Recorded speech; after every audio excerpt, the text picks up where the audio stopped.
morning. Welcome to Global News on Signature TV. I am Christopher Lele.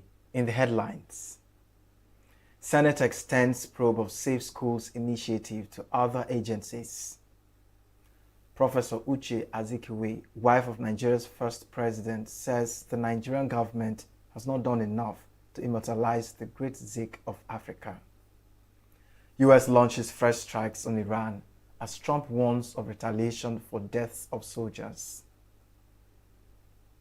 And Houthis announce Saudi naval blockade, threatening new fronts in US-Iran war. Details in a moment. Every second, every minute, every day, news is breaking. Events occur and there are new developments. At Signature TV, we follow these stories objectively, bringing all sides without bias, explaining the complex issues, breaking down the numbers, and investigating the issues behind the news. Anywhere and everywhere, near or far, wherever the news is, we will be there. Signature TV. News in your pocket.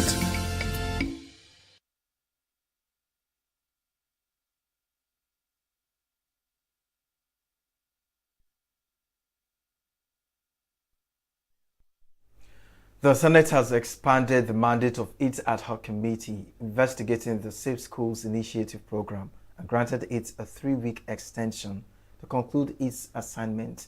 The committee now has the mandate to include the Tertiary Education Trust Fund, Nigerian Education Loan Fund, Universal Basic Education Commission, Federal Ministry of Humanitarian Affairs and Poverty Alleviation, and the National Social Investment Program Agency in its investigation. The resolution to this effect followed a motion moved on the floor of the Senate by the chairman of the ad hoc committee, Orji Uzor Kalu, on Tuesday, seeking an expansion of the committee's terms of reference and additional time to conclude its assignment.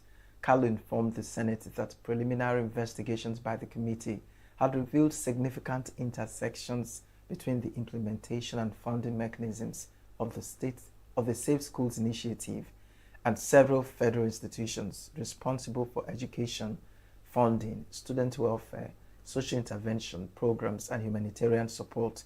He noted that investigating the Safe Schools Initiative in isolation would result in an incomplete assessment of issues relating to school security, educational infrastructure, and intervention programs designed to support vulnerable learners across the country.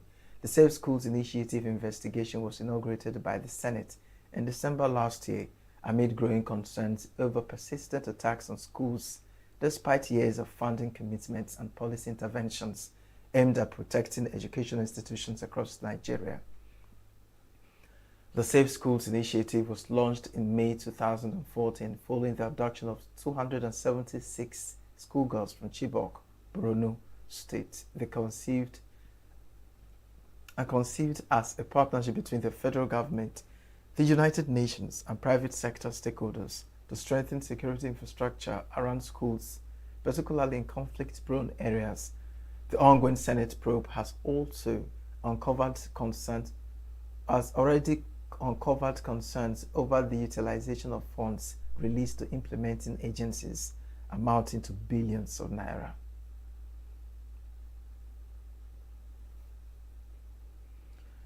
The Central Bank of Nigeria, CBN, says it's opened 2 accounts for the disputed president of the Foreign Intervention Promotion Council, but noted that the accounts never recorded inflows or remittances. The Director of Banking Services at the CBN, Abdullahi Hamisu, who spoke during the House of Representatives ad hoc committee probe of the alleged scandal, said that the Apex Bank received instructions from the Office of the Accountant General of the Federation mandating the CBN to open 2 accounts for the disputed agency. He, however, stated that there have not been approvals because the authority has not been established for those who will operate the account, noting that the account remained inactive with 0 balance. Also testifying before the committee, the head of the Civil Service of the Federation, Esther Wilson-Jack, said her office did not allocate office space at the Federal Secretariat in Abuja nor deploy staff to a disputed council. Walton Jack noted that while there is speculation that the council occupied office space in the Federal Secretariat Phase 3, her office did not allocate any space to the PFIPC. She said that new organizations must provide either an Establishment Act or other valid documents establishing their existence before such demands are processed. Meanwhile, the Chief of Staff to the President, Femi Gbajabiamila, has responded to an invitation extended to him by the Independent Corrupt Practices Commission over the ongoing investigation into the alleged fake Presidential Foreign Intervention Promotion Council. Counsel to the Chief of Staff, G.T. Ogonye, who made the disclosure in a release, stated that Gbajabiamila appeared before the ICPC Pro panel in Abuja on Monday and responded to all questions put to him. Ogonye said his client cooperated fully with the ICPC as part of the ongoing investigation into the activities of the fake agency. Gbajabiamila had last week instituted a 15 billion naira defamation suit against Prince Adeyemi Matthew over alleged demand of a 48% kickback from a 27.3 billion naira takeoff grant approved for the agency. He is also asking the court to direct the defendants to pin the apology on all social media platforms and online channels where the alleged defamatory statements were published for 30 days. Justice Muhammad Umar on the Federal High Court sitting in Abuja had earlier ordered the arrest of the controversial Presidential Foreign Intervention Promotion Council Director General Adeniyi Adeyemi. Justice Umar made the order following the failure of Adeyemi to appear before his court for arraignment on an 8-count criminal charge of alleged conspiracy, forgery, and impersonation. The Department of State Services, DSS, says it will challenge the life sentences imposed on 2 senior commanders of the Ansaru terrorist group by a Federal High Court in Abuja. A senior DSS official speaking after the judgment said the agency considers the punishment inadequate given the gravity of the offenses. According to the official, the 2 men had initially indicated they would plead guilty, but later changed their position around the period pupils and teachers were abducted in a rural local government area of Oyo State by suspected members of the same group. Justice Emeka Iwete had on Monday sentenced the 2 convicts to life in prison in counts 30 and 31, while they were sentenced to 20 years in the rest of the charges. He ordered that the jail term on the other counts should commence from the date of their arrest. The convicts were arrested in separate operations between May and July 2025 by the DSS on charges of terrorism, kidnapping for ransom, illegal mining to fund terrorism, fabrication of improvised explosive devices, terrorism financing, and other related offenses.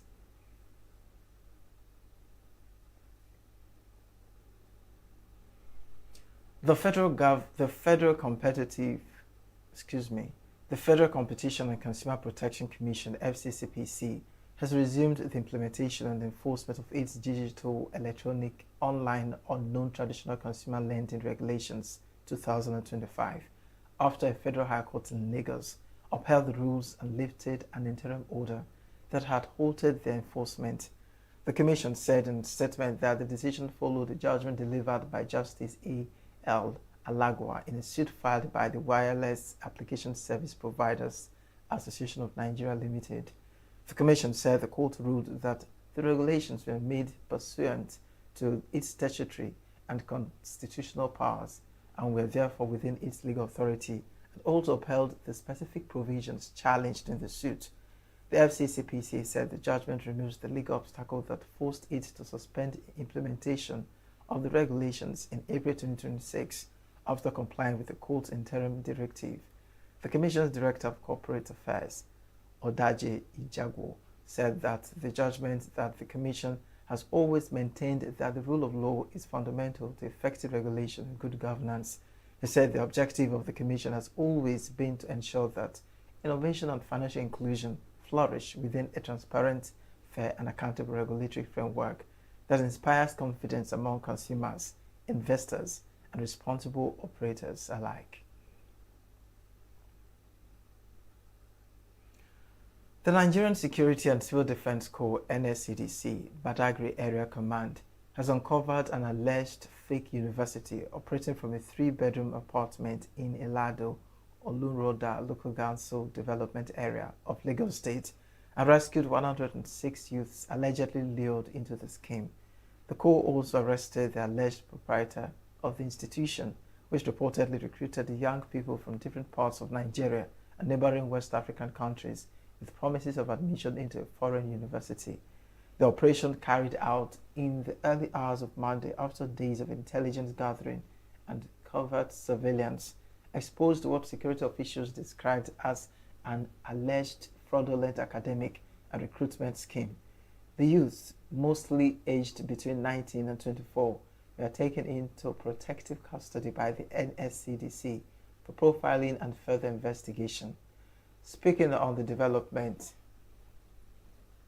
the Badagry Area Commander of the NSCDC, Benga Ekonola, said the operation followed credible intelligence received by the command on activities at the apartment.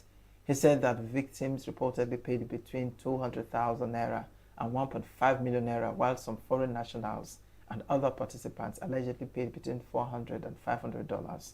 The development has raised fresh concerns over the growing activities of fraudulent online admission schemes, targeting young people seeking education opportunities, particularly foreign academic programs. The widow of Nigeria's first president, Chief Dr. Nnamdi Azikiwe, Professor Uche Azikiwe, says her major preoccupation is preserving the legacy of the late statesman by digitizing and immortalizing his writings and works. Speaking in an exclusive interview with Signature TV, Professor Azikiwe said the task is so enormous that it has prevented her from actively carrying out her responsibilities as an emeritus professor at the University of Nigeria. According to her, the documents and materials left behind by the late Zik of Africa are invaluable not only to the family but also to humanity and must be preserved as important reference materials for future generations. Professor Azikiwe expressed regret that neither the governments of the southeast states nor the federal government has made sufficient efforts to properly immortalize the late nationalist, despite his immense contributions to Nigeria's independence and development. Important to the family. I am a very shy person, 1. And 2, I don't like pushing myself. I think I might be wrong. I think that considering the position of my late husband, I don't want to be using late. My husband. Yes, yes. He's not late, he's still living. Considering what he did in the whole country, in our eastern region,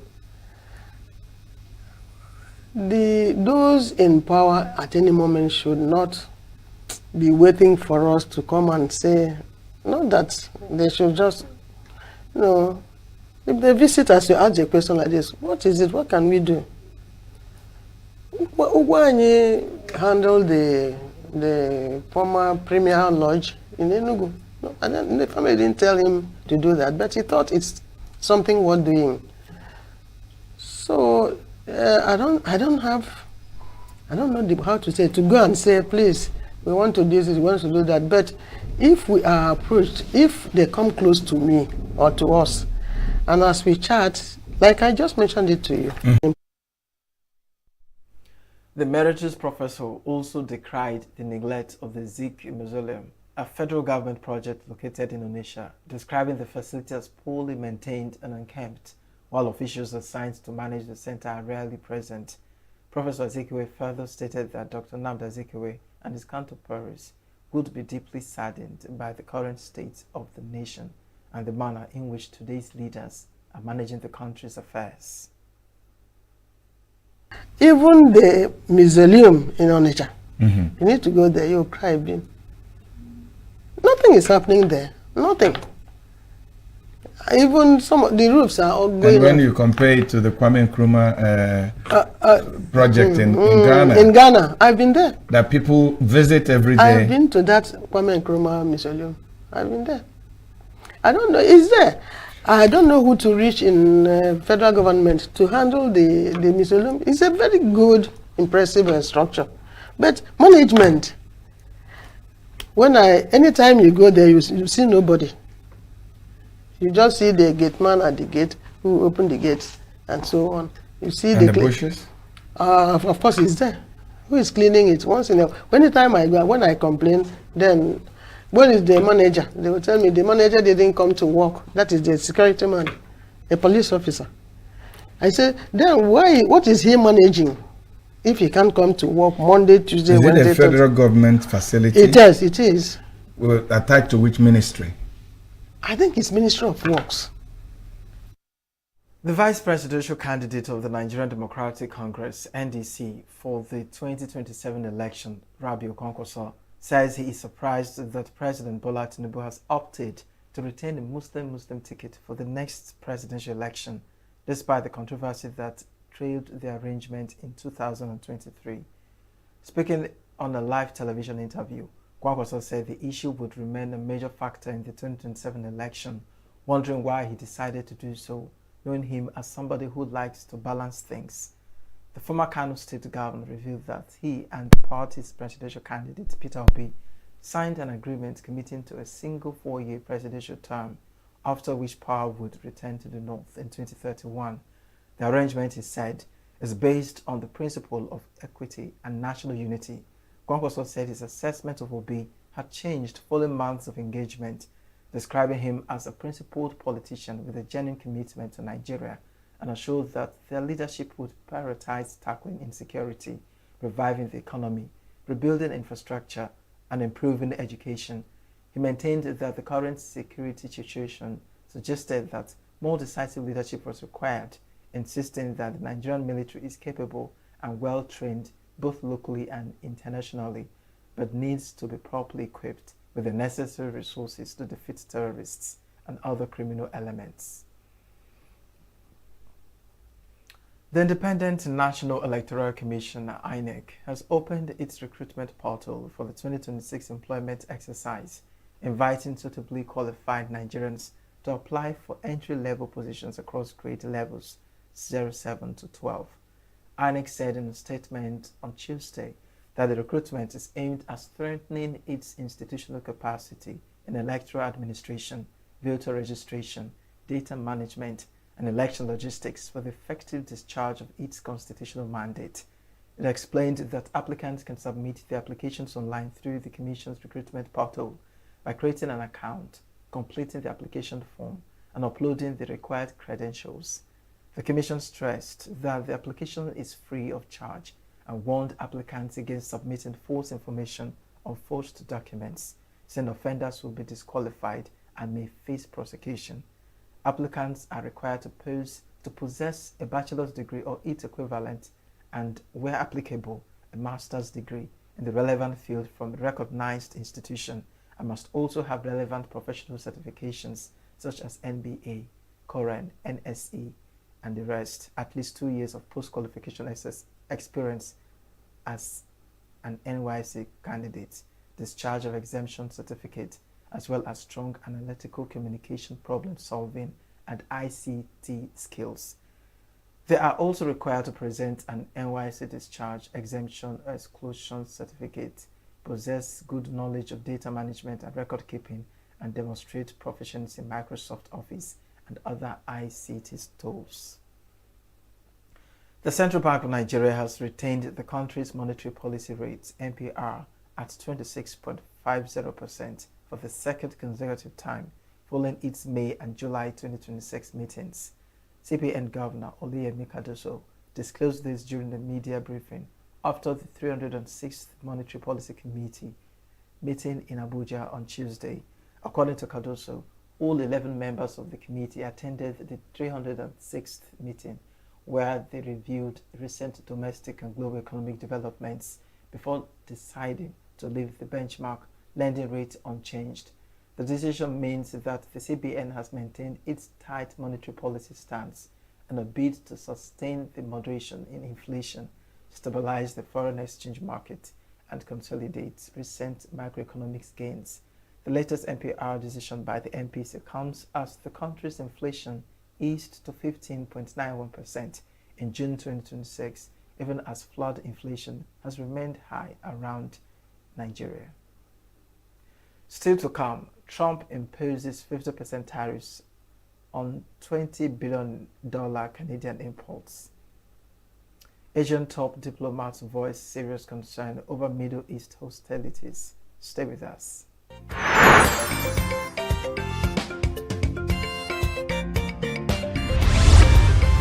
Signature TV, news in your pocket.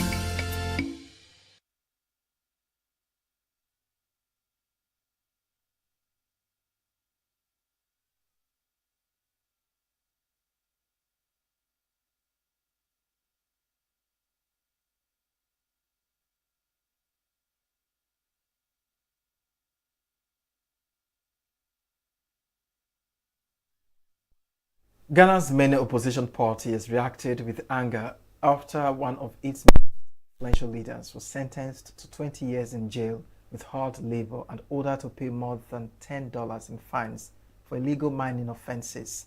The New Patriotic Party (NPP) alleged that the landmark judgment against Bernard Antwi Basiako, the party's chairman for the Ashanti region, was politically motivated. Popularly known as Chairman Wontumi, Bosiako is the first senior politician in Ghana to be convicted of illegal mining since the government began a crackdown on the practice in 2017. Bosiako, who had denied the charges, looked visibly shocked when the judge handed down the sentence in a court in the capital, Accra, on Monday. Ghana is Africa's leading gold producer, but a large portion of the country's waters and environment have been polluted by illegal mining, known as locally as galamsey. Prosecutors say the NPP politician had allowed two individuals, Henry Okum and Michael Geldon, to undertake mining activities on the Akanto mining concession without approval from the Minister of Lands and Natural Resources. US President Donald Trump has imposed 50% tariffs on nearly $20 billion worth of Canadian imports, accusing Canada of discriminating against American-made cars, alcohol, and dairy products. The new tariffs, which will take effect in 30 days, apply to a wide range of products including wine, cement, ice hockey equipment, dairy products, swimming pools, furniture, finishing rods, seeds, clothing, and wigs. Trump invoked Section 338 of the Tariff Act of 1930, which allows a U.S. president to impose punitive tariffs of up to 50% on trading partners deemed to have discriminated against American goods, and is the first known use of the law in nearly 100 years. Canadian Prime Minister Mark Carney said his government had made comprehensive proposals to resolve the dispute, maintaining that previous U.S. tariffs violated the North American Trade Agreement. The Trump administration has repeatedly criticized Canada and China for introducing retaliatory measures against U.S. tariffs imposed since Trump's return to office last year.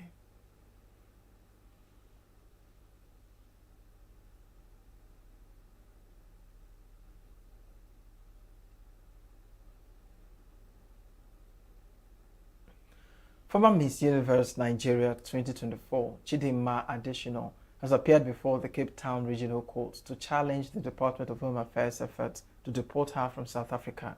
A court appearance followed an application by Adesina's legal team contesting the lawfulness of the deportation process by the country's Department of Home Affairs. Adesina was arrested in June after Home Affairs alleged that she entered South Africa illegally and was later brought before the court as the legal battle continues over possible deportation, marking the latest development in the immigration disputes surrounding the former Miss South Africa finalist. Adesina, born in Soweto to a Nigerian father and a Mozambican mother, had initially contested for the Miss South Africa 2024 crown before withdrawing from the competition amid controversy surrounding her family citizenship status. The controversy also sparked widespread social media attacks on additional because of her Nigerian heritage, in spite of the fact that she was born in South Africa and met the eligibility requirements for the beauty pageant. She later accepted an invitation to participate in the Miss Universe Nigeria pageant, where she emerged winner and represented Nigeria at the Miss Universe 2024 competition. Additional finished as first runner-up at the global pageant and was crowned Miss Universe Africa and Oceania, becoming one of Nigeria's most recognized beauty queens on the international stage. That's the wrap on Global News. I am Christopher Lele. Thanks for watching.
Tired of the snow?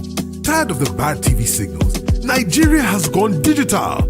Introducing Free TV, the national platform for every Nigerian.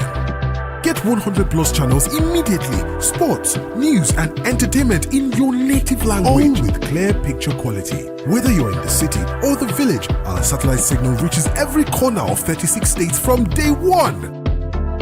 No monthly subscription, just a compatible decoder and you are set. It's a national asset built for you. Take the show on the road, download the Free TV app and stream your favorite channels anywhere.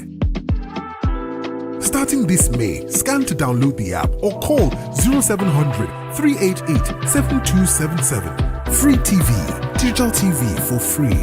Brought to you by NBC. Health is more than a diagnosis. It's your lifestyle, your choices, and your future. Join us on Inside Health, your weekly deep dive into the stories, science, and solutions shaping your well-being. From expert interviews to real-life journeys of healing and hope, we cover it all. One of the complications of cancer management or treatment is they have some of them at one point in time, you see them having anemia. Okay, so you see them at times being transfused. But at the same time, you come in with a diet. Nutrition, mental health, innovations in medicine, fitness, and everyday wellness. Whether you're managing a condition, staying informed, or just living your best life, Inside Health is your trusted guide. I'm Tigiti Agorom, and I'll be with you every week on Inside Health, only on Signature TV.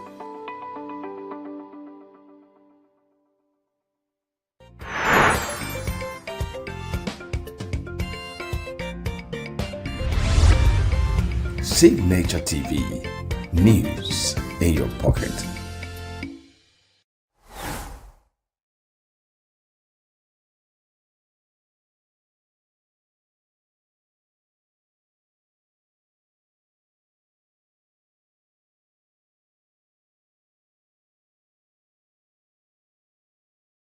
If I tell you that I had to sell one of my properties to raise over $300,000 just to fund my movie, you would not believe it. I'll tell you about it in this video.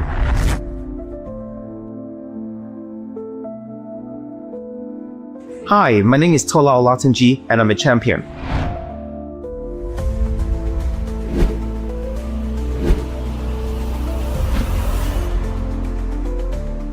Well, first of all, I'm a filmmaker, right? And part of what we do is tell stories, educate, change cultures, and so many other things.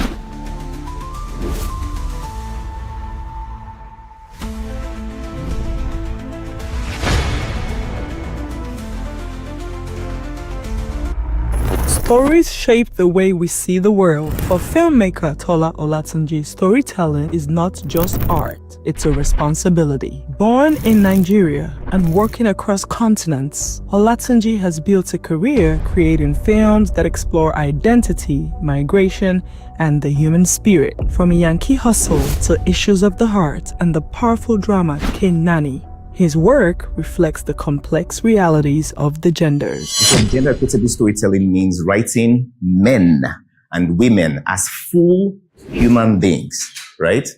With equal depth, agency, flaws, strength, consequences, instead of defaulting them to stereotypes. I like that word, stereotypes. The fact that women are actually half. And I think my contributions in one way, manner, or form, either intentionally through my stories or through things like this, like, seminars, discussions like this can actually contribute to it. What are the common stereotypes that we see when we talk about film or storytelling or content creator? Emotionless strong man. Very good. So it's a common trope, right? That when you're watching a movie, you don't expect the man to express himself emotionally, or cry, or cry. So it's kind of a condition that we've seen. Whether you're a content creator and you want to cast, or you're a writer and you want to deliver your script, you don't know that sometimes those conditions have been embedded in your mind, right?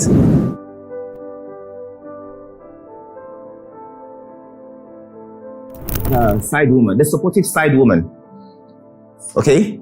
Somehow, for some reason, we always assume a woman should be supported, right? Okay? The overly emotional woman. Okay? Yeah. I was just waiting for someone. That's the perfect one I was waiting for someone to say. You bring it to the Nigerian context. What is it that we always have to say mother-in-law is bad? How do we get to that point? Huh? Thank you very much. Somebody must have taught us, right? Yes. Somebody definitely taught us at some point. Filmmakers are actually the platform that we need in the society to tell the story that we want to see in the society. What we want from the younger generation, what we want from the people around us. We are the ones to tell the story. We are the ones to shape the society. A lot of people are the way they are because of what they've seen. So we need to start telling what we want to see in the society. You already assume that's what her role is going to be. And we've been conditioned that once you say mother-in-law, the first thing that comes to your mind is she's trouble, right? Right? But human beings are way more complex than that. Way more complex than that. And we tend to represent ourselves in a very narrow way. Very narrow. And it is affecting us. Let's go back to the first one. Have you ever asked yourself why every young boy wants to be a superhero? Why does a little girl want to be a princess? Why?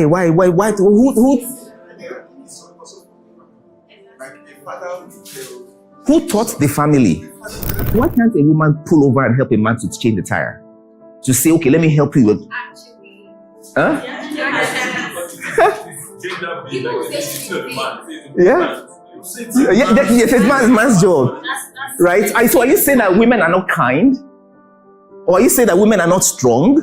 I've seen women that if they punch you, do you see what I'm saying? So yeah, it's quite essential for storytelling to be balanced, from male and female perspective. It has to be gender equality. Why? Because the nation cannot thrive without both energy. And if what we do is to inspire people, is to inspire a race, is to inspire the nation and, globally as well, that's why it has to be, that equitable story and brilliant ideology where both species can have a balanced outing.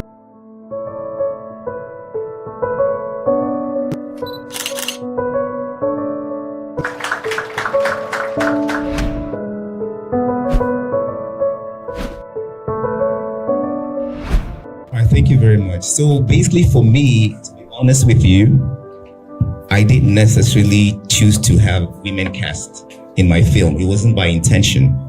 It was just, so I don't want to take the credit for it. So my first, second, third film actually had female leads. And that wasn't by design. So years after, somebody asked me and said, how come you're always casting women in all your roles? And I was like, that's true. How did that happen? You must have had a woman in your life that was a strong character. And that's true. We want to know about it. My mother was a very strong person. Very, very strong personality. Obviously, she had her challenges as well. A lot of the tropes that we have as, filmmakers that we see in women, she had those things. She was considered aggressive. She was considered a business person, but at the same time, she was still a mother. So for some reason, I found myself doing that, and I started casting women in all my stories. It wasn't because I did that by intention; it just happened. For Tola, film is powerful. He says that when you tell stories that reflect people's real lives, you give them visibility and sometimes even hope. In Kenani, he confronts the harsh realities of human trafficking, telling the story of both men and women navigating systems that often silence them.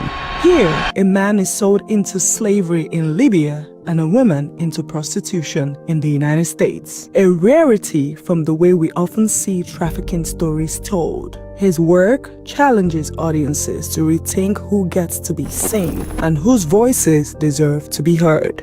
We went for a role, an event recently in New York, and Omoni was there. It was at the Tribeca Film Festival, and it was about gender equitable storytelling.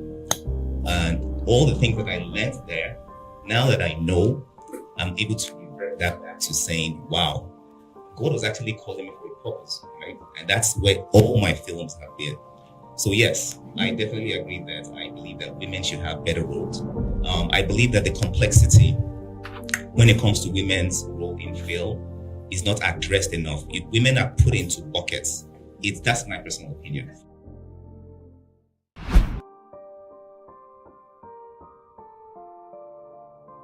People to think why? How did I get to this point? Right? Who taught me this? Why am I directing like this? Why have I decided to do my content creation in this way?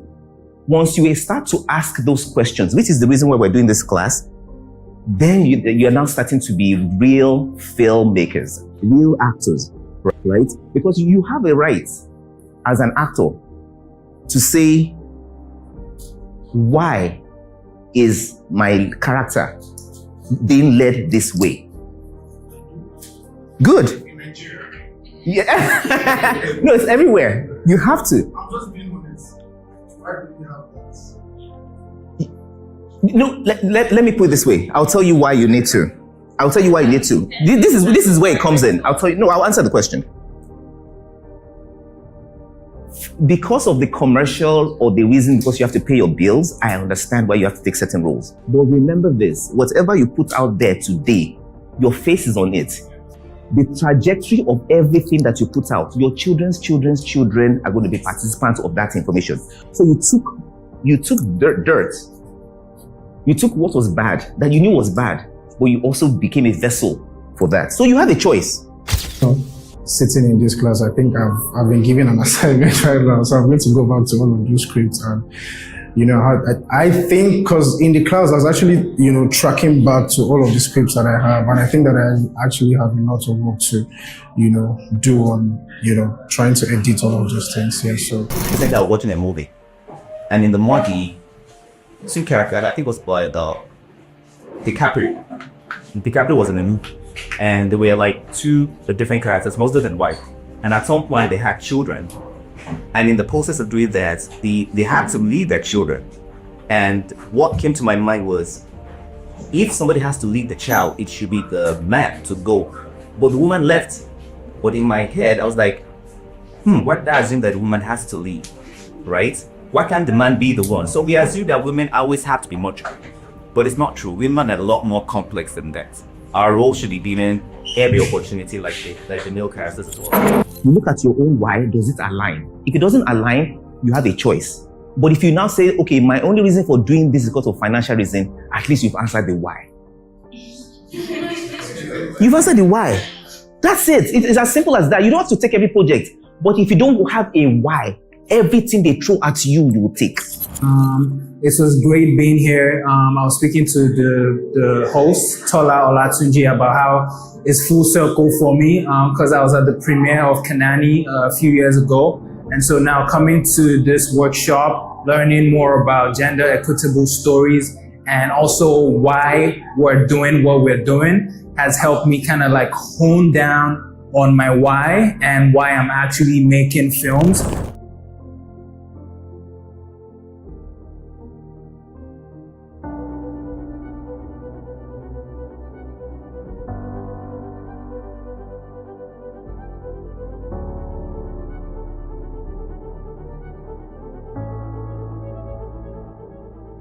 The same way this program actually helped me not necessarily find it, but also to just let me be able to point out that, oh, I'm actually already in that path to do this. Tola believes that women carry so many stories that cinema has ignored for too long. As filmmakers, he says we have a duty to tell those stories truthfully. Beyond directing, through the Press Play Film Festival, Tola has created a space where emerging filmmakers, especially from underrepresented communities, can share their voices with the world. The festival has become a meeting point for creativity, mentorship, and opportunity for the genders. Women are not just receivers. They are complex.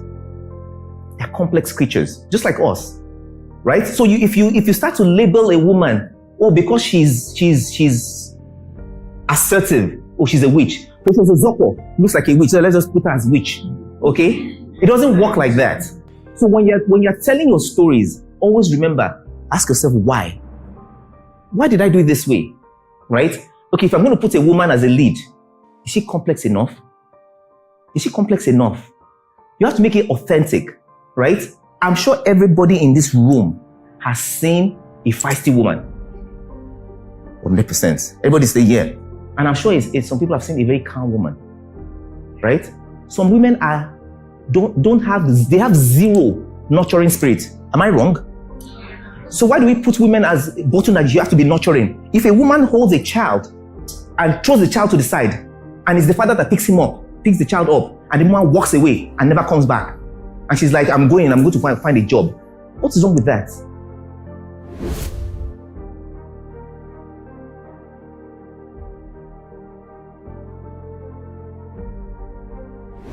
Part of the thing that I've learned on this is that I found out that it doesn't only apply to the film, the actual content that you're creating, but it also in the way you actually cast and your production crew. And I'll give you a quick example.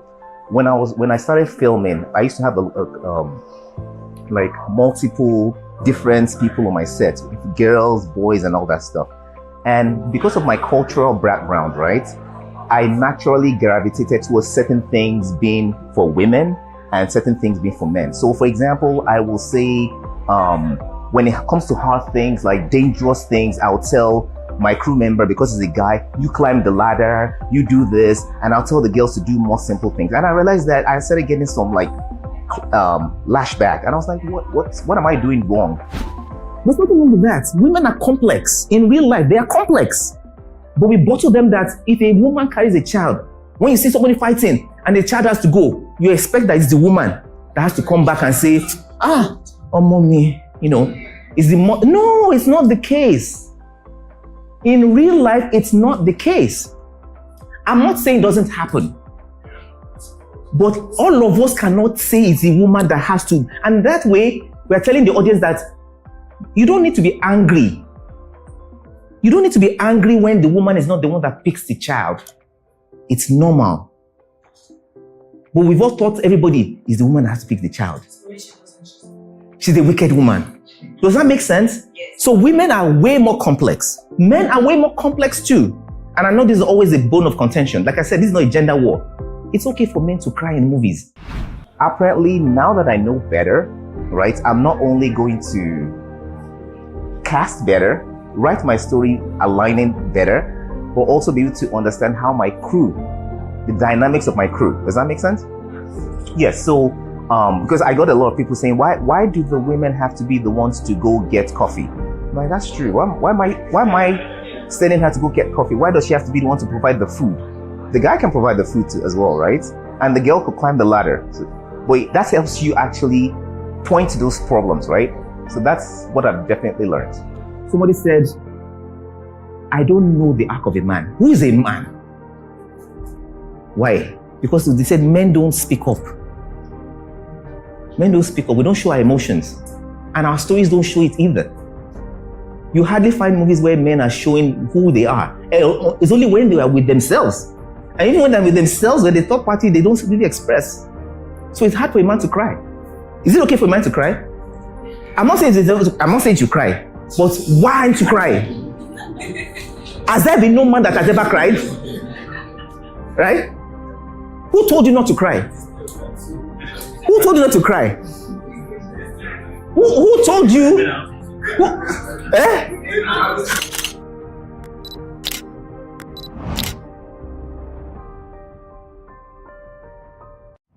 And as directors, I think we are actually at the front line because we are the main custodians of storytelling, because we are part of the story, which is a script. We are part of production.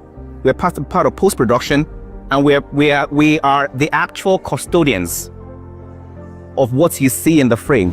Maybe other than politics, where you have the direct power, right, to influence, to make policies, structure things. I don't think anybody is more powerful than filmmakers, because we have what it takes. Somebody made mention yesterday and said there's a difference between women empowerment. That means when you actually want to tell people you have the power to do certain things, that's something that is being given to you. It's something that we always have to keep questioning ourselves about. And literally before I started this interview, the lovely man was about to mic me and he asked me for my permission. And I thought about it, like almost on every set that I've been on, I've seen the man literally pause to ask, but I don't think I've seen a woman do that with a guy. And I guess these are the kind of things that make me question. And I've been doing film for years now. Choosing, that's the big one. That's the biggest one here. Choice. Choice. You have to give your character choice, right? Something to choose from, that they can determine their own trajectory. It's very important. A man can appear powerful and still be trapped by expectation.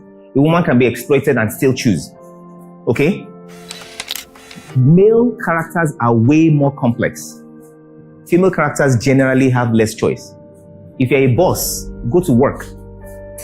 Like Jennifer said, I'm expected to be nurturing. I'm expected to be soft-spoken. If you do anything outside of that, you're going to sound like a witch. Let me explain why to you. Why is it important for stories to be balanced? It's affecting marriages. It's affecting relationships. It's affecting a lot of stories, a lot of things. Because when you've been told by on film that a woman cannot be assertive, women are portrayed as indecisive. Is it true? I don't know. I don't care. But are there women that are decisive? 100%. So if a woman becomes decisive, why do we label her as a witch? Or whatever. That's my problem. Does that make sense? It's not for us to say one thing is right or one thing is wrong. It's for us to have an open mind that if you're like this, okay, I can understand. I can understand why you're angry. Not because you be woman now, you're not supposed to be angry. No. If she's angry, right? So when you now get home and your wife is angry, or you saw the movie character, where every time they see a movie character, the lady is always nurturing. When the man says, I don't like it, she can't express herself, you now get up to your wife and she expresses herself. It throws you off. It throws you off. So it's whatever you're putting out there changes culture, right? Again, like I said, I keep saying it. I'm not here to put you to any particular, push you in any direction. I'm just saying, ask yourself why. Okay? And there's when you have, what's that other thing you said? women with power. No, they've been empowered, women empowerment and having power. There are two different things. One is intrinsic, right? It's actually embedded in you. You know you have it. It's now a function of exploring those opportunities. So now we can talk as much as we want and say, hey, go ahead, let's make policies, let's make, whatever it is to empower people. But the difference between film and any other structure is that film, it helps you to think in that way. And nobody else can shape culture, nobody else can shape people's thinking other than film. So there's a lot of opportunities for filmmakers to do that. We are very, very intentional about projecting strength in men, strength in women, weakness in men, weakness in women. I don't think necessarily that there's a book or a dictionary or a guide on how you need to portray masculinity. For me, it's understanding what do I want to tell specifically about a masculine character. And that's a wide spectrum, right? A masculine person could wear pink, in my own opinion, right? A masculine person could have muscles. A masculine person can cry. It can be aggressive. It can be nurturing, right? It all depends. So for me, it's not a function of having something that you use a specific prototype to say, if this person is to be masculine, this is how I want it to be. Otherwise, I'm begging the question, right? To say, what has brought us to this point to say, why can't men cry, right? Why can't men be nurturing? So it's a function of just, like I always say, the same phrase, remove conditioning and tell the story as it is, not what you were told to tell. But my experience so far has been very good. I have, in the course of doing this, I have done a lot of meeting people here. I've actually done a lot of sessions in Texas with students trying to learn things like equity and gender equity, the storytelling. And right now in Nigeria, like I said, when I came to this room this afternoon, I think I had a lot of things to say, and I thought I was going to say a lot of smart things. But when the mic was turned on, I realized I didn't have much to say because the conversation was very deep. The conversation was very engaging. And I think I absorbed more than I could, actually speak. So I'm walking away with a different perspective, and I'm going to actually take that further from here.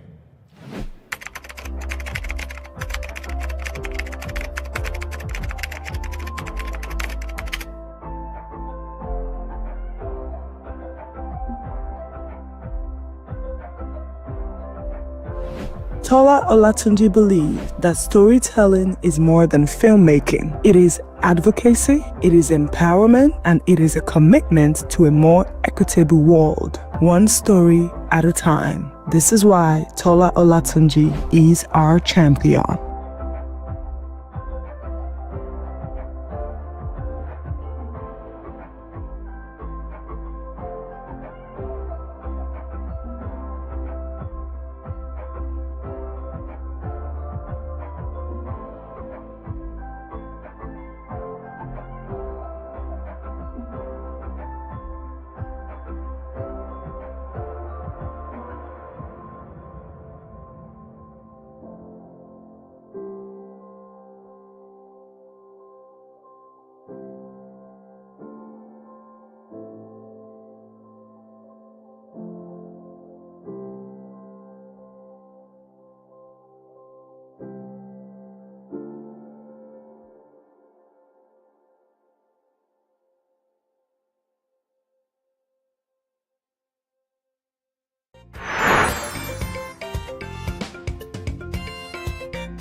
Signature TV, news in your pocket.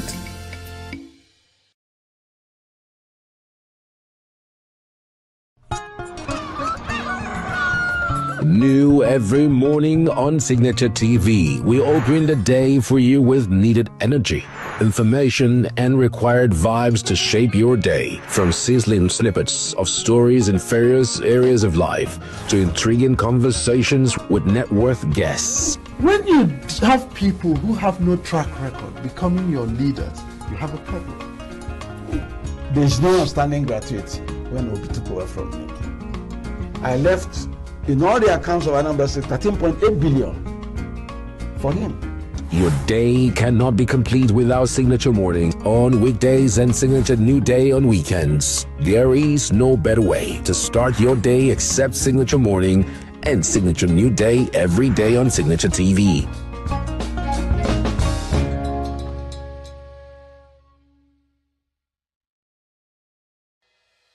Health is more than a diagnosis. It's your lifestyle, your choices, and your future. Join us on Inside Health, your weekly deep dive into the stories, science, and solutions shaping your well-being. From expert interviews to real-life journeys of healing and hope, we cover it all. One of the complications of cancer management or treatment is they have some of them at one point in time, you see them having anemia. Okay, so you see them at times being transfused. But at the same time, you come in with the diet. Nutrition, mental health, innovations in medicine, fitness, and everyday wellness. Whether you're managing a condition, staying informed, or just living your best life, Inside Health is your trusted guide. I'm Tigiti Agorom, and I'll be with you every week on Inside Health, only on Signature TV.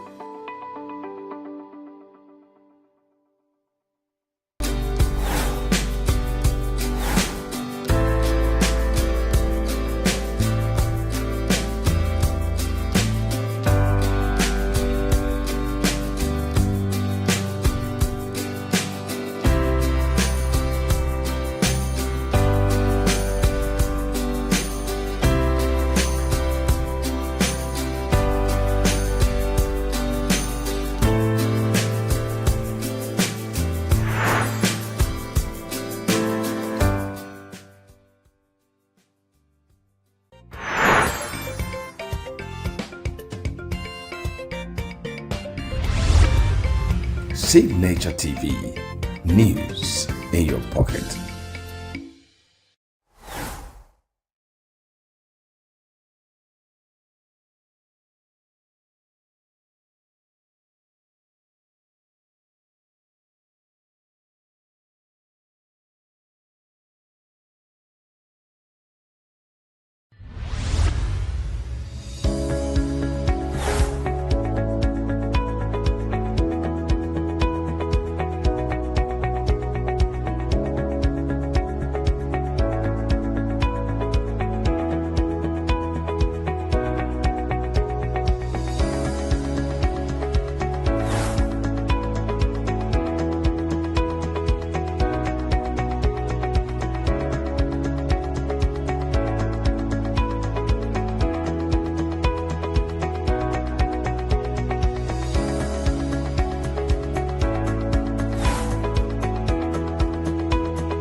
When the main market is in chaos, people are...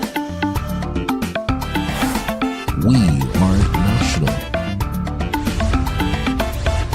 Those in support of this motion as amended, say aye. Aye. We have taken it by default. We are international. International. Israeli airstrikes. Donald Trump left us the worst unemployment.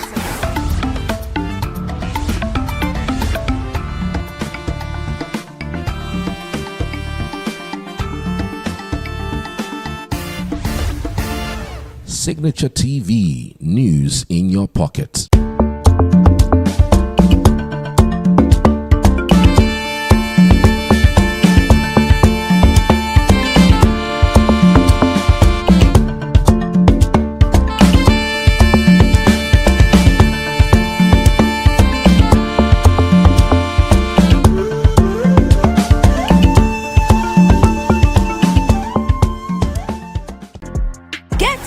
Into the heartbeat of entertainment on The Hub, your ultimate show on e-vibes. From trending stories and social media drama to top charting music, must-watch movies and exciting moments from the world of arts, we've got it all. Join us for unmissable conversations with your favorite entertainment personalities, plus fun segments every week. I should try harder, so... Okay, I don't know that one. Outfit of the day. Oh, I don't do that. That's some Gen Z stuff. Oh, now you say it's a Gen Z stuff. It's everything you love about entertainment, served fresh every week at 1 p.m. with weekend repeats just in case you missed it. The Hubs on e-vibes, where the vibes never stop. Only on Signature TV.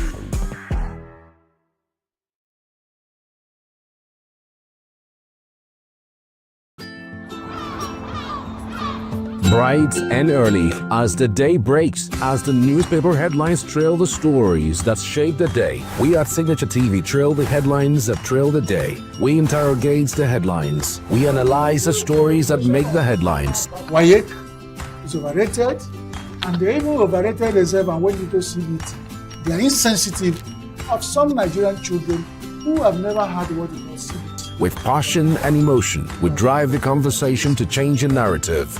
Let nobody be deceived by Nigerian high level of performing in agriculture export. We are still where we are. Newspaper review on Signature TV every morning on Signature Morning, weekdays, and Signature New Day, weekends. Newspaper review on Signature TV. We do not just review the headlines, we make the headlines relevant to our daily lives.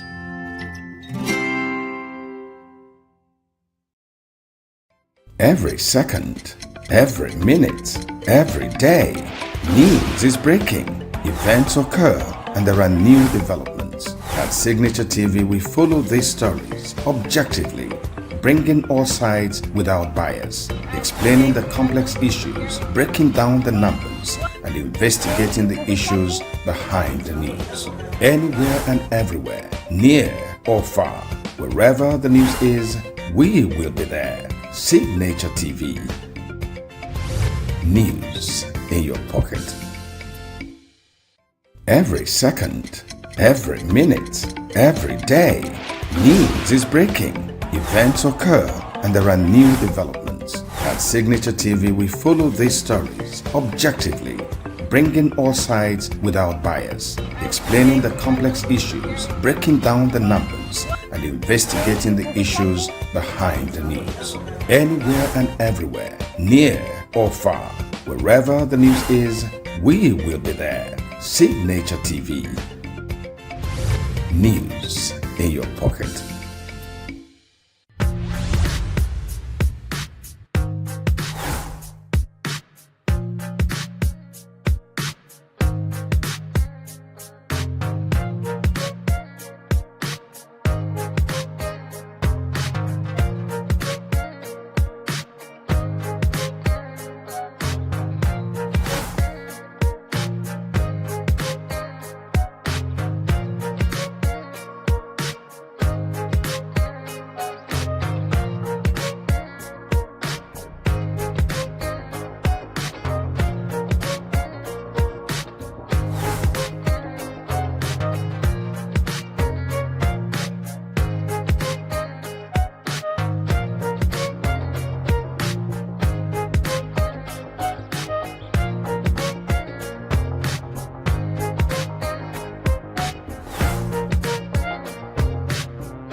Why the meat market is in chaos. People are We are national. Those in support of this motion as amended, say aye. We have taken the vote by default. We are international. Israeli airstrikes. Donald Trump left us the worst unemployment.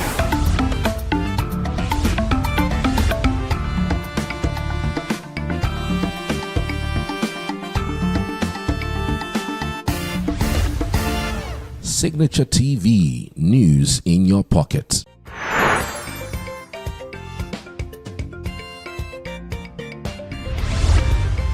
Signature TV, news in your pocket.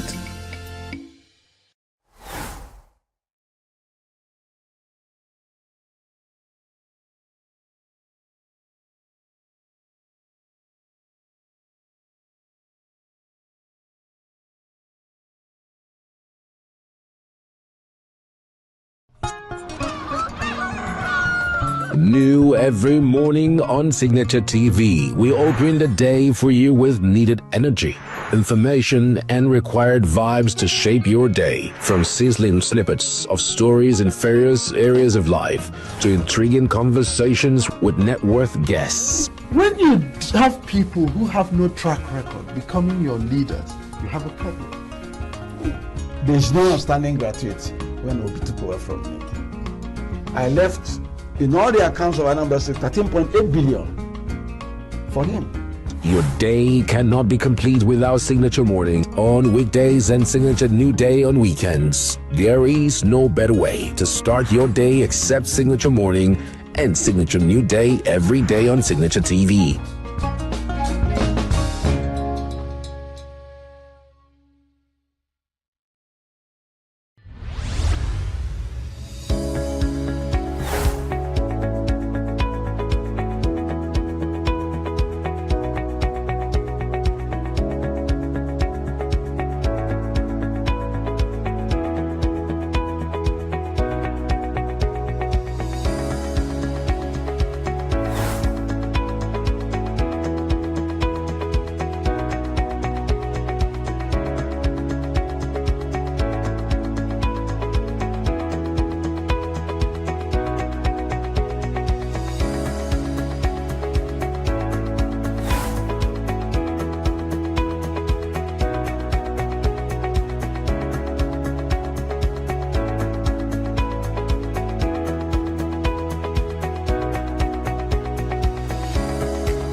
Signature TV, news in your pocket.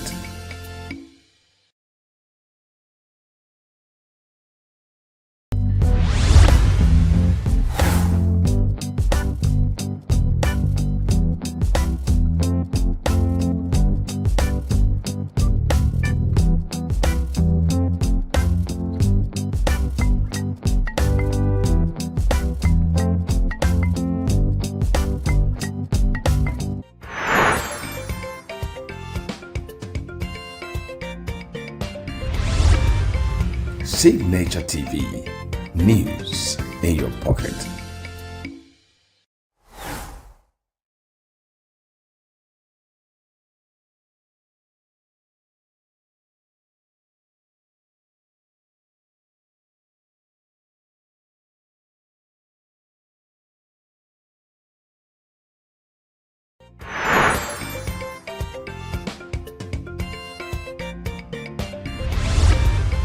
Signature TV. News in your pocket.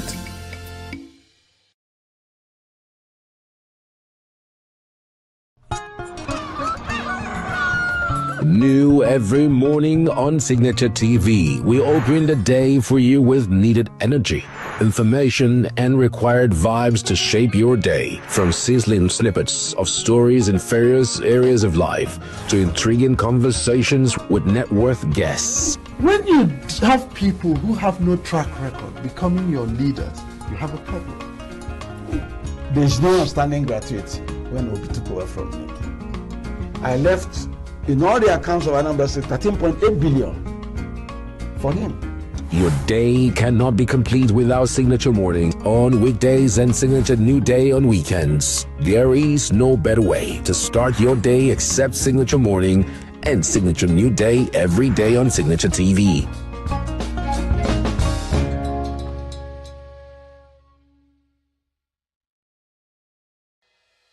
Health is more than a diagnosis. It's your lifestyle, your choices, and your future. Join us on Inside Health, your weekly deep dive into the stories, science, and solutions shaping your well-being. From expert interviews to real-life journeys of healing and hope, we cover it all. One of the complications of cancer management or treatment is they have some of them at one point in time, you see them having anemia. Okay, so you see them at times being transfused. But at the same time, you come in with a diet. Nutrition, mental health, innovations in medicine, fitness, and everyday wellness. Whether you're managing a condition, staying informed, or just living your best life, Inside Health is your trusted guide. I'm Chigichi Agorom, and I'll be with you every week on Inside Health, only on Signature TV.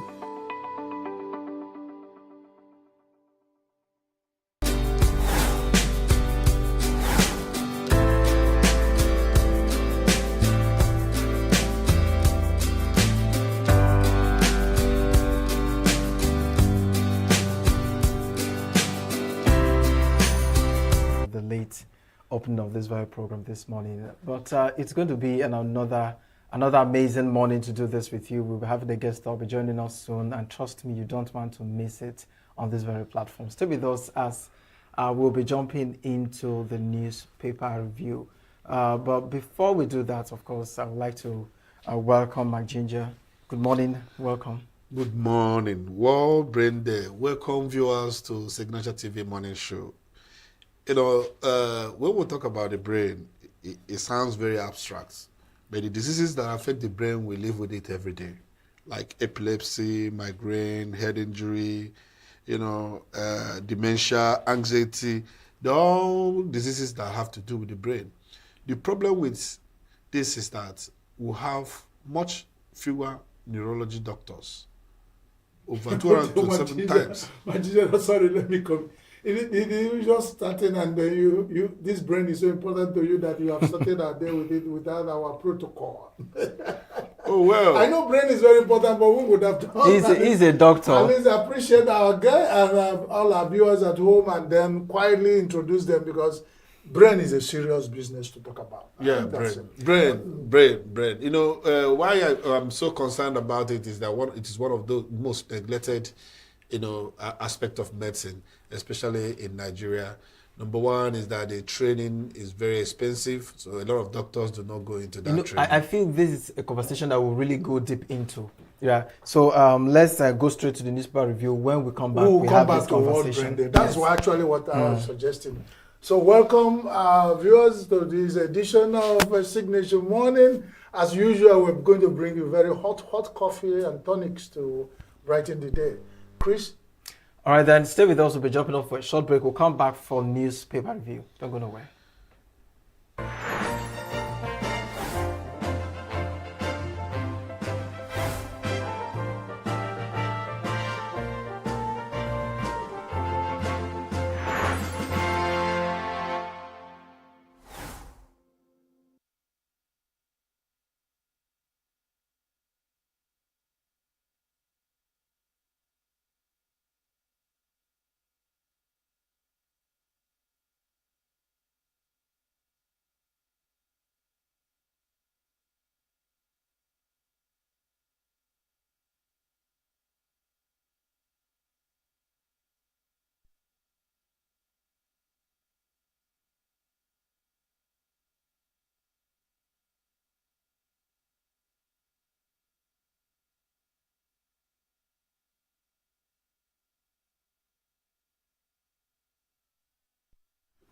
All right, so on the newspaper desk, we have the Daily Sun newspaper. That's what we shall be looking at as our first paper this morning.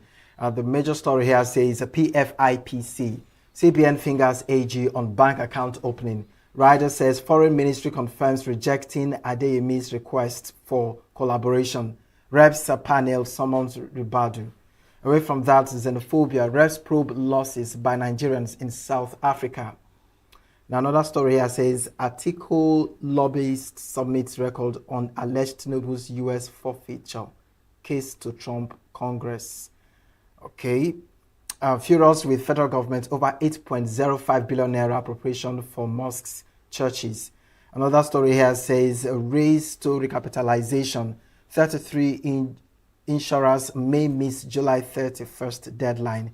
Fear fake news can crash banks. Federal government warns. 2027 appeal court affirms INEC's power to issue guidelines for election. I take that again. 2027 appeal court affirms INEC's power to issue guidelines for election. NIHSA issues urgent floods advisory, direct evacuation in 17 states. CBN retains interest rate at 26.5% amid inflation concerns. Riders says Naira needs competition, not protection, says Cardoso. All right, so that's just about it on the Daily Sun newspaper. I think one of the stories here that got to me is the CBN, still retaining interest rates. This is the second consecutive time that the CBN is retaining the rate at 26.5%. And you know what the economy is saying. I don't know if you think this is a smart move, although according to CBN, they're not looking at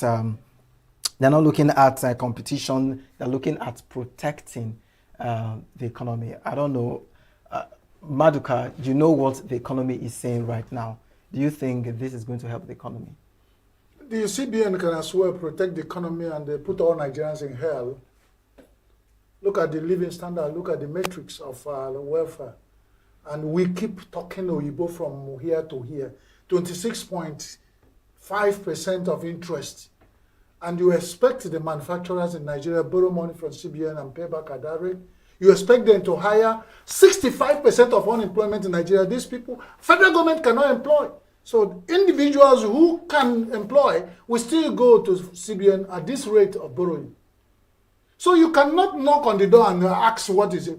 As far as this interest is concerned, we are running corruption. Corrupt money in the pockets of politicians. Nothing is working in the economy. We are not producing anything. And so much money in circulation in the hands of politicians and corruption. And corrupt people. It's not only politicians that are corrupt. People have access to government, get this money and put it. The people that will make the economy work are collapsing. How many? Look at the Manufacturing Association of Nigeria. Ask them, the members, how many of the organization members that have their organizations working, that they expect to pull unemployment out of this system. The CBN fingered in opening fake accounts. It's telling us that they are defending 26.5 interest rate in Nigeria at this time. You get a company that will buy fuel and diesel at that price, pay tenancy levies that some state government are taxing, pay for water and all utilities, pay others one and they pay staff. How many private organizations in Nigeria are not paying? And then when you see insecurity in Nigeria at this level, you are asking.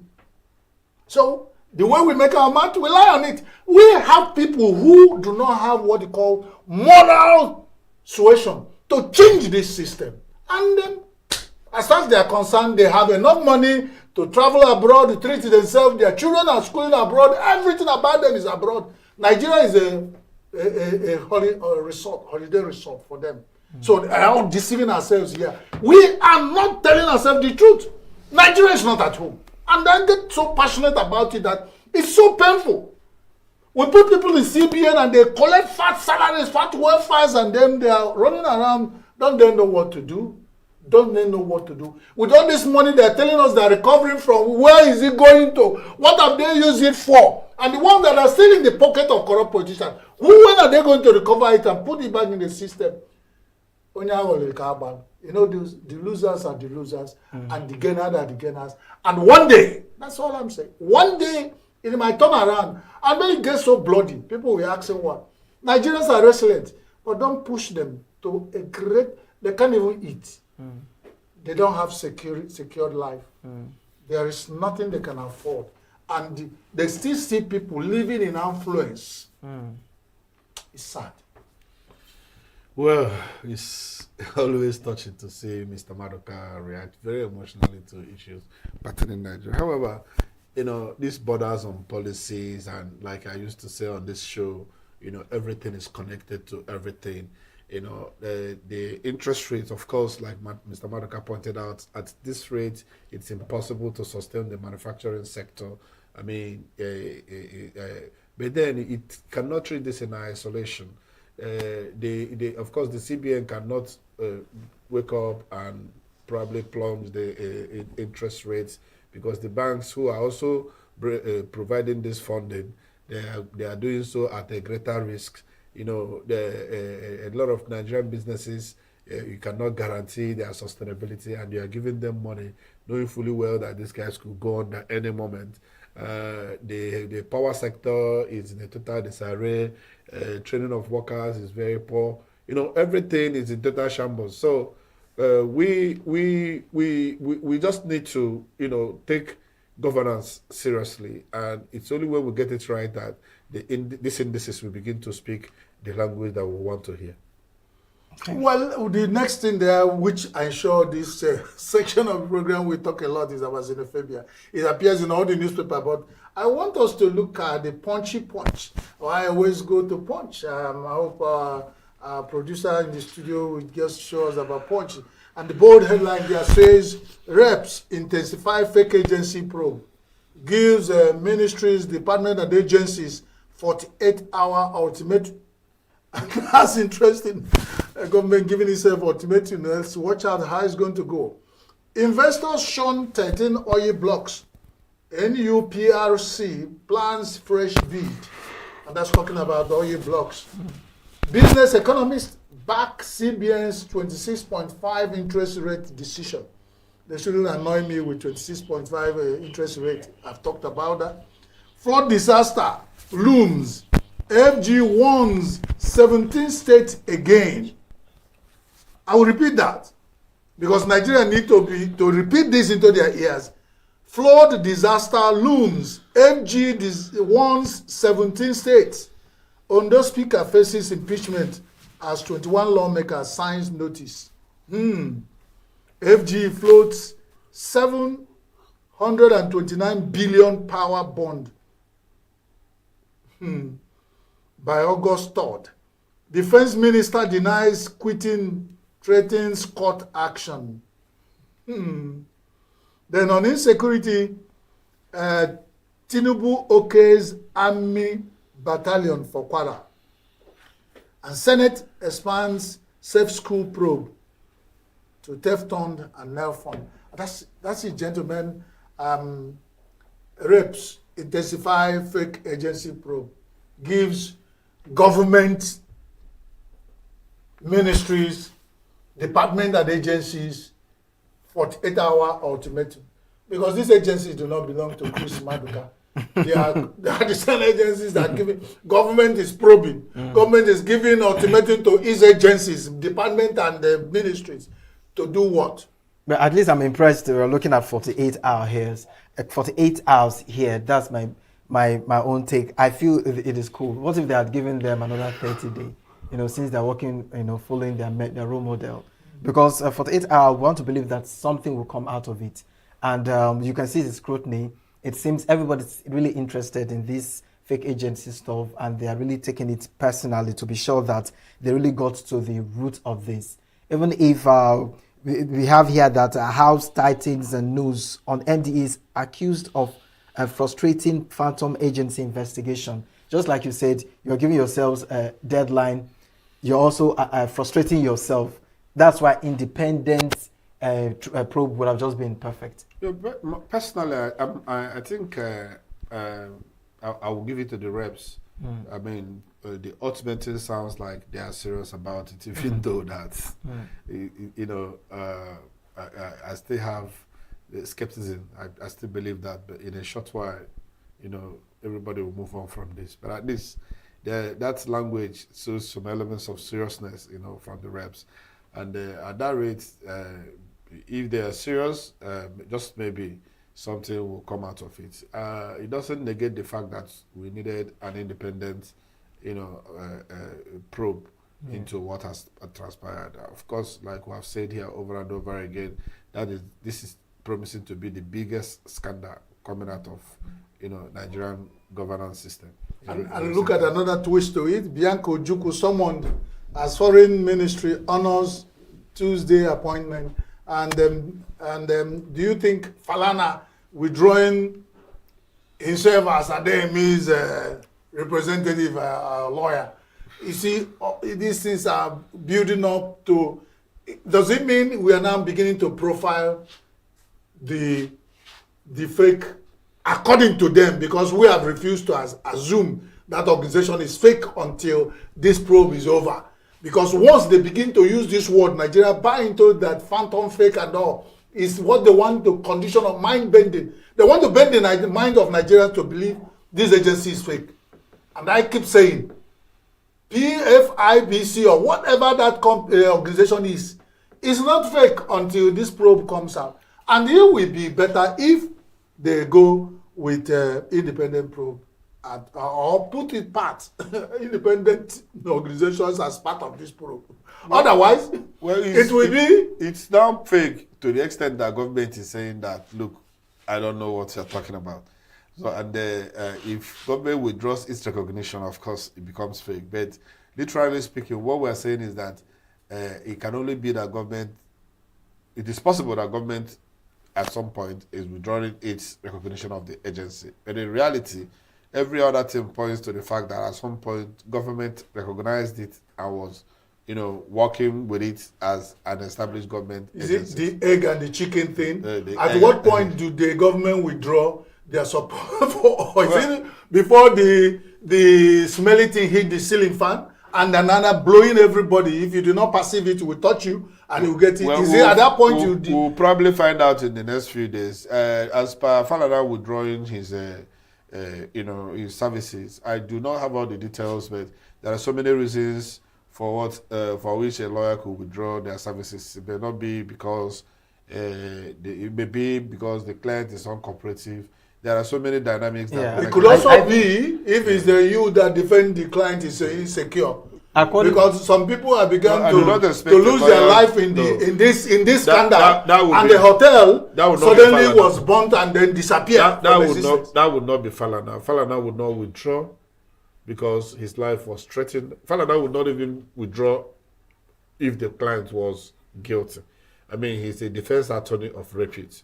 So to me, I do not, like I said, I do not have the details. Yeah, Leo, if you have the details. Yes. According to Falana, his withdrawal was coming from the angle of missing documentation.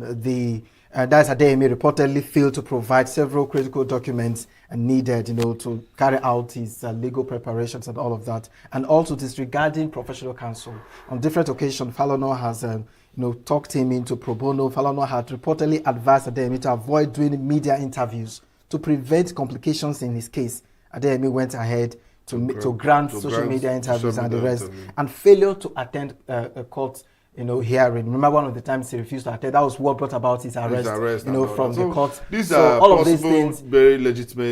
In as much as you feel someone is not guilty and then the person is not cooperating, this kind of person feels spoil all your years. It's like going to your doctor and he's giving you medications and you're not taking the medication. You're not doing anything in the hospital. I hear you. Need to go home. But remember that the state against one man is most dangerous. So where most inhuman. He has no. You see, you came out with open and as far as we know, that you are representing a presidential agency. Suddenly, both the state government, Mr. Maruga, he's not alone. I mean, we are in court now, but there's no need being sentimental. This is a full-grown man, and from the interviews he's granting, he has already decided to defend himself. I mean, and the only line of defense he has is a lawyer. and a good lawyer that if I have Falana on my side, I would trust him to do the job. I would do what he asked me to do. So right now, he's not helping himself. Number one, he was granting interviews. You know, this is more like giving out your line of defense. You know, selling yourself out to, you know, who are you dressing up for? The public. You know, after he had done that, and now the lawyer is saying that he told him to stop granting those interviews because some of the things, his utterances may be self-indicting. They will use some of those interviews as evidence against him in court. Something that will come as a surprise in court and wins the case for him. Even some of his statements, because when you are not under legal counsel, you can make innocent statements that self-indicting. Like this, I mean, this man has said that he has never met the chief of staff, the same person that has in the past accused the chief of staff of being the one that, you know, granted. There are several contradictory statements or statements that will seem contradictory when it comes to the legal scrutiny. Also, you know, you have a lawyer. What were you expecting when you failed to turn up in court, knowing fully well that this is a matter that your traducers are looking for, you know, what they can use to harass and what they can use against you. Looking at and also the capacity of the legal practitioner you have. But before we leave punchy punch, can we talk about flood disaster? Looms. We should not pretend. FG won 17 states. It used to be 33 states. And I did the mathematics. Out of 36 and the plus one Abuja, it was 33 before. And some of them had gone under flooding. Now there's another emergency warning saying 17 more states. 17 states now are the line of the gun.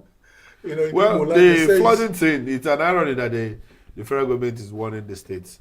You know, since this thing is a perennial disaster, you know, we expect that flood will come. In fact, we know we have a map. We have the mapping of the states that are likely to be affected when it comes. You know, we even know the season. We could actually, you know, narrow it down to the dates, or at least the months that we expect this flooding.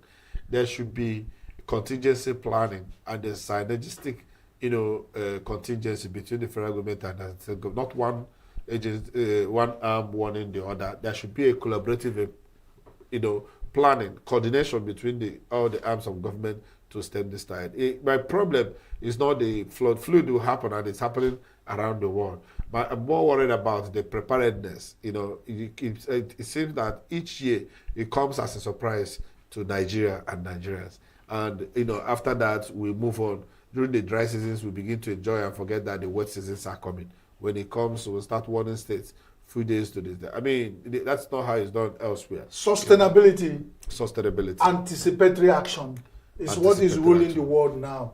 Warning, what they call the emergency warning signs. Or what, there's something they call it alert. Something that alerts that it will come in like when a tsunami took India and all the Asian countries. Weather science has so much improved that you can almost predict, you know, adverse weather conditions precisely down to the moment.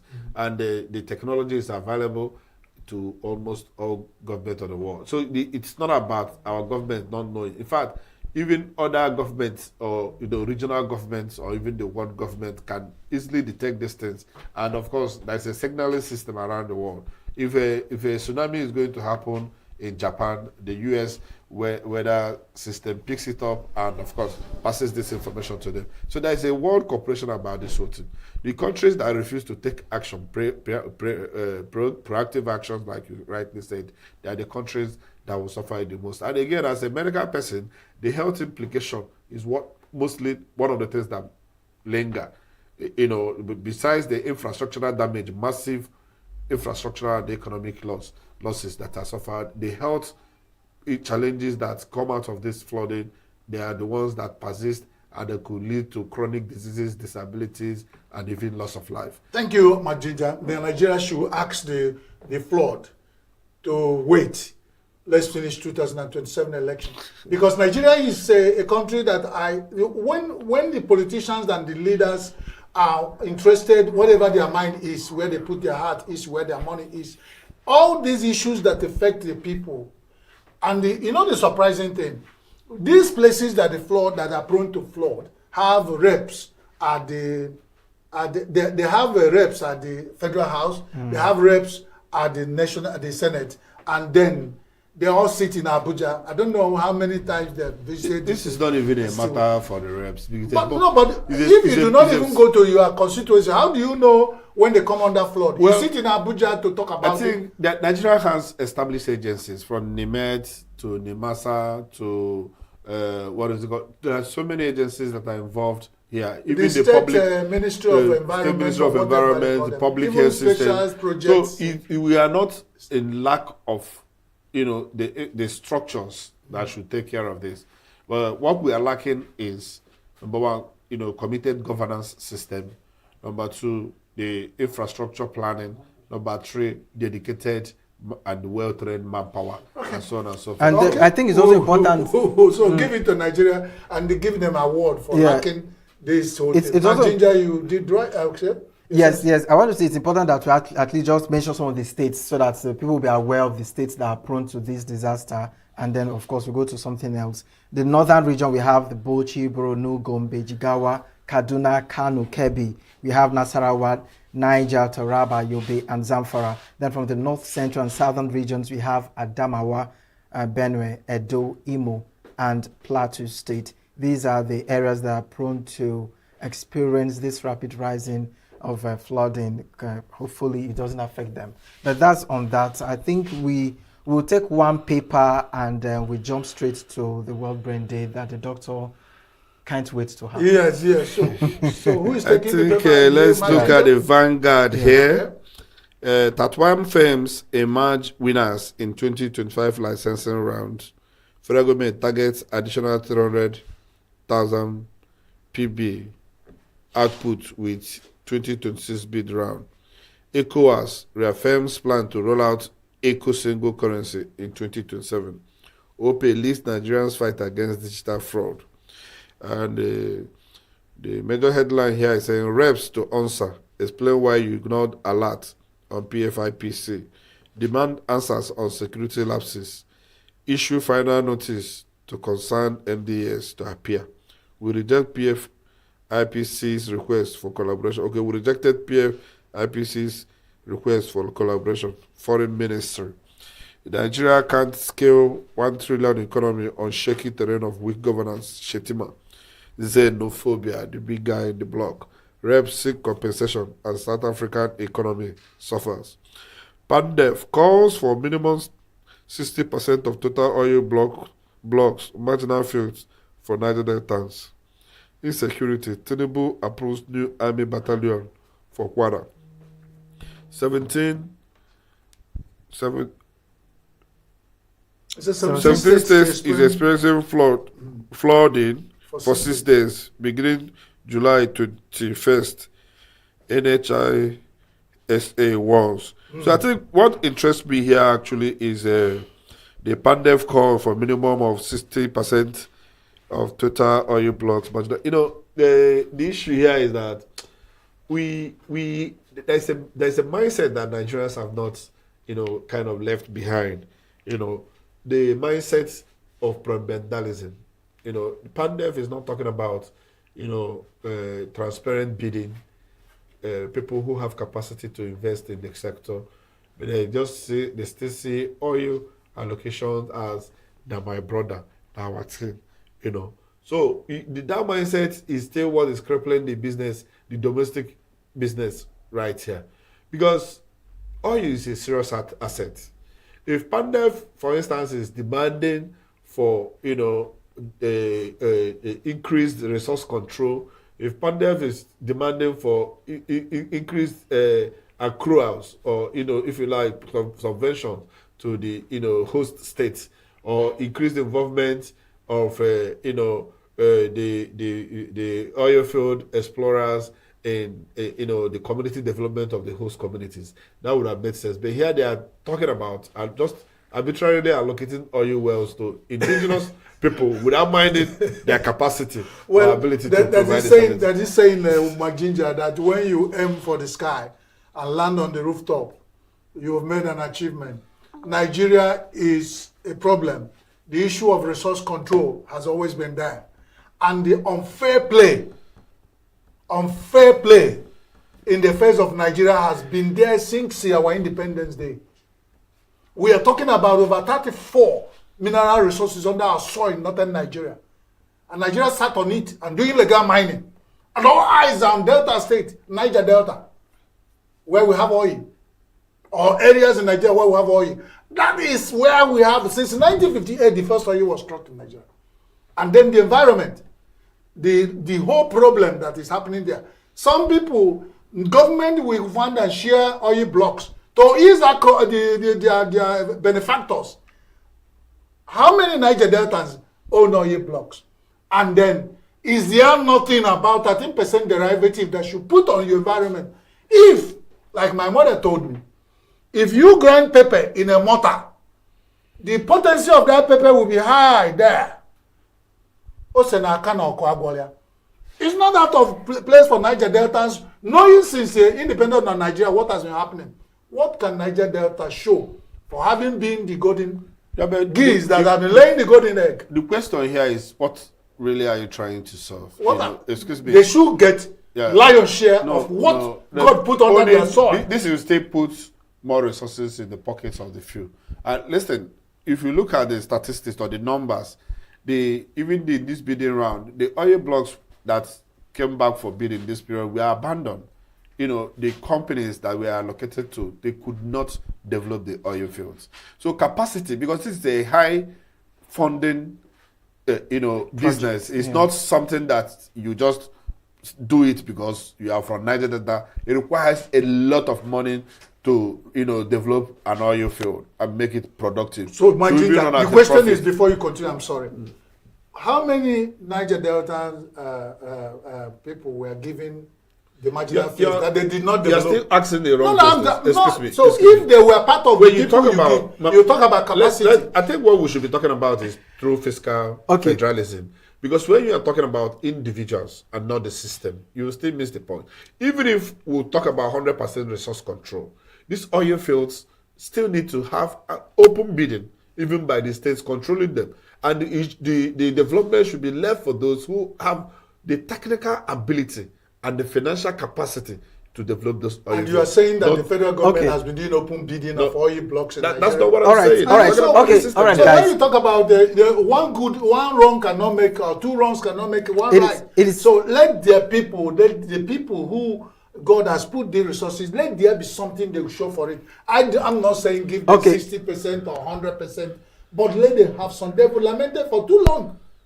And if you carry another person's corpse, it always looks like you're carrying dead wood. So let's say if it was me, or if it were me, or if I am the person, how will I feel like? And that's how to look at it. Okay, so it's also important we know that the demands from PANDEF is not just about the 60% allocation and what have you for the Deltans. They're also looking at forensic audit call, urging the federal government to halt further licensing without a thorough probe and audit of previous commercial bid processes managed by past administrations of the NUPRC. And also they're looking at environmental reparations. They called for strict utilization of gas flaring penalties to actively fix the environmental degradation and polluted water sources affecting host communities. And just like Maduka said, their major grievance is they feel the citizens are not enriched. Outsiders do get more of the benefit than the citizens. That's one of also their major concern. The truth is that even when you bring these benefits back home, a few citizens will still see, but that's not why the citizens should not. The system, it goes back to the system. I am happy with the rest of their requests, especially when they talk about audits, they talk about utilization of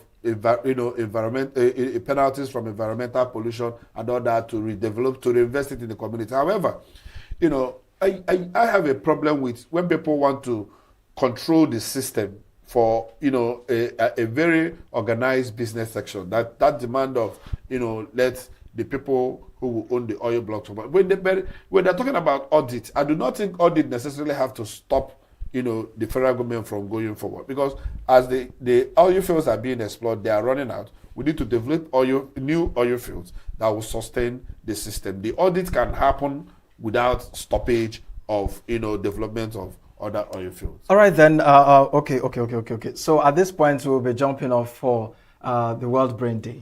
All right, let the This doctor world finally. I mean, I let the just still doctor- have brain. Of course, the we hardship see- and hunger has taken over our brain. So let's go to brain because everybody's talking about. Let's see Yes, how much of brain is left of you Nigeria. can check what we have. You can check that out, and let's work with that. Okay, so well, today is World Brain Day, and World Brain Day or International Brain Day is a global healthcare event observed on 2nd of July every year, commemorating the awareness of brain diseases. On this day, various local and global organizations and communities gather around, intending to emphasize the increasing awareness and advocacy about health care, education, and research of neurological disease. This year, 2026, the World Brain Day theme is Brain Health, Access for All. This theme highlights the need for fair, timely brain care for everyone, especially in underdeveloped regions. It turns World Brain Day into a call to close gaps to diagnosis, specialist access, and treatment, so brain health becomes a universal right, not a privilege. Let me tell you, my brothers, you know, I've been a medical doctor for 2 decades, and I can tell you that this is one of the most neglected sectors of healthcare. Incidentally, the brain, more than 40% of the world population suffer one form of brain disease or the other. More than 40%. That's almost half of the world population. It's a significant number here. And of course, you know that there is the brain is probably the greatest or the most important organ in the body. And when we talk about brain diseases, talk about epilepsy, talk about migraine, talk about stroke, talk about brain injury, and so on and so forth. Some of these diseases, or if not all of them, are associated with a lot of stigmatization. When someone has stroke, the family gives up on him, begins to prepare for his funeral. When someone is having epilepsy, he's easily isolated from the community. And when he's living in isolation, he runs the risk of, falling into, Depression. not just depression, but even hazardous situations like into fire, into, being knocked down by motor vehicles. Of course, depression is also a kind of brain disease, and so on and so forth. So, and the treatment of these diseases are not only, it's not only that they are not readily available, they are not accessible, and they are expensive. For instance, in ENUGU here, to be admitted into a neurology unit or a specialized neurology care unit for, let's say, treatment of a brain disease, you would need a down deposit running into millions. Some hospitals collect as much as 5 million. The least you could deposit, we're talking about deposit here, is $1 million. Brain surgery will cost up to 10 million in some places here in ENUGU. Think about the poverty indices. And you see, diseases are even the commonest one, the cheapest ones to treat, like epilepsy. They are mostly neglected. The people are not catered for. They are left to fend for themselves. You talk about people with depression, you see they are abandoned, and in most cases they progress to even more debilitating mental health challenges. So, brain is one neglected aspect of our healthcare. Immediately somebody develops an obvious brain disease, the likelihood is that he's isolated, he's abandoned, he's ignored, and he does not even have the resources or sometimes the necessary support for him to seek care. So it's an important day. It's a very important development in the healthcare sector that requires a lot of awareness, and we cannot speak, we cannot overemphasize the importance of brain care. Chris, if we leave Matt Ginger here, we talk about brain. The idea is that you have talked about the medical, what brings it, and now let's get back home. The other day we were here doing newspaper review. I was telling you, between my house, which is less than 10 minutes to the office here, to sit down here and talk about it, enter public transport, stop at Gwene bus terminus. You find the most Nigerian young people and old people that are, people will say they are mad. I don't regard they are mad.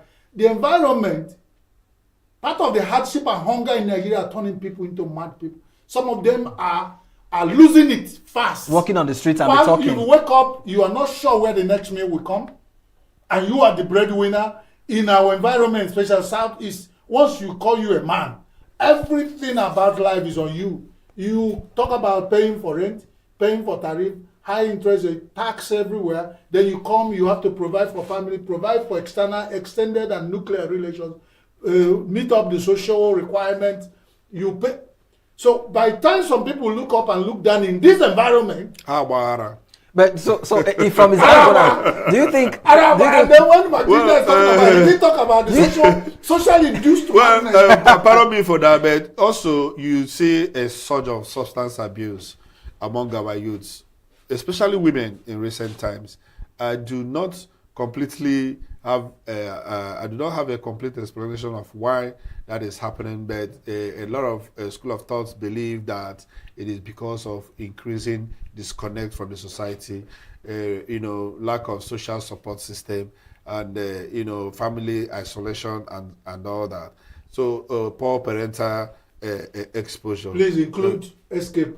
When people want to escape, that's for the men. If they have for the opportunity, men, it's more common in men to use these substances, from alcohol to every kind of marijuana. They have, very, very, funky, kinds of marijuana these days. You have loud, you have Scottish, you have skunk, you have all that. These are substances that are stimulants, and some of them are very addictive. Addiction is on the rise, and Nigeria does not have the infrastructure and the willpower to even look at the direction of people who are suffering from addiction. And just like you said, the outcome is that in your bus stop, Mr. Chris, that in your bus stop, in our bus not stops. in my bus stop, in our bus stop.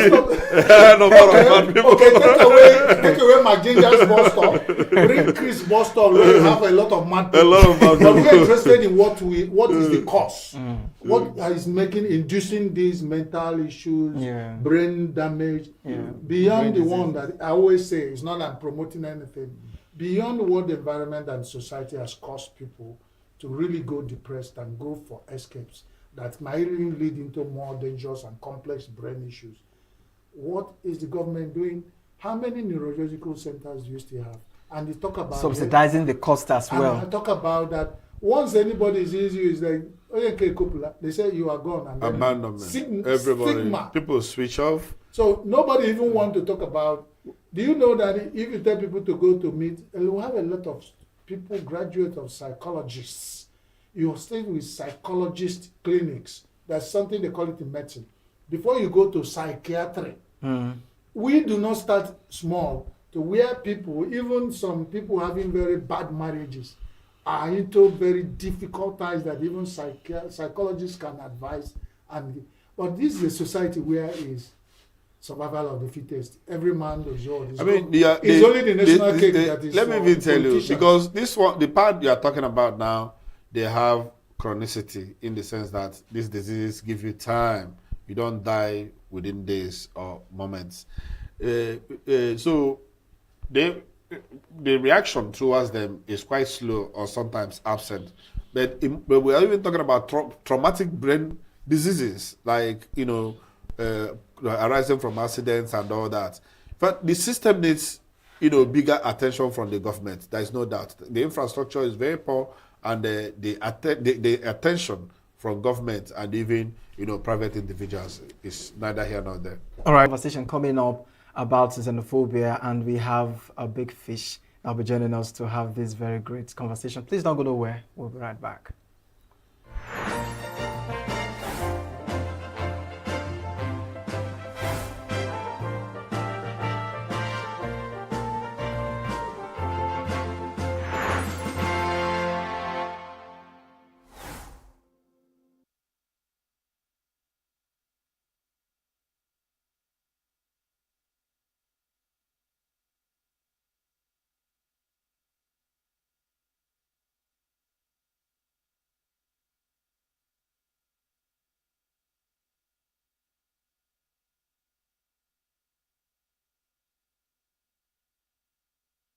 I think it's a good step.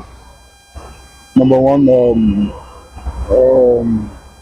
older people grow, the more experience they have. Am I right? And the more you dwell on a particular profession, the more expertise or skillful you become. So even 65 is okay, but if we can have people of 70 years they can still be brought back into service, that are active, I think is a good one. Because abroad, you know, they employ old people that are skillful and are specialized in some field. So 65 is nice, but it could be better. I don't see anything wrong about it, because with my perception of that profession, doctor, I believe it's an experienced profession. Okay, so if I walk up to any of the hospital, could be private hospital, could be general hospital, and I felt the doctor attending to me is of age, I feel there should be an experience in him.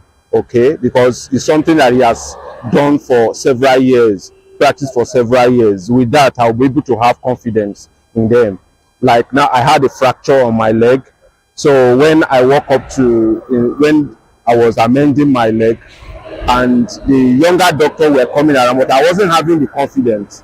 But when the surgeon came in, I saw it's an elderly. I said, oh, for such an elderly person to be in this field, would operate my leg with, you know, experience. And I had a very good confidence about that.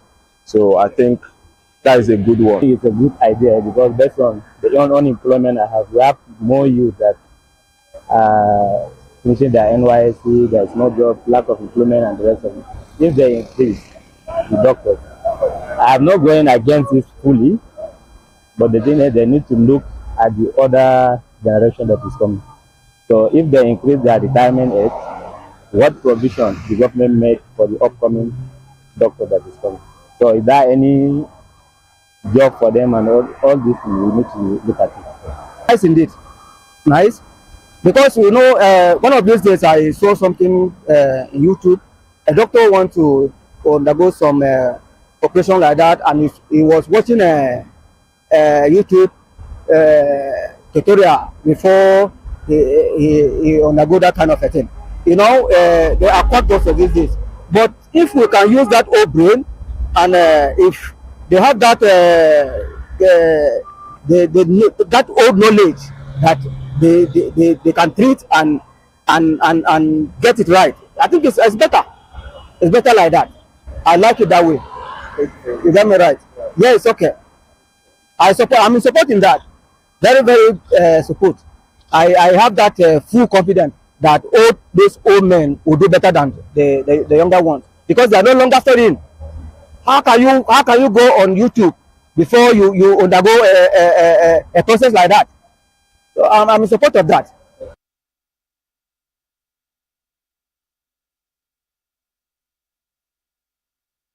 Every second, every minute, every day, news is breaking, events occur, and there are new developments. At Signature TV, we follow these stories objectively, bringing all sides without bias, explaining the complex issues, breaking down the numbers, and investigating the issues behind the news. Anywhere and everywhere, near or far, wherever the news is, we will be there. Signature TV. News in your pocket.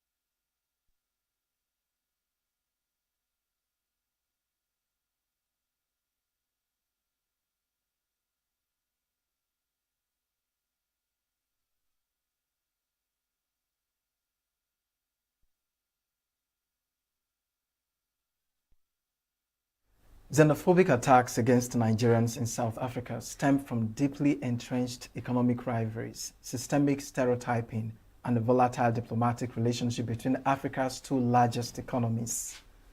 Local host communities often accuse Nigerians of taking scarce jobs and dominating retail sectors like salons, automotive repair, and local shops, right-wing political figures and citizen groups frequently generalize well-meaning Nigerians, falsely stereotyping the entire diaspora as being involved in human trafficking or drug networks. In July 2026, the Nigerian government successfully completed the emergency voluntary repatriation of 1,490 citizens back to Lagos. The Nigerian consulate confirmed multiple Nigerian casualties, including individuals assaulted by local security operatives. Meanwhile, in a recent interview, courtesy to Vanguard, some returnees shared heartbreaking testimonies of their experience in South Africa. Let's take a watch. Nigerian embassy, one guy was also robbed there and they couldn't do anything. And policemen were parking there, they couldn't do anything for that. So I'm very happy to come back with my life. Right now, I feel relieved that I'm back home because actually I've spent about 14 years in South Africa without being,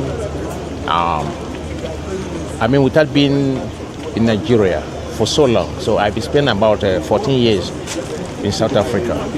So right now that I found this opportunity to come back home, I think I'm happy, I'm relieved, I'm safe also.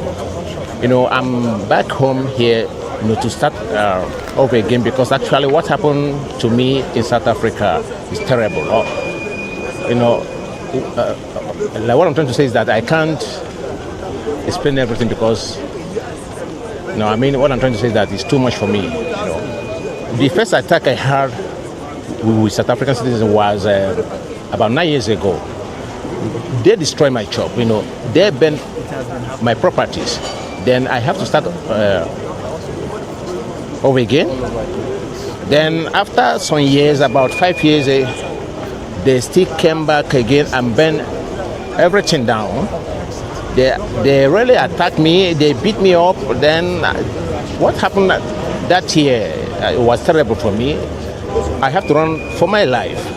I have to change the province that I was staying. Then I have to relocate somewhere else. Still, they were still chasing us. They said that we Nigerians, we must go back. You know, I've been to South Africa. I've been staying there for about 14 years. I was doing my business, legit business. I was doing an electrical job. I repair phones and I sell phone accessories. I've never committed any offense in South Africa. What I'm trying to say is that, even the police, they know that because when I went to police station to do fingerprints, they couldn't find any problem with me. Understand what? Fingerprints, they couldn't find any problem with me. Understand what I'm trying to say? So, which means that I have never committed any crime in South Africa. But they keep chasing us Nigerians. They say that we must go back home. I don't know the reason why. I experienced a lot. I swear to God, South Africa is not a country. It's not a country. I swear. South Africa is a zoo. South Africa is not a country. South Africa is a zoo. I've been in South Africa now 12 years. What was your most difficult moment in South Africa? Since when I've been in South Africa, everything difficult. I lost everything. I lost money, I lost property, I lost my wife, I lost my son over there. 3 years old today. Imagine, birthday today. And it's today they are chasing us. South Africa will never see forgiveness in this world. I swear. They will lack of everything. I swear. My name is Emanuela Kagosu. Then I went to South Africa, so thinking I'm going to make money in South Africa, but that place is it's no place to go. It's not safe. We face a lot of difficulties because we Nigerians, you know, we are very hardworking, but them, they are very, very lazy. So they think maybe Nigerians were taking their jobs, we're taking their wives, you know, and whatever, you know. So now they call something match and match, and that match and match thing is, they start. Welcome back. We're still on Signature Morning, and today we have told you we are discussing that very important as this disturbing topic, xenophobia. And guess who is coming to dinner tonight? We have Ambassador Anderson Kema Kolam Madubike. a career envoy, an ambassador who has served in different nations of the world in Nigeria. He's a career diplomat and a career envoy with over 27 years of experience in Nigeria Foreign Affairs Service. And currently, he's serving as Director of Economy, Trade and Investment of the Ministry of Foreign Affairs in Nigeria, and then he was there. He has been once in charge of affairs in South Africa. So when we're talking about xenophobia, he has some things to tell us. He has been in Australia, so many other countries and currently we have Ambassador Nkemakolum here in the studio. So we're not talking about where you were before and where you have been to. He is now an ambassador in Signature TV studio. Welcome, Ambassador. Welcome. Thank you. You are looking dashing, very smashy, and I can't explain that, but you want to tell us why? What's the secret? Let me start by first of all saying it's my pleasure to be here and also correct the impression that I exited the Foreign Service this December, having put in 32 years and 10 months. And during this period, I worked in various capacities, in missions in Ghana, Portugal, South Africa, of course, China, America, Atlanta, and finally, last High Commissioner to Australia and the Pacifics. Yes, xenophobic incidences are not strange to some of us. I remember while in Ghana, we see some of them, especially as it concerns Nigeria. And South Africa have been there for a long time. And unfortunately, it shouldn't be, because these are unfounded fears. Our brothers look at us as if other African countries, as if we are taking their jobs, we are taking the opportunity they have. Whereas it's not supposed to be so, because this definitely negates the position of AU, which is African integration, for labor mobility, cross-border activities, and many things. But I'm happy to also observe before we go further that yesterday, ECOWAS heads of states met in Sierra Leone a few days ago, but yesterday concluded that this issue should be in the agenda of the next AU meeting. So it's no more talk, there should be need for actions. And of course, this has warranted that AU also have to look at those various chapters and constituent laws that put there, non-interference, sovereignty. Is it working? I don't think so. Especially looking at, you see, the effort we made to emancipate all African countries, especially South Africa, Southern Africans, South Africa in particular, against, of course, apartheid, across all borders. And of course, Nigeria championed it. And in the spirit of integration and unification, I don't think we should be talking about things like this, where shops are looted, physical harms. Look at the irritating stories we are hearing. Families, of course, are disconnected. Even when you're married in South Africa, they say, no, go. Where does that happen? Because you're a Nigerian married in South Africa, you people have children. They divide families. So something has to be done to restore sanity in the overall interest of our continent. Ambassador, it's good to have you here. I didn't tell you guys that he's my direct boss. Ambassador, he has been personally nice to me. And I'm happy to have you on the hot seat today. You have been all over the world, this much in our world, and especially around Africa. Like you said, you have been in Ghana. I know while I was in Guinea-Bissau, the people in charge there, you were always in touch with them. Every Nigerian consulate that I've made contact with, and immediately I introduce myself as knowing you, I get special attention. Thank you, for making things, life easier for me around Africa and around the world. This morning we are in Signature TV. At some point we are the Chache in Pretoria or Johannesburg, and you have also been in Ghana. What exactly did South Africans and Ghanaians get wrong about Nigerians, and what did Nigerians or has Nigerians gotten wrong about South Africans and in Ghana? And as a Chache and a top foreign ministry official, during your career, and by the way, congratulations for meritorious service. I didn't even know you've come home, and I was going to call you for, for what. So, what is the most distressing call you've ever received from a Nigerian in a foreign land in terms of xenophobia? Yes, we are saying the same thing. For instance, when I was in Pretoria, South Africa, you see, some of us see this as an irrational fears of your brother. Nigerians, given where we're coming from, when we're even out there, yes, hardworking, we are loud. We are loud. So in most cases, our brothers think that we're overstretching ourselves. They feel intimidated, unfound intimidation.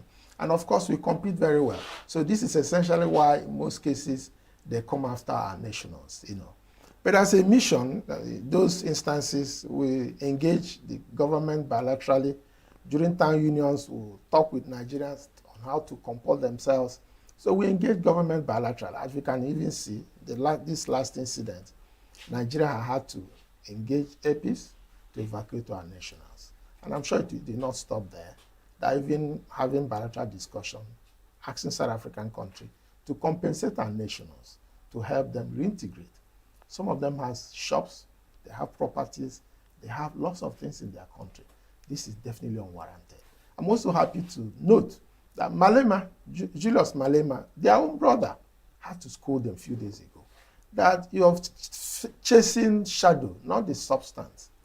Go back, apply yourself, be competitive. Even reminded them that there's people working in Nigeria, other nations working in Nigeria. Are we asking them to go?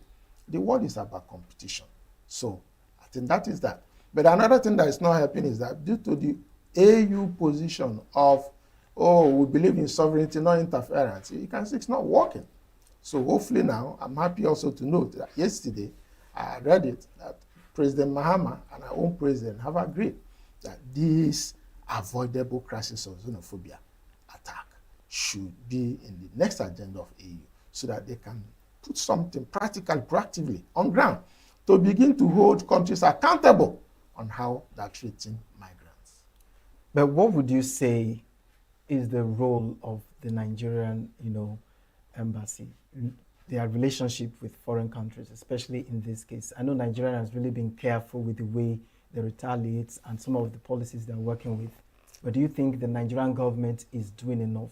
It's not just about evacuating the returnees, which is applaudable. Many people love them for that.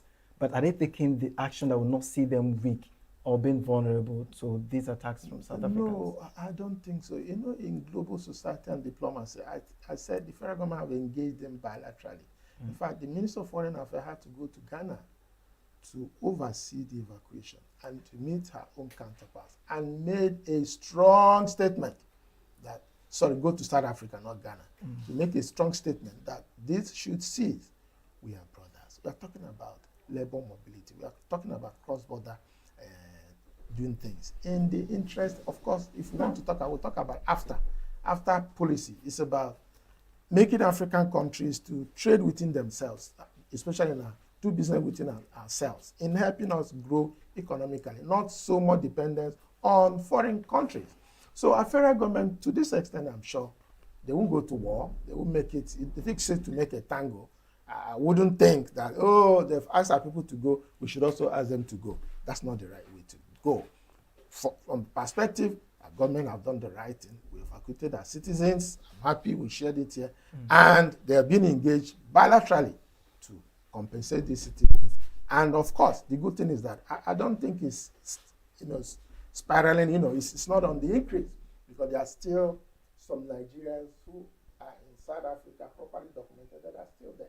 So I'm sure the situation is under control for now. Thank you, Ambassador. My father told me that if you ask everybody to go to their homes, if you ask everybody to go to their maternal uncle's home, nobody will be at home.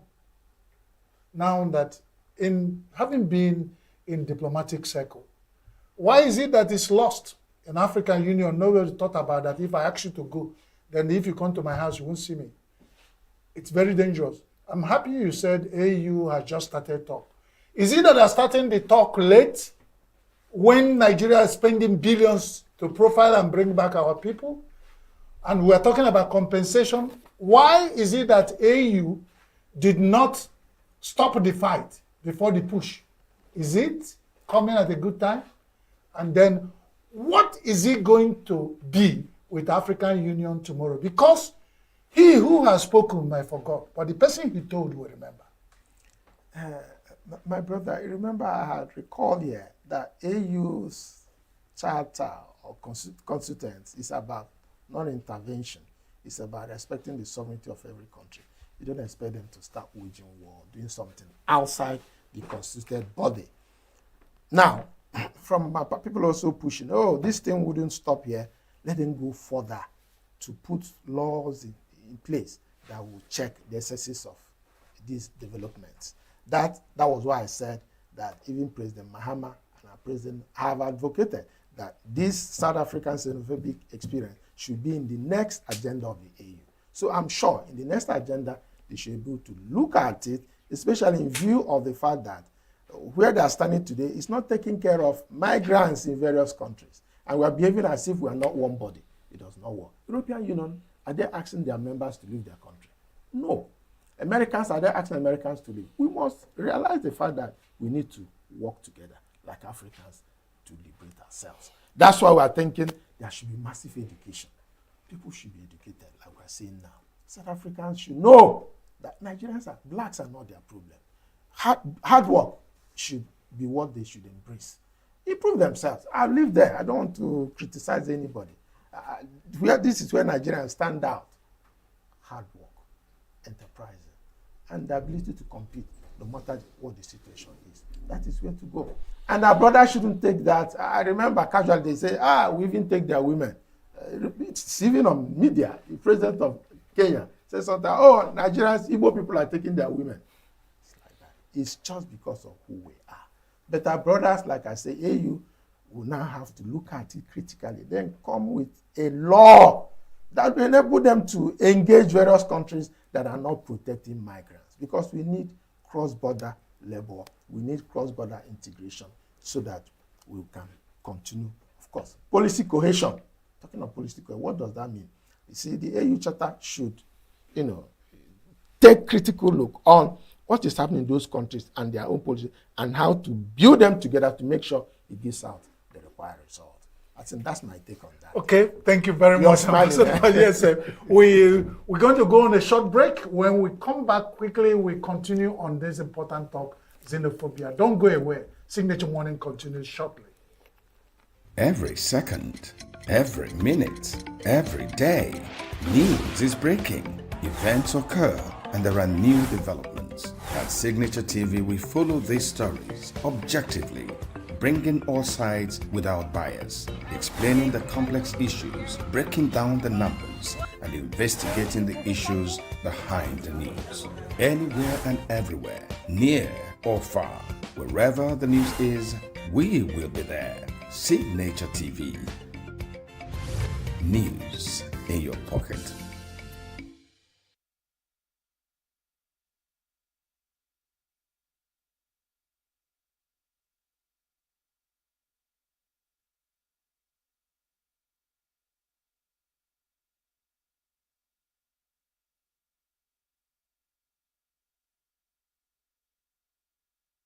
Not in my name. I'm not going to join that struggle. I join the struggle of people who love each other.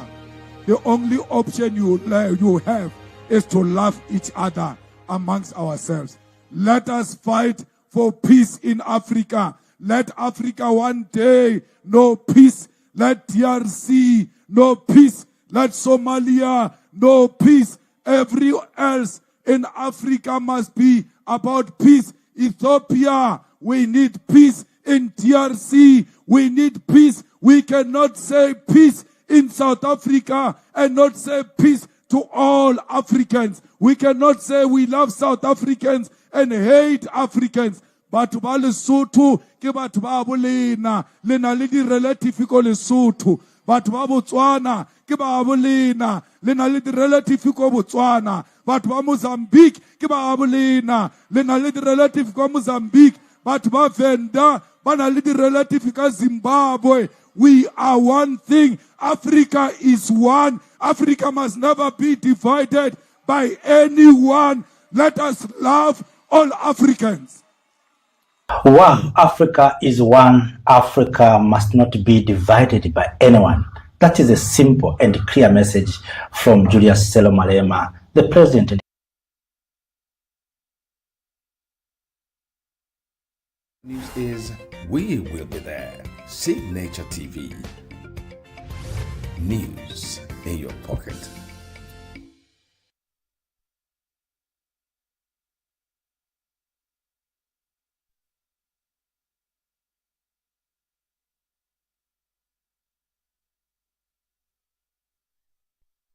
Yes, Africa is one. Africa must be one. I like the passion of Julius Malema. His consistency about the oneness of Africa is very impressive. The young man, he's a true African in a time that we're in need of, nationalists, African nationalists. Mr. Ambassador, back to you. I'm happy, that you've left the service, so I can safely confront you with questions that I know that would have been unfair to put you on the hot seat if you were still in the service. So, Nigeria has 17 million people in the diaspora, one of the most organized diaspora. In fact, I can brag that Nigeria has the most organized diaspora. I've been to more than 30 African countries and more than 15 around the world. And every country I come to, I see a community of Nigerians, close-knitted, well-organized, know themselves, have their meetings regularly, a well-established system that should have been easy for the Nigerian foreign ministry to manage. You still have these 17 million people queuing up in embassies around the world to get the simplest things like their passports. To get attention of Nigerian government through the embassy is one of the most upheaval. In fact, a lot of Nigerians are resorting to shopping for other African passports just so that they can get around. The last place I was in was Guinea-Bissau. We are experiencing the same thing all over. It's not only South Africa and Ghana. Nigerians are having this experience in almost every country, especially in Africa, that they reside in. The most painful part of it is that in these countries, especially in Africa, you will see the presence of Nigerian government in those countries, starting from the pre-colonial and the colonial era. Remember that Dr. Nnamdi Azikiwe mentored other African nationalists like Kwame Nkrumah. He was the father of African colonial struggle, Dr. Nnamdi Azikiwe. After that, Nigeria, I remember, sent a military intervention in Namibia against the South African military that invaded that country. Nigeria provided, military intervention in that country to save African countries. I also remember Nigerian presence in South Africa. Nigeria was, in fact, Nigerian government had an official policy to intervene, provide funding, hosted South African apartheid, anti-apartheid leaders like Nelson Mandela and their former president. They were present here in Nigeria. We provided shelter, we provided support, we provided every kind of logistics for South Africans. In primary school, we donated 10 kobo to support the cause of South Africans in their struggle for apartheid. Nigeria spent money. In Ghana, I know that you have Nigerian doctors providing services for free. In Sierra Leone, in Liberia, in Guinea, in all over Africa, Nigeria is present. I was in Sierra Leone. I saw vehicles donated by the Nigerian government. In Guinea-Bissau, Buhari did a road. In Guinea-Conakry, in Congo, all over Africa. Now, what is the foreign policy of Nigeria as a country? We provide all this support. I know Nigeria's support for AU, Nigeria's support for ECOWAS, even for the UN.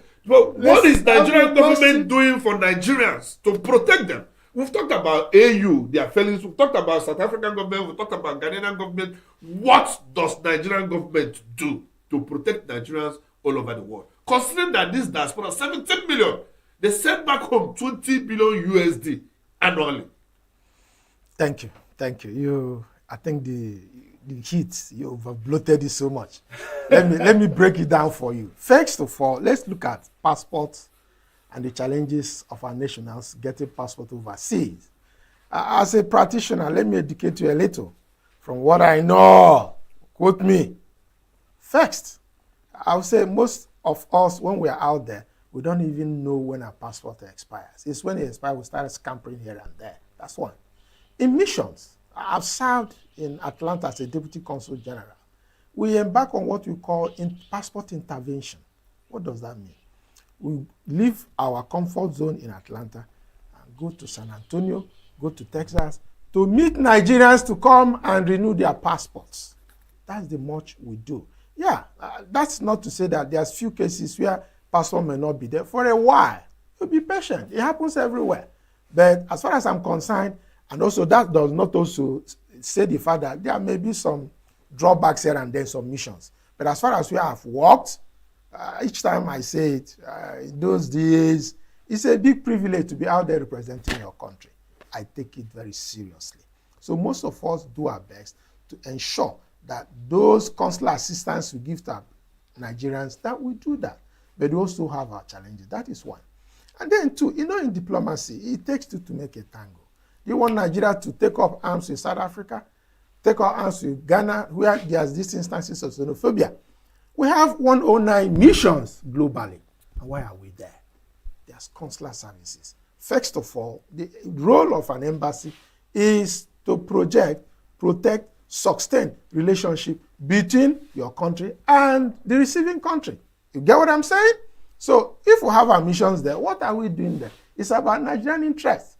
It's about our welfare. I remember most missions don't just cross their hands and see Nigerians suffering. We intervene. But there's a process. We won't go to war. There's a process for everything you're doing.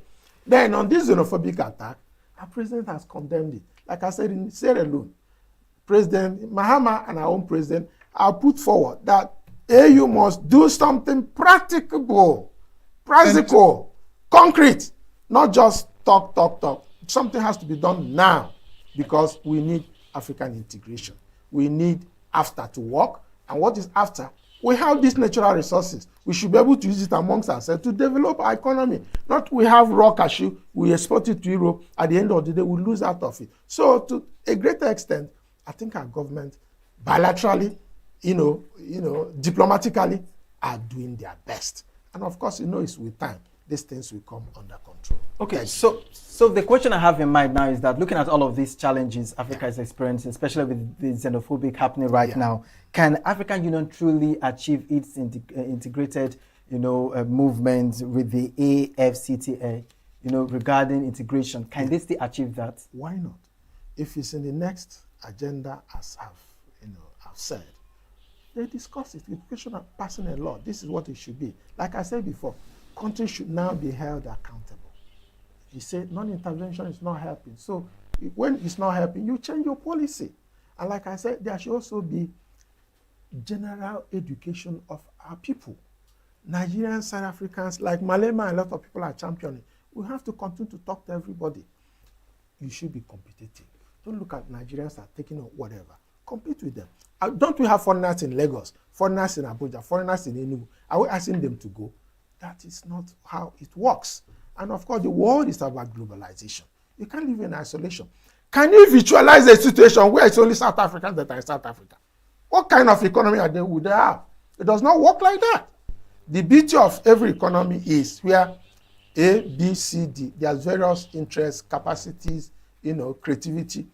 Nigerians are doing well in America. They're doing well in Australia. They're doing well in Canada. You know this story. They're doing well in the United Kingdom. When I was in Australia, I was marveled with the number of our professionals there. Medical doctors, teachers, 20-something thousand by my last count. And it's the same thing everywhere. So the world is a global village.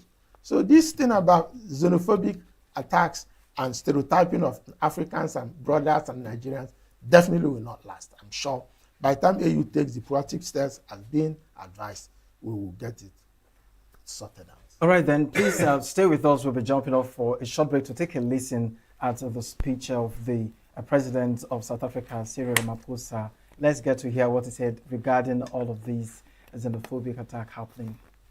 And crime and poor service delivery on foreign nationals, even as we recognize the challenge of illegal immigration, of having undocumented migrants in our country, which we are taking decisive action to address. Our problems are in the main our own problems, and which we have a responsibility to fix ourselves, working together. We recognize that many communities are frustrated by crime, unemployment, and the pressure on public services. Now, these frustrations are real, and we can never dismiss them. I addressed the nation the other day, and I acknowledged that these are the cries and these are the challenges that our people are experiencing. But we must also be honest about the causes of these challenges. The roots of these challenges lie in primarily the inequality that we have inherited from our past. Yes, many say we should stop blaming our past, but it is our past that continues to cast a shadow on the future that our people aspire to. Yes, slow economic growth is also a cause of these challenges, as I said, and also the weaknesses in service delivery are also causes of the challenges that we are going through. Meeting someone who was an ambassador in the United States, who was a British citizen, he said to me, he had lived in the United States for many, many years, and in a number of other countries, also on the African continent, and he said he could see that the past that had been imposed on black people who became slaves in the United States and the Caribbean islands, yes, and the colonialism that had been imposed on many people on our African continent continues to be a legacy that casts that shadow on the future that we all aspire to. And so therefore, the past is something that we have to deal with. We have to address. We can never say that that past does not exist. And it is this that we are dealing with. And addressing these challenges does require practical solutions, not the scapegoating of vulnerable people. The challenges facing young people are grave, and their concerns are real. And we heard them earlier from TV. News in your pocket.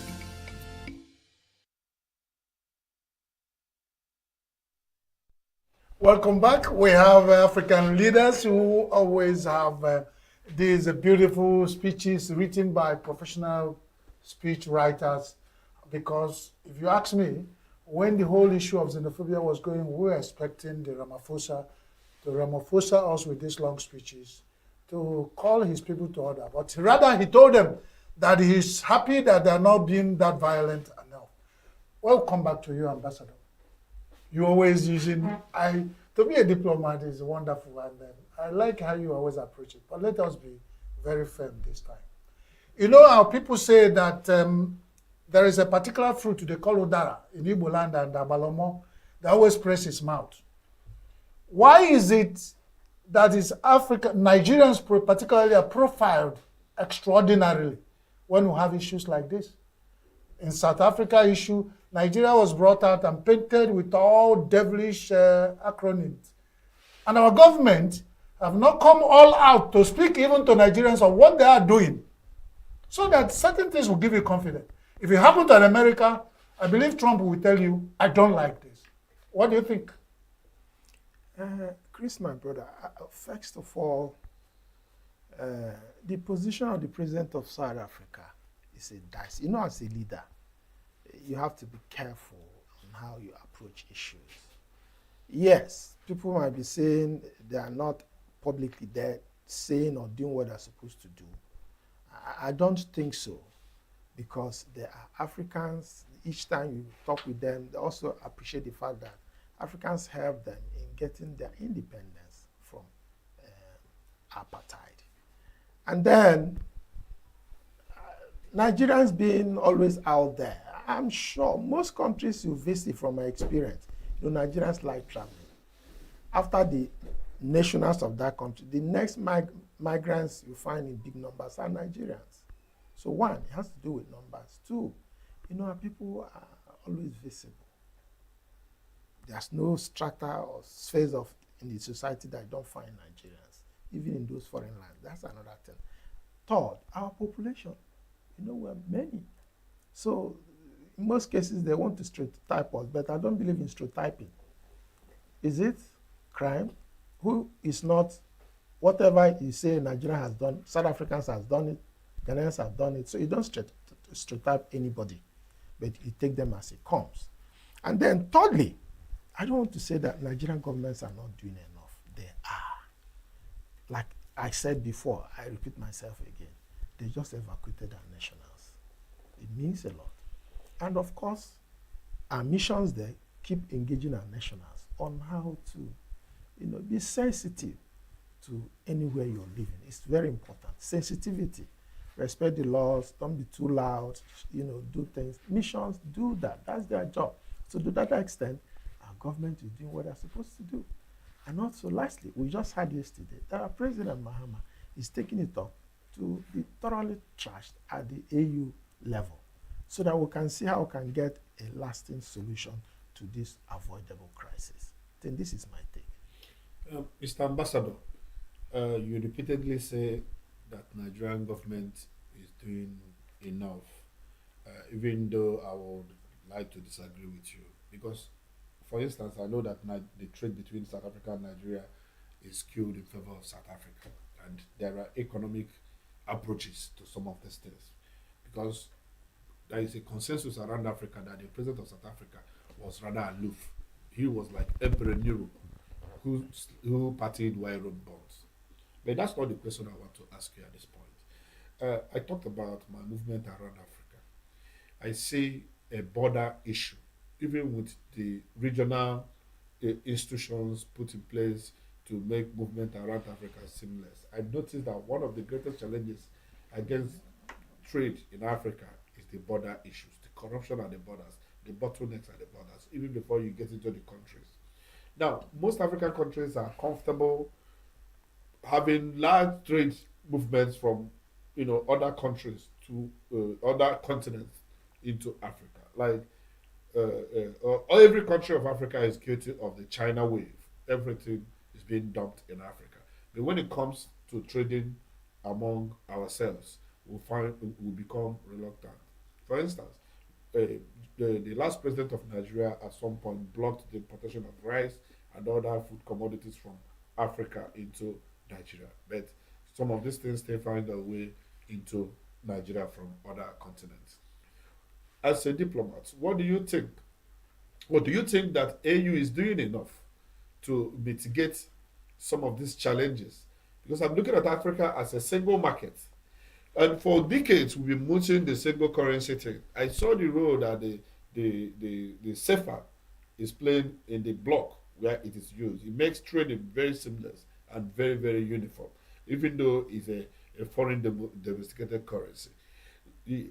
At what point does it become critical for AU to speed up the introduction of, single currency that will aid trade among African countries? Because some of these things, like currency, unifies, the countries that, use them for exchange. At what point do you think that AU should speed up the introduction of these currencies in order to aid trade among African countries? Well, I'll just say that you asked me a question and somehow you've answered half of it. I can only add that, anyway, I think it's time now. But also, each time I talk, I remind our people, independence of African countries, no country has been more than 70 years. Think of Europeans, Americans, hundreds of years. So every situation is a transition. I think we're not doing so badly. But like people are saying, AU has to do something now in sustaining the spirit of integration so it does not work against us. But of course, it's a process. It can't just come like that. So I'm hopeful that in the next AU summit, something concrete will come out of it in sustaining and implementing the integration of Africa. Okay, so in different summits that we've had, especially when we have the wars, the likes of Iran and different places, different of summits like this, we hear and leaders, outlining punishments, for these countries, especially when they kill children or they attack the vulnerable, which is against the policies of war, right? In a case like this in South Africa, we've recorded deaths of like 2 Nigerians that have passed on in the process of this attack, and the government of South Africa is yet to pinpoint people culpable of this act. Now, in this supposed summit that we are expecting from the African leaders, would there be any sort of punishment or accountability so things like this would not happen? Yes, like I said, what I've been reading these days is that people are now saying AU should come up with a consistent law to now begin to hold countries accountable. They can also push for compensation. So it's left for them, hopefully from the discussions going on now. I'm sure in the next meeting, they've realized that, sovereignty, non-interference is not working in ensuring integration of our continent. So I'm hopeful that in their next meeting, something concrete, something more practical, something more enforceable will come into place so that we can go to the next level. Ambassador, sir, we have talked about so many phobia. Let's bring it home. You are from ENUGU State, I'm from Anambra State. We've had such words like Igbophobia. We have had Omo Igbo. We have had state phobia. You are from Anambra, you are not from ENUGU, you are not from Abia. Now, as a career diplomat who know about public relations and how people relate, where are you going to advise our people? Because when we start to be one from home, and when we get up to the mega picture level, we can still be united. What do you say? Because we have had this issue where some people were sacked from Enugu State Civil Service and they line up at Uguanyama to go to Oka for civil, and some of them died in motor accidents. I have a friend who died in that. Now let's look at it. Are we really at home as a nation? Then we're talking about xenophobia, because let's look at that. My brother, let me start by saying, I'm sure Ndi Igbo will understand what I'm saying. And the more the merrier.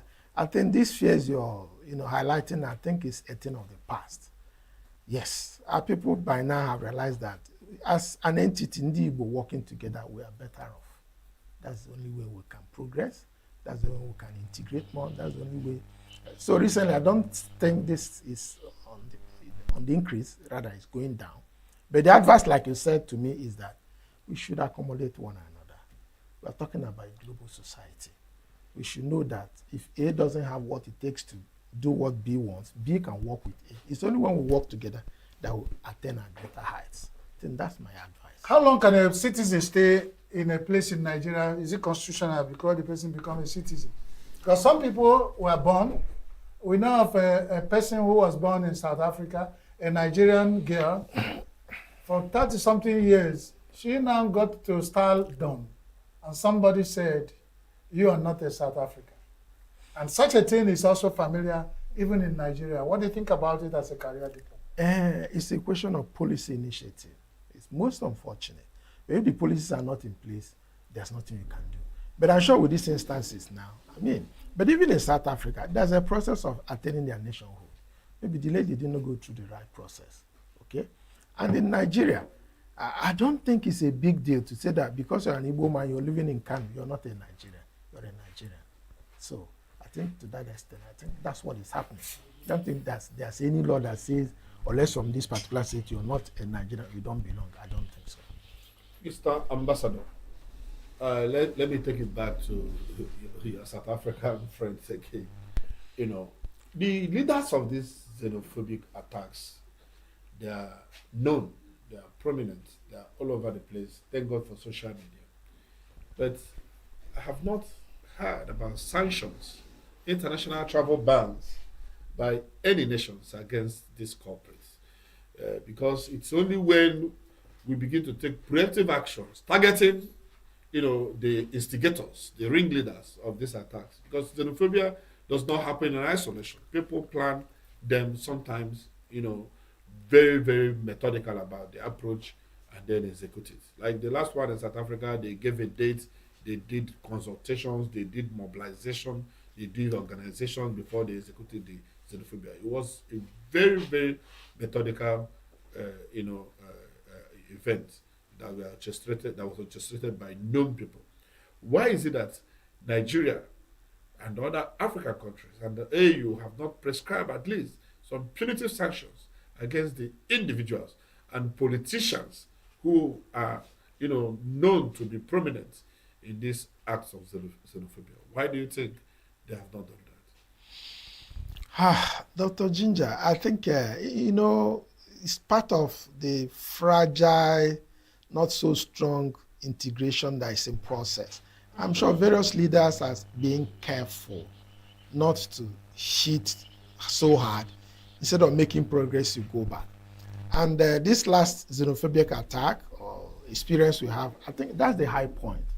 I'm hopeful that in the coming months and years, AU, ECOWAS, and other continental bodies will have to do something more concrete in checking this, avoidable development.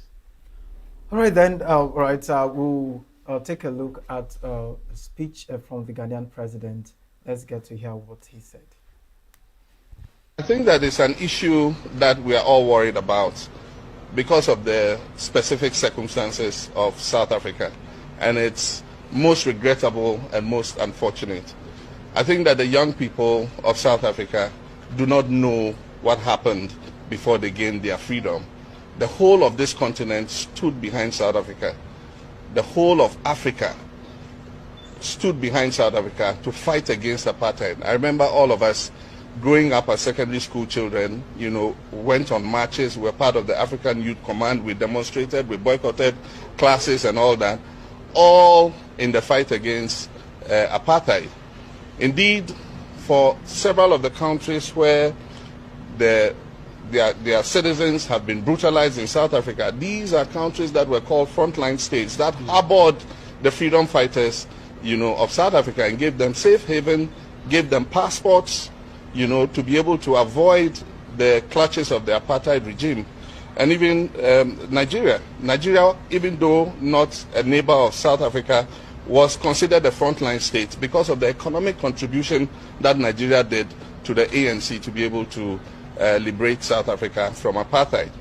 And so it is regrettable that the same people who fought against apartheid, are being attacked in this way. The pictures we've seen are very horrible. As ECOWAS, we've issued a statement condemning what is happening. The unfortunate thing is this is not the first time. It keeps flaring up. And so while we're condemning... All right, now, so Ambassador, just recently the federal government were complaining that they don't have proper data of Nigerians in the diaspora, to give account and to identify. How is this a major challenge? Because even some of Nigerians, even we in Nigeria here, we still have data issues. Somebody can commit a crime in, let's say, Sokoto and come to Rivers State and have a new identity and life goes on. How can all of this be put together for accountability, and also to give statistics of the people you have within your jurisdiction? Yeah, thank you. The importance of statistics is not in doubt. But let me start by highlighting that we have what we call NIDO, Nigerians in Diaspora Organization, being headed by Dr. or Honorable Abika Adebiri. So he's there. And I remember while I was in US as the Deputy Consul General, I was in charge of NIDO. Now work with Nigerians in diaspora. Yes, part of the challenge is that even Nigerians themselves living overseas there, they're also guilty of not doing the appropriate thing by coming to the embassy, documenting themselves. So going forward, we need to engage more in enlightenment and the essence of having statistics, data. That also affects, you remember our internet generated foreign earnings, most of them come in, what are diasporans sent in here? Most of them are not accounted for, they are not properly recorded. It's not just that, it's affecting the economy. So I'm sure with time, the government is doing what they're doing, but I encourage that they should do more. We already have an agency doing that. We should also talk more to our citizens. I remember those days when you have vibrant minister that's in charge of information. We need education. Followership is about proper education from leadership. We should do more in educating our diasporans. We should do more in educating our people to come up. Let's have the appropriate data in the helping in our economic development. Just Ambassador, sorry, quickly before we go, the Diaspora Commission, yes, and the Federal Ministry of External Affairs, Foreign Affairs, yes. Why is it that everybody is dovetailing to Diaspora Commission, which was started as a small agency?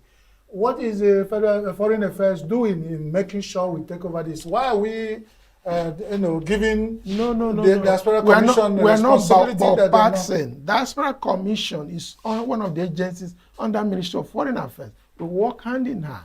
So it's not as if both are not collaborating. So that under us, we work with them.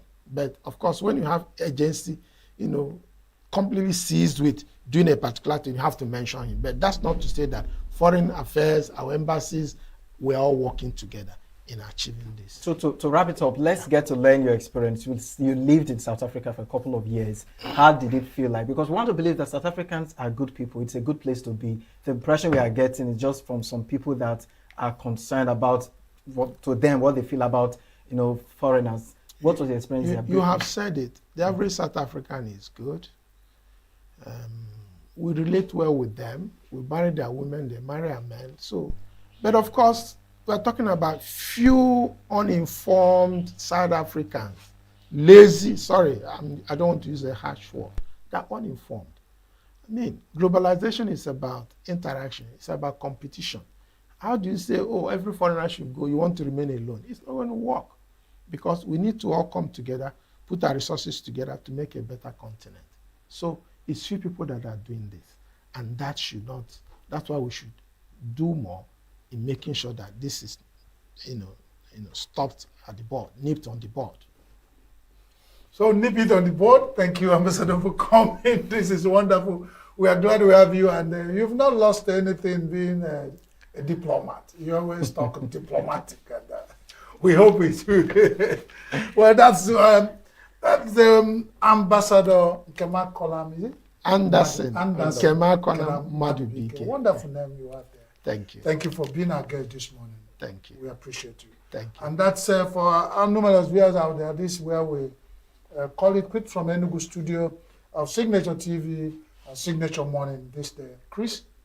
Right, so we'll be handing over to Abuja Studios to do justice with some of the exciting content they have for us this morning. Stay with us. Of course, 12 o'clock, we have the news coming up as well. Don't go nowhere. Thank you.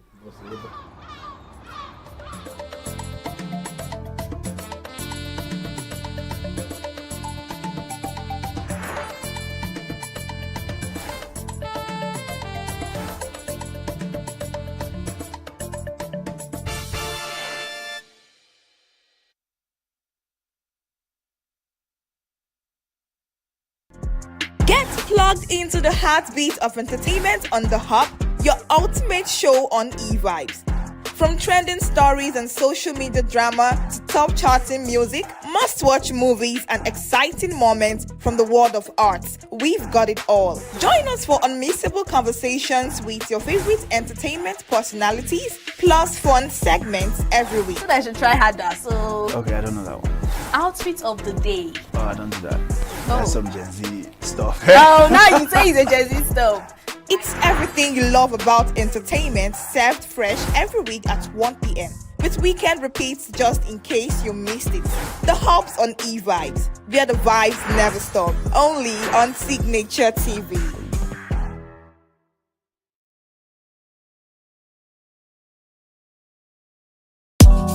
Tired of the snow? Tired of the bad TV signals? Nigeria has gone digital. Introducing Free TV, the national platform for every Nigerian. Get 100 plus channels immediately, sports, news and entertainment in your native language with clear picture quality. Whether you're in the city or the village, our satellite signal reaches every corner of 36 states from day one. No monthly subscription, just a compatible decoder and you are set. It's a national asset built for you. Take the show on the road, download the free TV app and stream your favorite channels anywhere. Starting this May, scan to download the app or call 0700 388 7277. Free TV, digital TV for free. Brought to you by NBC. Health is more than a diagnosis. It's your life.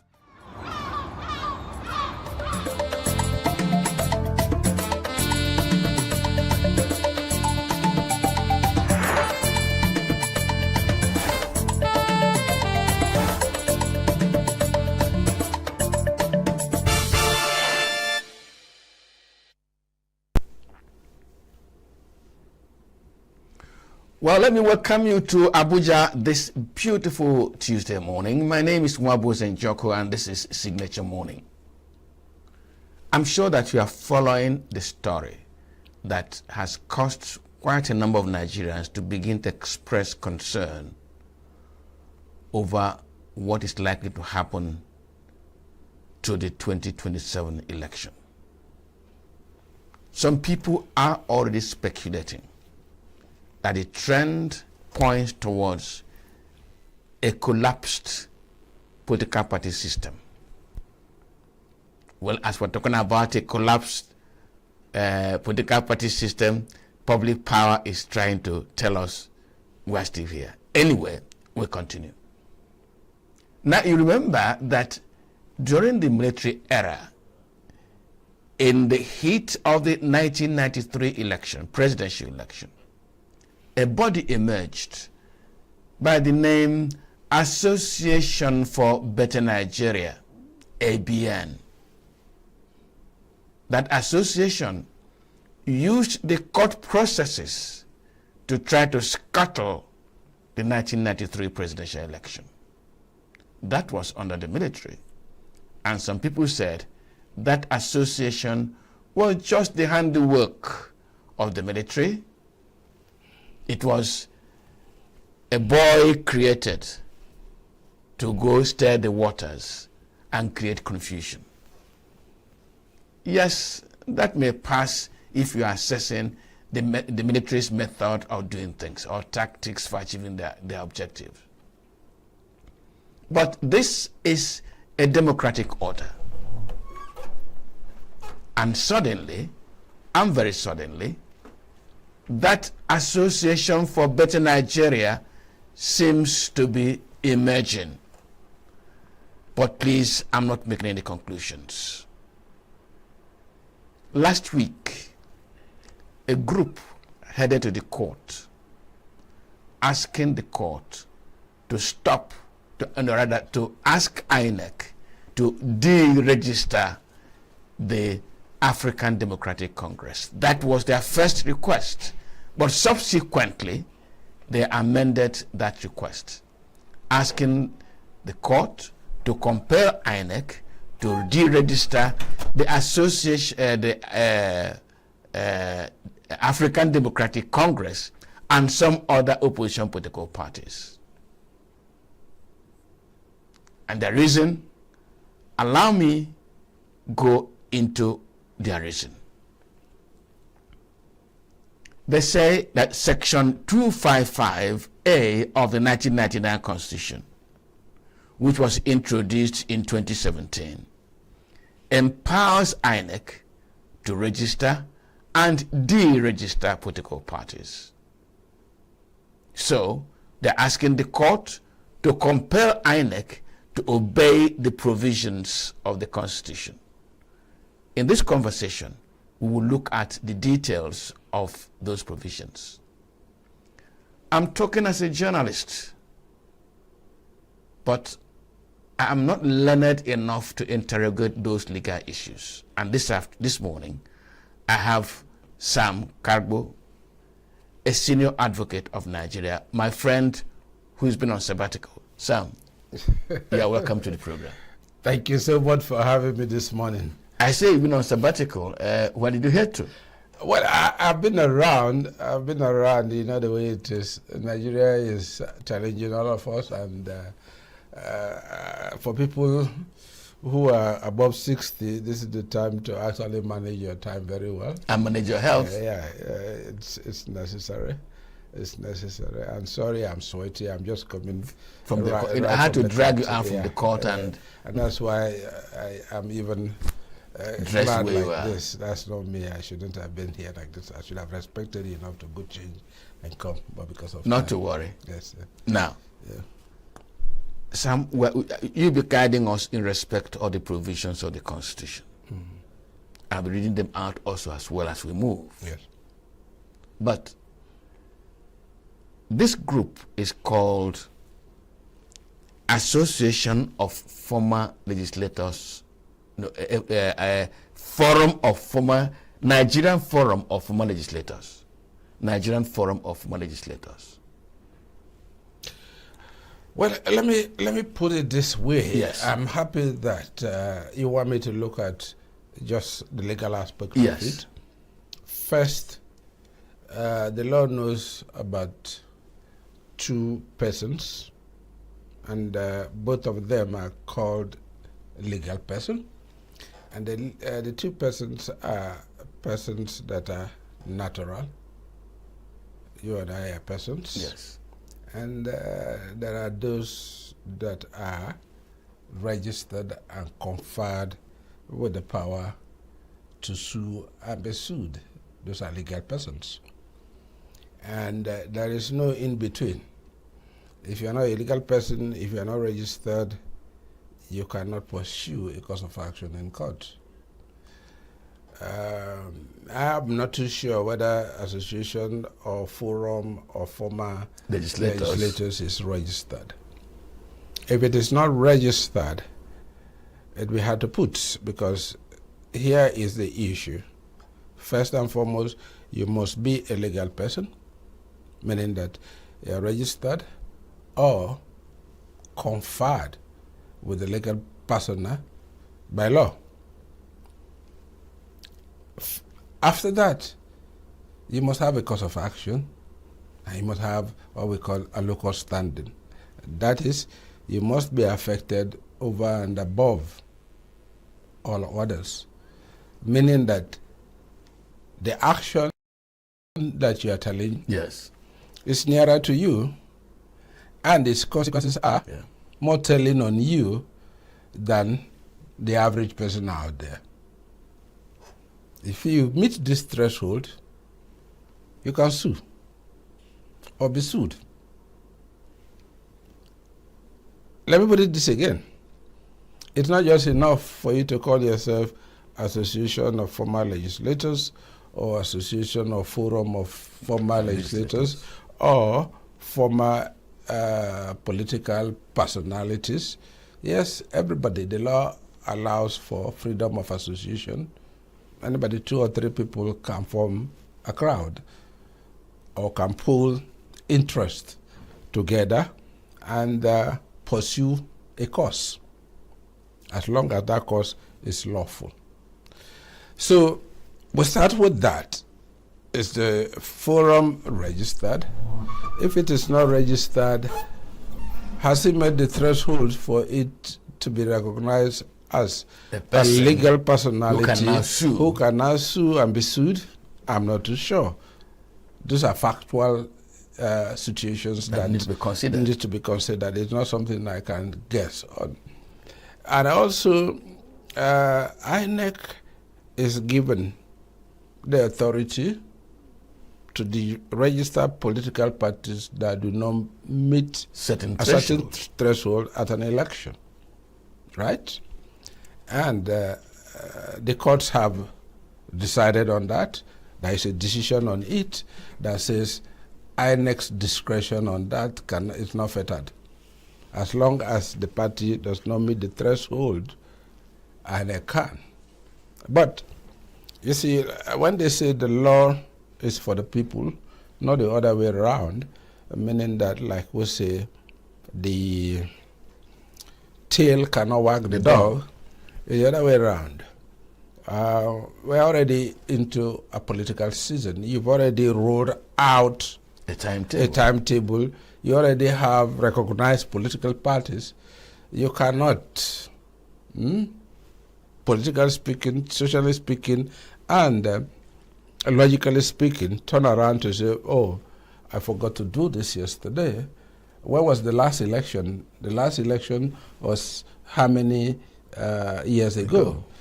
If you had done that immediately to say, let me do some housekeeping here or house cleaning and weed out this so that I don't go to town with this large number of political parties. I think there was a time when they had as many as 75, 77. Yes, it's unwieldy. But the law says, let them go test their luck. And if after the election you did not meet that threshold, you can be deregistered. So I do not see a court that can give that order of mandamus to force INEC to do that, because the court by itself, it's a Nigerian entity, a Nigerian institution for Nigerians, for the good of Nigerians, and for the good of the state. INEC also is Nigerian, for Nigeria, for the purpose of good governance, and for the most important thing, managing the process that give what? Institutional legitimacy. Right? So it cannot act whimsically. I cannot just act off the cuff. It has to be very methodological, restrained, and purposeful. The question you now want to ask is, to what end? If you say ADC did not meet the threshold, then how many political parties will remain? How many will we go out with? But mind you, you've gone to the election already with them.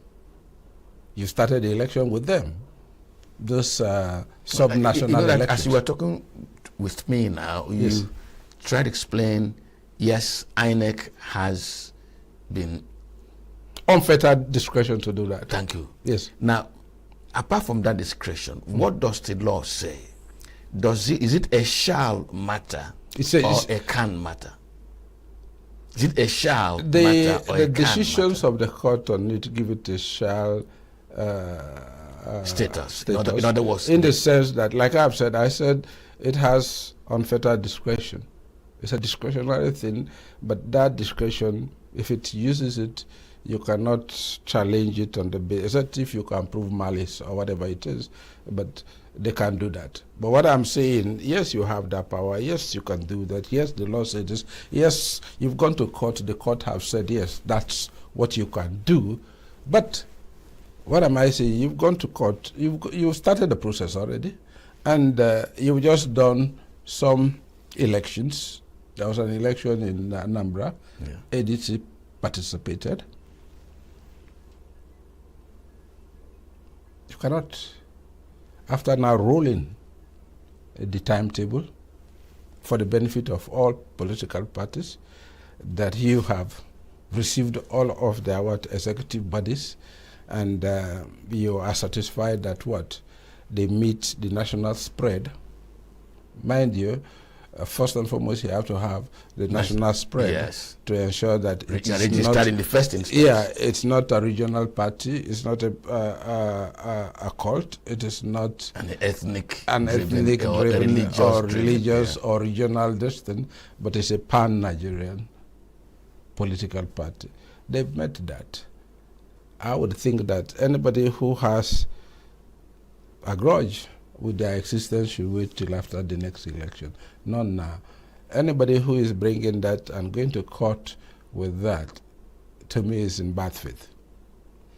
Okay. It's in bad faith, because you do not mean well. Because what you are now trying to say is that the opposition has now crystallized effectively in the ADC. They've displaced PDP. Because PDP has consumed itself. It has from within. So the carcass that remains there is no longer strong enough to play the opposition role. Labour came with that flash in the pan because of the personality of Obi, but Obi have moved out of it, the Labour Party. So Labour Party does not have the root and trunk. The spirit of the Lord has left the Labour Party. Yeah, it does not have. Oxygen has left it to play that role. So effectively, it's ADC. If you now go to court and say, remove ADC, you are simply saying there shouldn't be, and it doesn't tell well for democracy, and it is not even in the interest of APC, not in the interest of the government, not in the interest of the state, not in the interest of the country. Mind you, I'm naming these things individually because they're all different. They look the same, but they all look different, and above all, it's not in the interest of the people. But Sam, this is a contest. Yeah. It's a contest that will produce a winner, yes, and a loser. Yes. And nobody wants to lose. Mm-hmm. And if you are playing your card within the law, mm-hmm, not within morality, yeah, within the law, yes, permit me to just draw your attention back to what the law says. Mm-hmm. It says INEC has the power mm-hmm to deregister political parties on the following conditions. Mm-hmm. 1, if a political party breaches any of the requirements for registration. 2, national spread, fails to win 25% of votes cast in one state of any federation in a presidential election. Mm-hmm. Fails to win one local government of a state in a governorship election. Mm-hmm. Fails to win at least one ward in the local government chairmanship election. Mm. Fails to win one seat in the national or state House of Assembly election, or fails to win one councillorship seat in a local government election. Mm-hmm. Now, yeah, if this is the law, that's the law, and I, by the Constitution, and I approach the court mm-hmm based on this law, yes, will I be stirring the waters unnecessarily? If you have the locus, no. If you have the locus, no. And to me, an individual may, because it's a person, it's a legal person, can go there as Njoku, can go there, right? But when you create an association that the law does not recognize, you can't. A political party can, because what? That is their game. You cannot say a political party does not have an interest. They can. To say, okay, we've had this election, but these people who are banding themselves as a political party have not demonstrated capacity to indicated by the because Constitution. mind the political parties are the Constitution. Let me withdraw this, retrace the statement. The political party played. The Constitution has played favorites with the political parties and has given them a double personality, one private, one public, right? Okay. The private is an association. Yes. It can be an association of lovers. But this time around, it's a political association in one end, but the moment it is registered, it assumes constitutional responsibility, yes, which is what? Public. To form the government of the day and recruit the personnel of the government. That is a public responsibility given to them.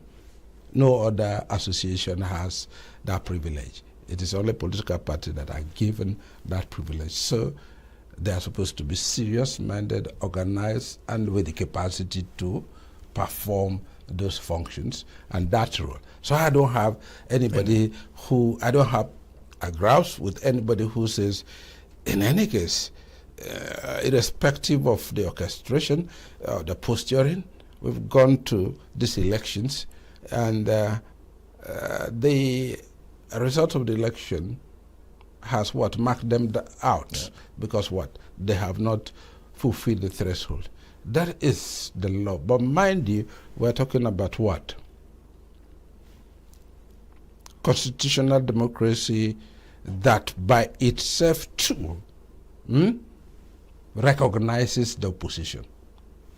The opposition is part and parcel of the entire democratic structure, the democratic governance. Right? If you read those raw letters as they are, you have no problem with that. But if you factor this into consideration, factor the point that the only effective opposition today is the ADC. If you take away the ADC, I'm not guessing here, it's a factual reality. If you take away the ADC, you do not have an opposition. The process of governance. You do not have an opposition, and therefore you are more or less sanctioning a one-party system. That is why I'm saying, yes, the law says so, no doubt about it. I will not question or query any judex, any judge that would say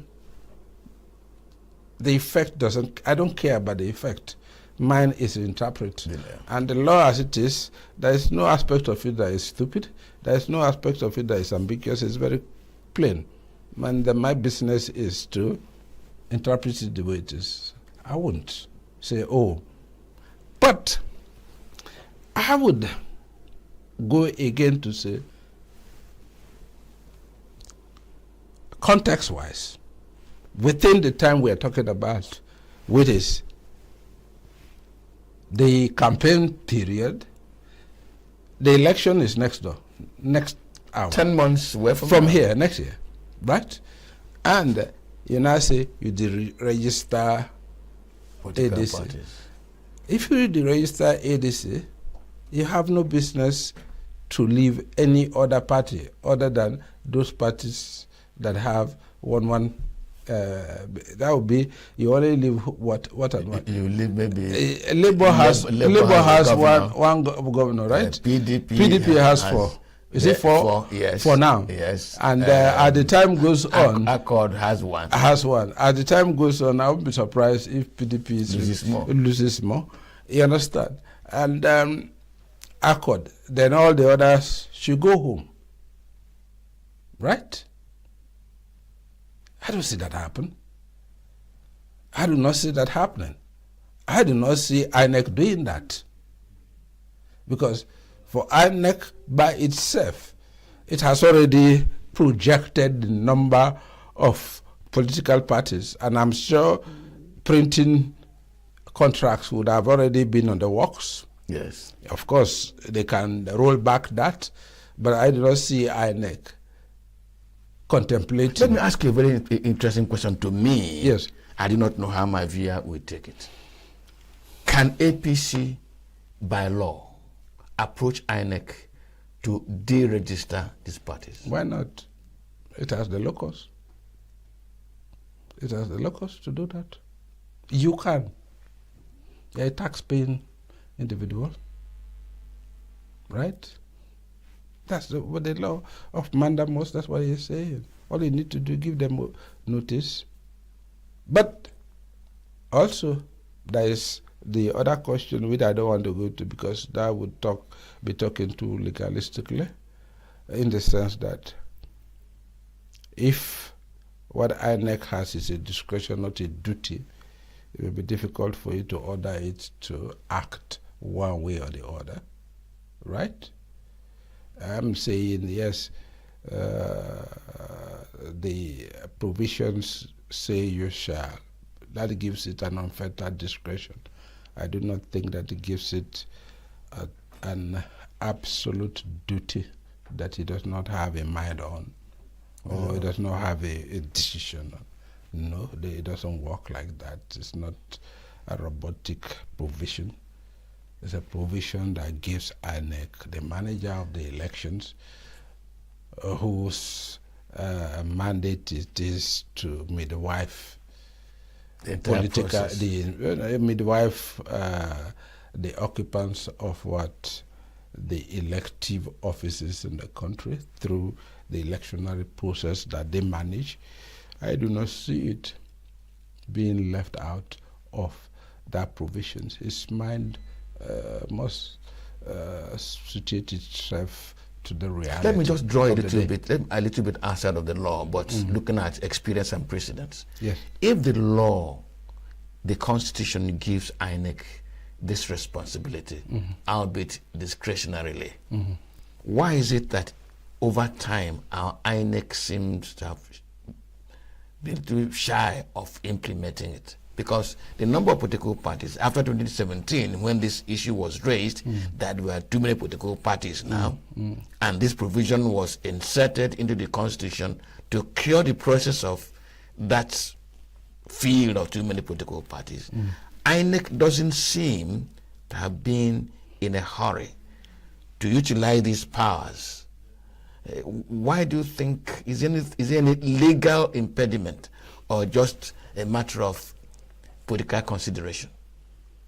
I'm happy that you've already answered the question in the sense that, like I said, I started with, or I made a point that INEC is Nigerian. INEC feels and breathes the same air that you breathe. And INEC, when I say INEC here, and I mean the personnel of INEC, those who take decisions for INEC, they have to have a balance between what the raw letters of the Constitution and the spirit behind that Constitution. So they're striking a balance here in the sense that, yes, we have the discretion to do this, but sometimes, somehow, we let go for the sake of what? Democracy, and because we stand at a very critical threshold in our constitutional democracy. So it cannot be too but those who insist, if you listen to our president, if you listen to our governors, if you listen to our legislators, if you listen to our lawyers, they will tell you that this country should be run by the rule of law. Those are Austinians. Those are Austinians. When I say Austinian, there's a principle of law theory that says the law is wise enough to say what it means, and you, the interpreter of the law, has no business to question its cruelty, its immorality, or whatever. And the law should be what it is in the books, and that anything that is not in the books is not legal. Morality and the law should be separate. But over time, we've seen the other schools, the development that they have introduced into the law. Today we have fundamental rights to give a boundary between what? The letters? Yeah, to give a boundary between the individual and the state, and to protect one too from the caprice of his neighbor. All of these are efforts by people who do not see a reason why we should follow that Austinian theory absolutely. So over time, people have come in to infuse some other philosophical thoughts. They've taken into consideration the sociology of the people. They've taken into consideration so many other aspects that collectively form still part of the corpus of the law. For an example, let's start with criminal trials. After the law, perhaps you have what? A conviction. Before you go to the next stage, they would ask for what they call locutus, for let the now convicted person to tell why or not the maximum sentence should not be made. We understand. And sometimes they take that into consideration in lowering the sentence. And also, There are 1,000,001 people out there, or 1,001 people out there, all in the correctional centers across the country that have been sentenced to death. But the governors are shying away from that responsibility. They're there. And you are not saying that they are shirking that responsibility. What you would say is that they are Nigerians. They have conscience. They know that, yes, the law has done its part, but they can use their own discretion to infuse humanity into the process. You understand? So it's done. So I see INEC doing that. As INEC should even do that. Yes, sometimes it's part of the stick and carrot sort of a power that you have to say, hey, if you don't put your ass together, I'll take you off the table. It's a disciplinary power. And I do not see the gain that INEC would have when he wants to use it blindly and without any soul and conscience. So I go back to my position and my point that I do not see INEC doing that. Okay, Sam doesn't see INEC doing that. This from the legal perspective. I said from the beginning that I'm going to be educated from the legal standpoint. I'm going to take a short break now, and when I return, I'll be dealing with this matter from the political perspective, and I'll be joined by the Inter-Party Advisory Council. We'll be talking about the politics of it. For now, let me thank Sam while I take a break. Sam, thank you very much. I took you out of your call. Thank you very much. Not to worry. You must go have your own thank you meal because I'm not supposed to be doing that to you. Okay, we'll take a short break. I will return. The conversation continues. Please stay with us.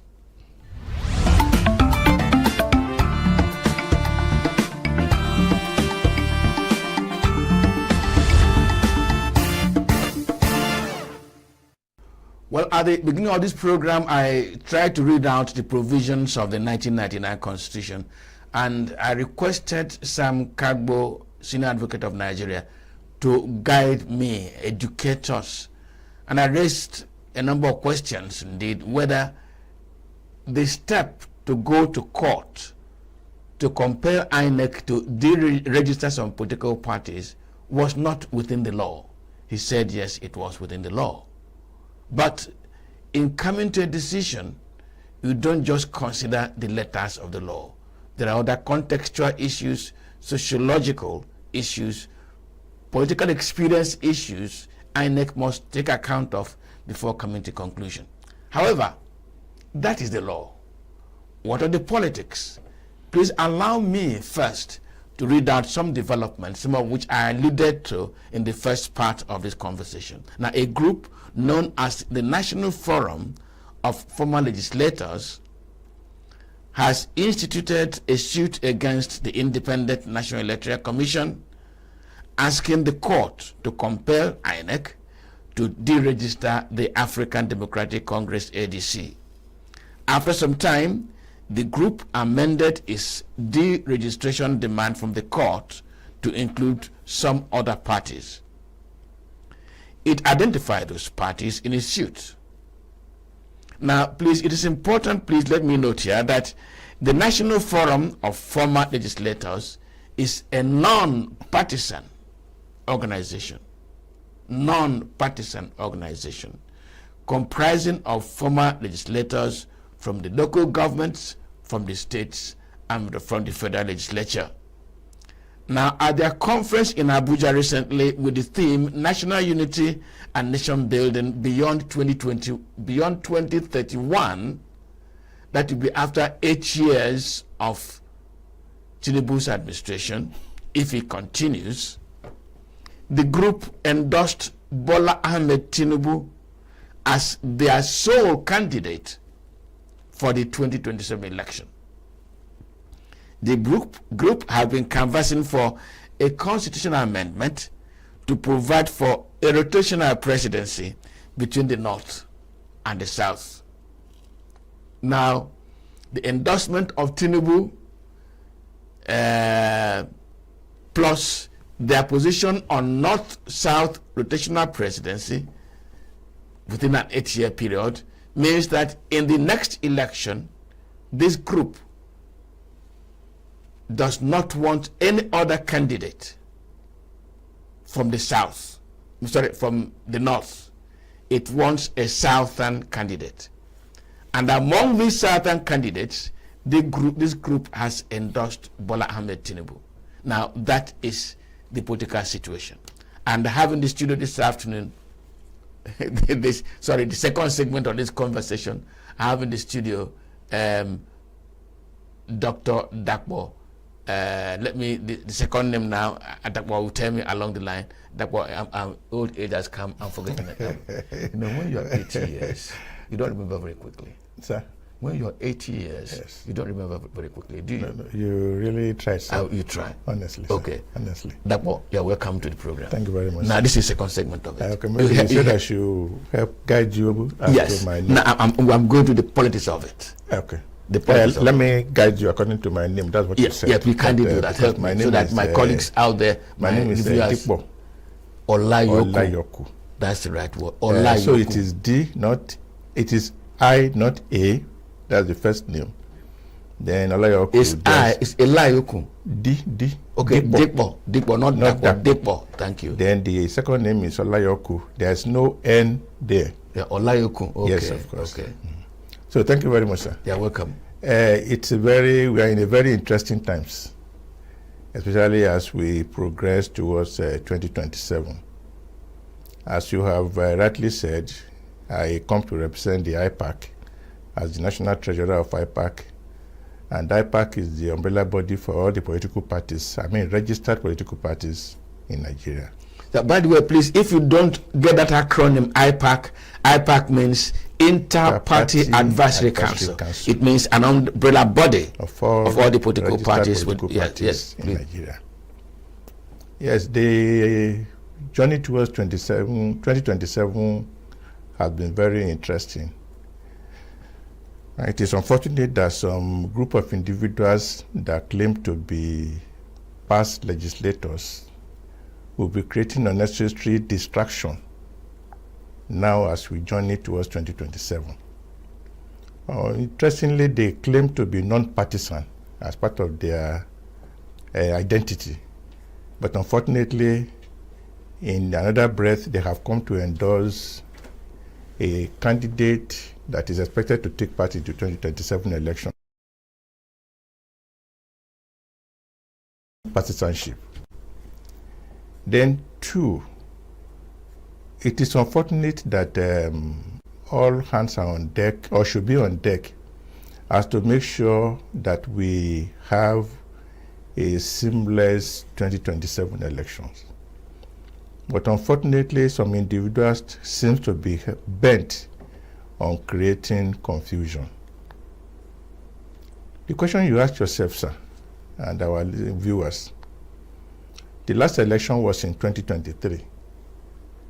And this so-called non-partisan group waited until on the eve of the 2027 election to come up with their suit to compel INEC to register political parties that failed to win seats in the last election. You see, sir, the problem with some of our political actors is that when they think they are smart, unfortunately in their smartness, they exhibit some aspect of foolishness. I didn't mean to denigrate anybody.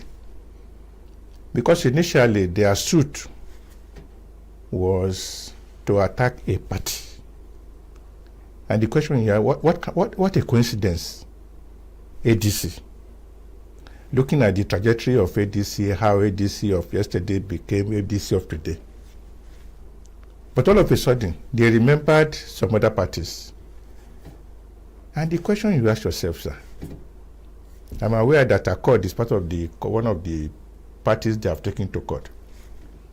Sir, why did they wait until when the governor of Osun State crossed to Accord? to emerge as their candidate. And if we look at the shenanigans that followed immediately after the man decamped, until INEC now said, oh, we have recognized him as the candidate, they now quickly joined him in the suit. You see, our worry as the umbrella body of political parties is that we believe that whether you are a party in government or a party in the opposition, we are working for the progress of the country, and more importantly, the growth of our democracy. That is why in IPAC, our slogan is known as Deepening Democracy in Nigeria. And we believe that by deepening democracy in Nigeria, every individual is expected to take actions or engage in actions that will promote democracy, that will promote multi-party democracy, and that will give Nigerians choices when choosing the candidate of parties to support or to vote for. But when you have a situation where some people are bent on narrowing the space, then that one contravenes the slogan of IPAC itself. So IPAC will never be a party to such a move. Yet the Constitution says after elections, parties that fail to meet certain standard can be deregistered. And that responsibility is given solely to IPAC. To INEC. But INEC in its wisdom, because don't forget that unfortunately for Nigeria, we don't have a rigid program of elections. You find a situation where elections in Nigeria is staggered, always around. It's either the local government election or what we call off-cycle election. Maybe it will interest our listeners that since 2023 elections, there have been so many elections, beginning with Kogi in November 2023. Then from there we went to Anambra. Now we are going to Ekiti and Osun. INEC has been so preoccupied with organizing these elections. Now the question is, the man said, those people said they should deregister ADC. They should deregister Accord Party. But the big question you ask yourself is, as of today, ADC has senators in the National Assembly. ADC has House of Reps member in the House of Reps. The same thing when you go to the states, House of Assembly. Now, if per chance or per adventure, this party is deregistered, what happened to the members of that party in the National Assembly? Have they become partyless? Now, let's take the case of Zenith Labour Party. Yes. Today, in Abia State, if not all the local government chairmen, at least majority of the local government chairmen in Abia State are members of Zenith LP. Then if peradventure a court says to register them, what happens to those members? You see, that is why when we make moves or when we take steps, there's a need for us to look beyond the ordinary. That okay, assuming this thing I'm taking to court, the court grants it. What happens to these people? So it is a pity because unfortunately they have presented themselves as working towards a goal which is not in the best interest of our country. And like I said initially, we in NIPAC, we believe that whatever steps we take as individuals or collectively, it should be towards deepening democracy in our dear country. Let me And that just, is let me where we just make an stand. observation quickly, because you said something very interesting now. If Zenith Labour Party, for instance, Yes. if ADC, for instance, is deregistered, Okay.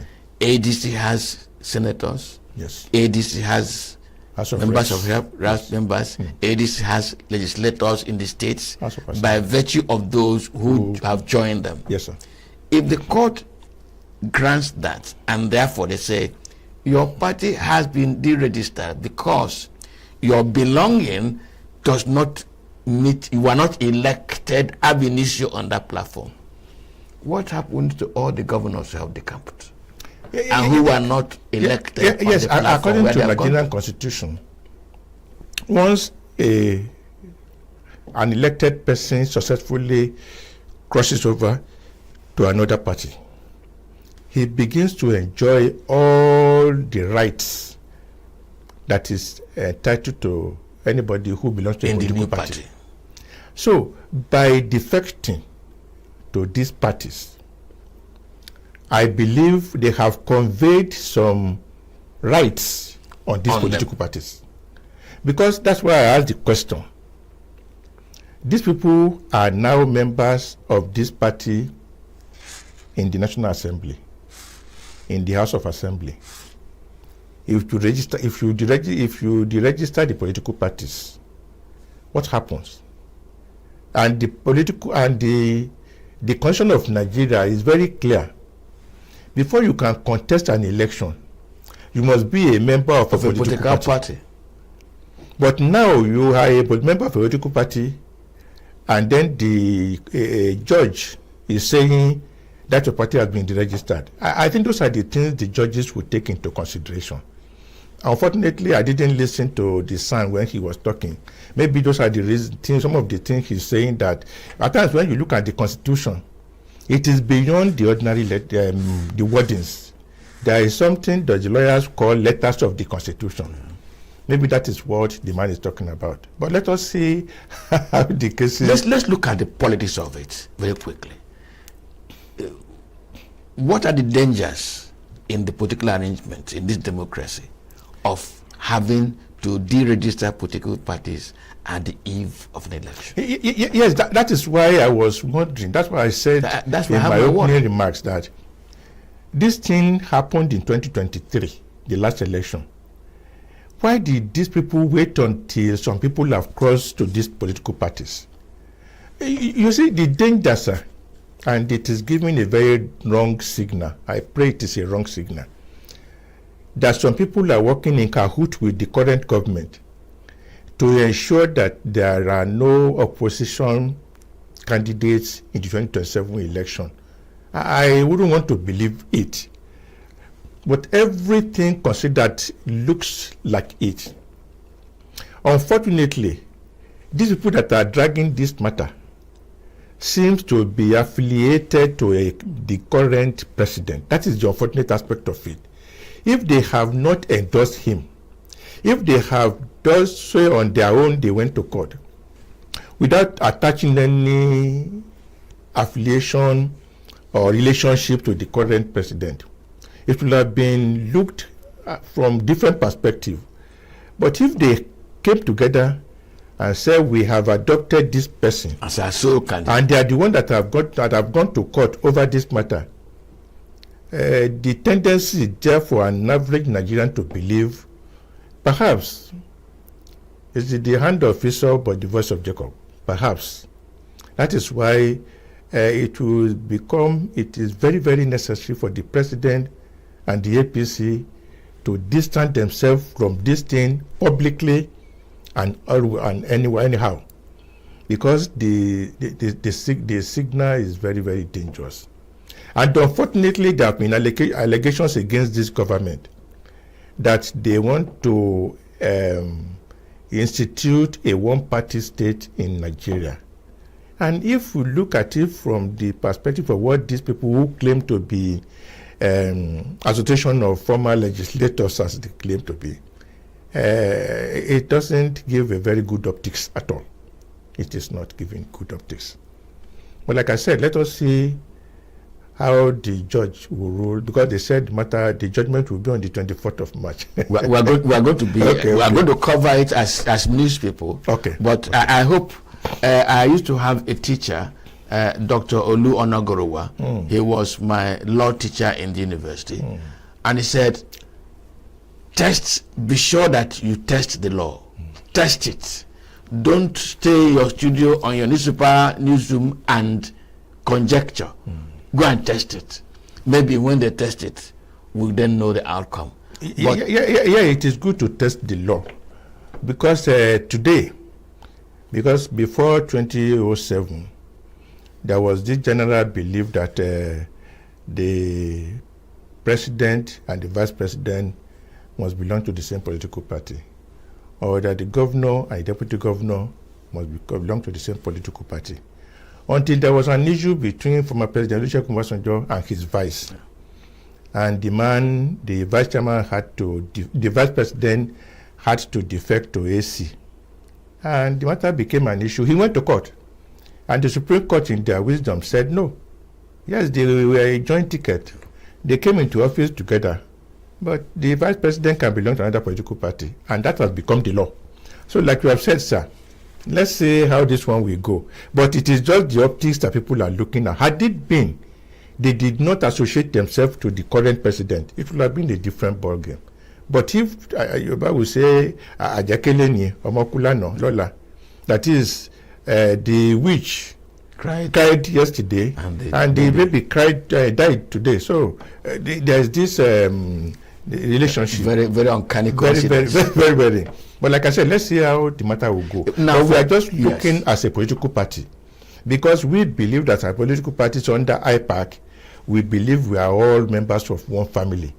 And when you see actions by outsiders that wants to truncate that cohesion within the IPAC, we get worried, because all the political parties that have been mentioned in the suit are members of IPAC.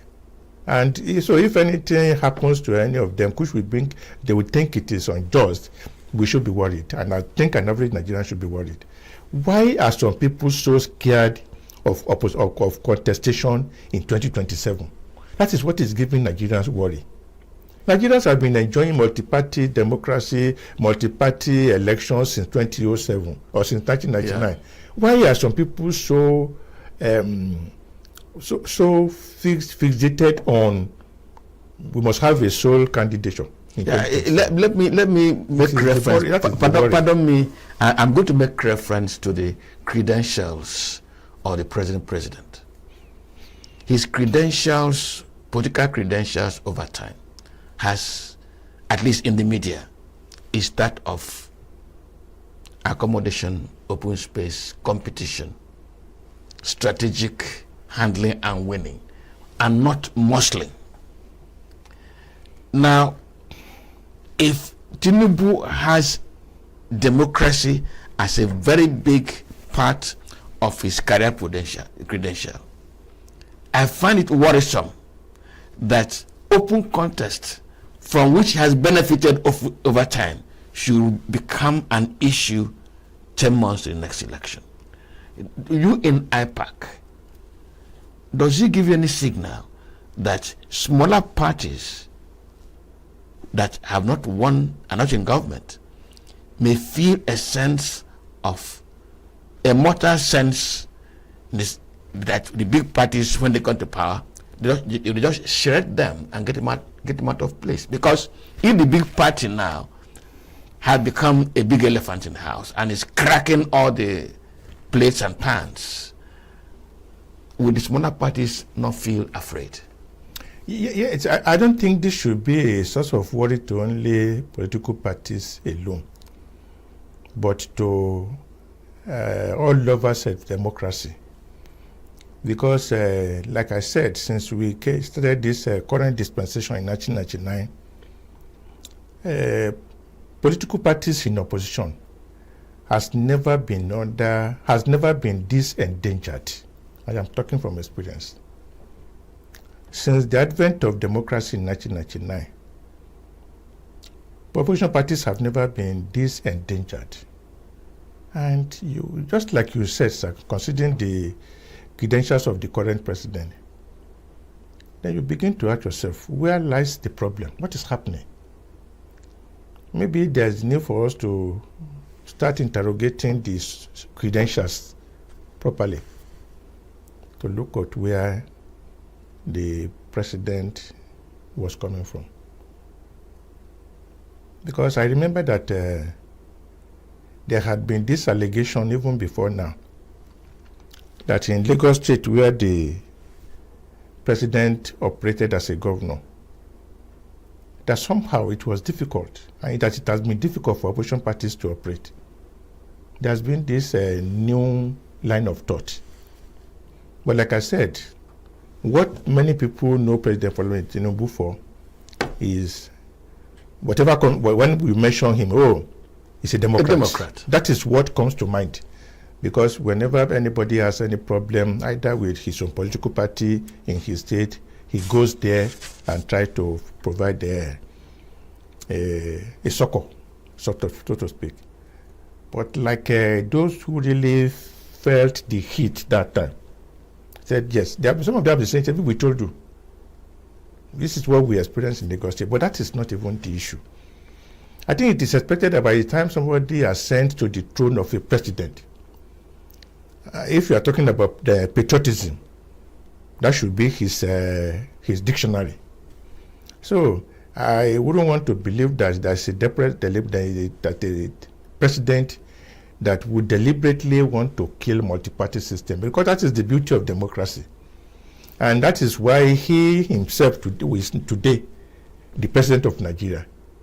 Because if some people in the past had encouraged the killing, in quote, of multi-party system or multi-party democracy, I don't think the president would have been able to ascend the throne today. So that is what, those are the things I think the president and those people around him, because some people even believe that some of these things are being done by guys that are very close to the president, and the president is up there very busy, he might not even know what some of his boys are doing. But at least as people have been shouting on television, people have been shouting on radio, and it means that the thing has got into his ears. Because there was a video I was watching, I think sometime last week, where he said some people accuse him of killing opposition, that does he own a gun? So definitely he has heard. He has heard.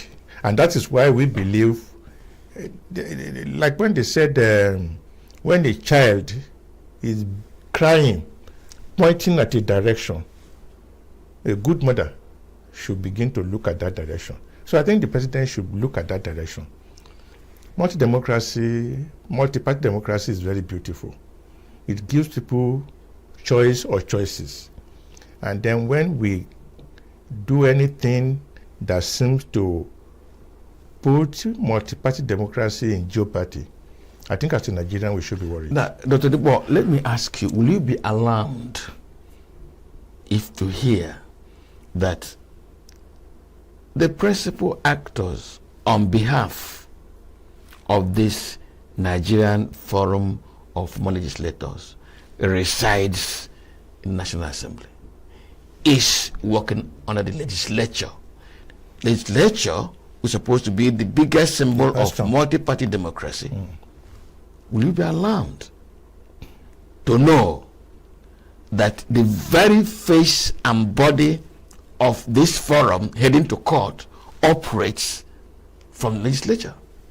I don't think Nigerians will be surprised, because unfortunately, and I hope the legislators, especially the members of the National Assembly, are watching this program, there's need for them to change their posture, because there's a general belief among Nigerians that the current National Assembly does not seem to actually be living up to that name.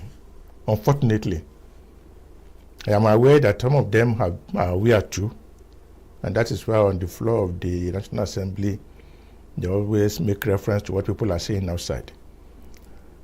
A lot of Nigerians believe that this National Assembly is like an extension of the Aso Rock. That is just the truth of the matter. That is why you hear terminologies like rubber stamp. Some people even call them photocopy. And you see, some of what many Nigerians don't understand is that whatever we do today is for the history to record and then to reckon with us.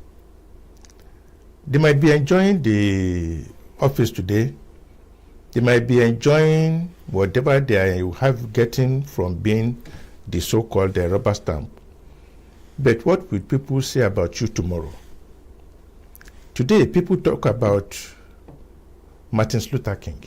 Today, this is a man who died several years back in a country about thousands of kilometers away from Nigeria. When we are talking of certain things, you still make reference to him. And that should be the primary aim of people in office today. People talk about Nelson Mandela.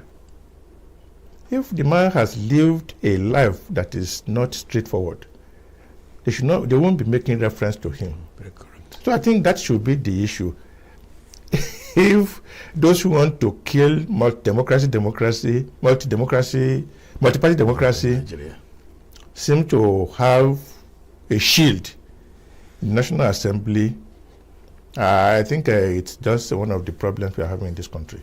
But I think the National Assembly, like I said in the initial idea, those people said they have endorsed the president. Let the president come out openly and say, no, I don't know anything about what they are doing. And let the National Assembly say, no, you cannot, we can't harbor you and you are doing this to democracy. But a National Assembly that celebrates, that jubilates when members of the opposition cross over to them, I don't think they will be very happy if we have a one-party state from the way they are doing things. But like I said, as IPAC, we believe so much in deepening democracy.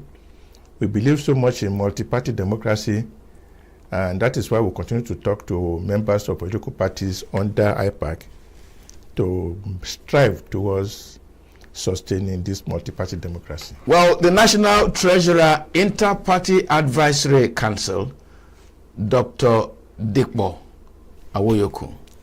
We were speaking with him, the second part of this conversation this morning, the same issue, and that is those who have headed to the courts to try to force INEC to deregister political parties. Dr. Dikbo says it is not in the interest of multi-party democracy. This conversation never ends. Tomorrow, we still face another issue. For now, let's thank Dr. Dikbo for coming. Dr. Dikbo, thank you very much. It's a pleasure, sir. For finding time to join us. Thank you, sir. Now, tomorrow morning, we'll still be confronting another issue on this program. My name is Mwabose Njoko. Let me wish you a wonderful day. Have a happy morning.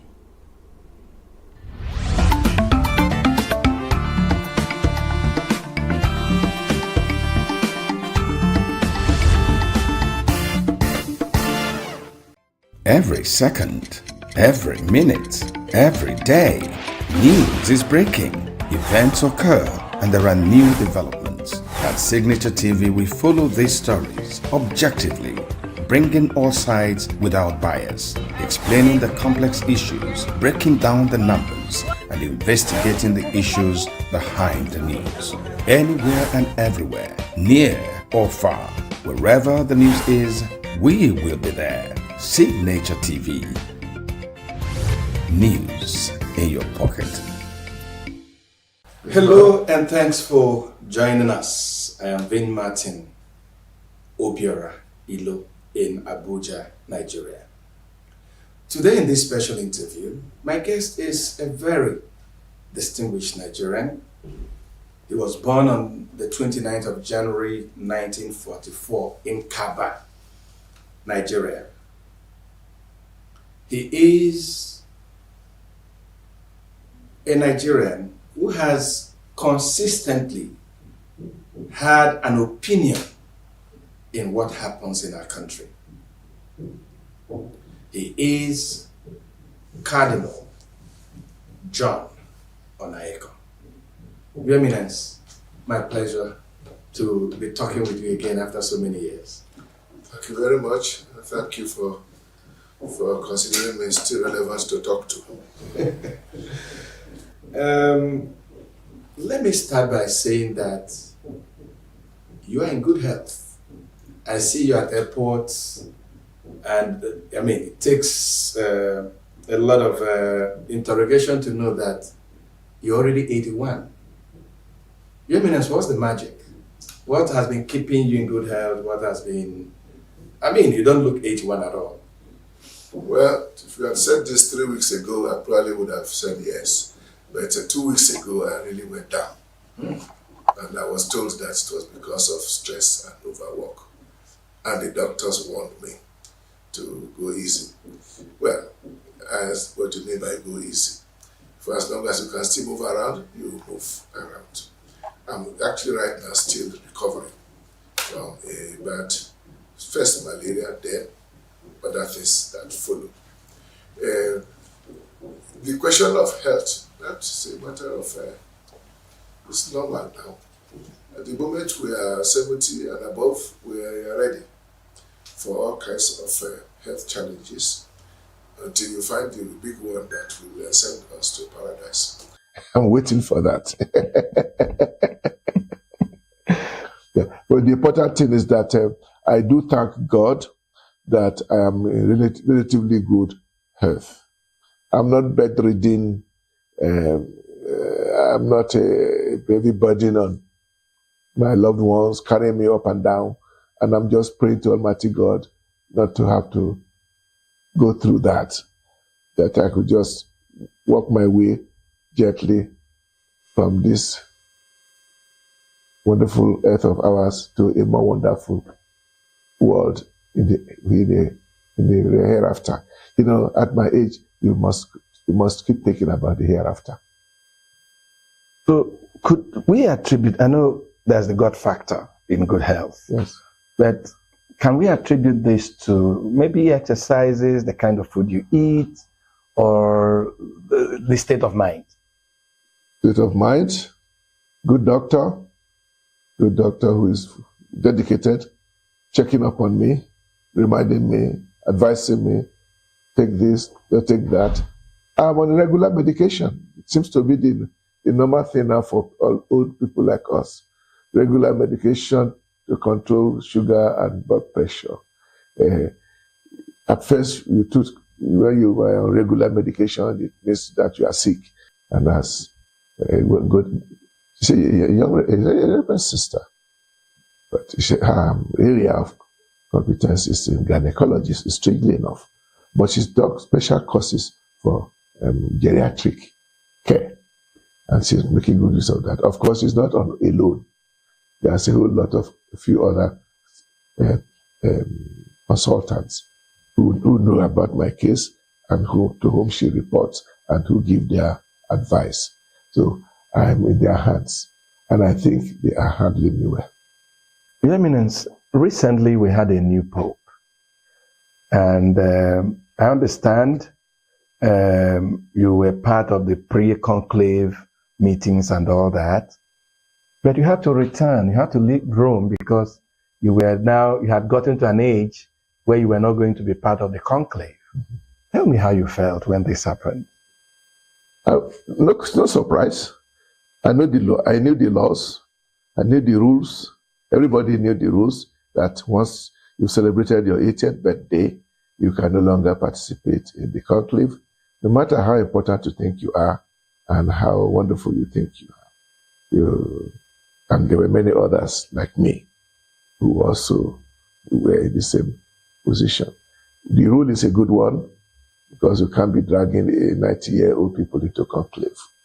So I knew I was not going to be part of the conclave, but I knew that I had the right to be at the pre-conclave consistory.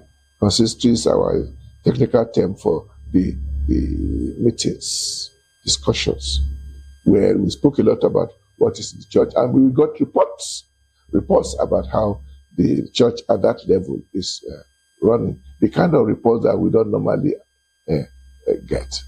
So that means one you had an opportunity to put in your, and I put it in my own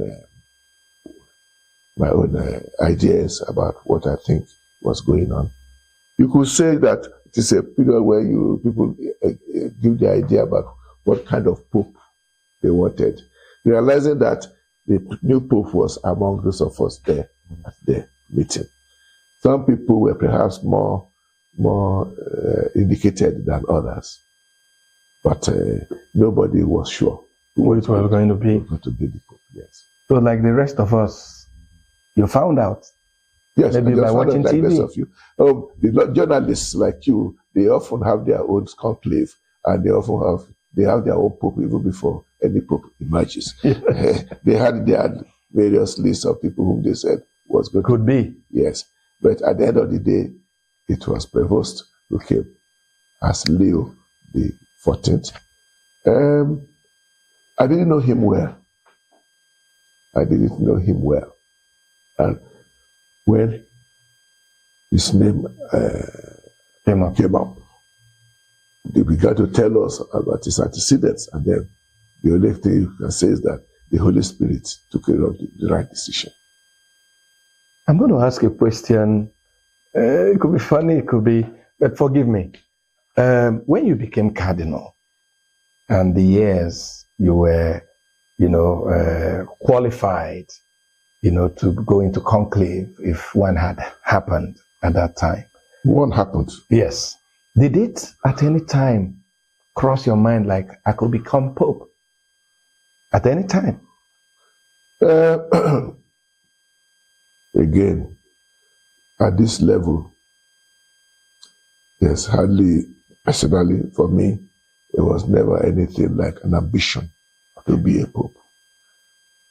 Also because at that level, one had a good idea of the burdens of being a Pope. And therefore, it's hardly anything you really want to be. Most people who get elected as Pope see it as a cross that is being put on their shoulders, which they accept as a will of God for them. As a cardinal, I knew I was qualified to be a Pope, but I didn't go into the conclave saying rosaries or novenas that I may be the one to emerge. No, not at all. Not at all. And also at that level, I knew that unlike other elections, where you have candidates lined up, each one with manifestos and kind of campaigns and what have you. Because the conclave is not like that at all. Because the conclave is an election in which every elector is a candidate. It could be any of those of us gathered there. That was in the 2020, the election of Pope Francis. Okay. I was in that conclave. Yeah. Incidentally, that conclave took place a few months after Cardinal Arinze turned 80. So he couldn't join us. He was not with us. But Okoje was with us at that conclave. Even though he was a bit physically challenged, but he came on his wheelchair. Yes. But this last one, I crossed the 80 years, and I happily came back home and waited, prayed like the rest of the church for the Holy Spirit to guide the conclave. You didn't know this Pope very well. But what challenges do you think his papacy may face? What challenges are popping up in the church and in society that will be part of the cross that he will bear? One thing that kept coming out during that pre-conclave consistory, in different words, is that the conclave is not meant to elect a successor to Pope Francis, but rather to elect a successor to St. Peter the Apostle. And that the office that was going to be elected is a Patriarch office. That kind of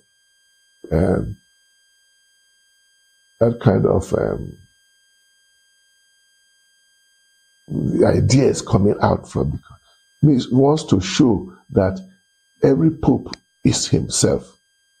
He has no obligation to be someone else, to repeat, to be like his predecessor, no matter how popular or otherwise the person may be, because every pope is himself. Is himself, and the pope, and being himself, he faces the challenges of the church with his own charisms, with his own gifts and talents, and in his own way. And we have seen that. We have seen Pope John Paul II being Pope in a way that we didn't see a Pope be before. But we saw Pope Benedict XVI was not in any way like Pope John Paul II, but he responded to the needs of the church during the brief years he was there. And then Francis came out of the blues and behaved in a way that, what I always say is that Pope Francis finally made it such that even me, I can be Pope. In other words, you can be yourself. He took certain steps to show that the Pope can be himself. He doesn't have to fall into any line. For example, the fact that he refused to stay in the Apostolic Palace and just stayed in the hostel where bishops always stay when we go to Rome.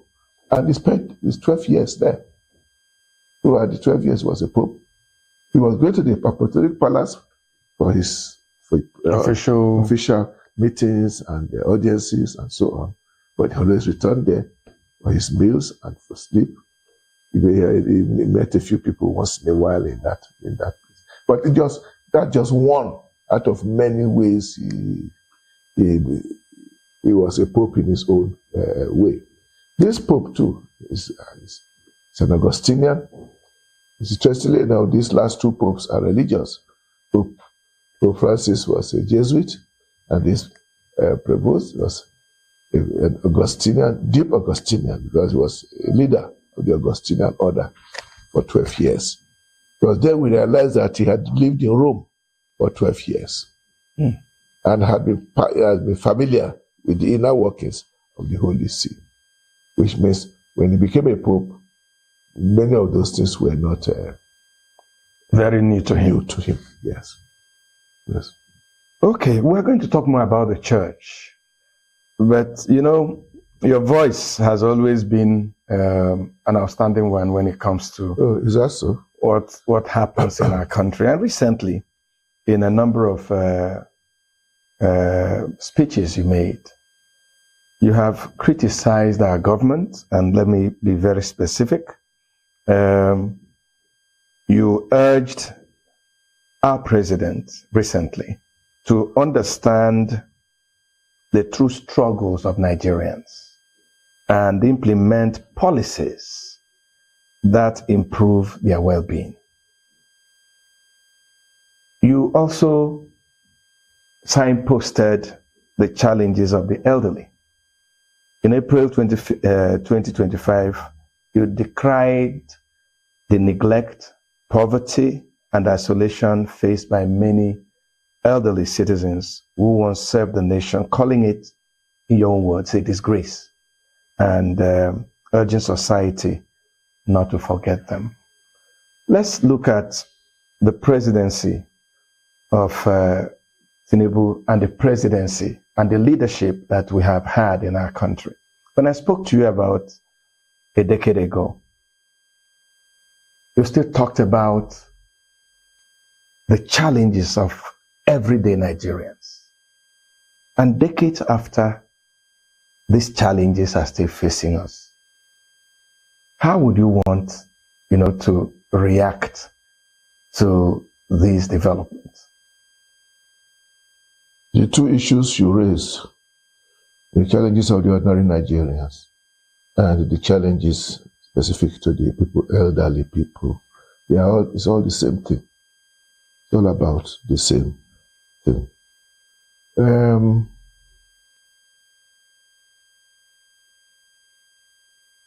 The present administration for the past 2 years and above have been telling us that they have a clear vision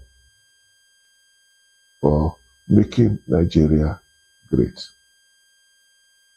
And this clear vision entails a series of policies which they are implementing, that these are policies that ought to have been implemented earlier on, but that previous rulers were slow to do the needful. Now we have a ruler who is not only visionary, but also bold and courageous. They admit that the results, the outcome of their policies has led to unpopular feelings from the people. And that I'm trying to listen to them, that a good government should not be wanting to carry out popular policies, but rather policies that will work for the good of the nation. I'll be listening to this, but apart from they themselves who are turning out these policies and the people whom they have recruited to carry it out, the vast majority of Nigerians don't seem to see it that way. They definitely don't agree that the government should be there to pursue policies that make life difficult for the people. No matter how beautiful your policy is, it should not make people's life miserable. But the promise of a beautiful life later, when is this later life coming? And how are we sure it is coming? There are many Nigerians who do not share the optimism they have about the outcome.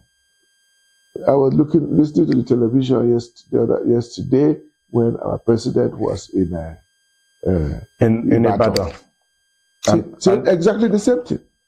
Talked about the pain of surgery. That we have been saved. He agrees that we have put us in pain for the past 2 years. We have only 2 years more. But that now we are at the end of the tunnel, and the good things are now coming. What are these good things that are now coming? Those who are economists cannot share this optimism. And that is why we believe that whatever policy a president or a regime may be having, the good of the people must be the center of attention. People must be the center of your attention. We are talking of people unable to feed their families.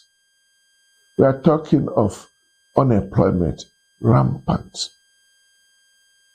We are talking of young people who have lost hope in the nation, because this line you are taking, they cannot see it. They cannot see any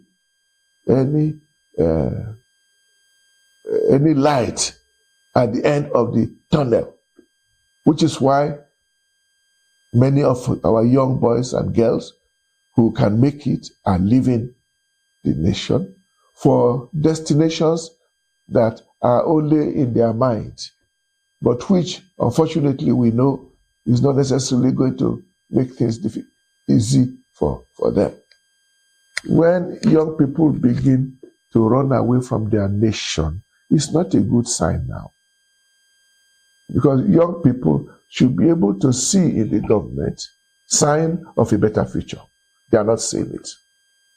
And so, I think, I remember making it very clear, if we are going to have a free and fair election, this regime must change its policies. Otherwise, you can't expect Nigerians to want you to continue beyond 2027. But I'm not seeing any reaction in that direction. The opposition parties that are revving towards the election, they are saying the same thing, that the policies we have now are in the wrong direction. I'm not sure I see clearly in them what the alternative they are proposing for Nigerians will be, except to say we will reduce your pains. How? We need to see it more in more graphic details. Yes, in more details. Yes. But maybe we have 1 year and a half now to see all that.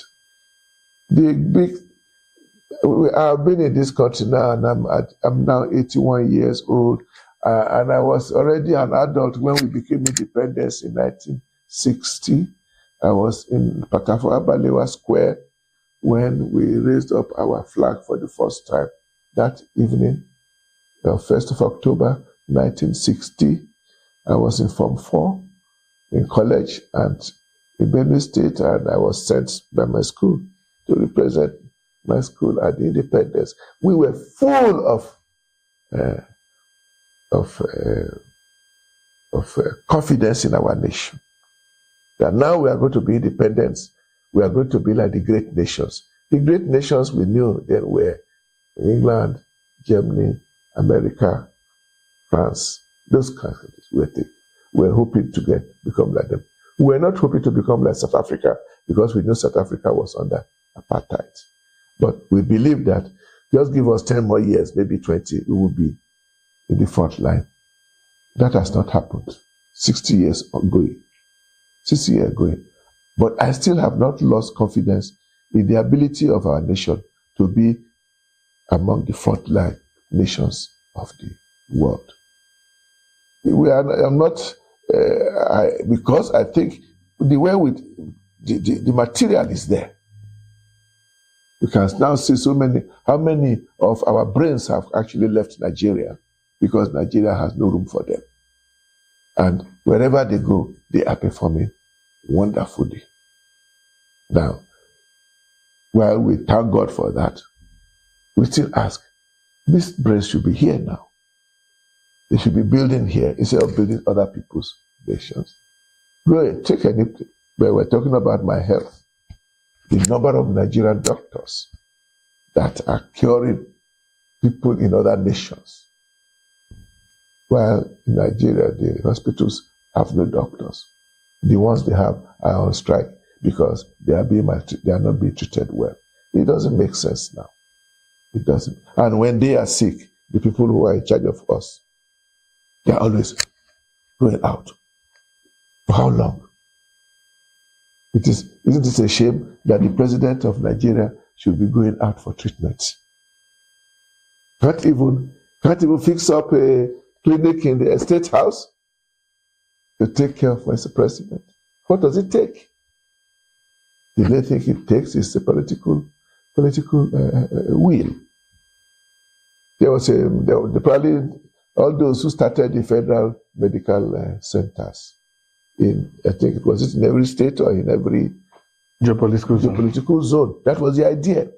That at least if we cannot make every hospital good enough, let's have a few that we can rely on. And there's no reason why we shouldn't have been able to have it. They were built for that purpose. The National Hospital was built to be a center of excellence. Well, people go there now not to. The only thing left there are the structures, but even the equipment have. And the doctors that used to be there, politicization has overtaken the place.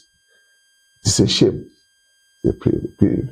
So we have so many things that could be done differently.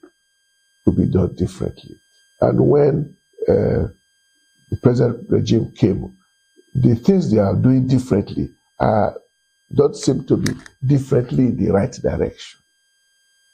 One would expect to have things much better. I have people who are coming here to beg. They were the old people, the normal good beggars whom we know. But we're having a fresh set of beggars now. People who never begged before. And now... And it's because of the situation and conditions of the country. Yeah. Apart from those who had the jobs but don't have job anymore. They have lost their jobs. And it is terrible for a responsible gentleman.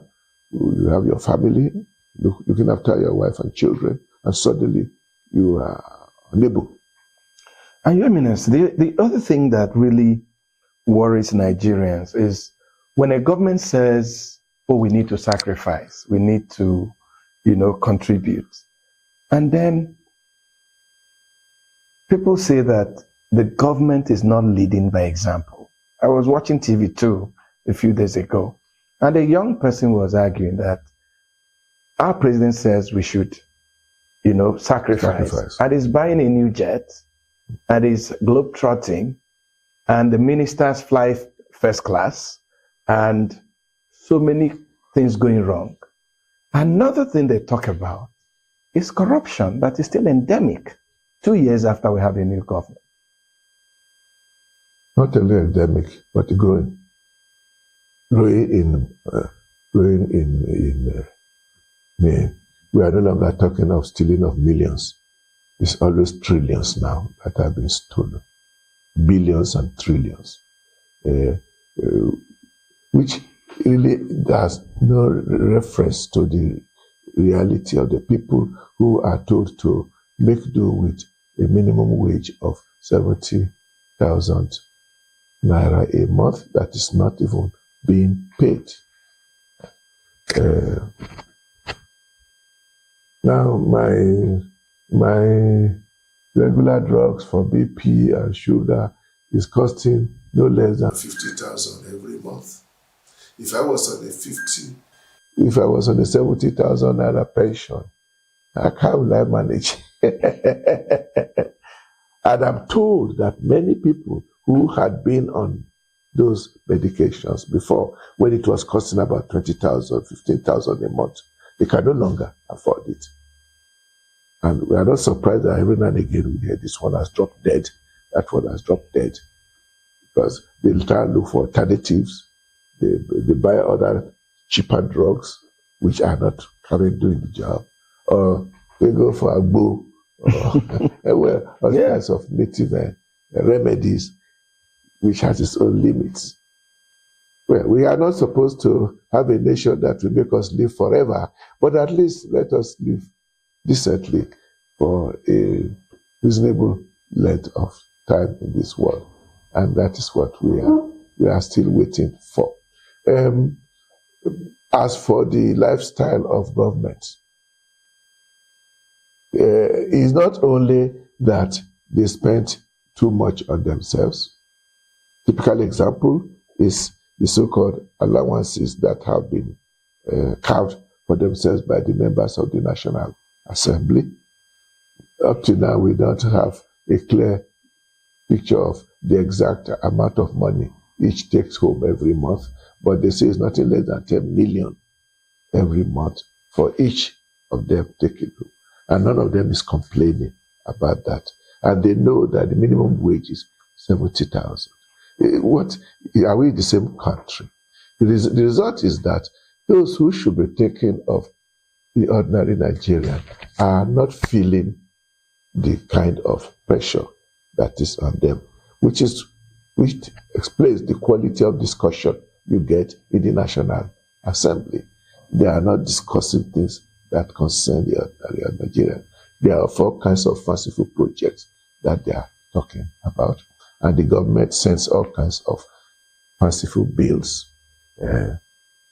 That is, and we are congratulating ourselves every now and again with nice statistics that we say we have GDP has increased, that we have cleared all our debts, and blatant, is it untruth or lies? I don't know how to call them. The things that are being said that are not really true, but we are supposed to take it like that. You cannot run a nation. The nation cannot survive very much on that. Like I said, are we going to have a free and fair election? If we are going to have a free and fair election, then 2037 should give us opportunity to pass our judgment on how this government has treated us. And we need to have alternatives presented to us for us to move forward without killing and destroying ourselves. I'm glad you brought this conversation here, because one of the challenges in Nigeria is how we recruit those that occupy public offices. And this is about the third time you've said this in this interview. I wish that we have a free and fair elections. What would be your suggestion for us to have a better process of recruiting those that lead our country? Simple. That the body that should be organizing the election should be free and independent, as the name suggests. Now we have an INEC that is not independent, certainly. That has been, for as long as the INEC is constituted by government, and the government that is party to election, how do we expect to have a free and fair election? How do we expect to have a free and fair election? But we are hoping too that the judiciary will help to be fair and impartial. But we are finding that the judiciary is getting more and more hooked up by the executive. So it's no longer a free arm of the government that we're expecting. And we saw that in the last election. The effort they made to explain to us why the election we had was a wonderful one.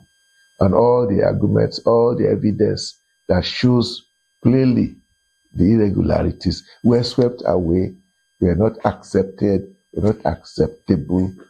And we're supposed to, even those of us who are not lawyers, we're asking, for goodness sake, what is happening here? Now, I think, I don't know, what I'm hearing is that according to our constitution, it is the National Assembly that should put forward suggestions to improve the constitution, the electoral laws. Electoral laws, okay. But that the present National Assembly as constituted is made up of people who are there through taking advantage of the loopholes in our constitution for elections. And they don't want to block those loopholes. They want the constitution to continue to be what it is now, so that you don't have to depend on the people's will to get into power, but rather continue with the system of political gerrymandering. Even the whole question of political parties has become a joke. And so we need to see how we can liberate the Independent National Electoral Commission from the control of government. We need to they need to open up the ground for participation in the elections in terms of political parties and independent candidates. When we talk of independent candidates, my mind is not going to an independent presidential candidate. My mind goes to independent candidates at lower levels. The legislature. And especially local government. Local government. Yeah, when you open the gate for the independent candidate, I can easily see a local government where a good man comes up and the people say, it is you we want to be our local government chairman, and you vote for him without reference to any political party. We need that. We need that. Our fight will go up towards the level of governors and presidents. It is time will say. But the technicalities of elections, one gentleman was talking on television today, said, okay, it's important, we will say that we should make sure that by law, electoral results will be transmitted in real time. Then he said, you can say that if you like, but if the INEC is not independent, even the technology will not be independent. Gemini, some of the things you're suggesting will need a constitutional amendment. That's what I'm saying. And I am asking, we've been on this constitutional amendment by the legislature for decades, for so many years. A new legislature comes, they start the constitutional, they spend money, do this and do that. They are on it now. At the end of the tenure, nothing happens.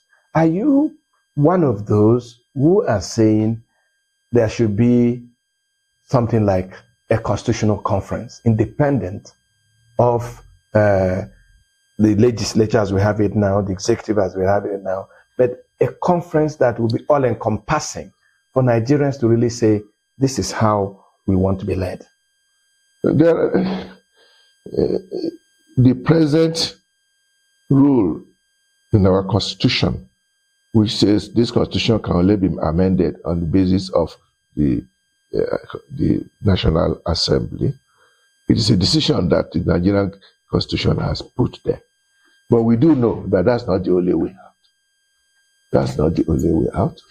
And we are also aware now that relying on that, we are not going to get us into, we are not able to get a real change in our constitution, relying on the people who are presently in the National Assembly that are there on the basis of this warped constitution. It's a vicious circle. We are asking them to legislate themselves out of power. And they're not interested in doing that. Well, how should they be interested? In fact, the major element is that in Nigerian politics now is that you want to retain power by hook or by crook. To retain power, that is the important thing. Not even to govern.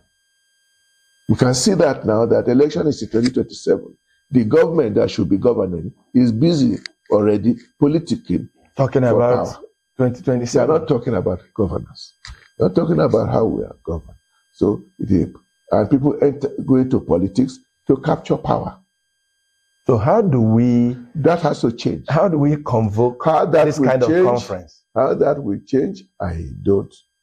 How that will change peacefully, I don't know.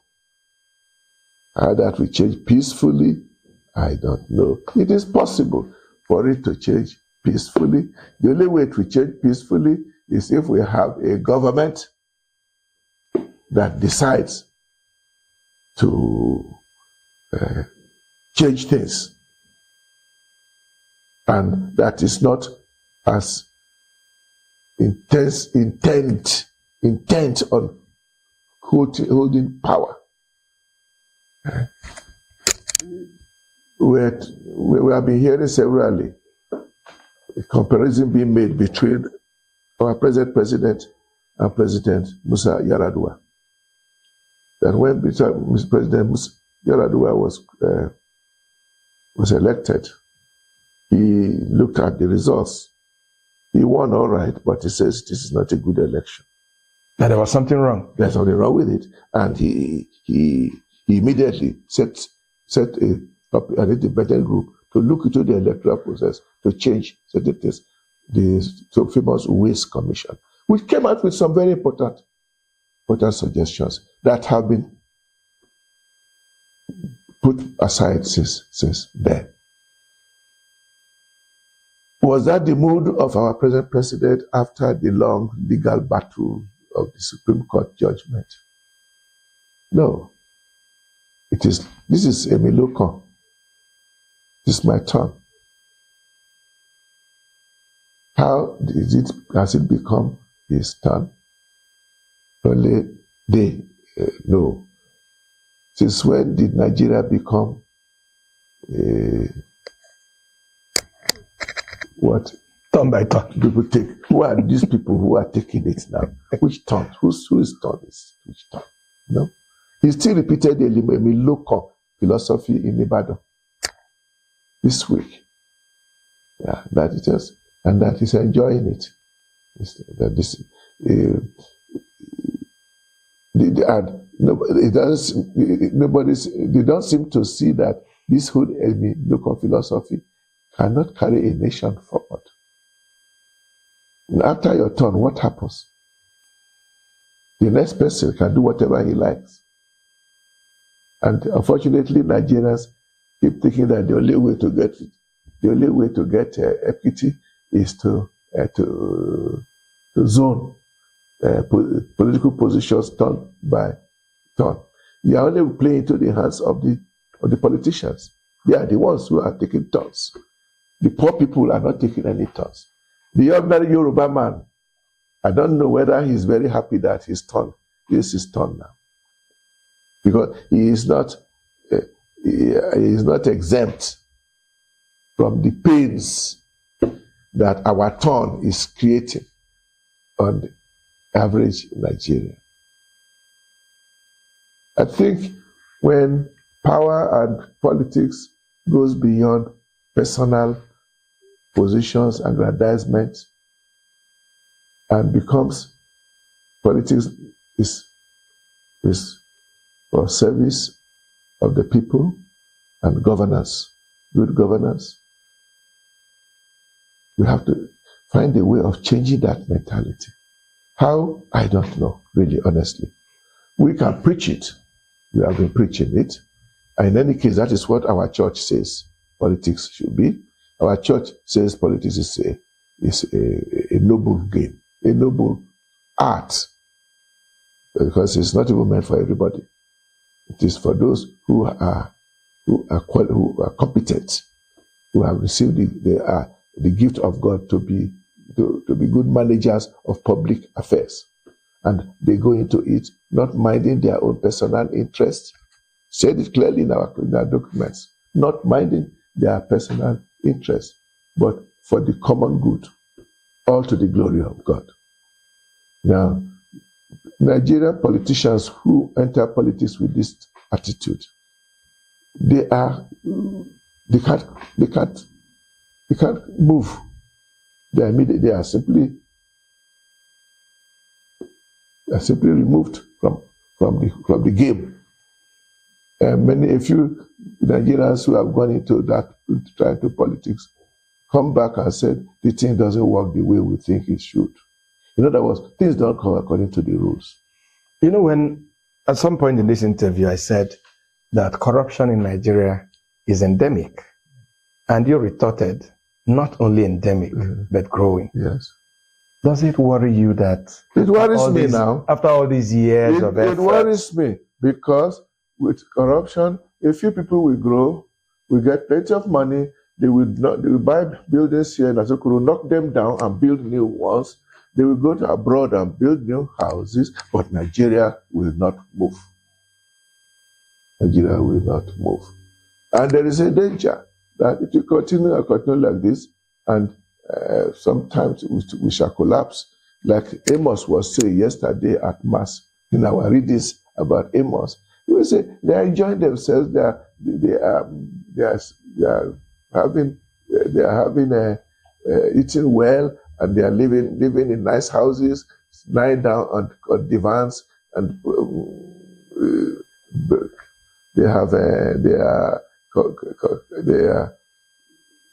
anointing themselves with perfumes, and they don't care about what is happening to the house of Joseph. It will happen unless before it gets too late we wake up, because the country cannot continue to sustain a level of corruption that is not manageable. To reach a stage where it will be too much now. Even those who think they have made money under corruption, they will not be in a position to even enjoy the money that they have. That brings me to... So it is not even in their interest. That brings me to something you've been talking about recently, the insecurity in the country. We are really pained, especially by the level of kidnapping, which has gone to our children. School children are kidnapped in schools. There's so much insecurity. And when you talked about the rich making all the money, how are they going to enjoy it in this kind of insecurity? They go around with a battalion of soldiers and police. They can afford to take that to themselves. They don't care about the rest of us. So they think that they are safe because they can send their wife and children to...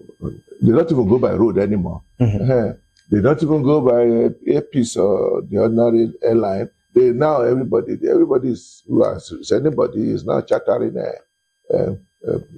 private jets to move their family from one place to the other. They can enjoy it, but for how long? For how long will that go? The insecurity is a pity, because there's no reason why we should be so insecure. They keep telling us that the terrorists are difficult to control.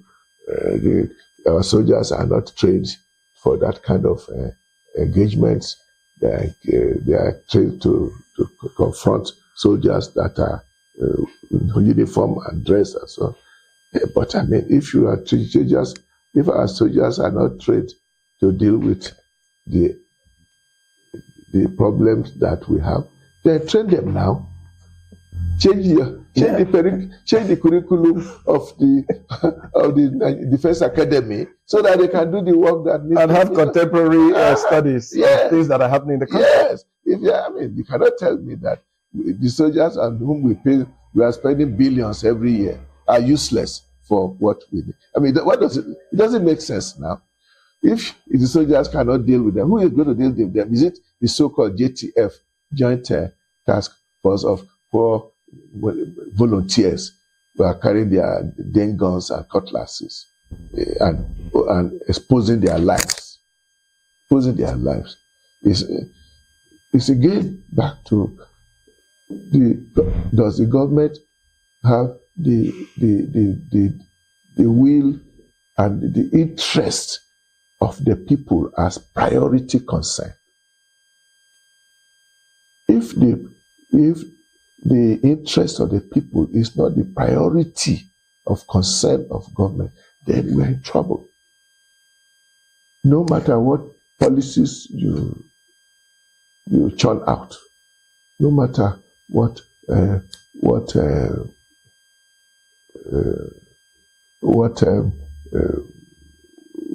things you work out, what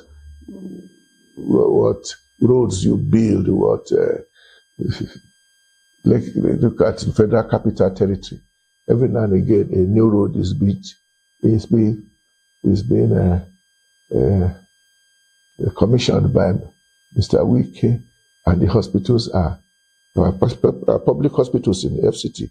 They're almost gone now, and even the schools too. The FCT schools used to be good. Now, nobody's talking about that. Because insecurity is linked with corruption, and it all boils down to bad government. Bad government. And if you cannot change bad government by elections, How is it going to ever change? It means either it is changed by force or it collapses under its own weight. Whichever way is not the best way forward. Your Eminence, we are rounding off. Time is never enough. I'm already late, when we are talking with you. But at some point in this interview, you said you're still hopeful, you still believe that Nigeria will get better. What fits this hope? What fits this? Two things fits this hope. One is human, the other is divine. Divine because I'm a religious person. Human because I still see massive human resources in Nigeria, both among the young and among the adults. It will not take too long for Nigeria to make a turnaround if you have a good person and a good policy at the top. That's all you need to do. Because if that happens, even many of the diaspora will come back home to join in making the nation the great nation that we all want. The second point I said, which probably should be the first, is my trust in God, that He loves this nation. It is said that Nigeria is very religious, and when they say that, people say that more or less with like a kind of with a tongue in the cheek. But I say it seriously, that Nigerian religious says that Nigerians are always praying to God, and prayer to God is never useless. And that as Nigerians keep praying that God will save us from chaos, anarchy, and doom, it will happen. And how it will happen, maybe that's when we will see the hand of God. It can happen with a military coup, but it can also happen with a civilian ruler who suddenly turns things around, decides to turn things around. We shall see. I know you actually said it when you talked about your doctors telling you need to slow down. I know you have retired. I know you're no longer doing your 9 to 7 job. I mean, your 9 to 5 or 9 to midnight job, but you're still a very busy man. So, going forward, what occupies your time now? What do you do? Occupies my time? What takes your time? What occupies myself? I always say what occupies myself. First, I sleep, I pray, and I eat, and then I spend some time reading and writing. All those your things that were dear to your heart, running schools, making sure the young I people... don't run any schools anymore, don't run any hospitals anymore, but I still get involved in discussions, meetings. I have a foundation for peace. I'm not the one running it, but I show interest. I have NGOs that I am running along with Sultan of Sokoto. We still once in a while call meetings. I try our best. I've been a member of this famous National Peace Committee, even though I've become more and more disillusioned about this peace committee, because I'm not so sure that it is actually making any impact. But you just try your best, whatever. So wherever you still have enough energy, I keep, because I believe there's a Nigeria can in your pocket.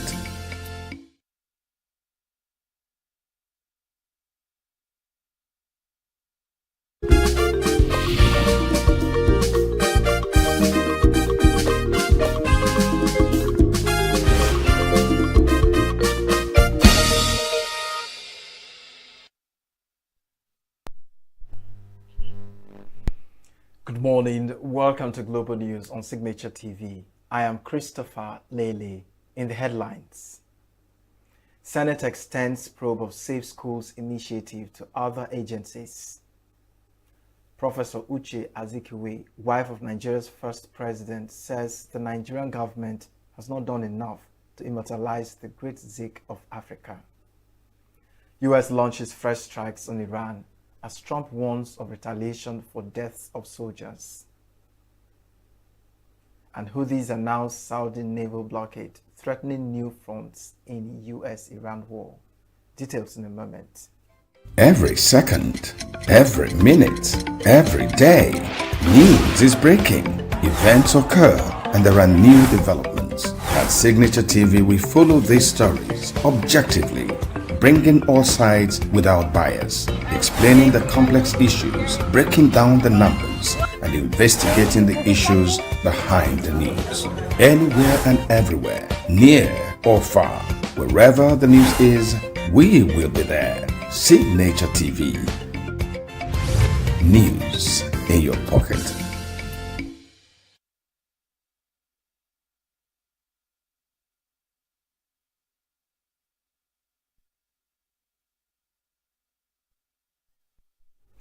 The Senate has expanded the mandate of its ad hoc committee investigating the Safe Schools Initiative program and granted it a 3-week extension to conclude its assignment. The committee now has the mandate to include the Tertiary Education Trust Fund, Nigerian Education Loan Fund, Universal Basic Education Commission, Federal Ministry of Humanitarian Affairs and Poverty Alleviation, and the National Social Investment Program Agency in its investigation.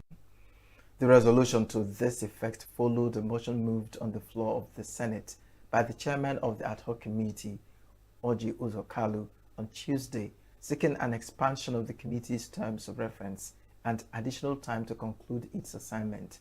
Kalu informed the Senate that preliminary investigations by the committee had revealed significant intersections between the implementation and funding mechanisms of the Safe Schools Initiative and several federal institutions responsible for education, funding, student welfare, social intervention programs, and humanitarian support.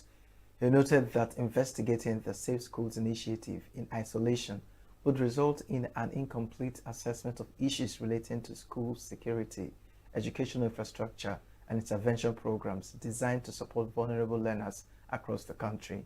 The Safe Schools Initiative investigation was inaugurated by the Senate in December last year amid growing concerns over persistent attacks on schools, despite years of funding commitments and policy interventions aimed at protecting educational institutions across Nigeria. The Safe Schools Initiative was launched in May 2014 following the abduction of 276 schoolgirls from Chibok, Borno State. They conceived as a partnership between the federal government, the United Nations, and private sector stakeholders to strengthen security infrastructure around schools, particularly in conflict-prone areas. The ongoing Senate probe has already uncovered concerns over the utilization of funds released to implementing agencies amounting to billions of naira.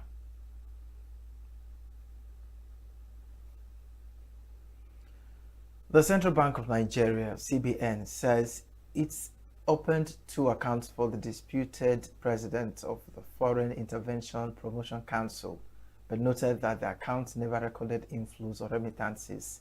The Director of Banking Services at the CBN, Abdullahi Hamisu, who spoke during the House of Representatives ad hoc committee probe of the alleged scandal, said that the Apex Bank received instructions from the Office of the Accountant General of the Federation mandating the CBN to open 2 accounts for the disputed agency.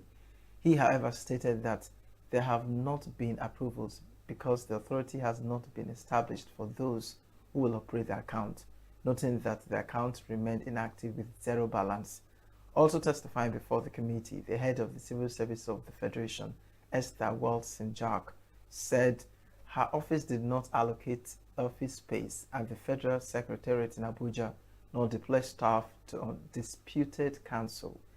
Walton-Jack noted that while there is speculation that the council occupied office space in the Federal Secretariat Phase 3, her office did not allocate any space to the PFIPC. She said that new organizations must provide either an Establishment Act or other valid documents establishing their existence before such demands are processed. Meanwhile, the Chief of Staff to the President, Femi Gbajabiamila, has responded to an invitation extended to him by the Independent Corrupt Practices Commission over the ongoing investigation into the alleged fake Presidential Foreign Intervention Promotion Council. Counsel to the Chief of Staff, GT Ogonye, who made the disclosure in a release, stated that Gbajabiamila appeared before the ICPC probe panel in Abuja on Monday and responded to all questions put to him. Ogonye said his client cooperated fully with the ICPC as part of the ongoing investigation into the activities of the fake agency. Gbajabiamila had last week instituted a 15 billion naira defamation suit against Prince Adeyemi Matthew over alleged demand of a 48% kickback from a 27.3 billion naira takeoff grant approved for the agency. He is also asking the courts to direct the defendants to pin the apology on all social media platforms and online channels where the alleged defamatory statements were published for 30 days. Justice Muhammad Umar on the Federal High Court sitting in Abuja had earlier ordered the arrest of the controversial Presidential Foreign Intervention Promotion Council Director General Adeniyi Adeyemi. Justice Umar made the order following the failure of Adeyemi to appear before his court for arraignment on an 8-count criminal charge of alleged conspiracy, forgery, and impersonation. The Department of State Services, DSS, says it will challenge the life sentences imposed on 2 senior commanders of the Ansaru terrorist group by a federal high court in Abuja. A senior DSS official speaking after the judgment said the agency considers the punishment inadequate given the gravity of the offenses. According to the official, the 2 men had initially indicated they would plead guilty, but later changed their position around the period pupils and teachers were abducted in a rural local government area of Oyo State by suspected members of the same group.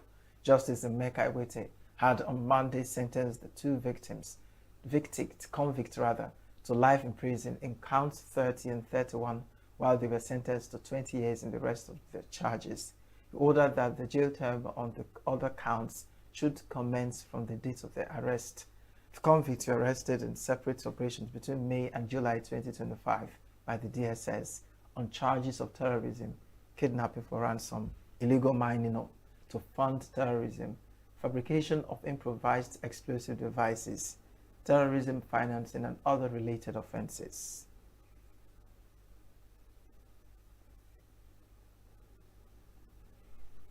The Federal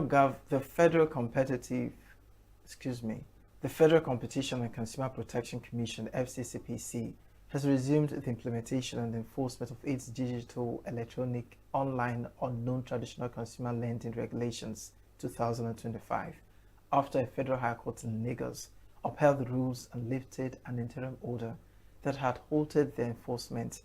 The Commission said in a statement that the decision followed a judgment delivered by Justice A.L. Alagwa in a suit filed by the Wireless Application Service Providers Association of Nigeria Limited.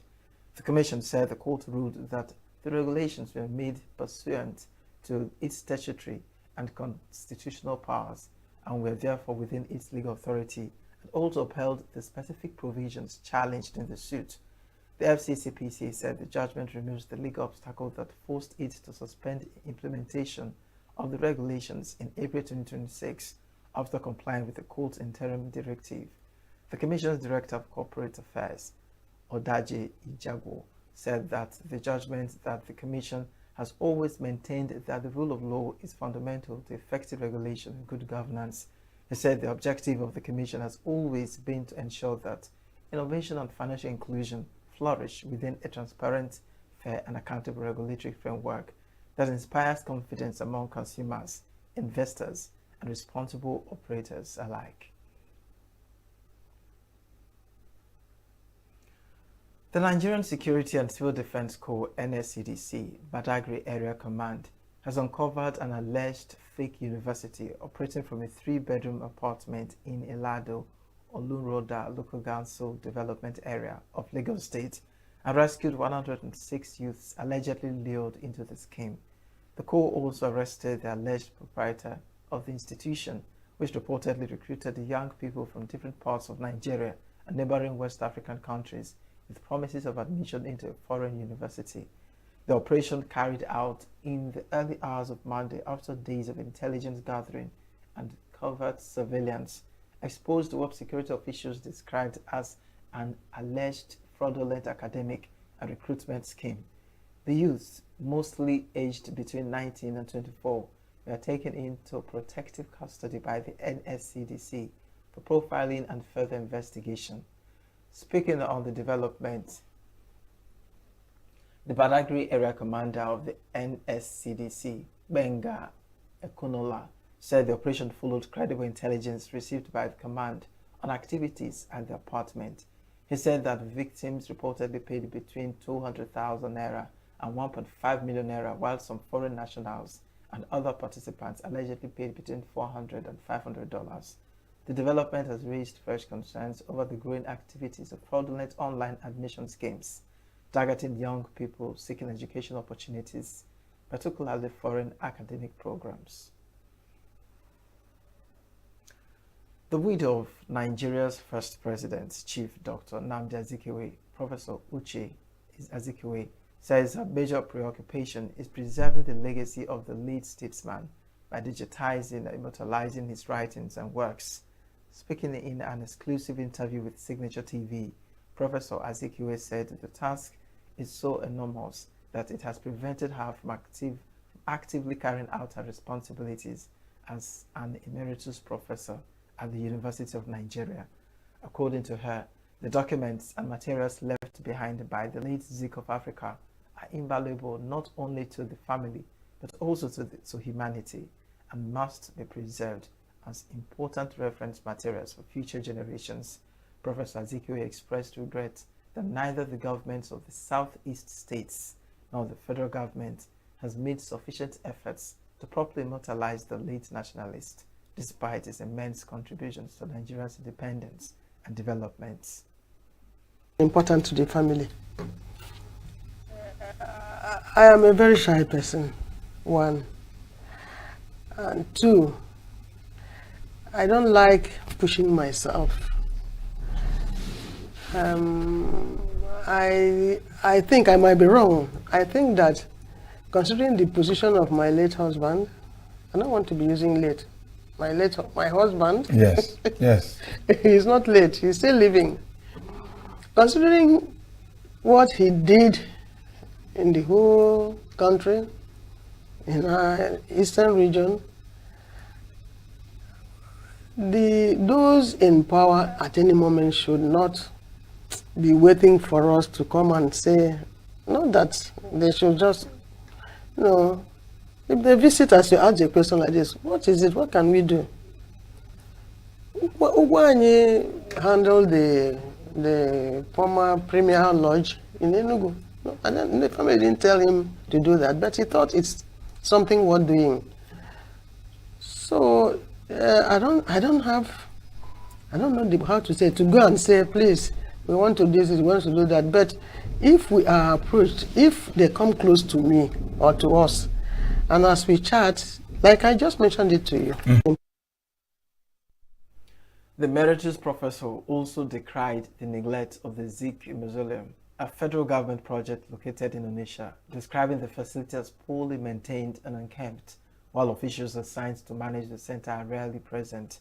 Professor Azikiwe further stated that Dr. Nnamdi Azikiwe and his contemporaries would be deeply saddened by the current state of the nation and the manner in which today's leaders are managing the country's affairs. Even the mausoleum in Onitsha, you need to go there, you'll cry. Nothing is happening there, nothing.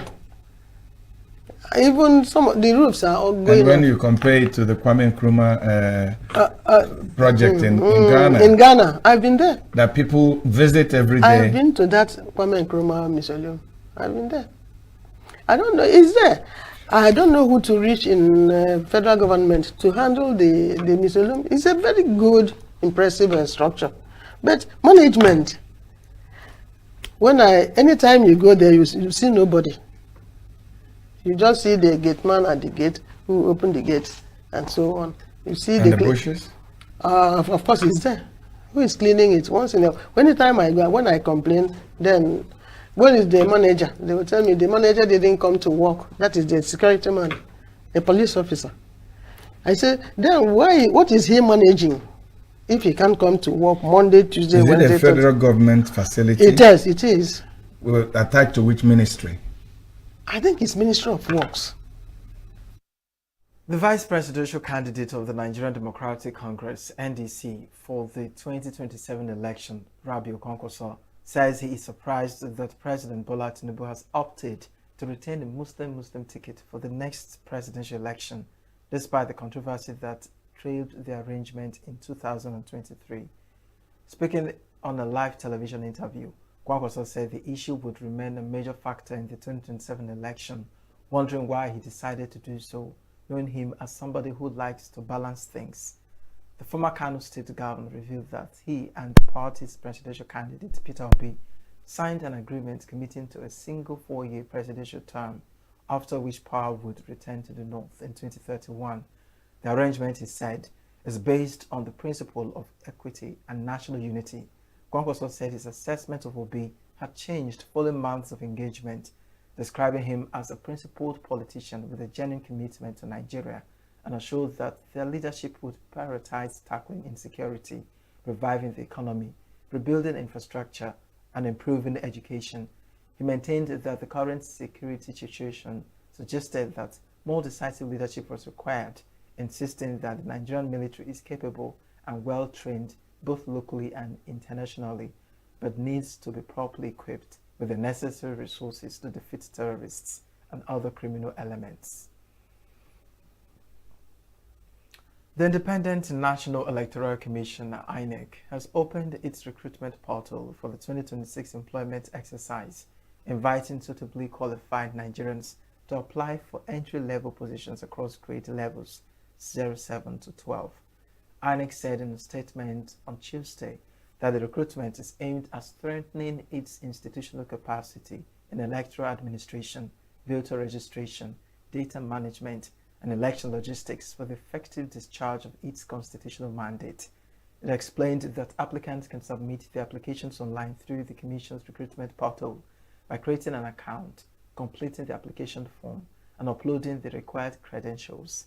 The Commission stressed that the application is free of charge and warned applicants against submitting false information or forged documents, saying offenders will be disqualified and may face prosecution. Applicants are required to possess a bachelor's degree or its equivalent and, where applicable, a master's degree in the relevant field from a recognized institution, and must also have relevant professional certifications such as MBA, COREN, NSE, and the rest, at least 2 years of post-qualification experience as an NYSC candidate, discharge of exemption certificate, as well as strong analytical communication, problem solving, and ICT skills. They are also required to present an NYSC discharge, exemption, or exclusion certificate, possess good knowledge of data management and record keeping, and demonstrate proficiency in Microsoft Office and other ICT tools. The Central Bank of Nigeria has retained the country's monetary policy rate, MPR, at 26.50% for the second consecutive time, following its May and July 2026 meetings. CBN Governor Oluyemi Cardoso disclosed this during the media briefing after the 306th Monetary Policy Committee meeting in Abuja on Tuesday. According to Cardoso, all 11 members of the committee attended the 306th meeting, where they reviewed recent domestic and global economic developments before deciding to leave the benchmark lending rate unchanged. The decision means that the CBN has maintained its tight monetary policy stance in a bid to sustain the moderation in inflation, stabilize the foreign exchange market, and consolidate recent macroeconomic gains. The latest MPR decision by the MPC comes as the country's inflation eased to 15.91% in June 2026, even as flood inflation has remained high around Nigeria.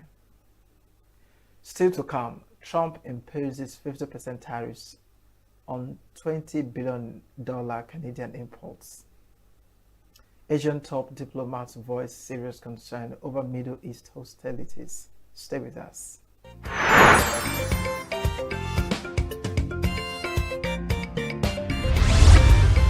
Signature TV. News, in your pocket.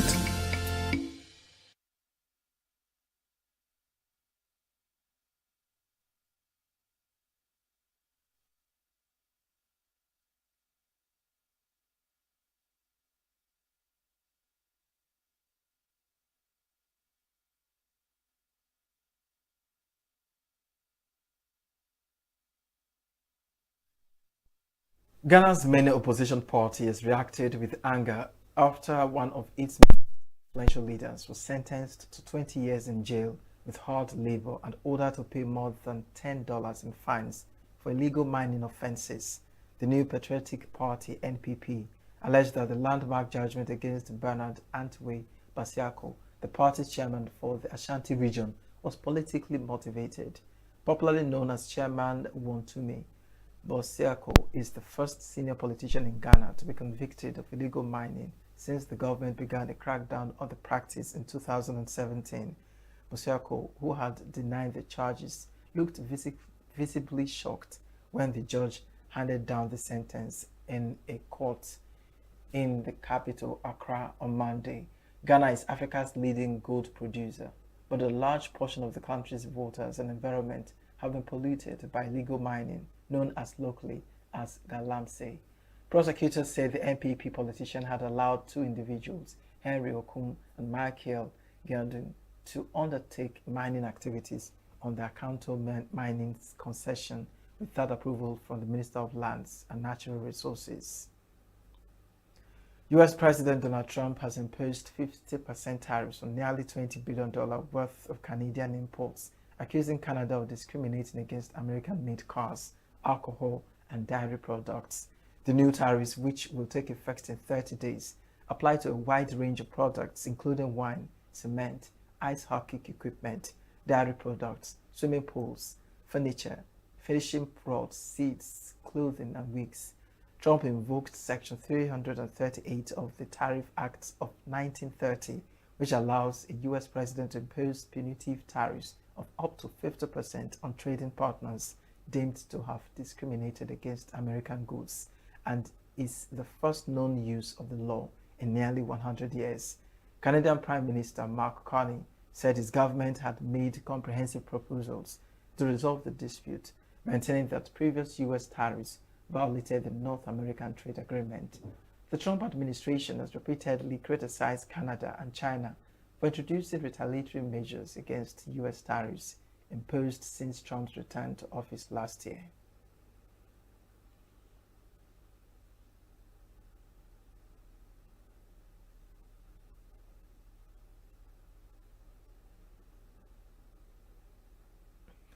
Former Miss Universe Nigeria 2024, Chidinma Additional, has appeared before the Cape Town Regional Court to challenge the Department of Home Affairs' effort to deport her from South Africa. Her court appearance followed an application by Adesina's legal team contesting the lawfulness of the deportation process by the country's Department of Home Affairs.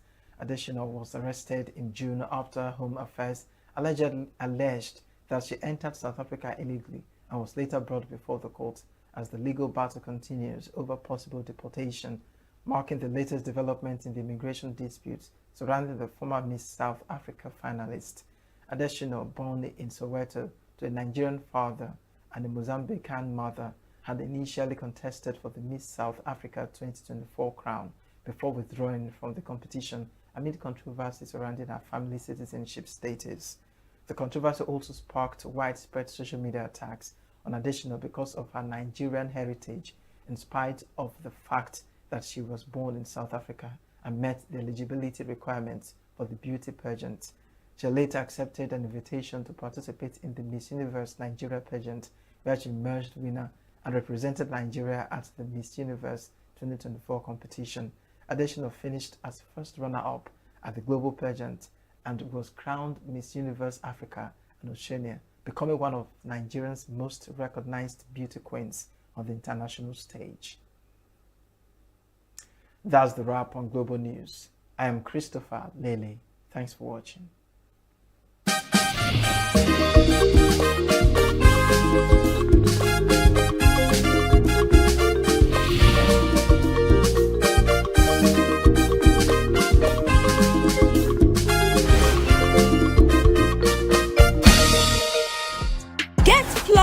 the heartbeat of entertainment on the hub, your ultimate show on E-Vibes.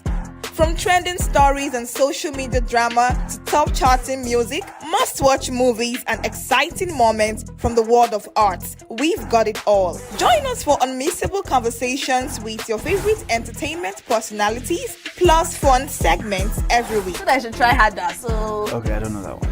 outfit of the day. Oh, I don't do that. Oh. That's some Gen Z stuff. Oh, now you say it's a Gen Z stuff. It's everything you love about entertainment, served fresh every week at 1 p.m. with weekend repeats just in case you missed it. The Hubs on E-Vibes, where the vibes never stop. Only on Signature TV.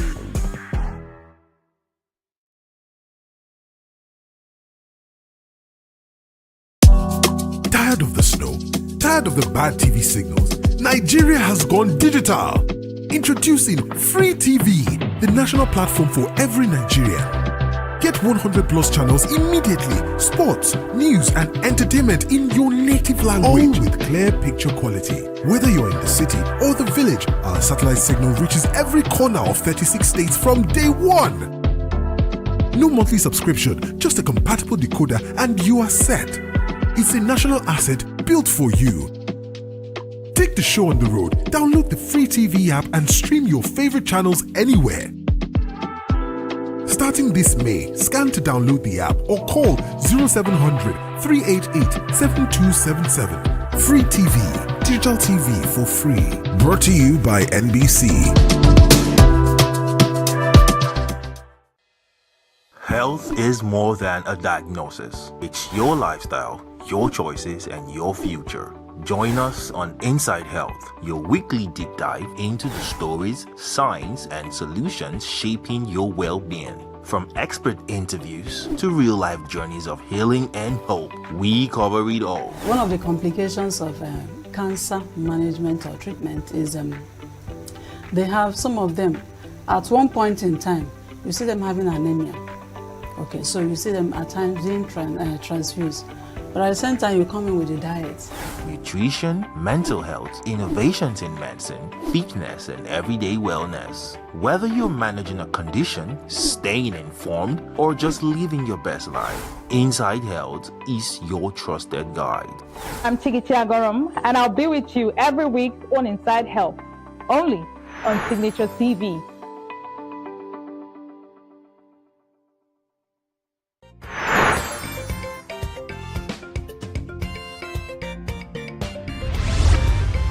Signature TV, news in your pocket.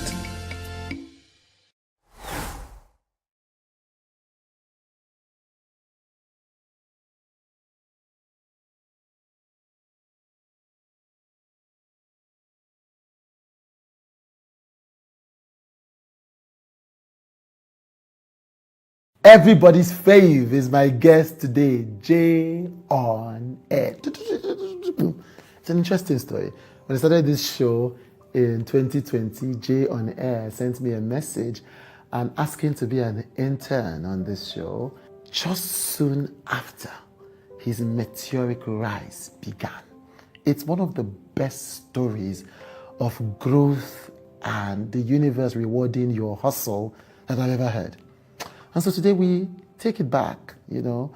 He started his career in the midst of depression. He had lost his job at one radio station, wasn't able to find a job at any other, had tried everything, PO, PRO, he had done it all.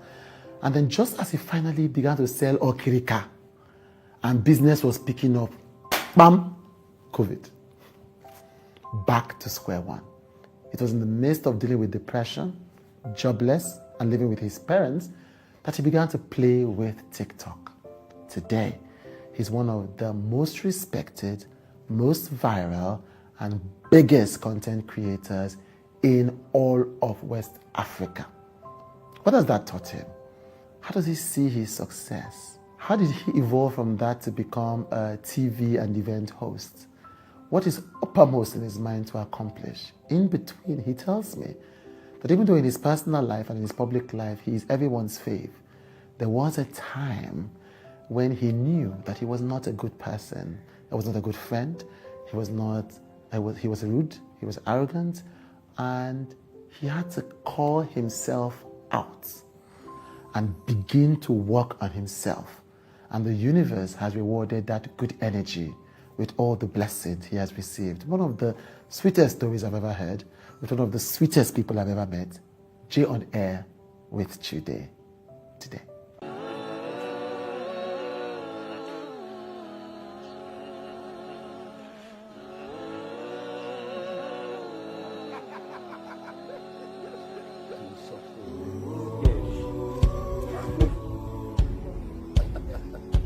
Come for me.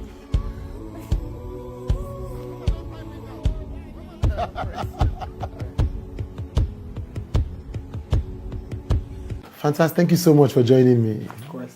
But where do we start? There's so many places to start this interview. So many places. But let's start with now. You know that somebody is about to enter the next level when the haters come for the person. True. But that's I'm not even being facetious. That's what usually happens when it's the next level. Then you find that intensity because it feels like people can sense that something is happening with this person. Yeah. And so those who are resisting it are like, no, it's like the last gasp. Yeah. So this year, a few weeks ago, months ago, I didn't even hear about it. It was from you. I heard it for the first time. You were under intense Twitter criticism. Yeah. What happened? It was just, to be honest, I cannot even tell you what happened, because it just came from nowhere. Yeah. And the hate was just so unreal to me. Mm-hmm. And this was after I bagged a major deal. I got the chance to be a host on a major game show. And so I put that out there. It was trending. People were excited for it. And then I just continued, posting my regular content. Yeah. And then one particular video, I recreated a video of Adesua. Yes. Right? Adesua told me, pregnant, exciting. She was happy about it. Yeah, she posted on it. Yeah, she posted. Her friends had posted first. Exactly. Everybody had commented. Slept, woke up the next day, and I just saw that my phone was buzzing. Yes. People calling me, "Are you all right? Are you okay? How's your mental health?" I'm like, I'm good. Nothing has gone wrong. Yeah. Is everybody alive? And I was being dragged on social media. And Yeah. it went on and on for 3 days back to back. Yeah. And it was just crazy to me because people were saying different things. Oh, thank God people are saying Jay for who he is. We're gathering an army of Jay haters. And I'm not making this up. If you go and check it on X, you will find it. And it was just wild to me. I had to go check some of those pages. I don't know you from anywhere. I don't think we've met. Yeah. Was I mean to you? Did I do something? Did you meet me outside and I was mean to you? It didn't make any sense to me. But, after I had sat down with it, I just got to the point of what you just said.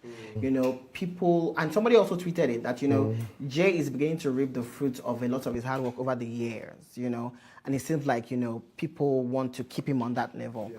And just want to get him into controversy. And the reason I'm able to work with the kind of brands I work with is because there's really no controversy, around me. Yeah. So I'm like, you people better go away. But it's not even a controversy. This is a fake controversy. It's very fake. It's a non-controversy. None, but I'm just happy that it somewhat died down. Some days you see some videos, they drag it. And I'm like, I just mute it. I know content that might, get them to speak. So I just mute it and I just move on. Keep it moving. They'll be okay at the end of the day. They will be. It's weird because I was at an event where you said this.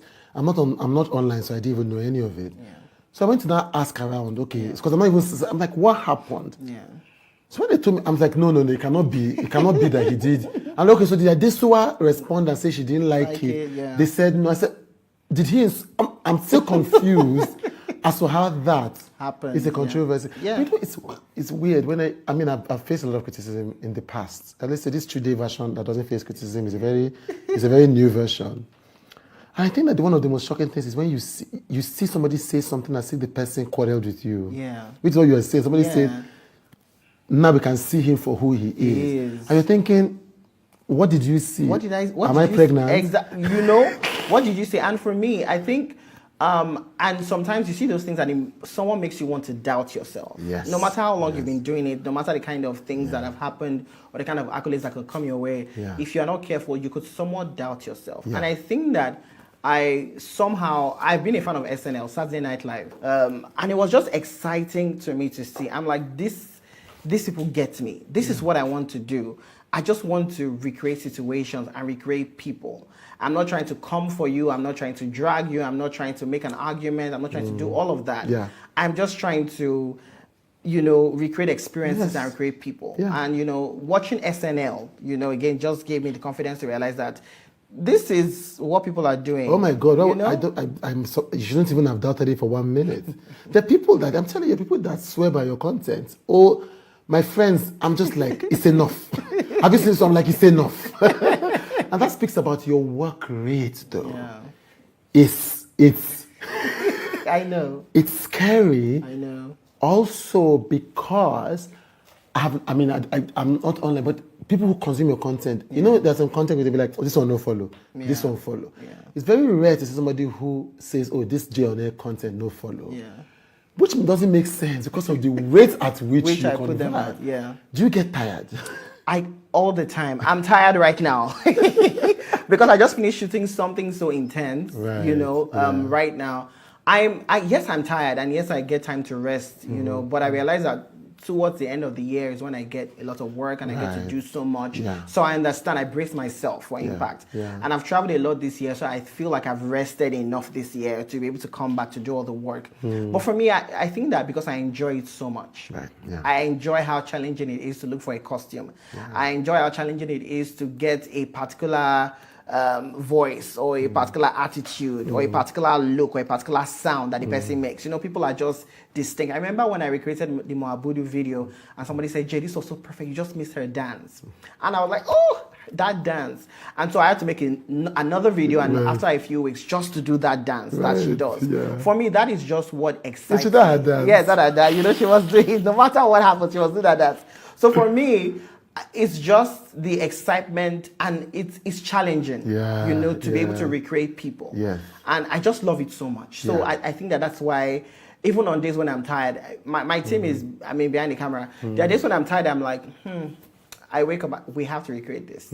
We have to make this thing happen, even though I know that I'm exhausted. Yeah. But because of the love of the craft, because I love it so much, and because of the joy it gives so many people, you meet people, and the comments are not necessarily, people don't necessarily see me as a celebrity, Okay. They just see me as part of their lives. Yes.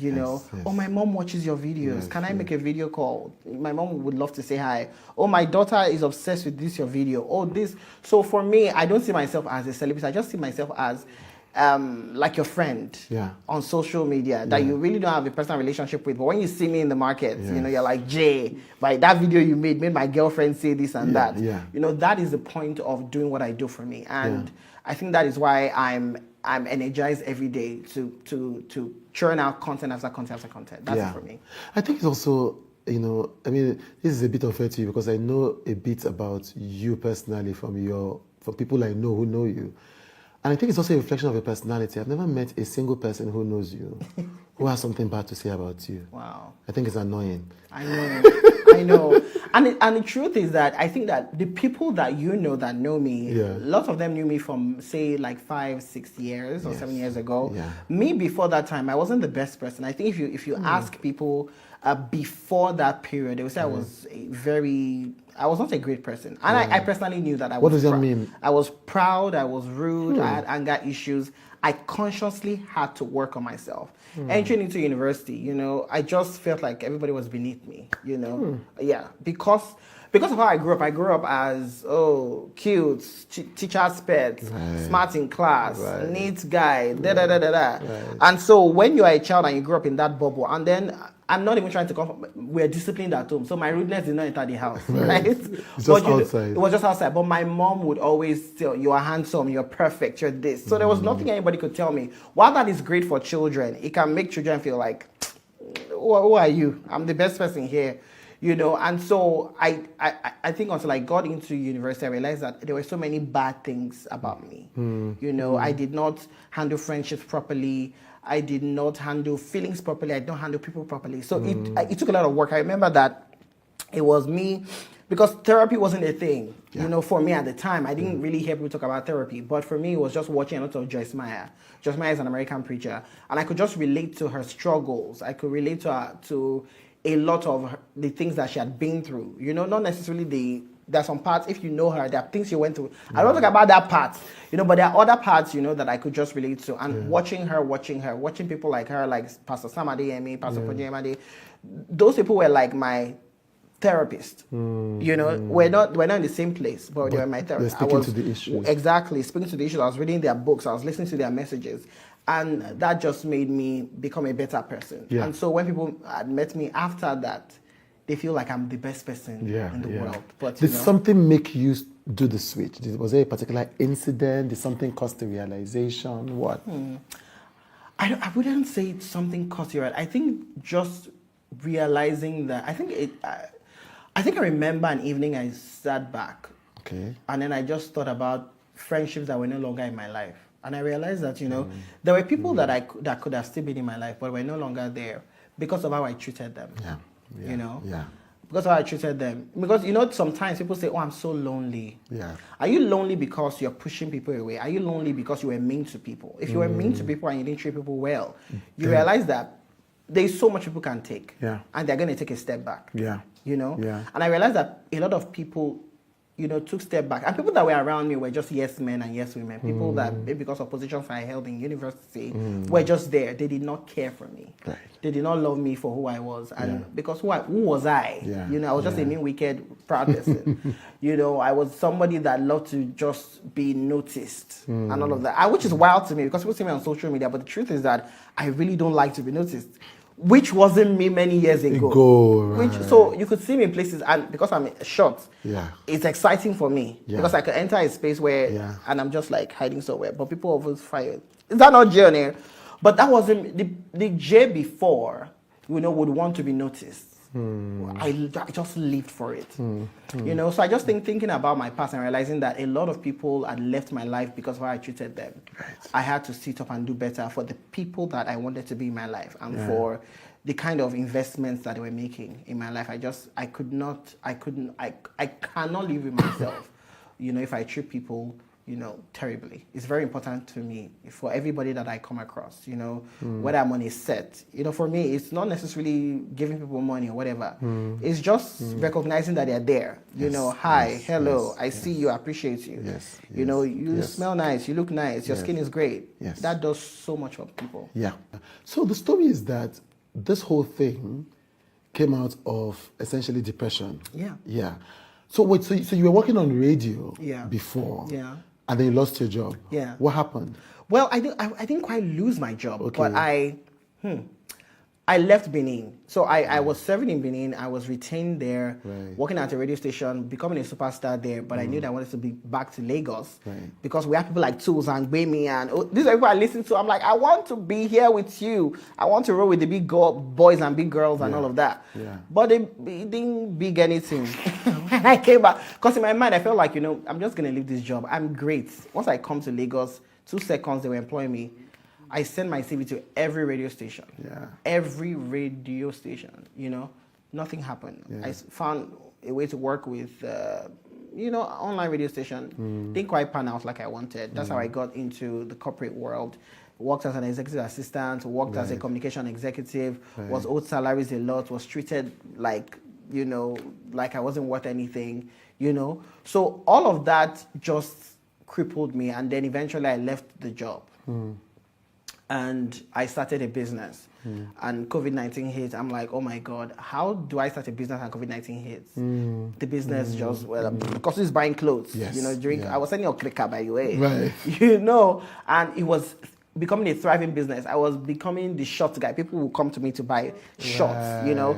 And who was so after all the things of trying, this one was actually starting to work. It was starting to work. I remember, I'm a big fan of Waje. Right. And I remember she was having a concert at the time. And the ticket cost was 10,000 naira, you know, and I could afford it. Right. It was such a It's a big big deal for you. And my mom, I remember my mom telling me, "Are you sure you want to use this money to attend?" I'm like, "I want to attend this concert." You know, it was such a big deal to me, and it just felt. I remember that moment because it felt like things were coming together for me because of 10,000 naira. Yeah. And after spending 10,000 naira, it was like 5K remaining, but it was things were picking up, and then COVID-19 hits. Yeah.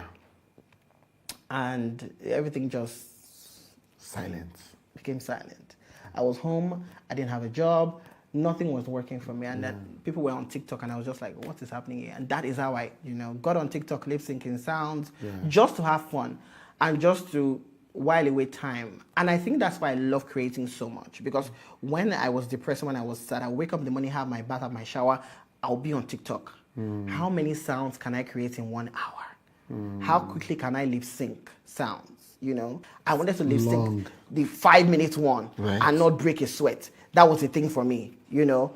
And it became a thing. And I started creating original content, and I'm being interviewed by today. Here we are. Hosting has become a major thing for you now. Definitely. And it's funny because I remember, I don't know whether it's a year or a while ago, you began to deliberately push that you're a host. Yes. You know, you pin your hosting post. Yes, it's there. It's there. You know, so you deliberately, is hosting something you've always wanted to do, or did you, as you were doing your work, you sensed an opportunity there? No, that has always been the thing. I read mass communication. I want to work on radio and TV and host events. That was the thing. The idea was, you know, to host the Miss Nigeria, you know, and be in a very fancy suit, and then be on, you know, TV. Welcome to the news at 10. My name is Joseph. All of that did not happen. Yeah, I doubt a TV station will employ me to do their news because somebody say this guy reading news, not being the Tiger but you know. Even though I think you'll do a great job of it. I mean, I will do a fantastic job. Just in case you guys are paying attention. Yeah. You know, and so these things have always been what I wanted to do. So I'm pushing them because I still love them. Yeah. And I'm a multi-potentialite. I'm not going to hide, you know, that I have so many gifts. Yeah. And I want to die empty. I want to leave this world knowing that I have done everything that I was supposed to do. I remember hosting my first wedding, and then they paid me 100K. And then I was going to lose my life because 100K. And then I'm like, I wanted to return the money the next day. It's going to remain in your life forever. The pictures, the MC, the whatever. And I got on that stage, nervous, afraid, shaking, and I did such a great job. Right. Yeah. You know that we are our biggest critics sometimes. Yeah. But even as my biggest critic, I knew that I did. I'm not a comedian, so I was not there. You get one girl where they pass for road. I'm never going to do that just in case. Yes. But I got there and I was able to create jokes from the environment, from the looks, from the mothers, from the fathers, from the bride and the groom. Yeah. And I just knew that was one of the key moments that made me realize that you are so gifted for this. And so you should not sell yourself short. Yeah.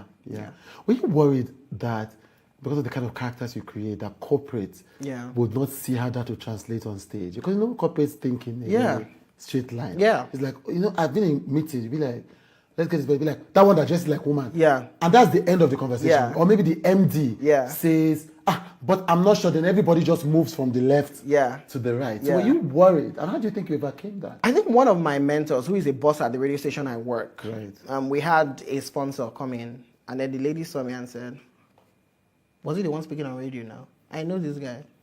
My children are fans of him. It's okay, guys, why is it breaking down politics like this? Yeah. He knows that the president is ENUGU. I'm like, everybody knows that these are. So it was weird for her. And so my boss called me and said, I think that you need to push your hosting more because this woman did not believe. Yeah. And for me, I'm going to push that more, but I'm not going to change the essence of who I am. Yeah. And I believe that things are going to change. Right. Because if you had told me years ago that the brands I'm working with now will work with me, I would find it amazing. Now, this brand are the sponsors of the game show that I'm hosting now. Right. Even though my name had come up multiple times. Yes. And, people were like, no, I don't think I can do it. I said, let's just do one episode. Right. And then the one episode became an entire season. Yeah. And now we're speaking about season 2, Please, let's increase my money. But, for me, it's just, for one message I constantly preach is don't lose the essence of yourself. Yes. Because we have so many fantastic male hosts. I don't have the thickest male voice. I'm not a typical host in Nigeria or generally worldwide, you think about someone that is taller, has a voice, has a certain courage. True. I don't have all of that. Yeah. I'm different. And I think that is what sells me because there will always be brands. Yeah. Because sometimes for me, when people see me, until we enter meetings and we're having conversations, they're like, oh, you are I went to school. What do you mean by that? You understand? I don't just show up. I don't exactly. Yes. If for somebody to recreate as many characters as I create, that person has to be smart. Yeah. That person, because I'm not just I'm recreating Moabudu, but I'm also recreating a character that is and not it's not acting. Yeah. Actually, recreation is the word because you're creating a vibe. You're creating a sensibility. Yes. You know, when you bend your head talking about Chimamanda, there is something. I think that's what makes it powerful. And I don't think people can even find the words to it. But it's like, you know that this person understands the essence exactly of this person. Exactly. The person is not just recreating the mannerisms of exactly, the person. exactly. And I like that you brought up Chimamanda because making her video was very scary for me. It was scary for me on your behalf. Because I'm like, she better like it. Yes, she better like it. Funny thing, she didn't say anything for 1 week. I woke up the next week and I saw myself on her page. You know? Yes. And then I sent a DM and she responded, fantastic job. You know? So for me, I appreciate you saying that because that means that people that I recreate understand that I'm trying to create your essence. Yes. What part of your body are you insecure about? So many parts of my body. What? And you know, I mean, is that why I'm going to the gym? Maybe not. I'm trying to be healthier because my dad is almost 90. Right. And your dad is almost 90. Almost 90. You wouldn't believe. He's jumping and dancing and wants to watch his clothes himself. Right. And I looked at him and I said, I want to be healthy. When I remember when my dad was sick, everybody in the world had to come because it was unusual. Why is grandpa sick? You know? So that is, when I think about my health, that is the future that I see. My dad. And I realized that means, you know, working on your body, working on things that you eat, working on things that you drink. So it's a conscious effort for me to just be a better person. But aside that, I didn't evade the question. I think I was always insecure about my height. Right. Because and that is why I made sure that all my friends were taller than me. If you were shorter than me, No don't need you in this. You've already done that part. I don't need you in this gang. You need to excuse me right now. And so it was conscious to have taller people around me, you know, and But that's weird because I would think that if somebody was insecure about that, the person would avoid taller people. Well, no, because it just made me feel part of a gang. Right, like a tall gang. A tall gang. And maybe you forget that he's short. Yeah, right. Do you understand? Yeah. So, and I think that I don't think about it so much. How did you come to overcome it?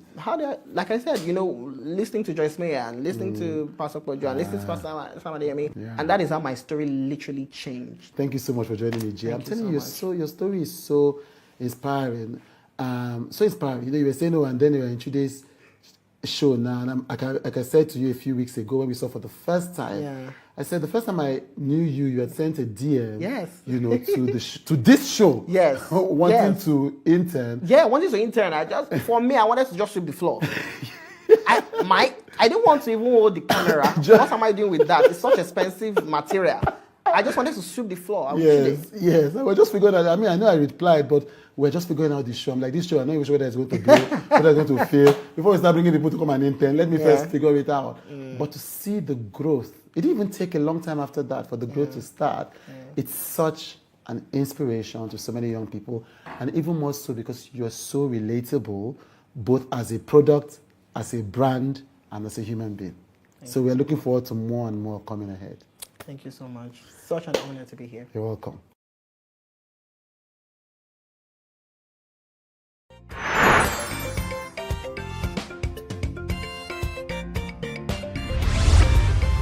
Signature TV, news in your pocket.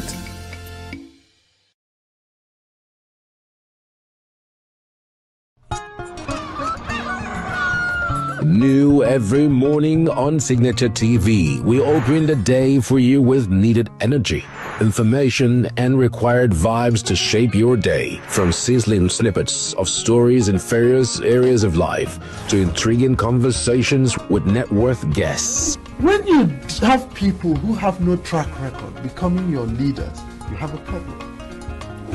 There's no outstanding gratuity when Obi took over from me. I left in all the accounts of Anambra State 13.8 billion for him. Your day cannot be complete without Signature Morning on weekdays and Signature New Day on weekends. There is no better way to start your day except Signature Morning and Signature New Day every day on Signature TV.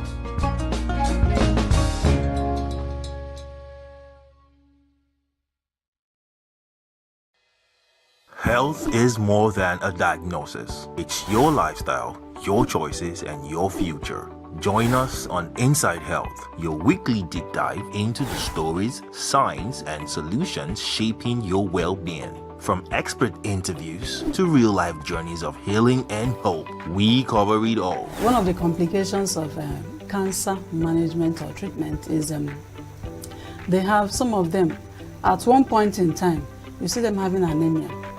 Okay, so you see them at times being transfused. But at the same time, you come in with a diet. Nutrition, mental health, innovations in medicine, fitness, and everyday wellness. Whether you're managing a condition, staying informed, or just living your best life, Inside Health is your trusted guide. I'm Tigiti Agorum, and I'll be with you every week on Inside Health, only on Signature TV.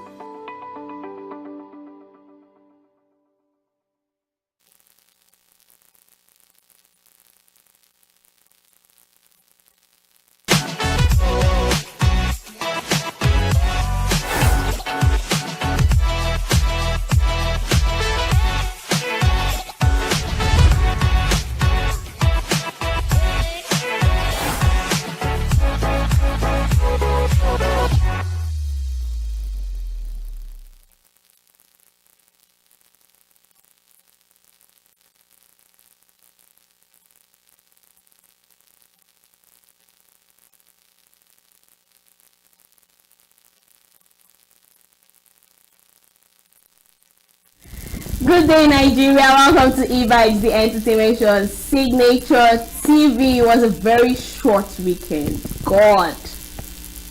Now, it's already Monday. Anyways, the month is fast coming to an end, and we would soon be in the month of March, right? 2026, don't the air do, wait till you don't achieve. Alright, this is E-Vibes, the entertainment show, where I tend to tell you the trending stories in the entertainment industry. Today is Monday. As usual, we will be looking at what's trended during the weekend and what's trending on social media. We have a guest who we'll be having a conversation with. But first of all, let's talk about what is really trending in the entertainment industry. Adeoluwa Okunsaga, popularly known as Saga, has disclosed that he joined the Big Brother Naija reality show as a strategic move to kickstart his career in the entertainment industry. Saga, who is professionally trained as an engineer, explained that his colleagues encouraged him to audition after recognizing his creative ability and on-screen presence. According to him, engineers possess a high level of creativity which enables them to thrive in entertainment and other artistic fields. He competed in season 6 of Big Brother Naija in 2021 and was evicted in the 9th week. Since leaving the show, Saga has transitioned into acting and has gone on to feature in over 1,000 films, steadily building his career in the industry. Now that's a fun fact. You know, this whole thing that people tend to say that okay, let me put it in this phrase. A friend of mine said she regrets going to school. Like she doesn't know what she would do with her certificates, right? The one you graduated from school, because 90 or 70% of humans in Nigeria are not even doing what they studied in school. And believe me, that if you ask your friends, they will say the same thing. That's the country we found ourselves. Now imagine an engineer being an actor, and he's good at it. Yes, he might not be perfect like our veterans or our idols, but he's good at it. Who would even agree that an engineer, maybe a mechanical engineer, what do they call them again, electrical engineer, and all of them would be able to even create drama? Because Nollywood is drama. I mean, if you're not dramatic, you can't even create that scene. That whole thing written in the script, you can't do it. So him going to Big Brother Naija was a great strategy. We know that Big Brother Naija is a place that tends to open people, you know, pull them out there, and you show what you can offer. It's not just going there to eat food, play games, and win the money. You need to be up in your game to be able to get good contracts and, you know, do something better in your life. Okay, moving forward. Nollywood actress Evans Okoro has publicly called out her colleague Ekene Umenwa over an alleged claim that she is living with the human immunodeficiency virus, HIV. The controversy began after Evans' name reportedly surfaced on a list of Nollywood personalities Ekene was accused of gossiping about in the UK-based Nigerian nurse. To the UK-based Nigerian nurse, rather. Adam Mawola. In a video posted on her Instagram page, Evans expressed shock over the allegations and urged Ekene to clarify her position on the matter. The incident comes amid a separate controversy involving actress Destiny Etiko, who recently confronted Ekene over claims that she had accused her of assaulting her mother. Listen to what she said. You get something I see for social media right now. My name there for one list. They thought say Evan Okoro carry one thing for body where they heavy people for mouth to talk. Evan carry that sickness where they heavy people for mouth to talk. Ekene Umenwa, you add me for your list. Now what you talk? I be the devil won't use when I bring me down. Ekene, I swear to God, I defended you. If this thing, I defended you. I said, let's hear Ekene's side of the story. But see my name there as somebody where they thought say she carry sickness for body. Me, Evan Okoro, where don't go HIV test 3 months ago. After I come out from man's house, I never see any other man since that time reached today. I respect myself. So right now, guys, I want people all of you to follow me go do this HIV test. Jelly. You thought say me, one. Ekene, if now what you talk, may God punish you and punish your whole generation, including your father, your mother, your husband. But if not what you talk, now they fabricate. May God punish those people that fabricate this lie. May God punish their generation, because my mother is crying right now. My mother's heart is breaking. I couldn't sleep out throughout yesterday night. Now me and Oton one day for call. We dey console ourselves. She said, baby, don't cry. Don't cry. I thought I go HIV test this morning. It gets another sickness where I don't know. When I put people on a list, I defend you. Oh, guys, when I follow me, I go to the hospital. People know. And after this, I go call Ekene Umenwa for me and her go talk. Me and her go talk because I know well, oh. I know be that celebrity where una go call out and she go keep quiet. Oh yeah, let's go there. Make we dey go hospital. Before 12 o'clock dot, I will see my results. Dalopan. My brother, I dey ask about.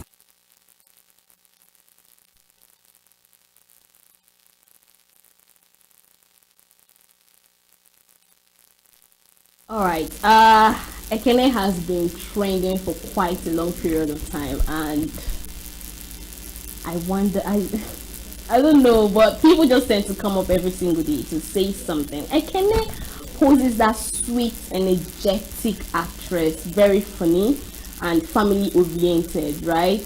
I mean, she tends to come all out, right? She tends to show love when it is needed in everything we tend to see on social media. So when I saw lots of people coming out to say things that, oh, Ekene did this, I stood up for her and she did this for me, she said this and did that, and what? In fact, my mom was like, wow, Ekene, I think you're the one to trend the whole of this month. Crossing, if I say clock it, crossing March, right? So the annoyance with all these people is that you're saying things they did not do. You know, conversations lead to conversation, and in every too much talk, especially when you listen to somebody, there is a lie in between, and that's why they said it's not good to talk too much, right? So maybe she didn't mean to, maybe it came out wrong.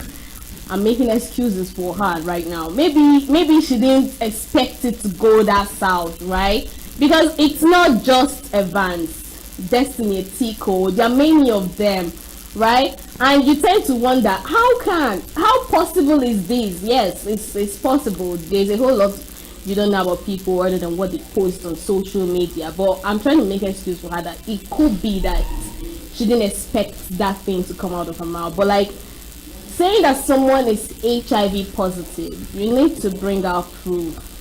They might not take you to court, but trust me, there are people that will take you to court. Like Evan said, she says she knows well. She's well in Jesus' name, but I don't know to what extent she wants to take this to. And what her time was is that she was actually standing by her and speaking for her. She was even siding her in the whole of this drama, only to figure out that she's even part of the whole story.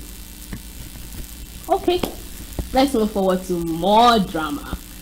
One half of the former music duo P-Square, Peter Okoye, Mr. P, has admitted before the Lagos State High Court that he is a co-signatory to the Northside Entertainment Limited bank account, contradicting his earlier claim that his elder brother, Jude Okoye, was the sole signatory.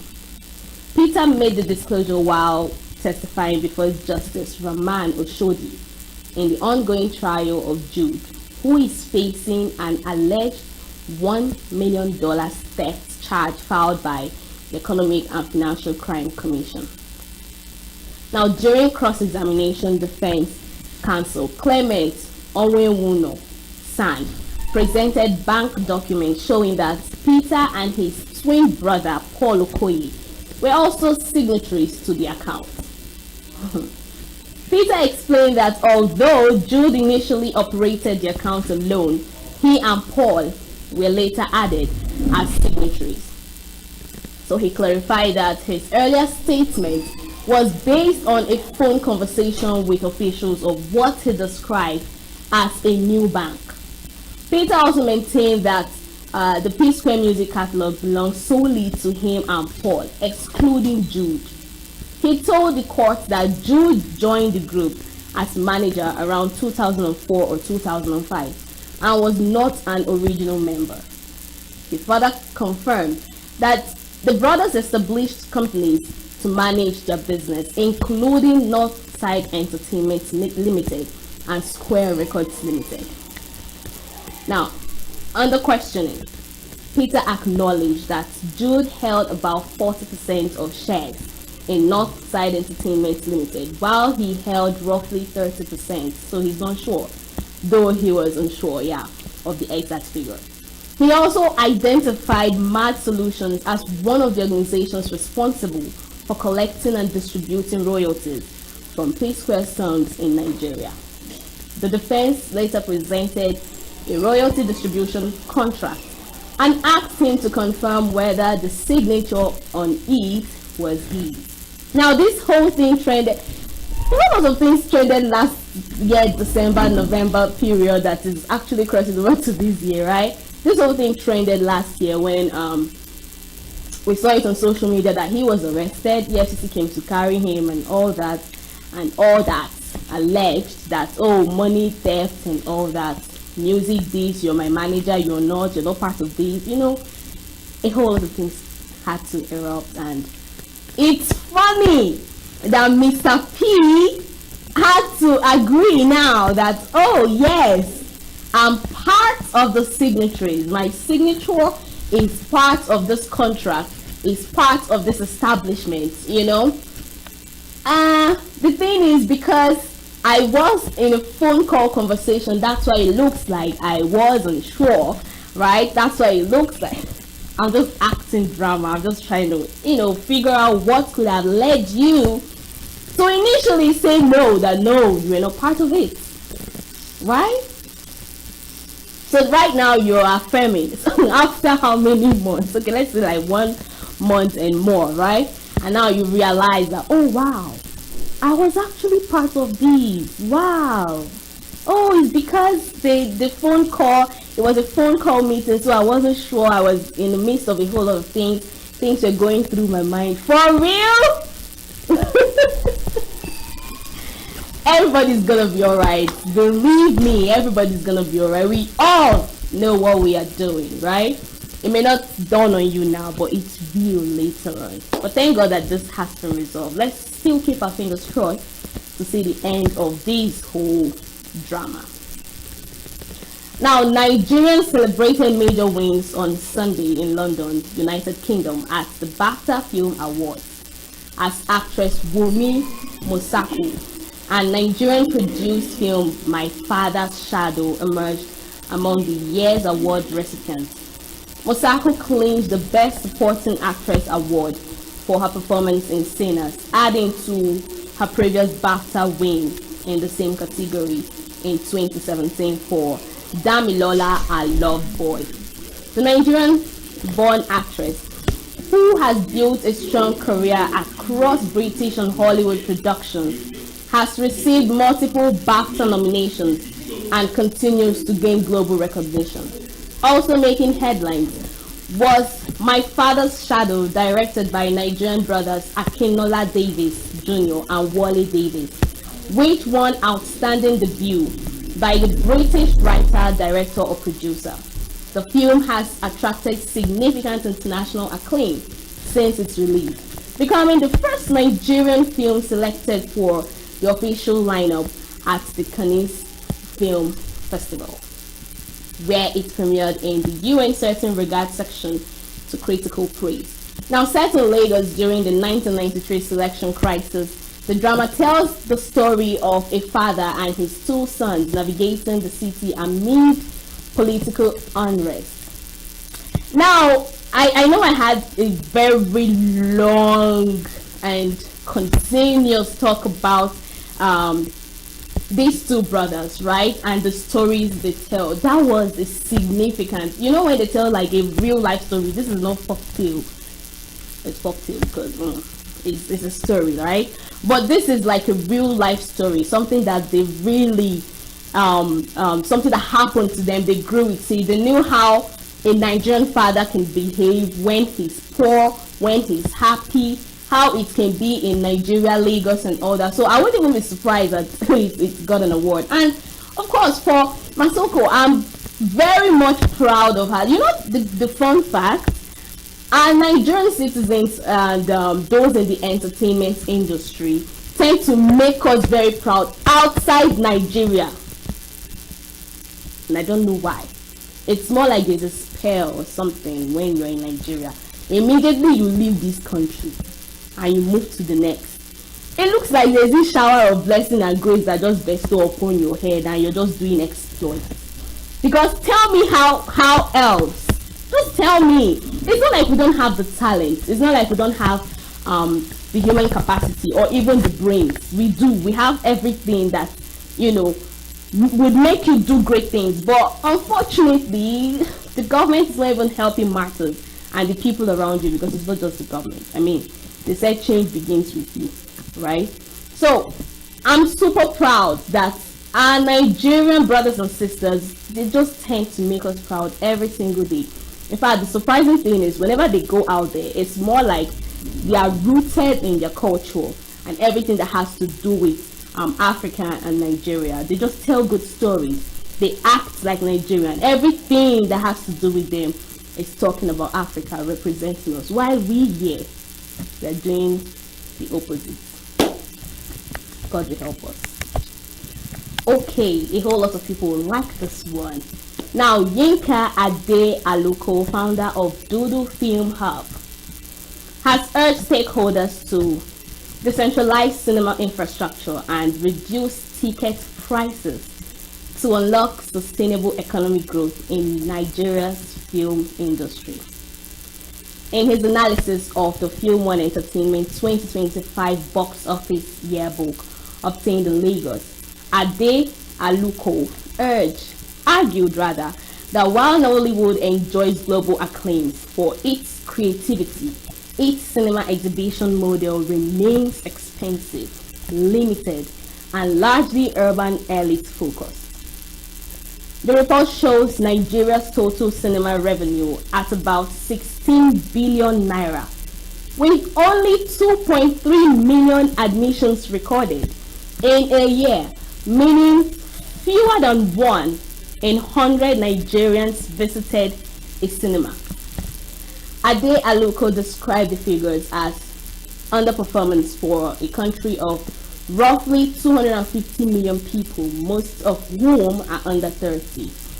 He noted that average ticket prices hover around 7,000 naira, with some cinemas charging up to 15,000 naira.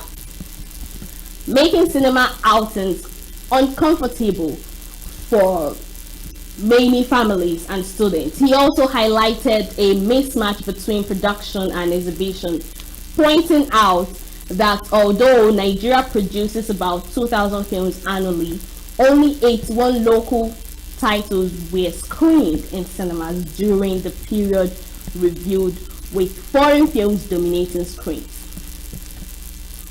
Ade Aluko attributed this to distribution bottlenecks, limited screen access, and infrastructure constraints, with only about 122 cinemas spread across Nigeria, Ghana, and Liberia, mostly located in upscale malls and high-income areas.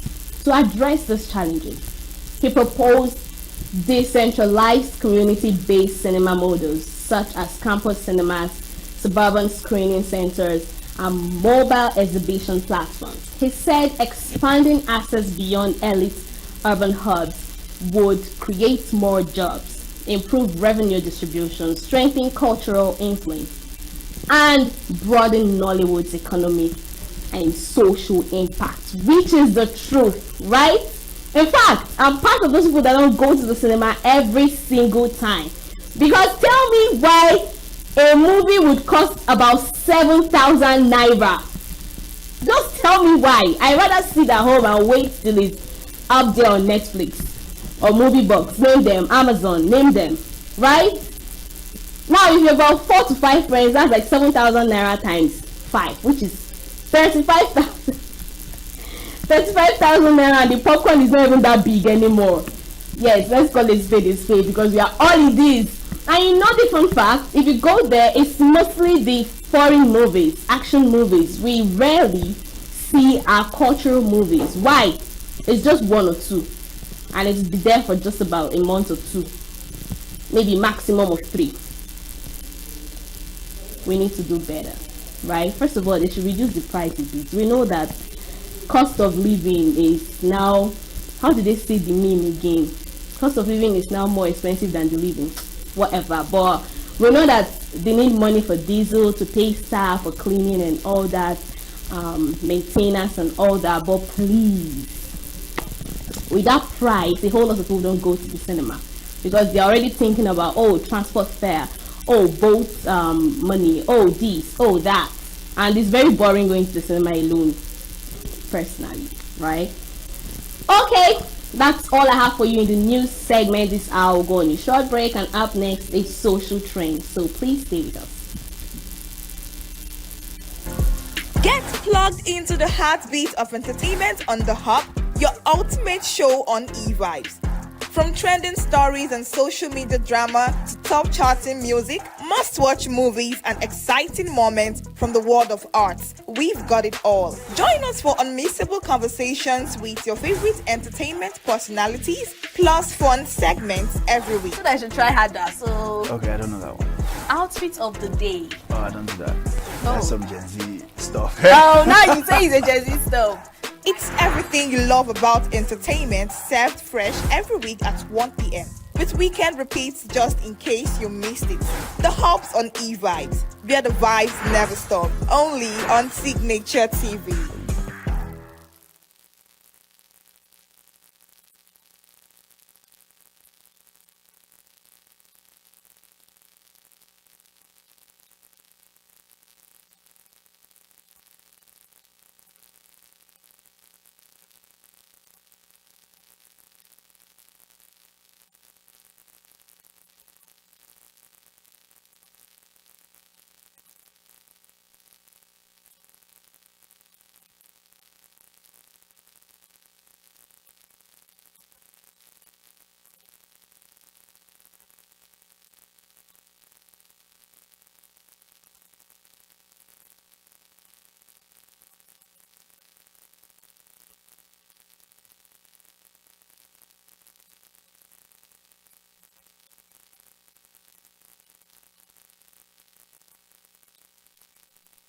Welcome back. You're still watching eVibes, the entertainment show on Signature TV. This is the social trends segment, and today, not today anyways, Nollywood actress Tonto DK on February 22nd celebrated her son, Andre Churchill, as he turned 10, hosting a football-themed birthday party in Abuja marked by prayers and a public show of unity with her ex-husband, Olakunle Churchill.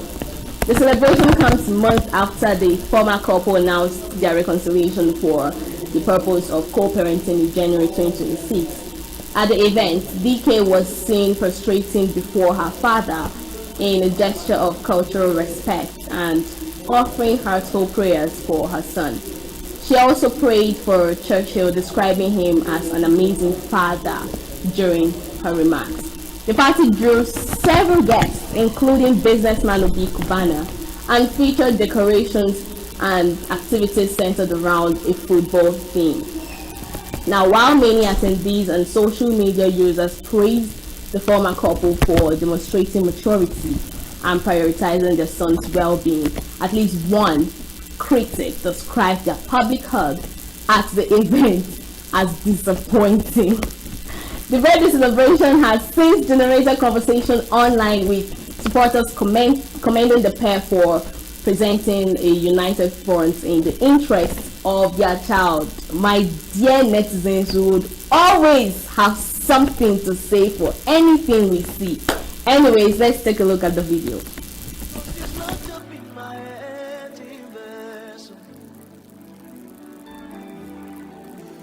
Yes, the Holy Ghost is locked up in my head in vessel.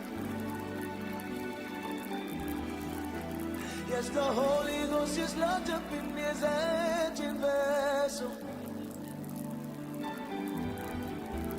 There's this treasure that is locked up in my engine vessel. Spirit, pray, pray. Spirit, pray from your empty vessel. Spirit, pray. Amazing Father, and I just want to thank you so much. Thank you so much, Churchill. Thank you so much. I love you with the love of God, and I wish you all the best. I wish you all the best. Thank you. And your son loves you so much. If I say you don't take the love from us, I don't like that in you. I pray for your family. I pray for your businesses. I pray for all other children that they will progress. Failure will not meet them. Everything that they touch will be blessed. God will go before them and make every crooked path straight. Your businesses will flourish. Whoever curses you shall be cursed. Whoever fights you, God will fight. In Jesus' mighty name I pray. Amen. I'd like to thank that I call him the love of my life.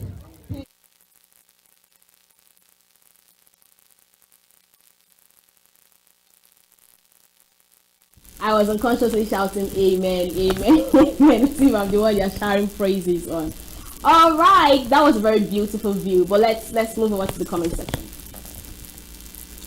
Now this person says, why is she kissing her father like that? Even spanking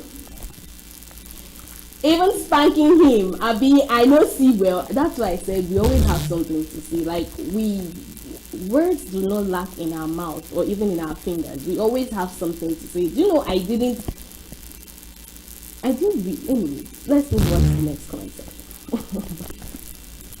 Now this person says, since Tonto DK gave her life to Christ, she has been experiencing so much joy and peace in mind. Jesus is King. For real, right? I tend to see a new her. I think, Jesus is the way, the truth, and the life. In fact, Jesus is the reason for the season. Whether raining season, Harmattan season, heat season, all the seasons, right? And we also, when she gave her life to Christ, how she gave her testimony and all that. So we shouldn't be surprised. Anybody can be saved, even you that is watching. Yes. So let's have the next comment. Now this person says, maybe not me, but grown woman where they kiss her papa on the lips, even more than once. That one no dey normal. Like, what is your business? I don't understand. There are people that they are very cool with their dad. They can do anything with their father. So what are you portraying now with this statement? That's why I love comment section, but some statements just tend to, what are you saying? Like, what are you saying? Where are you driving at? Are you trying to bring up conversation? Are you trying to trend? So she kissed her father, so she prostrated, problem. She kissed her father, problem. We just have a whole lot. We have time, sharp. Misplaced priority. Okay, this person says, laugh out loud, Tonto go remarry this guy. It go happen. Okay, let me keep quiet. But the truth is, I thought of it in my brain that this reconciliation, I like it though, this co-parenting, I do like it, but you know, it might in future, but we don't know. They have their different perspective on how they want to run. I mean, he's already married, right? He's already remarried, so fingers crossed. Now this person says, make Tonto no hijack. Okay, this the same statement. Make Tonto no hijack this man back. Oh, it's possible. I mean, it's her ex-husband and her baby daddy, so it might happen. But the possibility of that, there's a thin line between it. This person says his wife Rosie will not have peace. I just knew these comments will come because. You know, sometime last week, when it was actually his birthday, and she went out to like make a video and said, oh, she never knew him, she never knew her rather, they've never met before, and all that. People were coming at her that this is wrong timing. You're meant to just wish this baby boy a happy birthday and move forward, and not you coming up to tell us stories that we've forgotten since 2021, and this is 2026. That's like 4 to 5 years ago. So what are you trying to portray? Whatever you're saying is good, but is the timing right? No. So now, trust netizens. They're like, are you sure she's okay? Seeing all these, the hugs, the prayers, and everything. Okay, let's have the next comment.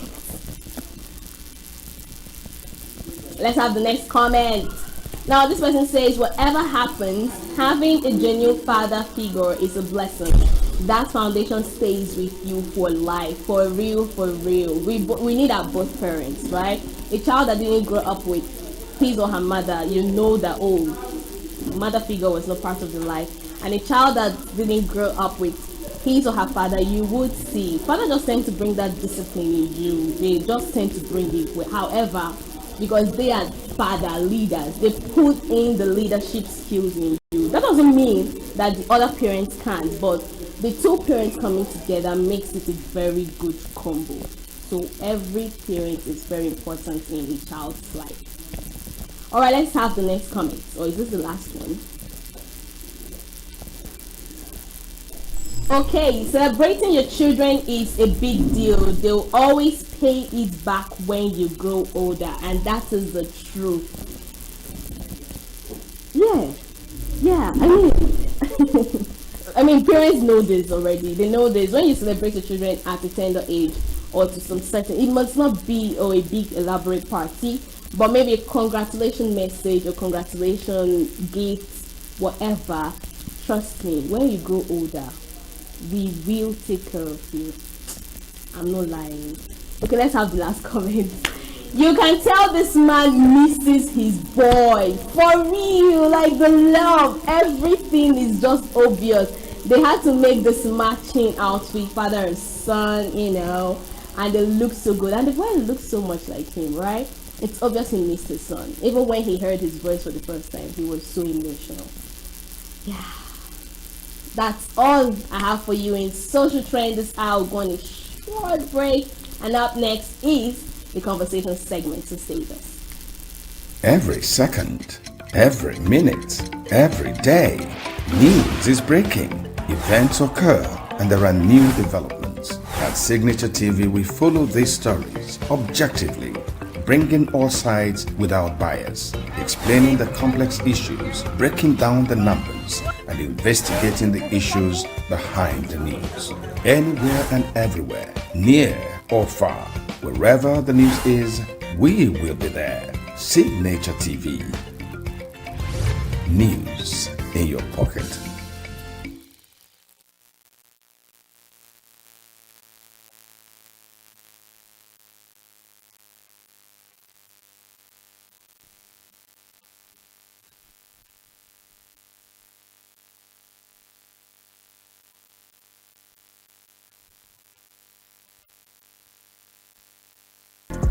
Get plugged into the heartbeat of entertainment on The Hub, your ultimate show on e-vibes.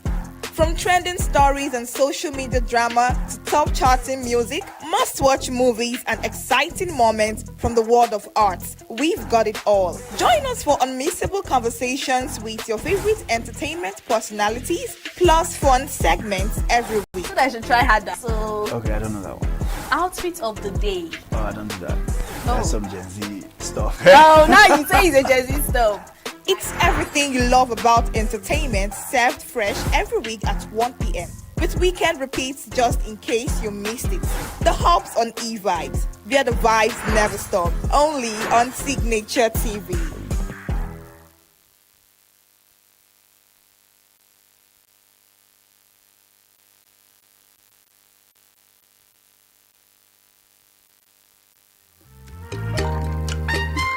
The way we see the world shapes the way we change it.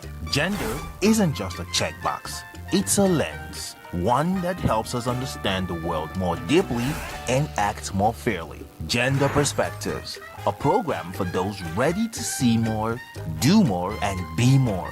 Designed to challenge assumptions, ignite conversations, and build inclusive solutions across every sector of society. We are not, fighting the men.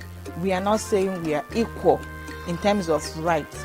We're only asking they should recognize our existence. Join us on Gender Perspectives, showing every Saturday by 4 p.m. Repeat every Wednesdays by 5 p.m. and Thursdays by 3 p.m. Change begins with perspective. Let's widen yours.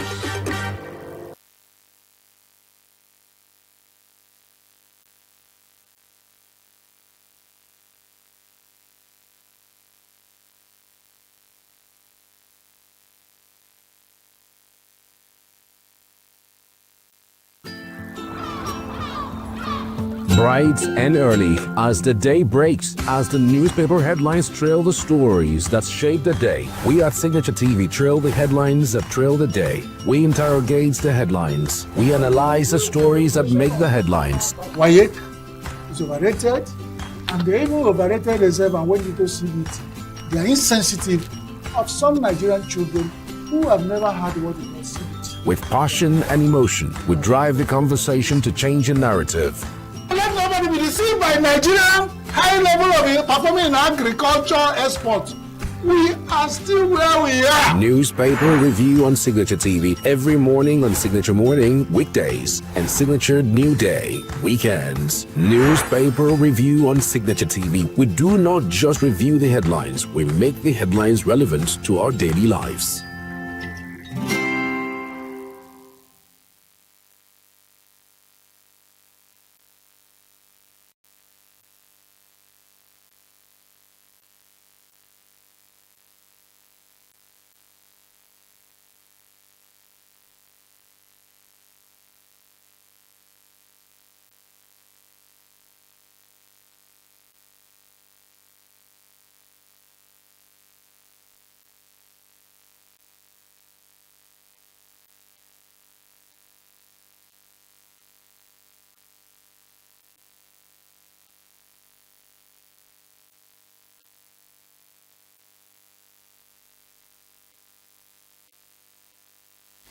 Welcome back. You're still watching E-Vibes, the entertainment show on Signature TV. We have something very interesting to talk about. Places are more than just dots on the map. They hold memories, culture, architecture, emotions, and identity. But what does it take to transform a simple location into a powerful story that audiences can see, feel, and connect with? Today we're exploring the art of turning places into stories. From breathtaking destinations to overlooked urban spaces, how the travel design shows craft narratives that make places unforgettable. So joining me in the creative mind is a creative mind behind the vision. A producer who understands how to blend travel, design, and storytelling into compelling visual experiences. Please welcome Chidi Eden. Good to be here. I like the fact that you're already clapping for yourself before I even did. It actually feels so good to be at the other side. All the time I have to be the one doing all the questions. So it feels so good. It feels so good to be a guest. So good to be here. It's a pleasure to have you. How are you doing? I'm doing great. Right. Good to be here. I love your hair actually. It looks great. Thank you. So I really want to know, right? A whole lot of people are interested in making normal storytelling movies and all. So why are you interested in making travel shows for TV? Actually, I think I'm more interested to know. Because when you know better, you do better. So I think it's not just about travel. I think if you think the world is so small, but if you get to travel, you understand what it means to actually see the world, to understand the world and why people behave in a certain way. So I think that's what I really wanted to know as a very young child. I wanted to understand what it means to travel, what it means to tell our stories. I think we're from a very, very rich, continent, and we don't tell our stories. We let those stories go down. So I want to be part of the people that actually champion narratives that showcase Africa in the best possible blend. So I think I'm very happy of the project that I'm working on, and I hope to showcase more, to show the world more of what we do. So you're that kind of person that likes to explore? I love to explore. Okay. And not just exploring, I love to eat the food of the people there. Really? So I think that is what makes me travel a lot. What do they like to eat? What can I have? Those kind of things. I mean, explore every possible thing that you can. The food, the culture, the clothing, whatever you can do, anything possible. But the sad thing is you're not even in Nigeria, you're based in South Africa. So why did you leave our beloved Nigeria country to move over to South Africa to do this whole thing? Well, I kind of feel like South Africa will always be home to me just as Nigeria. South Africa gave me the certificates that I have, the intellectual capabilities that I think I have to put together a story, what it means to tell a story, what it means to talk about a destination, so I think, but Nigeria will also always be home. That is where you get to tell people, listen, you've traveled, but you can make this happen. And that is why I'm here in Nigeria. So you gain all the experience you need outside of Nigeria, gain all the knowledge you need to make the country better, and then you come back to Nigeria to share what you can share, what you can do, and of course tell Nigerian stories on a global platform, in a global way, and a global standard. Impressive. I think that's one thing I like about this whole travel thing, because I'm very particular about exploration.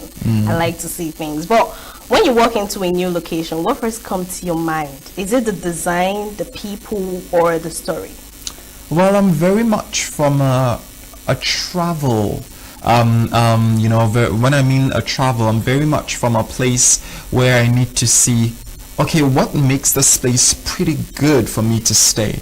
So I think, because of what I work on, I really love design. I kind of feel like, okay, how soft is the bed? How is the environment? Do I come out and see a very cool spot where I could take pictures? I love to take pictures, so I mean, do I have a good spot where I could take pictures? What can I show Instagram? If you didn't post it on Instagram, it didn't happen. So if you did not post it on Instagram, it didn't happen. Okay, I'm taking that one now.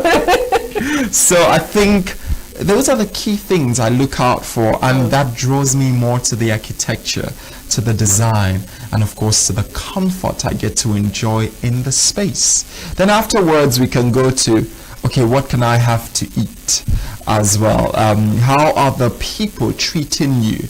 which is very important. So I think you can look at travel from different sports, and it's very subjective to what you think it is for you. What it is for me is not what it is for you. So I think when I get into a place, I'm very particular about the design and of course the architecture, because that shows that there's going to be longevity. That shows in the next 20 years I could come back to this place and there was no flood. The flood hasn't taken away the place. It's still there for us to enjoy. Yeah. Was there any particular place you like produced a movie and you're more like, oh, I'm not gonna do this no more? Do you want my honest view on Yes, that? please. Yes, please. Okay. It's not that I don't want to go back there anymore, but I feel like it's the circumstances surrounding actually working there. So I'll start off with first of all Lagos, Nigeria. So yeah, I'll start off with Lagos, Nigeria. So things like the heat. Things like, you know, when do you have to get to work? Oh, traffic held me on the way. You're trying to get onto work, because I broadcast the show as well. I'm trying to get work. Okay, we need to be at work at this time, and then, sorry, I'm still in traffic. Some things like that. So I feel like it's very important that I have a bit of comfort whilst I deliver my work. So I deliver my work in a very standardized way. So I think I've had that experience in Lagos, and surprisingly Dubai, the weather was practically 50 degrees on that day. I was soaked, I was sweaty, and you know, of course you have to, when you have to deliver lines, you need to know what you're doing. So I think it's those key things that I'm very, very big on comfort. So if I don't get comfort out of something, it's just like, no thanks. But so these are the key things. But to be honest, I am always excited to go back to Lagos, always excited to go back to Dubai. But I feel like those two experiences I've had were like a more of, okay, check the times of the year that you have to shoot. So it's not more of a regret. It's all about, okay, cheating, you need to check the best time of the year to be there. You need to check the best time of the year, of course, to get the best experience out of it. And I don't know, have you ever maybe made a story about it, the whole the grid, the whole noise, the whole traffic, maybe create a story about Lagos, Nigeria? Something is coming soon. I will be very quiet. So that means I'm too fast right now. Something is coming before the year ends. Yeah. Something is coming before possibly a new TV show. Who knows? Something is coming soon. Great. Now tell me what it's like behind the scenes, right? Because I know that producers tend to do a whole lot. We don't even see much, right? So I want to know what it's like behind the scenes. Do you dream that, okay, I'm about to go to ENUGU State and I want to shoot a movie in ENUGU State that tells ENUGU story, and the whole chaos that comes with it? You've just talked about Lagos, the traffic and all that. I want to know the other behind the scenes stories that happens in other locations.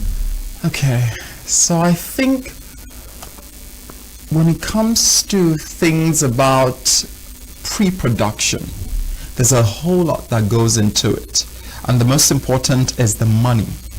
When you're shooting travel, it means you're spending quite a lot.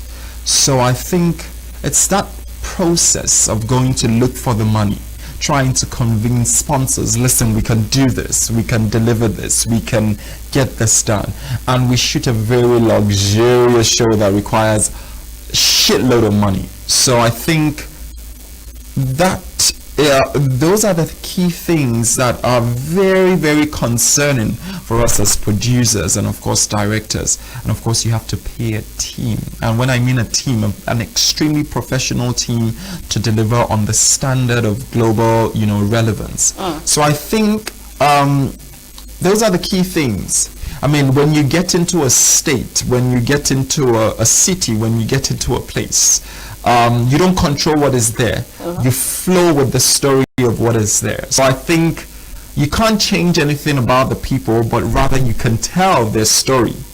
And by telling their story, they discover that, oh, we could change this, we could do this better, we could We could do that. We could do that. We could do that. Oh, this is how rich our culture is. This is how people take in our culture. So things like that are very, very important.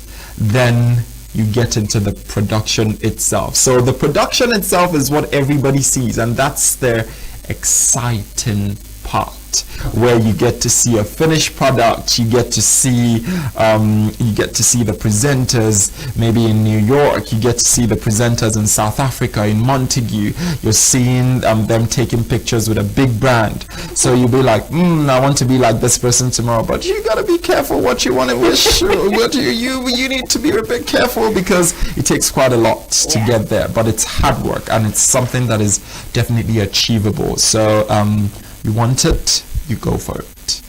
Impressive. Now, most movies tend to teach you different things, maybe morals, discipline, confidence, and all that, a whole lot.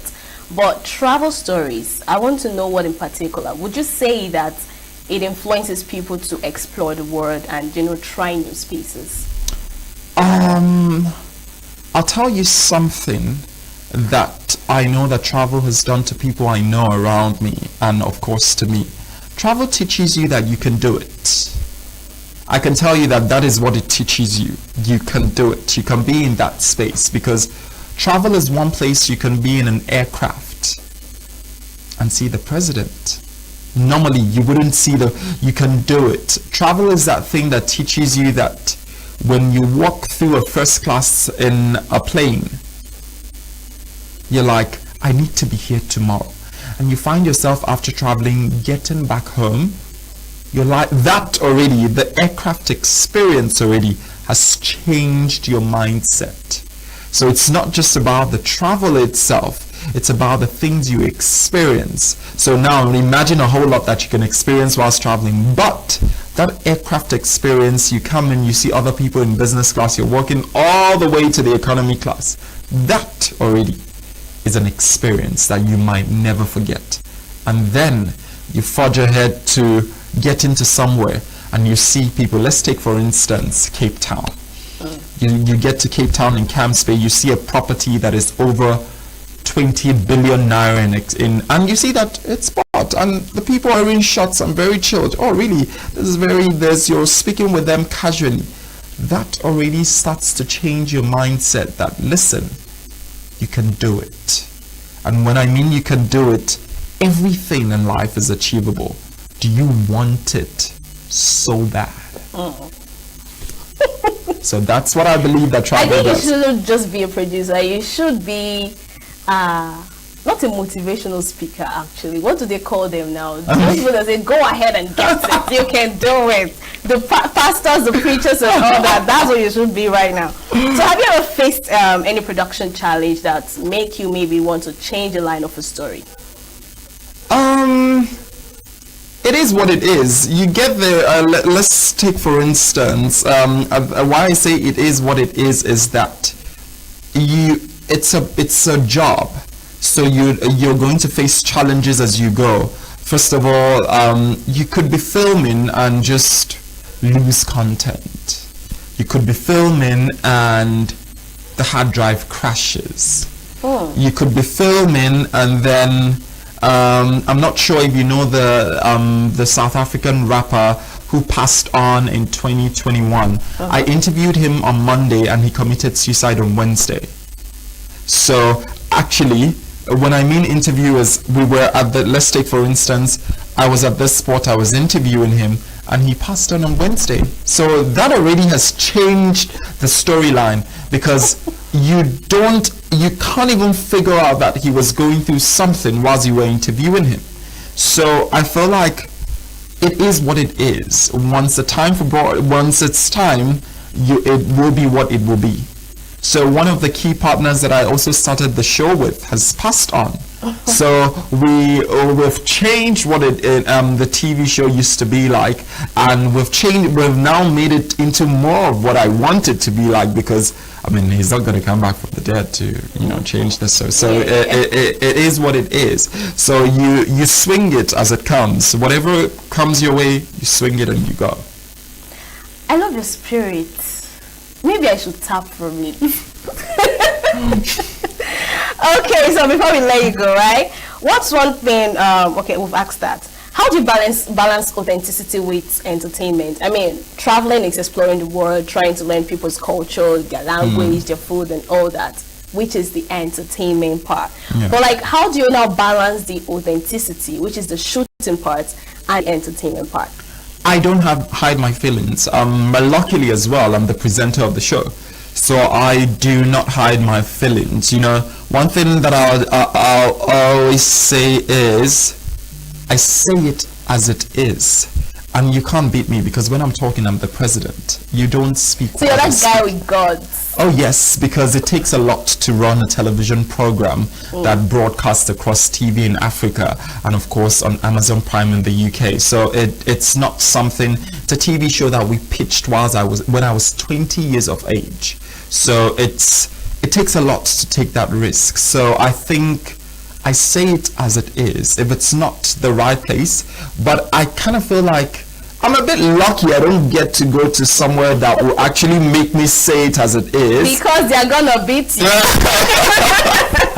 Well, we have a very, very strong behind the scenes team that scouts a very amazing casting director that, you know, once she says, okay, Chidi is not going to like this, you don't waste your time. So she knows what I want and she goes for the very best. So it's always, oh shit, this place is super cool. This place is the most amazing place I've been on earth. So she knows what I want. She knows the key pillars of the show and we go for it. Not that we're not looking to explore things that are a bit, you know, relatable to the grassroots, but it's very important that we stand we're out to show Africa in the best possible way, to elevate African media.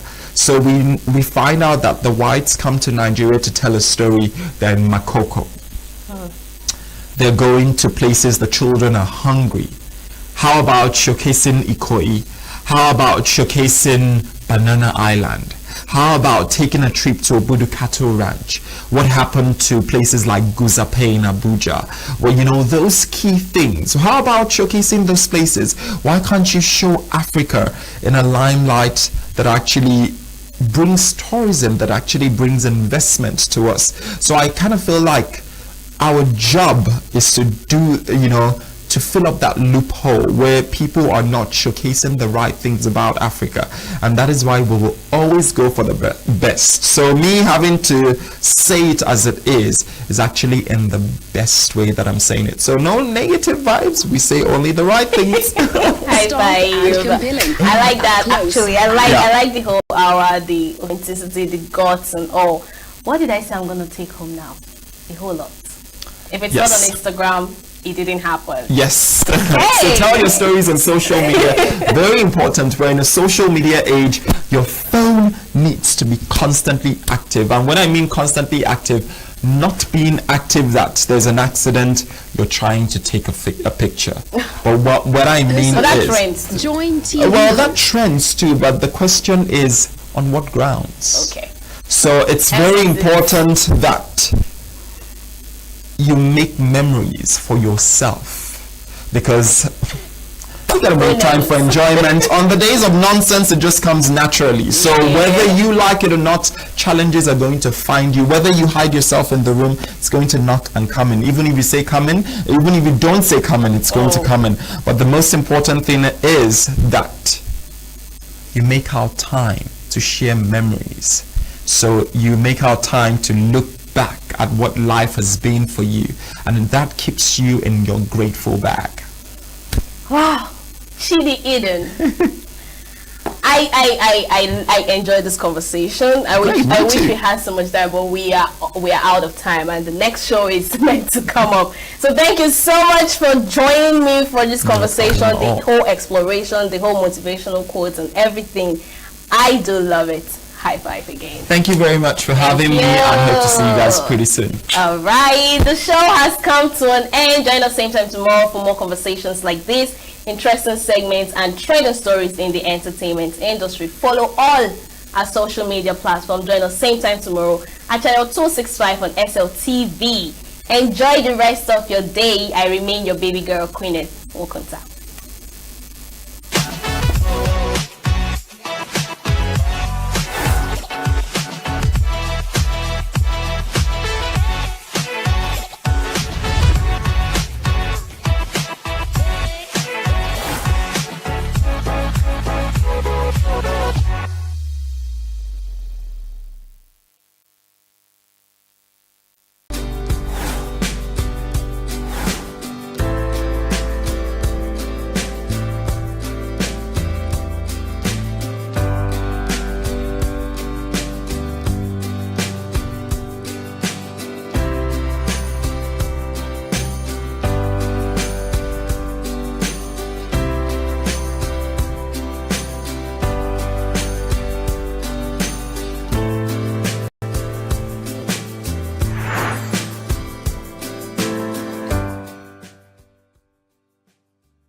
Signature TV, news in your pocket.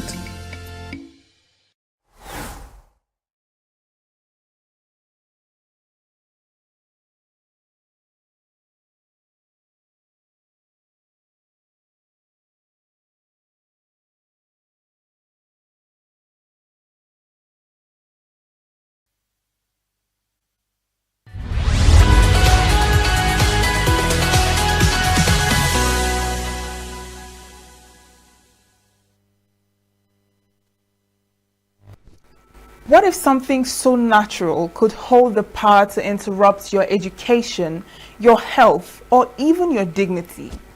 Well, before we go into that conversation, thank you for joining Gender Perspectives. As you know, this is a program where we examine the issues shaping the lives, rights, and futures of people around the world. My name is Uchenna Chimdi Oluoha. Let's take a break and we'll be back shortly. The way we see the world shapes the way we change it. Gender isn't just a checkbox, it's a lens. One that helps us understand the world more deeply and act more fairly. Gender Perspectives, a program for those ready to see more, do more, and be more. Designed to challenge assumptions, ignite conversations, and build inclusive solutions across every sector of society. We are not, fighting the men. We are not saying we are equal in terms of rights. We're only asking they should recognize our existence. Join us on Gender Perspectives, showing every Saturday by 4 p.m. Repeat every Wednesdays by 5 p.m. and Thursdays by 3 p.m. Change begins with perspective. Let's widen yours.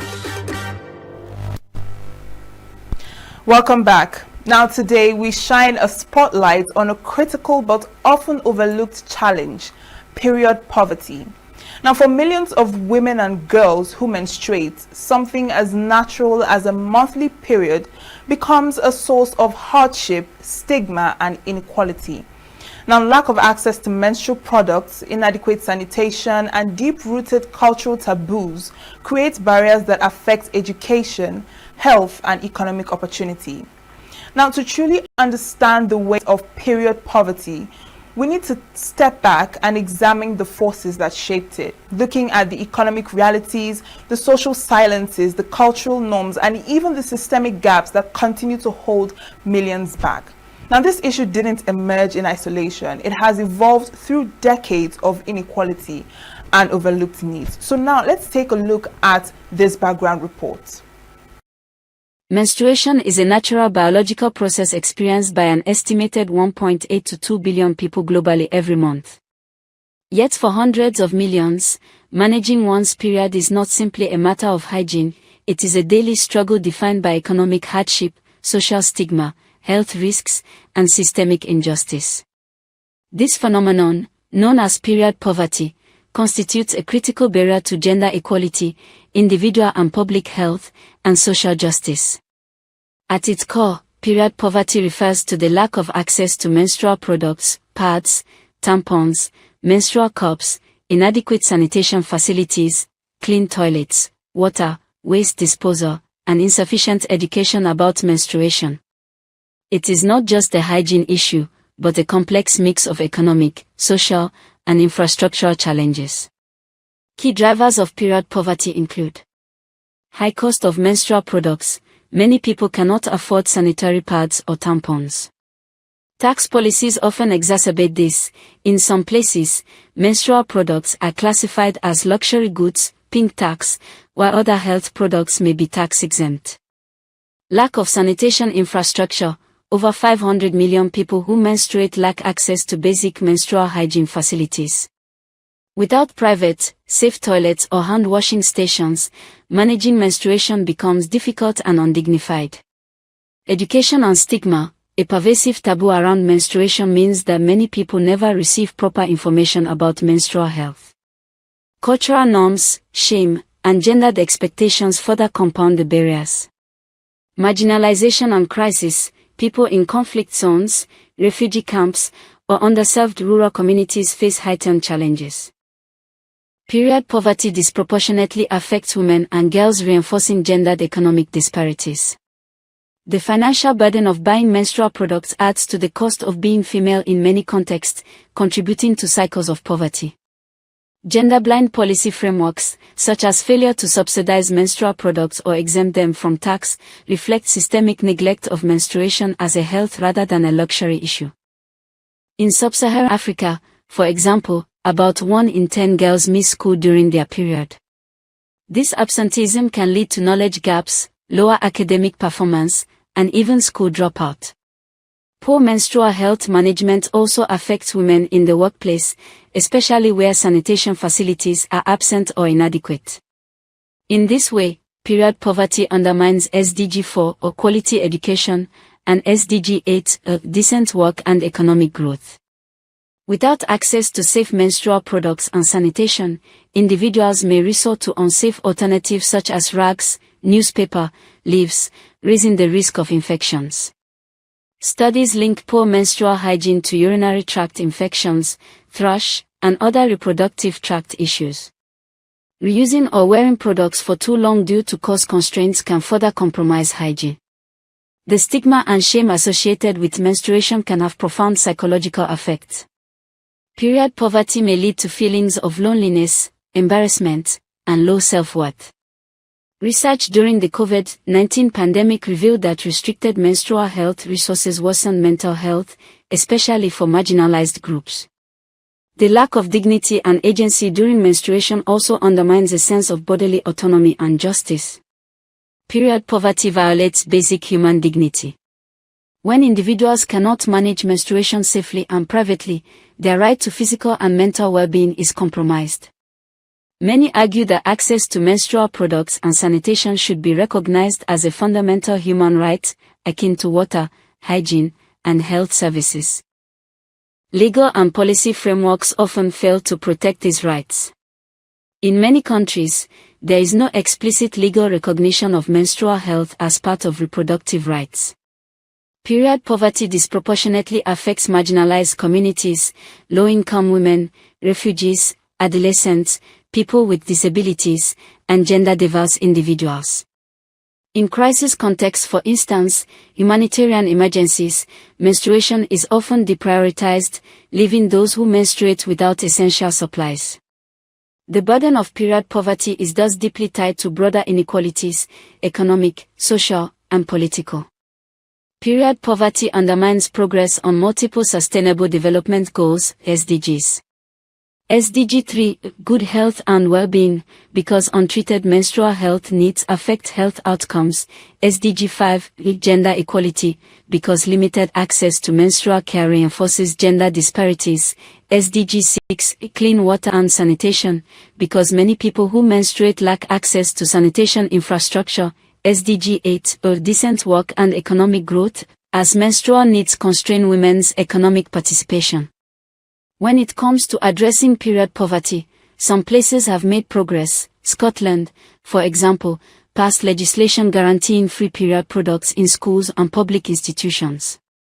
More countries need to recognize menstrual health as a public good, remove taxes on menstrual products, and mandate provision in schools, shelters, and public spaces. There is a growing call for legal frameworks that explicitly enshrine menstrual rights. Investments are needed in safe, private toilets, water supply, and waste disposal facilities, especially in low-resource and crisis-affected settings. Menstrual hygiene education should be integrated into school curricula, community programs, and health services to reduce stigma and misinformation.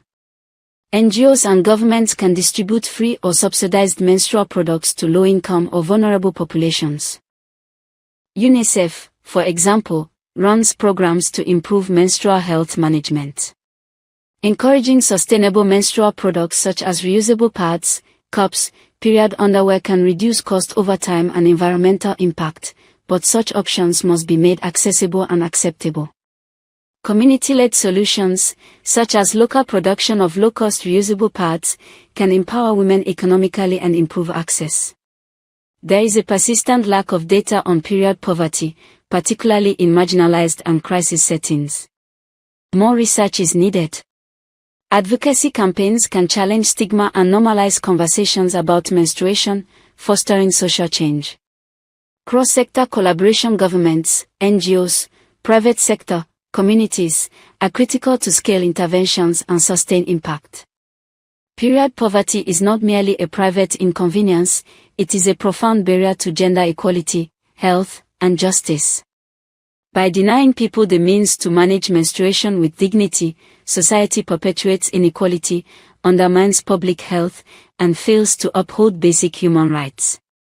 Addressing period poverty effectively requires holistic strategies, policy reform, infrastructure investment, education, product accessibility, and cultural transformation. The stakes are high.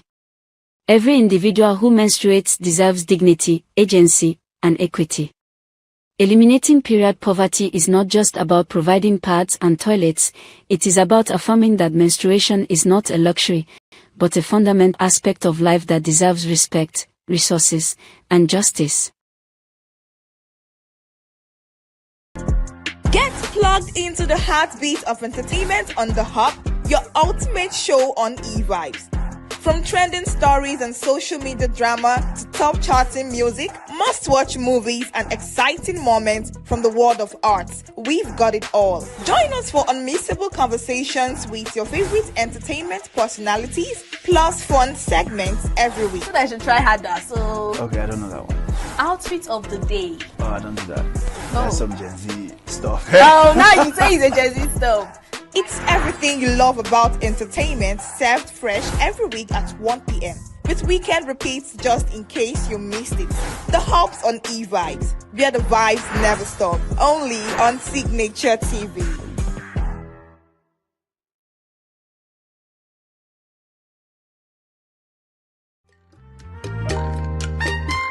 The way we see the world shapes the way we change it.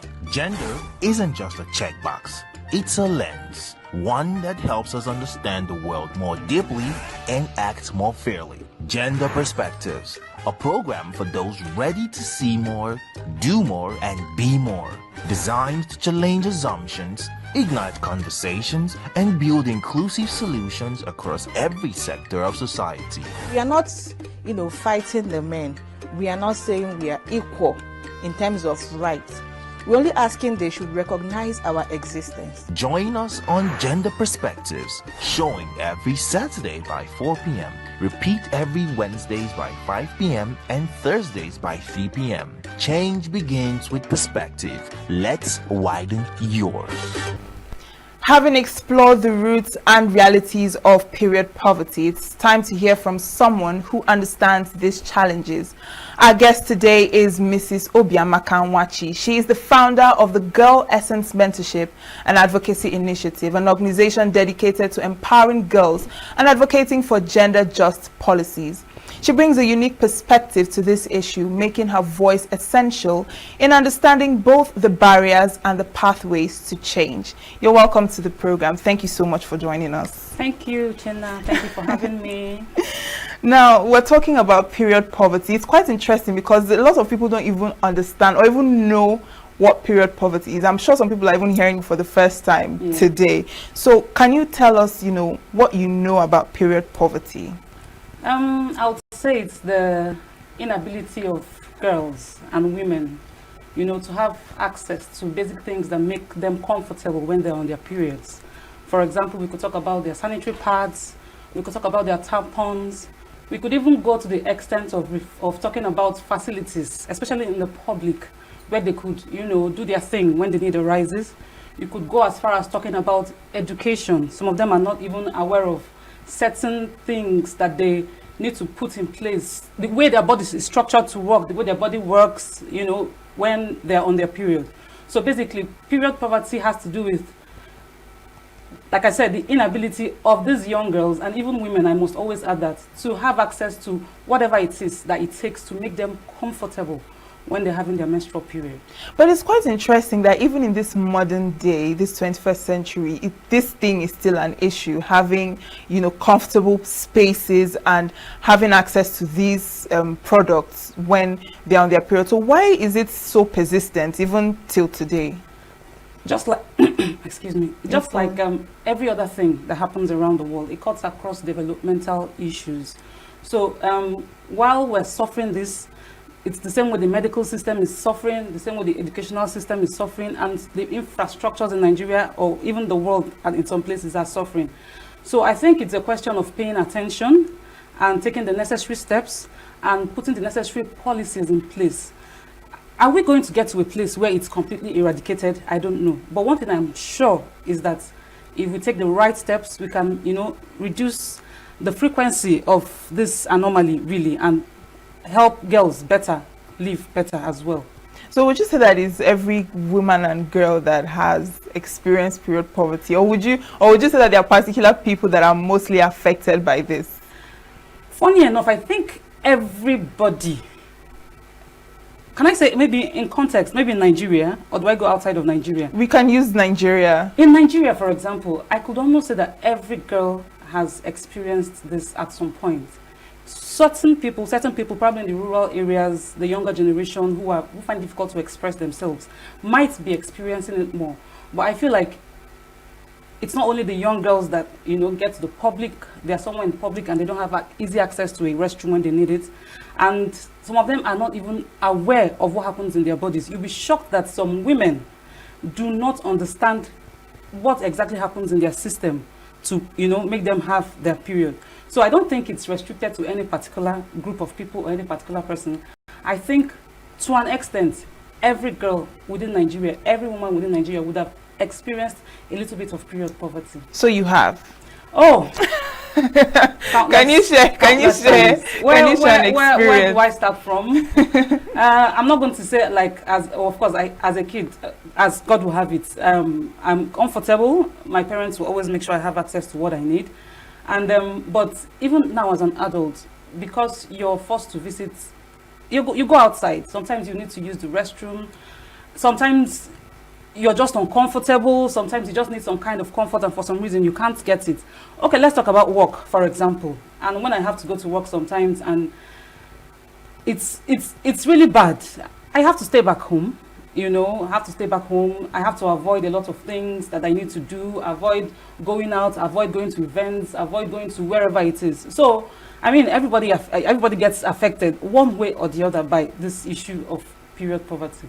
Now, looking at, you know, our environment and our culture, would you say that our culture has a role to play when it comes to this education, or would you say that there are stigmas attached to it because of our culture, or, you know, being seen as a taboo? Like, what do you think about it? I really do want to believe that Nigeria has evolved to a very large extent.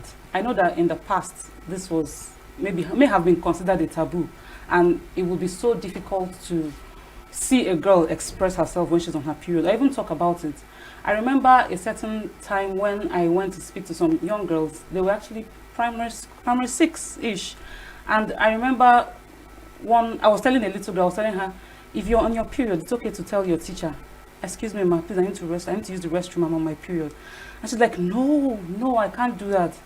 I'm like, when are we really going to get to that place where we no longer, you know, see it as being so sacred that we can't talk about it? I get my sons involved when I'm on my period. They know when I'm on my period. They know when I need sanitary pads. In fact, recently I asked him to go get me a sanitary pad, and he's like, Mom, would they look at me weird? I said, that's the reason why you have to get it, so that they will stop looking at you weird. So I want to believe that we are coming to a place where we normalize these things. Let's talk about these things. Talk to your children, talk to your girls about it, talk to your boys about it. Let your girls learn to grow and be expressive about it, and let the boys know not to discriminate against girls or make them feel a certain way simply because they have their periods. But you know, some parents still don't get that you have to educate the boys on this, because I'm sure a lot of people would be like, what, a lot of boys would be like, what's my business? You know, why do I have to know this information in the first place?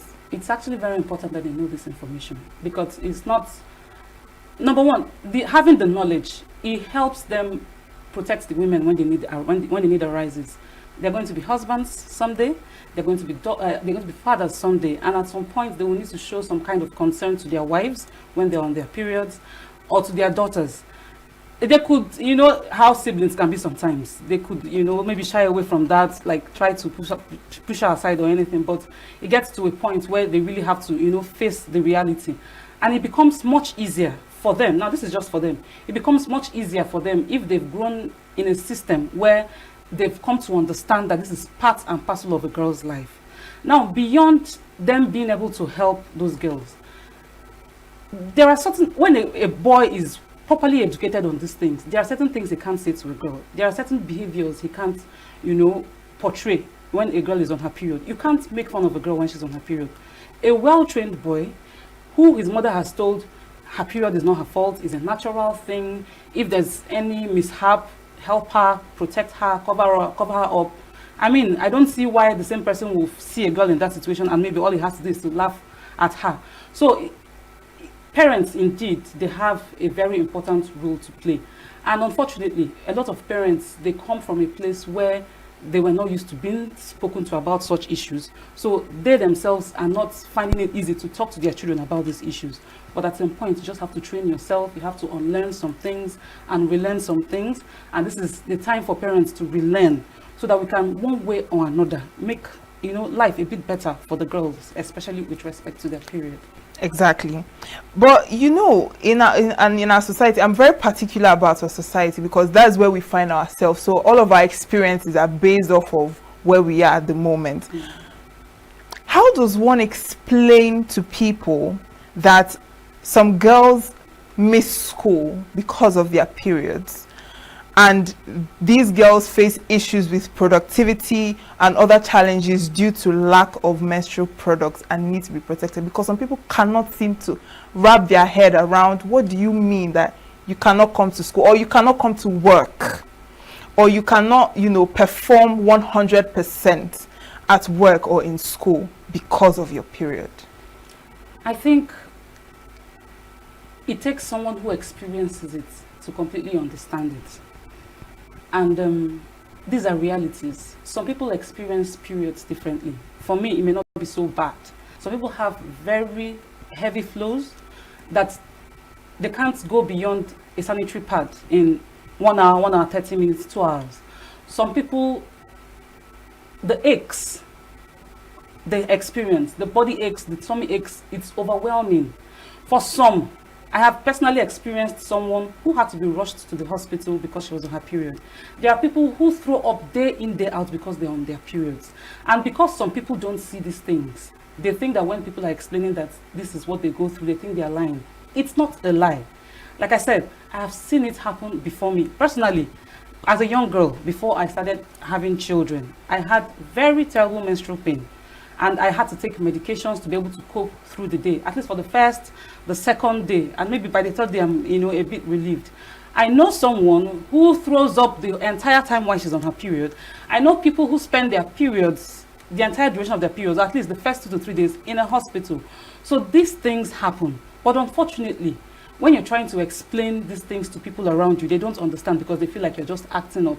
And whether you like it or not, because we're human, and these things affect us, there's no way we can, you know, be as productive as anybody who isn't experiencing the same things that, you know, whoever it is that is on their period and experiencing those things, you know, is experiencing.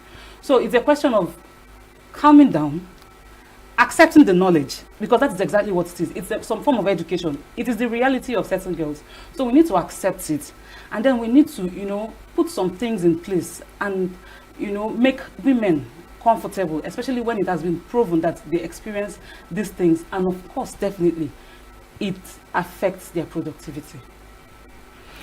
Now let's look at how this period poverty intersects with other issues like poverty, disability, and even things like gender discrimination. Okay. Oh, well, poverty, definitely. If you're broke, you can barely, have access to sanitary pads, let alone tampons or cups or whatever it is.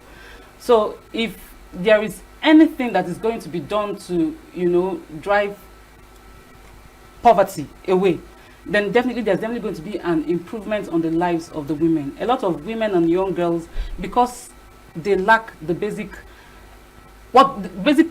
sum, the money, whatever it is that they need to acquire their sanitary pads, they end up with probably fabrics. Some use fabrics, some use toilet rolls, and these things actually expose them to certain kinds of infections. And sometimes they just sit home because they can't help themselves. Of course, it's not those things are not as comfortable as when you use pads. People who are disabled, the same thing, they experience the same thing. They need a special kind of attention. In fact, at this point in time, when they have their periods, they have to be given extra care, extra attention, and probably something needs to be uniquely structured for them to help them, walk around themselves when they need to attend to themselves when they're on their periods.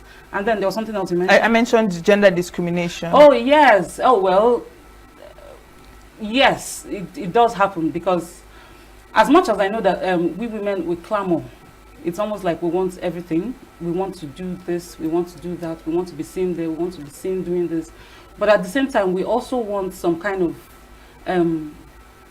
want some kind of concession in situations like this.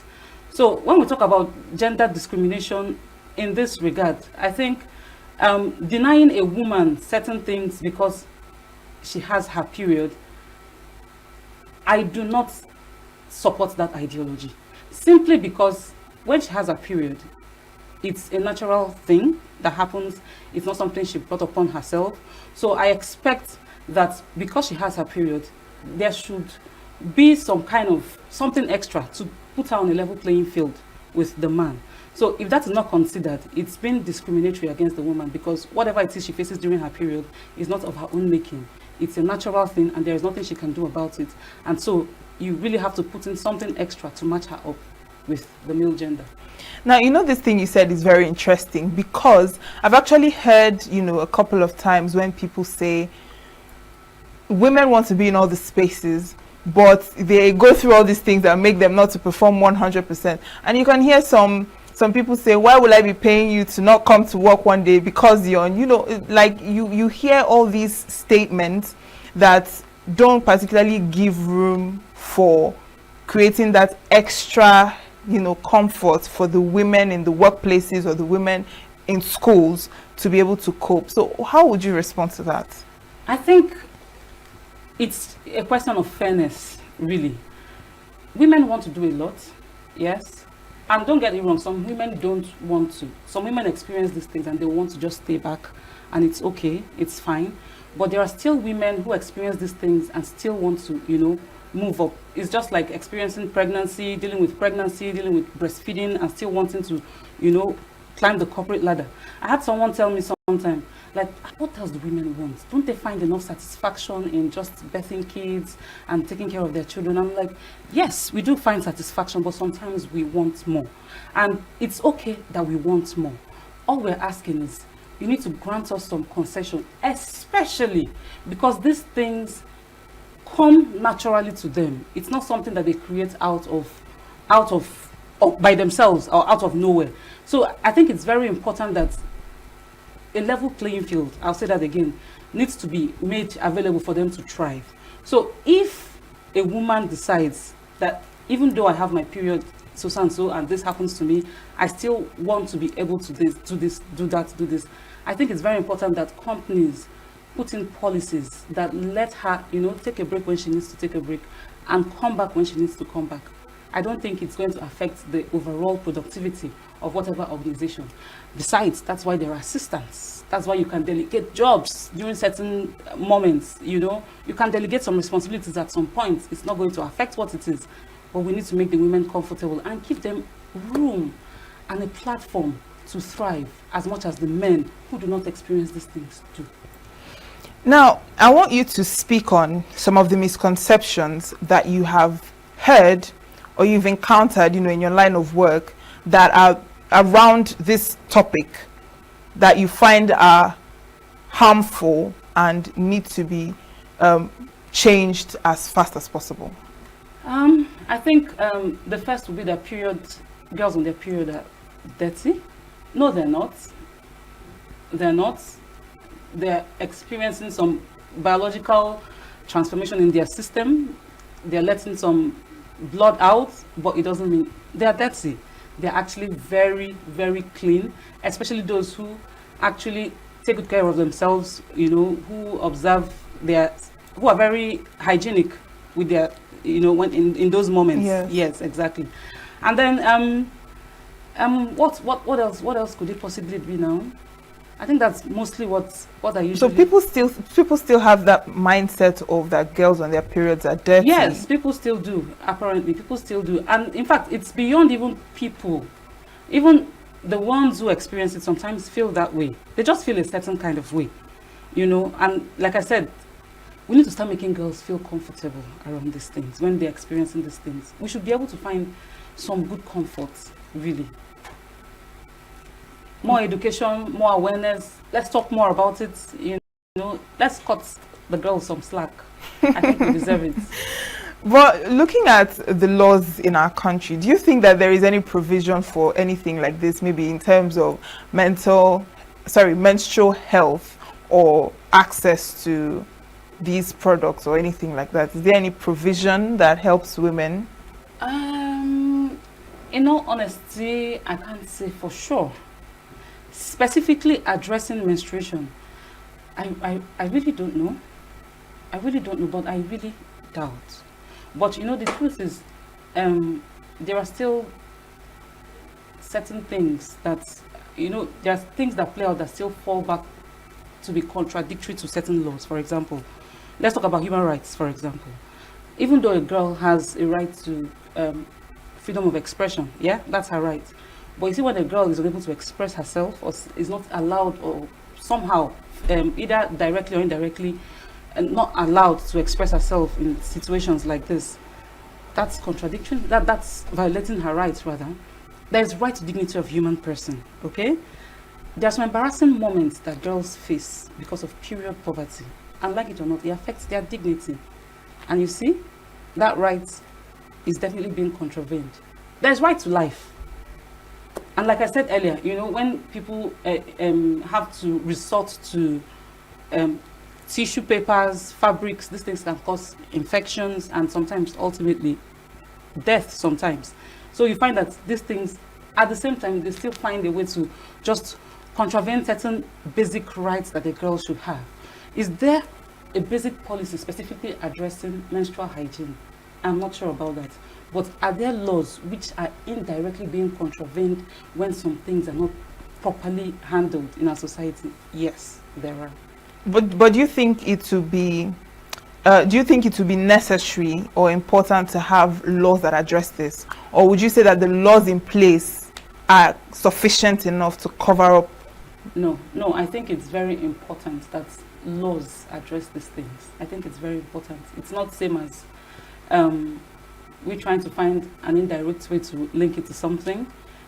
There needs to be specific policies and laws that gives women free access. I repeat, free access to period products. I don't see why a woman should have to pay. And then these days it's so expensive.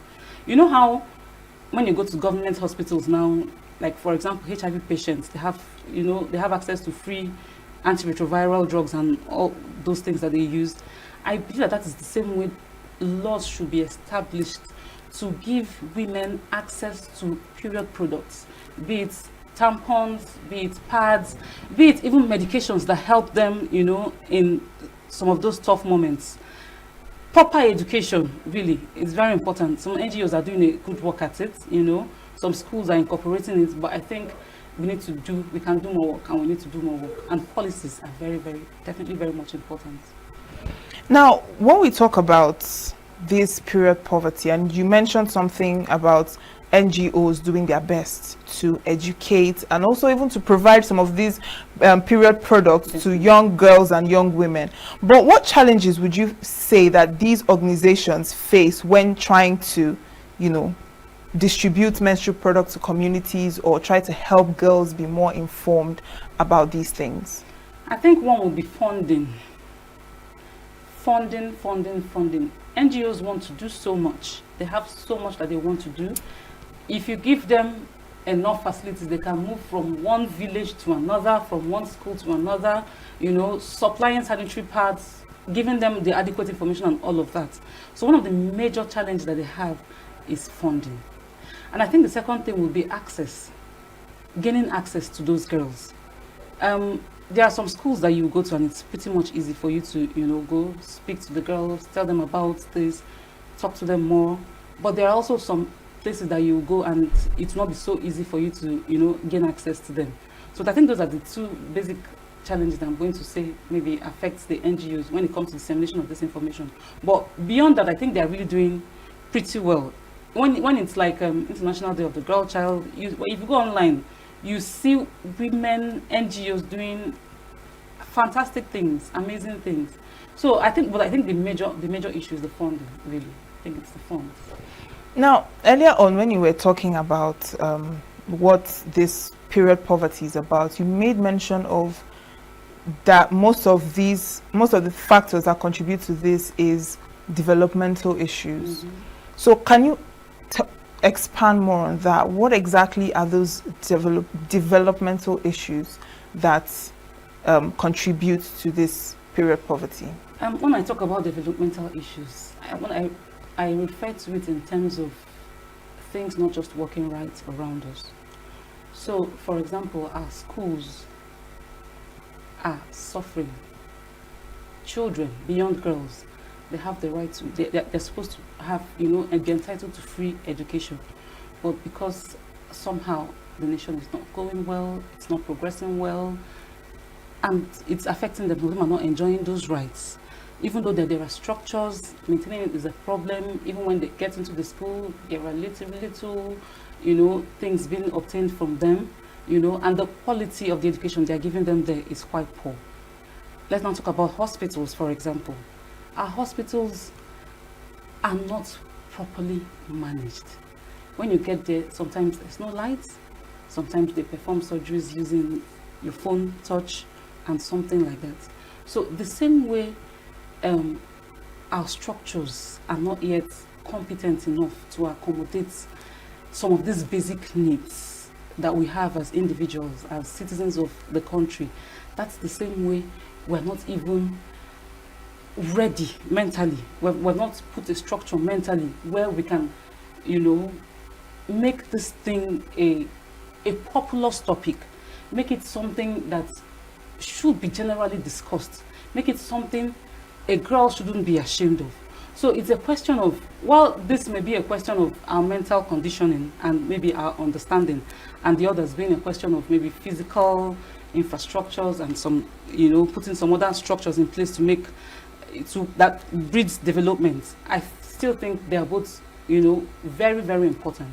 So when I say developmental issues in this regard, it's more or less in respect of exposure, having the right information, doing the necessary things, talking about it, and just, you know, letting go of the things of the past and just evolving and, you know, like I said earlier, relearning new things. Now, you know, you told us about your experience when it comes to this, but is there any other experience or any other thing that you've encountered, maybe with other women that you've spoken to that are, you know, different from your experience that you'd like to share? Does anyone come to mind? Pretty much, I know I've had so much. I could go back to school days, secondary school days, to young girls being denied access to the bathrooms, maybe because hostel, school hostel, secondary school, being denied access to the bathroom because it's time for prep or whatever it is, and then they're being rushed out of school. You can't do anything. You can't be in the bathroom. You can't as much as stop and say, please, can I just use the bathroom? I'm on my period. It's crazy.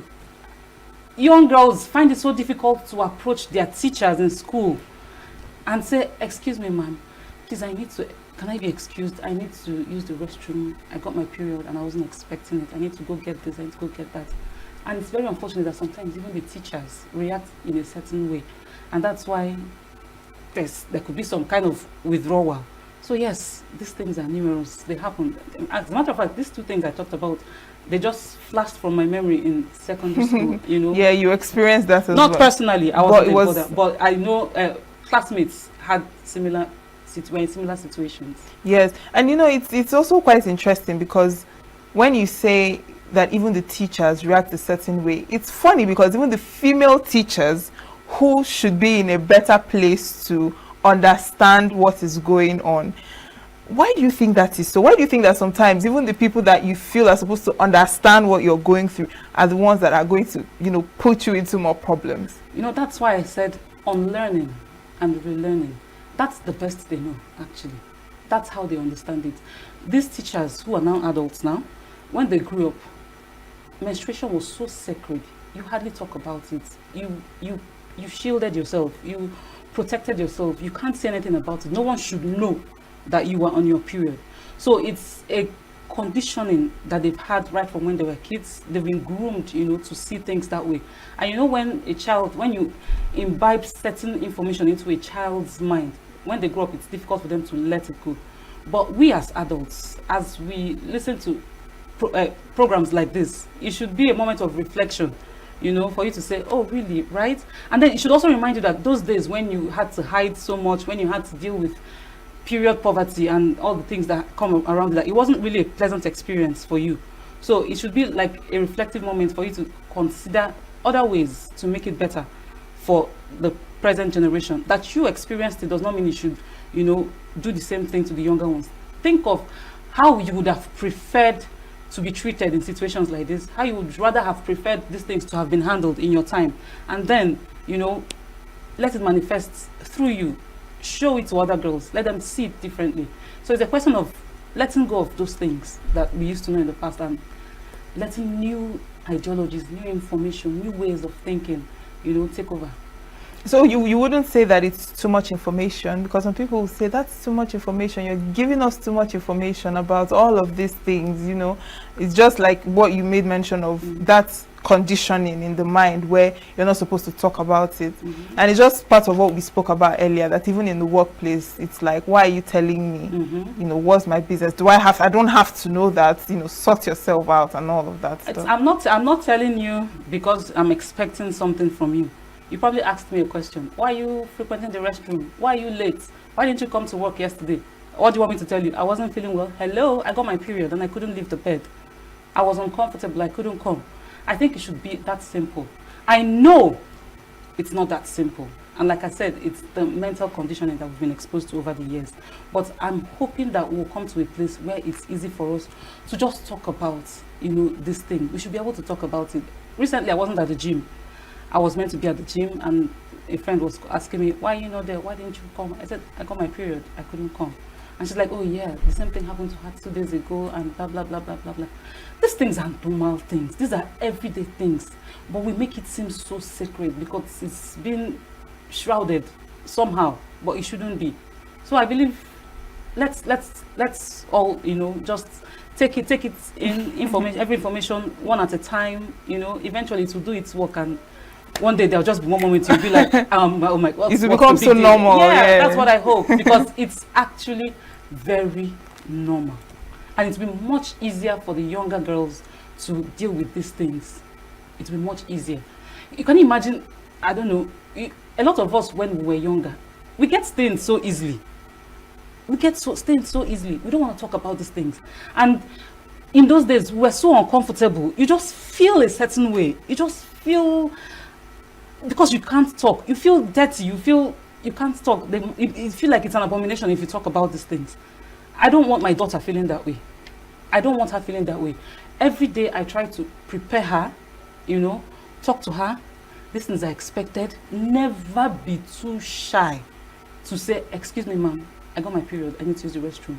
And I pray that whoever she encounters really to take such permission from would really receive it in good faith and let her do what she needs to do, really. Because that's the least you can do for a girl in that state. So, and possibly support her, give her the extra. If a young girl comes to you and says, "Ma, this is my period. I got my period. I'm uncomfortable. I need to go." I'm like, "Do you have pads? Can I help you with one? Okay, let me help you go get one, or let me send someone to go get one." That is what I expect us to be doing, not my friend go and sit down, or whatever it is teachers may want to do. Help the child. Let her be comfortable. She's a young girl. You were once there, and I'm sure you would have preferred it if you were treated differently. So that leads me to ask, what policies, what gaps in policies do you see that are further contributing to this period poverty, and how can those gaps be filled? I would say, number one, you may be asking for too much, but can we allow maybe some days off for some girls when they're on the period? It may be too much, maybe, but I don't think it's impossible. I don't think it's impossible. Men don't understand these things, but as a woman who experiences heavy flows and who has experienced serious dysmenorrhea, as it's called, I think I would appreciate a day off work or two without feeling guilty, or without feeling the need to call my boss and lie, or without trying to make excuses, or without coming to the office and then having to run to the bathroom every 30 minutes so that I don't get stained.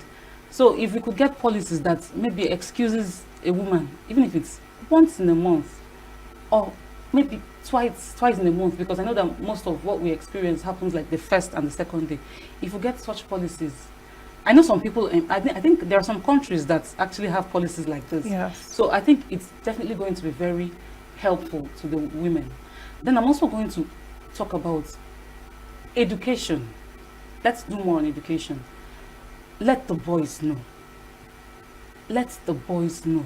I know that these things are being taught in school, but they're usually not as deep as it should be. We shouldn't just teach them beyond, okay, this is what happens to a woman when the eggs are ripe and nothing happens and there's no pregnancy, the body. Let's go beyond. Let's add it as part of the curriculum that they have in school, that even the boys will also be taught to help women manage these situations, so that they don't always go about making the woman feel discriminated or feel a certain kind of way. Let them know that they actually have a role to play in making her feel comfortable. I think this will be maybe the most important tool for me at this point. And if we can achieve that, I think it will be better. It will be a safer environment for girls and women. Without a doubt. I mean, you think about it. I mean, it would be nice to have a day off, think about or 2 days off, you know. You think about it. Just let me just get a hang of myself. It's difficult. Women are strong, I can tell you. Women are strong, and irrespective of all these things. Do you know what women do when they're on their periods? Sometimes they're stashing pads just so that they don't get embarrassed. Yeah. Sometimes they're combining products just so they don't get embarrassed, you know. And sometimes it's not quite easy. It's not fun. It's discomforting. There's just so much. I mean, but even if we don't get it, we're still strong. Keep pushing. Of course. Thank you so much, Obiama Kanwachi, for joining us on the program. It's a pleasure and I enjoy this conversation with you. And I do hope that, you know, one day we'll have all these changes that will make things easier for us. But thank you so much. Thank you. We'll keep trying. Just it may not be an overhaul, but I think the little change that we can make happen in our little corner matters. Yes. So as I'm doing my bit, speaking to people, speaking to young girls, talking on this program about, you know, period poverty and how we can make it less of a problem, I think every other person should do the same thing. As a mother, do it in your homes. As a father, do it in your homes. Just speak to whoever it is. Let them know. Try not to shy away. It won't kill you. Talk about it. express yourself so that others, the upcoming generation, can also learn to be expressive about it. Thank you so much for joining us. And yes, Gender Perspective will be back after this break. Do stay with us.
Every second, every minute, every day, news is breaking, events occur, and there are new developments. At Signature TV, we follow these stories objectively, bringing all sides without bias, explaining the complex issues, breaking down the numbers, and investigating the issues behind the news.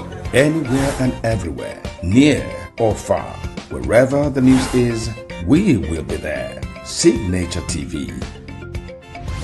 News in your pocket. Welcome back. Now, as we continue this discussion, it's clear that period poverty is shaped not only by economic and social barriers, but also by long-standing misconceptions. Now, myths surrounding menstruation have fueled stigma, limited education, and reinforced silence for generations. Now, to separate truth from misconception and to better understand what really drives the challenges we see today, let's look at the myths and facts.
New every morning on Signature TV, we open the day for you with needed energy, information, and required vibes to shape your day. From sizzling snippets of stories in various areas of life to intriguing conversations with net worth guests. When you have people who have no track record becoming your leaders, you have a problem.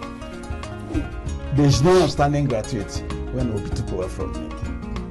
I left in all the accounts of Anambra State 13.8 billion for him. Your day cannot be complete without Signature Morning on weekdays and Signature New Day on weekends. There is no better way to start your day except Signature Morning and Signature New Day every day on Signature TV.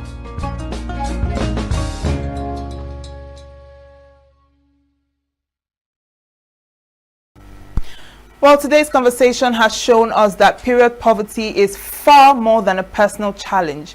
It is a social, economic, and human rights issue that affects education, opportunity, and dignity. But it has also shown us that change is possible when awareness leads to action and when conversations like these move from the margins to the mainstream. Well, thank you for joining us, and a special thank you to our guest for sharing her powerful insights and expertise. The journey toward gender equality is ongoing, and of course, every voice, every policy, and every act of advocacy brings us one step closer. I'm grateful you spent this time with us. I am Uchenna Chimdi Oluoha. Until next time, this has been Gender Perspectives. Goodbye.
When the main market is in chaos, people are...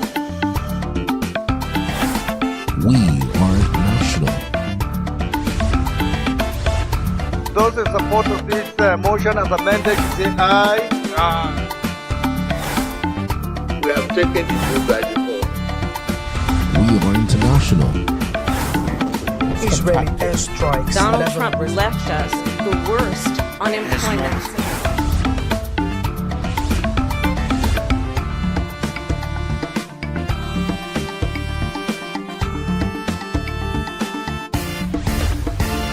Signature TV, news in your pocket. Beneath the surface of seemingly peaceful communities, sinister forces can operate undetected. The discovery of a ritual syndicate in Umojo, Umumbandiago reveals what could happen under the shadow of communities and the importance of vigilance and collective actions.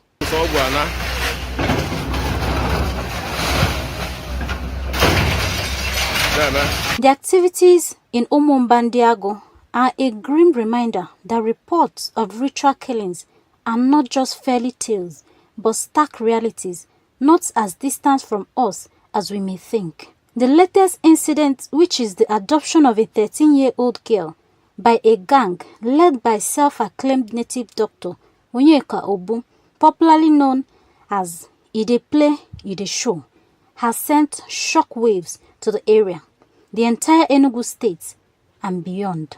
The incident, which occurred in Umojo, Ishago, Momba Autonomous Community, has sparked widespread outrage and concern. My father and I were collecting firewood to process Gary when we encountered a group of men. They tricked my father into handing over his cutlass, claiming they needed it to repair a motorcycle, only to turn the weapon against him. They abducted me and tied me up, intending to use me for rituals. Chairman of Ezago local government area, who had earlier visited the scene of the incident, provided a detailed account of the incident, sharing a harrowing tale of the girl's ordeal. He confirmed that the rescued 13-year-old girl was taken to the hospital where she was examined by a doctor and declared medically healthy. Chairman urged community members to be vigilant and speak out against evil whenever they occur, emphasizing the need for solidarity and community action. In their numbers, because we have neighborhood, with the neighborhood watch within the area, how to go to that particular house. In the course of searching for that child, because the father is from the community, he narrated what happened. And an eyewitness observed a noise or a cry of a child and described from the father's account of it that a bike also entered there. So hearing that cry of a child and a bike that entered where he sees no road, he now confronted the owner of the house. What is actually happening inside their compound? And the man tried to dissuade him that it could be the goat or something like that. So the man, sensing that it could be something worse than that, and he's alone, had to now allow the community that are already in charge of the search of the missing child. So the collaborative effort led them into that house. And when the owner of the house, who actually knew what happened, noticed that they are coming in their numbers, because they were to interrogate him and find out more, he now escaped because they were not sure at that point in time. Neighborhood watch. The essence of neighborhood watch is to help in police, in community policing. And it was through their effort this thing was achieved.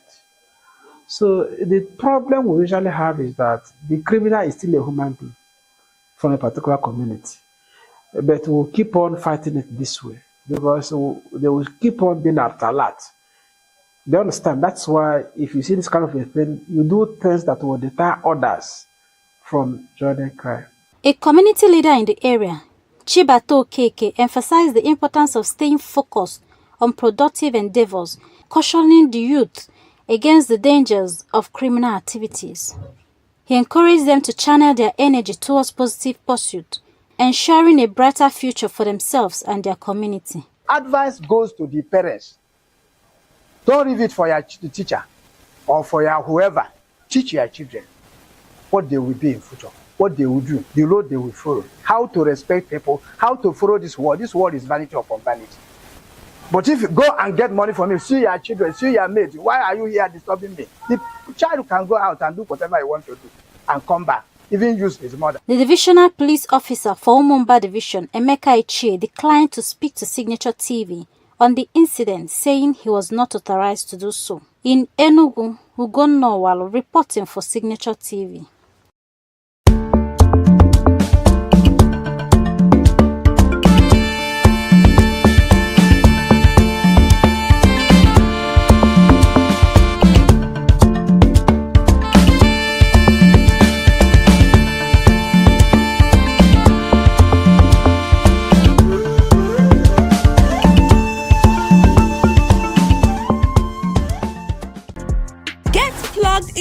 heartbeat of entertainment on the hub, your ultimate show on eVibes.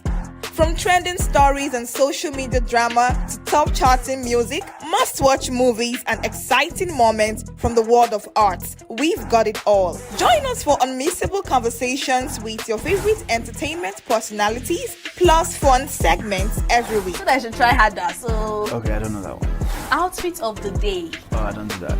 Oh. That's some Gen Z stuff. Oh, now you say it's a Gen Z stuff. It's everything you love about entertainment, served fresh every week at 1 p.m.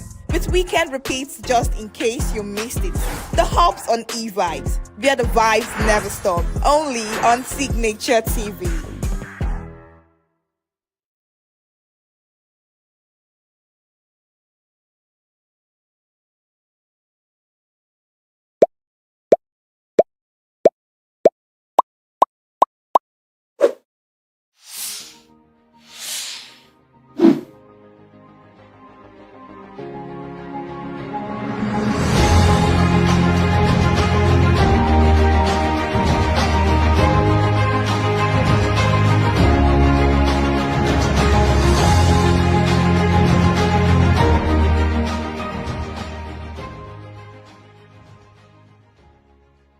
Ladies and gentlemen, welcome to Development Discourse, where we ideate for Africa's development. My name is Patrick Okibo, founding partner at Next Year. Next Year is a multi-competency advisory firm that's really focused on addressing Africa's most complex development challenges. And across our continent, a familiar imbalance recurs quite often. Many nations remain dependent on the benevolence of foreign powers for aid, for trade, for protection against violence and aggression. And in that dependence, they often find themselves with little or no real seat at the table when decisions about their future are being negotiated. Deals are struck above their heads, and the consequences are lived below them.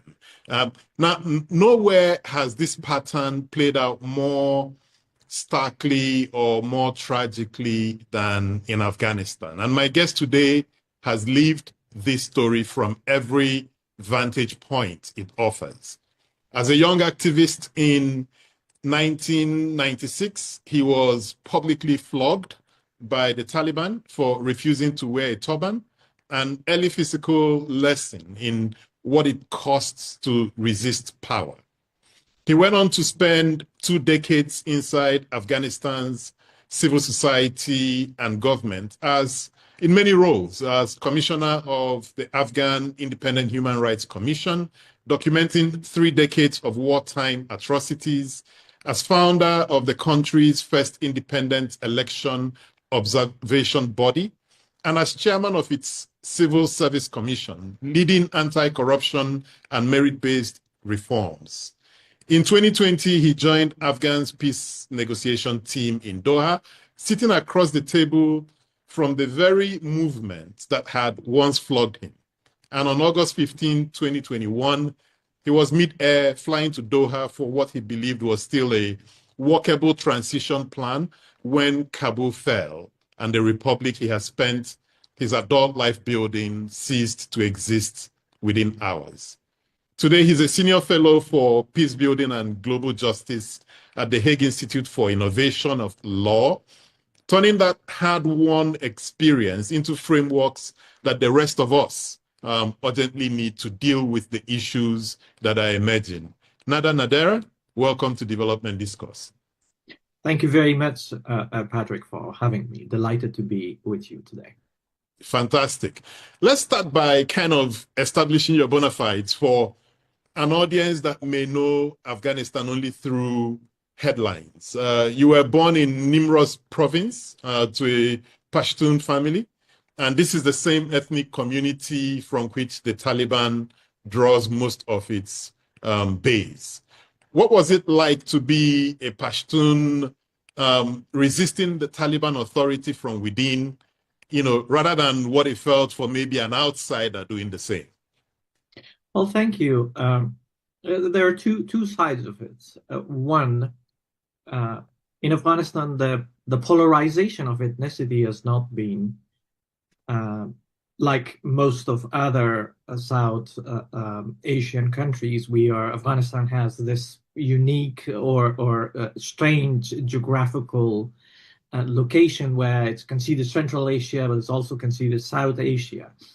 So in terms of the ethnic diversity and the polarization of it, sometimes people look at the South Asia and then that polarization could not be seen in Afghanistan few decades ago. However, in the last few decades, that have become much more of a political reality of the society.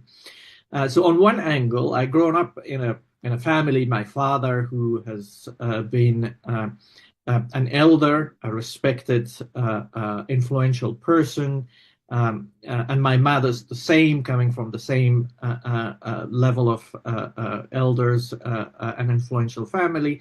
They were always discussing about the country rather than our own ethnicity, discussing about rights and values and justice and doing good, as my mother would challenge this saying that we have in Afghanistan, saying, with one flower you cannot bring spring. But my mother would say that's a wrong proverb. If you plant your flower, you don't know somebody else is planting their flower. So that way you bring with one flower a sense of spring. So that's how we brought up. And for me, the ethnicity was always not an issue because in our society, of my friends and my community and everybody, we were all people living life within that geography and the boundary of it. So it was natural to be a believer on justice, a believer on participation, a believer on human rights, that you would cross those boundaries and you would think of what is good for what is greater good for the rest of our society, and that moved me. It's always an issue when you're judged then, oh, you are a Pashtun and then the Taliban are Pashtun and therefore you should be together. Yeah. Then when you look on the other side of it, the Taliban are not representing any ethnic group. It's a theological, highly radical, rigid religious group who is carrying on values in their term or their sets of beliefs that is shaped in a madrasa, in a religious traditional school, and then mostly outside Afghanistan. So they are their own tribe. While they may speak Pashto language, they may speak Uzbek language, they may speak Dari or Farsi language, but they are their own tribe, no matter what they speak, which language or which ethnic group they come, but their own tribe. And that's something that most people forget about it, even in other scenarios. Now, these groups are highly ideological. They prefer those ideology over any other attachments. They have less attachments to the country because they believe in a bigger ummah definition. Yeah. They are less attachment to sets of cultural values of a certain geography because they were brought up and trained and provided in a closed community of themselves. So that's the value they promote, or the beliefs they promote. And then in their political views also is the same. Everybody else out of that tribe of themselves, which means the tribe of they are enemies, and they are irreconcilable to them unless you submit a full allegiance. That's how it looks like. Now, so back in '96, you're probably 2021, and you refuse to wear the turban. And I mean, you can say it's a very quiet, personal form of protest resistance, but it's still a political speech. It's still a protest. What made that seem to you at that time to be the right thing to do? And why did you feel that that could lead to some meaningful resistance to this emergent group? Well, when the Civil War was there, and the country was destroyed over a very short period of time.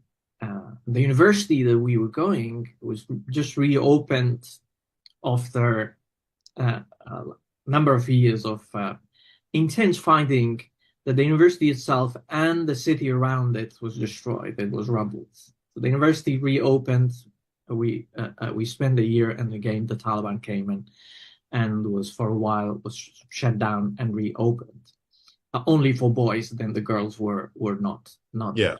So what we were looking as one of my friend classmates who we worked together, who later on become Attorney General, Farid Hamidi, would always say, when we open this door, we walk out of the door of the university, the ruins of the city is just in front of it, in our face. And that shows how destructions affects everybody and our reality of life. We can't change it unless we find a way to resist it. Resist the functionalism, resist the different groups affiliation, but to submit to this common goal of rebuilding the country. So that was, and then again, the influence of my father, my mother, and growing up in a war situation where rocket would hit on the street and you're just a little, and my brother was just missing in the smoke, and I was looking for him until we found each other, and then there were kids sharp knowledge in their heads, and we had to help them. I was in barely 8 or 9 to get them to taxi and to send them. And this was always a consistent theme or thinking, that endless few people in those circumstances where the hope is almost lost, that you don't see any path forward, the light at the end of the tunnel is so weak and almost invisible. And within that situation, the only thing you can do is to attach to certain principles and promote that. And as I said before, to follow my mother's view and instruction that you plant your flower. That sense may come somewhere else too. Somebody else will plant it too. So that was a motivation. And we were thinking, okay, we can do this and we can bring about different forms of resistance. We can't take arms, and we shouldn't. But we should challenge the injustices, the repression, and the backwardness through the acts, even symbolic, but shows that we are resisting it and we don't agree with what you're doing. And those were at times calculated, at times naively. So a combination of those. But all of that was pointing to one issue, and that was a hope that we can also be an agent of change. We would always say, other nations of sacrifice. There were few people who have taken the hardship on themselves, took the torch, walked forward, took the hits and the wounds and the hardship, and others followed, and then the path was established. And that was what was making us to move on. And I was not alone. There were other students together with us. Some of us were very upfront, facing face to face with the Taliban at the time. Some of us were doing it quietly, but it was a source of strength to each other. And then you went on from there to build, arguably the formal architecture of Afghan democracy, almost from scratch, the human rights documentations, the independent elections observation, the merit-based civil service that you try to build. Of everything you built, what is the one institution or reform that you feel was the most impactful, the one you're most proud of, and why? Well, to look at the 20 years of state building and institution building and bringing about or reintroducing the human rights centers culture, a new culture of governance. the three institutions that I was involved, each one of them made significant contribution. But in terms of the lasting impact institutionally and survivability of the institution after the collapse, then there's only so far one that as an institution it remained. But the two others, while institutional, like the Human Rights Commission, the institution was collapsed with the republic's collapse. The Taliban nullified and abolished the institution. However, the culture that we tried to build of human rights debate and discourse, an entire new generation who is much more aware of what are their rights and what are the freedoms, and some of them on the streets, especially women and recently men too, to demand their rights and being arrested, shot at by the Taliban, but they continue. So those I feel proud that we collectively could contribute first to build a human rights discourse culture, where in our parliament, the laws, there are parliamentarians who were conservative, some of them very rigidly conservative, had to engage in a discussion about what this law would impact on human rights. The violence against women, the children's right, the political and civil rights. This become part of our political discourse for the first 20 years before the collapse. And then after the collapse, it's still part of the debate among diaspora, but also among those in the country, the younger generation. They're involved against this backdrop of a significant amount of repression that the Taliban tried to curtail any form of those freedoms and rights that we tried to establish. The Free and Fair Elections Foundation, unfortunately, while made significant contribution in the 20 years of democratic building and civic engagement, however, with the entire collapse and removal of the entire democratic practices from civil society space to political parties space to elections, all of that is completely abolished. So it breaks my heart and saddens me significantly that was not sustained. It's gone. People may believe, those who engaged in civic activities at the time, but now they can't practice any of those. But the only institution that survived so far, not entirely, but some parts of it, is the Civil Service Commission. What we did in 3 years, my colleagues and I, we built an entirely new culture of civil service. We fought hard to get the civil service out of political capture. We succeeded in part of it, we didn't succeed in part of it, because the timeline was short. Some of those foundations we put in place, the Taliban could not remove them. For example, in most of the fragile and underdeveloped societies where political actors are seeing the public sector as part of their territory and power, they try to capture institutions. And the institutions of public are captured through a number of ways, resources and others, but also they try to appoint their own people throughout the institution. And there's the people who deserve to be in those institutions are not given an opportunity.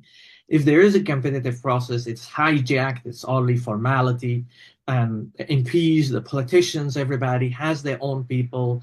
The directors and the senior grade civil servants are never getting the ordinary people. And this creates a question of legitimacy for the state that rules the society or governs it. And in our case was the same. There was the politicians have captured the institutions. There were a formality of competition, but it was very fake. The commission itself was a civil service commission, independent civil service commission's name synonymous with people were calling the Civil Corruption Commission. Civil Service Corruption Commission.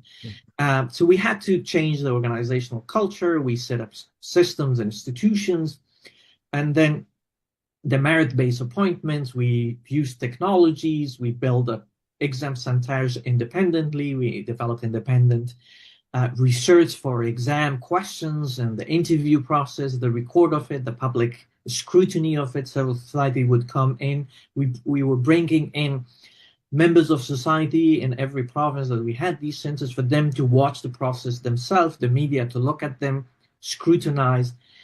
And by the end of third year, the MPs stopped even coming to the commission because they saw they can't do anything. And the safeguard become the people themselves who have looked at it. Yeah. Of course, it was not easy. It required a lot of political capital. A lot of pressure came, and I had to resist all of them, stand against the parliamentarians, against the Senate who walked out and said, unless you abolish this system, we can't For sure. not come. So all For of sure. that, that's what remained, and the Taliban could not remove all of it because people reacted to their abolishment. So the commission stayed in different form, some procedural for competitive merit-based recruitment were preserved. So that I feel proud that could be preserved even at the face of this hardship. Fantastic. And so I know you've got a book coming out in another few months, and I think the working title is Indecent Deals, and that's what I kind of want to focus a little bit on. The Doha Agreement that excluded the Afghan government from negotiations about Afghans' future. And this was really the most consequential deal, right? Regarding Afghans' future, the US, the Taliban, how the withdrawal was going to happen. And all of these negotiations were done without the Afghan government's involvement. What did it actually feel like, when you subsequently had to sit down to these talks, knowing that the decisive lever or the leverage that you need to negotiate with the Taliban has already been spent by someone else, somewhere else, without you? How did that feel? Well, I felt outrageous, to make it very short. It's a very complex historical record that a brief discussion wouldn't be fair to that historical record to discuss all of it, or at least to do justice to the complexity of it. So what I would shorten it is that the book tries to explain picture that historical record in a faithful way. So it's not about blaming this or that, but it's about objectively finding what went wrong, why it went wrong, and what we can learn from that in future scenarios, either Afghanistan or others, where the big powers are involved, where regional proxies are at play, and where a nation is dependent to decisions of others. So as I say, it has been an outrageous feeling when we sat with the Taliban to negotiate with very genuine intentions to find the common ground and a solution for our country to end the war and live together in peace and chart a new future that's shared with all of us. And then as we spend time learning more that what the deal that was done by the United States, at the heart of it, built all the elements to make sure that a deal internally between our side and the Taliban could not be reached. And it was not intentional per se for them to have a very bad intention to do that, but it is more of this very narrow interest-driven, national interest-driven approach to a problem that they had. And that process, while for them every right is with them, and they are very correct to do what they do to preserve their own interest, at that process they throw us under the bus without thinking what a language that they agreed to with the Taliban would do both legally and politically. Exactly. To a partner state and government that they had worked and fought together for 20 years. So that thinking was not there, part of the calculation and every part of that process. And therefore, when we set, partly it was Taliban's word view and their mentality of exclusionist and self-righteousness, and the belief that empowered that the Doha deal empowered them further was this, that they were right and they were on receiving side of the God's grace because they've defeated the United States. And through that defeat, the United States came and signed a deal with them, surrendering significant amount of concessions and agreeing to pull their forces. So that added to their belief of righteousness, but also created this sense of arrogance in them, that they are the winner. And the text of the Doha deal, which was referencing certain elements in their favor, become a good reference point to them to argue, to not even engage in serious discussions, but to buy time.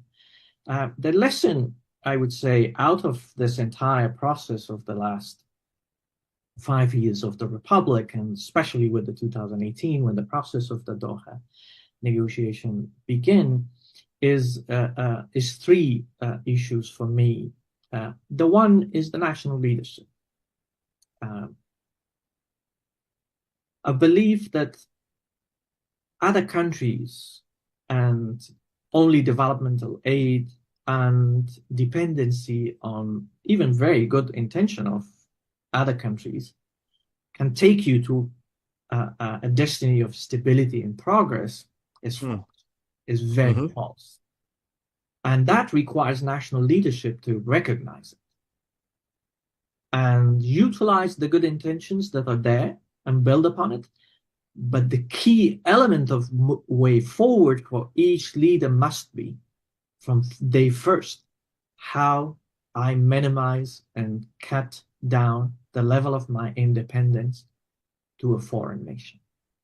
Yeah. It's not about that sense of patriotism that is a dry patriotism of that, but it is a strategic thinking that you can survive and thrive as a nation unless you have your own ability to stand on your own feet.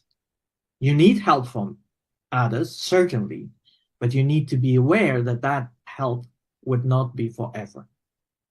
It comes because of a definition of national interest by the giving side, and it would go based on that definition of national interest. So you need to be aware of that. Now, we failed as a nation. We failed as, if not the nation itself, which it would be unfair to say the nation, but those of us in the position of decision-making, we failed them. We failed our people. The leaders, the presidents, those in charge of decision-making, they failed for not being able to see long-term and for their short-sightedness. The second... Let me ask, before you get to the second one, just being dependent, and many of the weak nations or developing nations, or call it whatever, is that state of dependence, does it just foreclose a nation's ability to bring agency?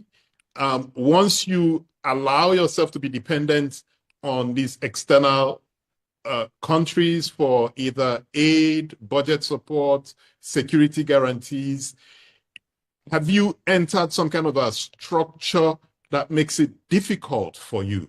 Or is it really, can you reason yourself, think yourself out of that situation? And I'm saying, go back to where you were at the beginning of that negotiation, and do you think there's something that could have been done differently that wasn't done, just on a more practical terms? Yeah, absolutely. So there are examples globally where nations have broken the dependence and then came out of the trap of permanent dependency. South Korea, for example, it had a significant amount of financial and security support from the United States for a long period of time. But their leaders were so smart at the same time to build the right kind of institutions. Fantastic. That those institutions would allow them to reclaim their agency. And as they moved forward, they benefited from the goodwill of the United States and the resources, but they did not feel that it's forever. It's their job to do it for us. some of our leaders were thinking it's other people's job to do it for them. This sense of building step by step the institutions within 2 decades that could survive a situation where the taps are closed by the partner who was coming for personal interest, national interest, and then their goodwill would not be anymore the same. So we failed to build that kind of institutions. Sure. One of the first thing that we should have done in 2002 was to look at a roadmap not for 2 years, which the Bonn Agreement have given us, but a blueprint for 10 years or 20 years. And to work around that, the goodwill of the international community with us and the financial support with us should have been seen as enabling, not the objective itself. And it have become kind of both the failure of international community, those who were involved, the US, the United Nations as the lead, but more importantly, our own leaders, that they thought every year to guarantee and secure certain amount of commitment of aid and financial support is the final objective. It was a tool. It was not the object. The objective was to use it, for example, to build like $500 million each year was from 2 countries, or from the European Union. The United States would give over $1 billion on civilian aid. So instead of dividing it in pockets and spreading it around, that because next year we will have it again, we should have agreed that within 5 years we built 5 major hydroelectric dams. And this is how we're going to build institutions for it. We should have built a proper, the legitimacy of a government comes from election. And we failed to build proper electoral institutions to safeguard the integrity of the outcome of elections, and therefore to give legitimacy to the power that would emerge out of those elections. Fantastic. And we had to spend $1 billion, and UN, most of it was involved in it, and there was no single civil registry. That's an institution that we needed to build. There was no voter registration properly done. That was an institution that we needed to have, because if we had those, then the fraudulent processes of election would have not happened, and the credibility of the state and the governing authority would not lost legitimacy out of it. So those are I think part of it political interest of the leaders were dictating it, part of it their short-sightedness in that sense. And the 2 other points? Well, the second point is of course the international community involved in helping countries in a sense with a goodwill. An event happens like today in Ukraine, people go there, countries of contributing significant. For them to be aware that they are creating a different kind of economy and a different kind of mindset. And this mindset would bite back unless it is so transparently and clearly communicated time and again and continuously every opportunity that's there. That this is not going to be forever. The goodwill always comes and everybody says, for example, I've sat with the presidents, with the foreign ministers of foreign countries, and both when I was civil society, but then also when I was in the government, in all of those capacities, in the parliaments, in the hearings, in the Congress, in the US, everybody would say, we are there for you to the end. It's a good statement to be made. But the consequences of that kind of a statement is that the receiving side feels kind of, it becomes comfort zone. Exactly. It gives a false assurance that you're there forever. Yes, you can blame those people. For example, you can blame Afghans for taking it for granted and thinking, oh, they're saying it, that they're there to the end. 4 presidents said all of it. Every Secretary of State said it. Every congressman and woman said it. Every European parliamentarian and prime ministers and presidents from Europe and other partners said it. So it must be true, and it has to go forever. While it builds a different culture, a culture of thinking of dependent mentality. And third is the issue of the political leaders on ground. Those are in the government, those are out of the government. The political opposition who hates the government, for example, the civil society who hates the government, the media who doesn't like the way government operates. It's at most correct for them to scrutinize their governments. That's what the democratic process would require them, and a good media would do, and a good civil society would do, and a good political actor would do. But just for the fact that you hate a government or the person who runs it should not be the reason that you ignore the fact that the groups who do not share any of those principles and value with you, in our case, the Taliban, and in Africa, these violent, so many different groups. Many different groups, violent extremist groups, as I would call them, they do not share anything with you. But ignoring their presence and their space of operation, that they would exploit the situation in their own favor, while you're raising genuine issues with your government or against your government. So you need to be mindful, not because it shouldn't be a reason that because you hate a politician or a government or its operation, that you unintentionally provide space for the violent extremist groups.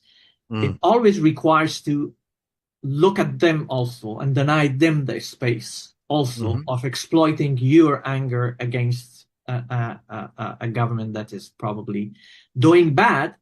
You continue pressuring it, but then denying these groups a space. Because what I see sometimes, that sidestepping or blinding to what's happening because it's not directly and immediately affecting you, is bringing those groups to your doorstep. And once you realize, it's late. And then you can't rectify it easily. So always, it's a hard balance to keep, but always one needs to be mindful of these two realities.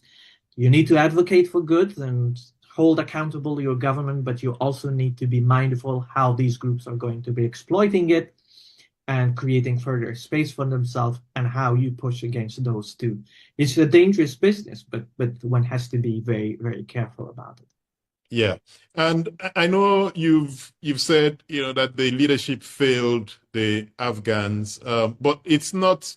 I don't think it's by intent, and it's that the reforms failed was not for lack of trying. A lot of effort was put into it, but it didn't work. Now, if you were advising, say, a finance ministry or a civil service commission in a fragile African state today, what is one design choice, or what would you say, what would you ask them to insist on from day one to ensure that their reforms do take root instead of become dependent on these external parties, from your experience?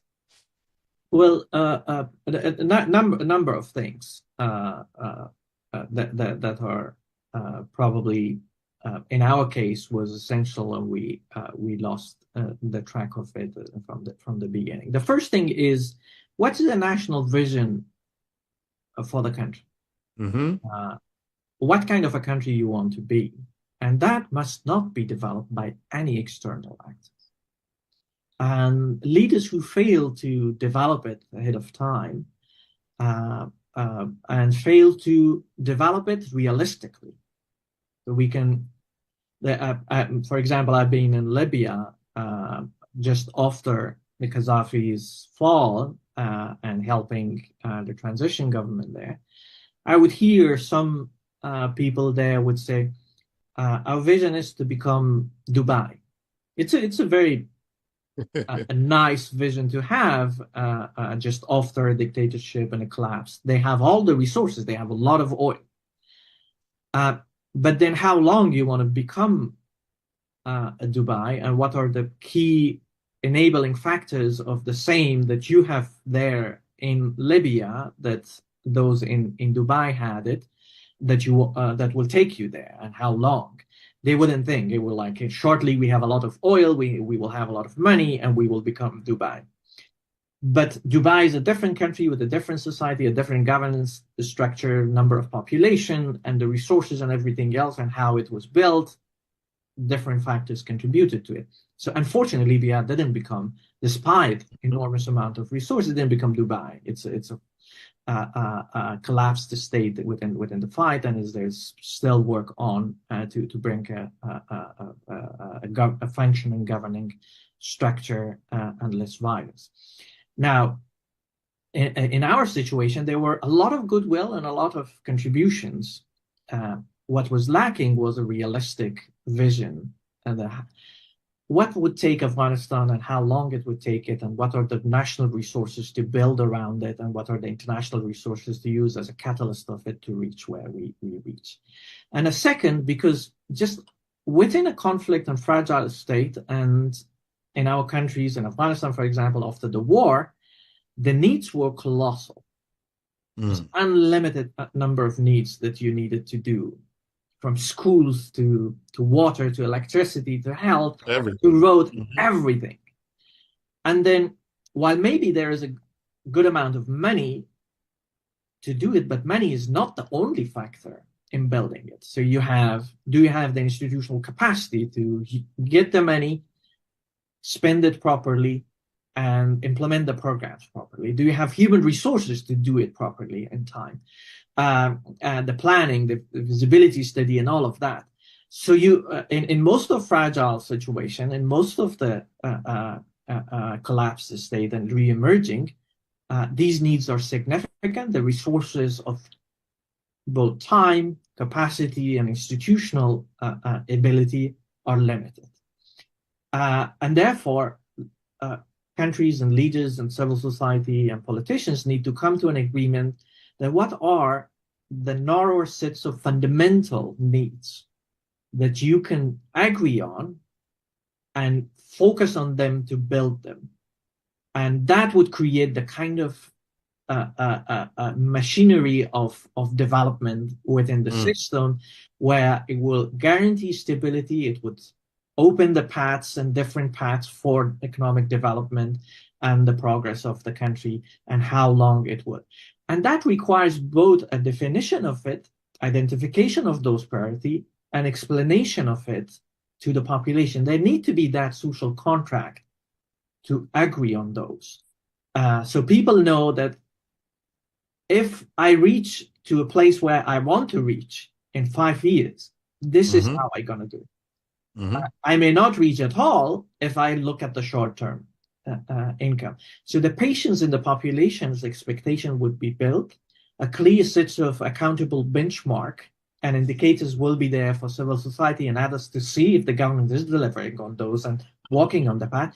And the resources are channeled rightly to empower. And what I see in our case, that in Afghanistan, and I think in many of the other fragile contexts that are facing instability, are few that I was seeing if we could have done it.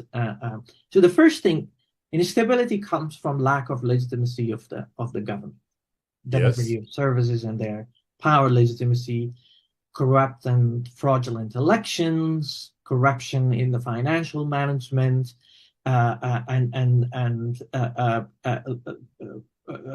then allowing that to create a lot of injustices, and those injustices then contribute further to economic decline, and then this circle goes on and on.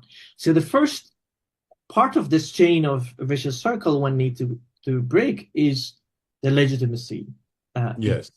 So shouldn't we invest it enough for those institutions that bring about the legitimacy of power? In fact, I have a question. I've been sorry to cut in, but I've been thinking, so you started the first independent election observation body in Afghanistan, knowing full well that the elections would be fraudulent.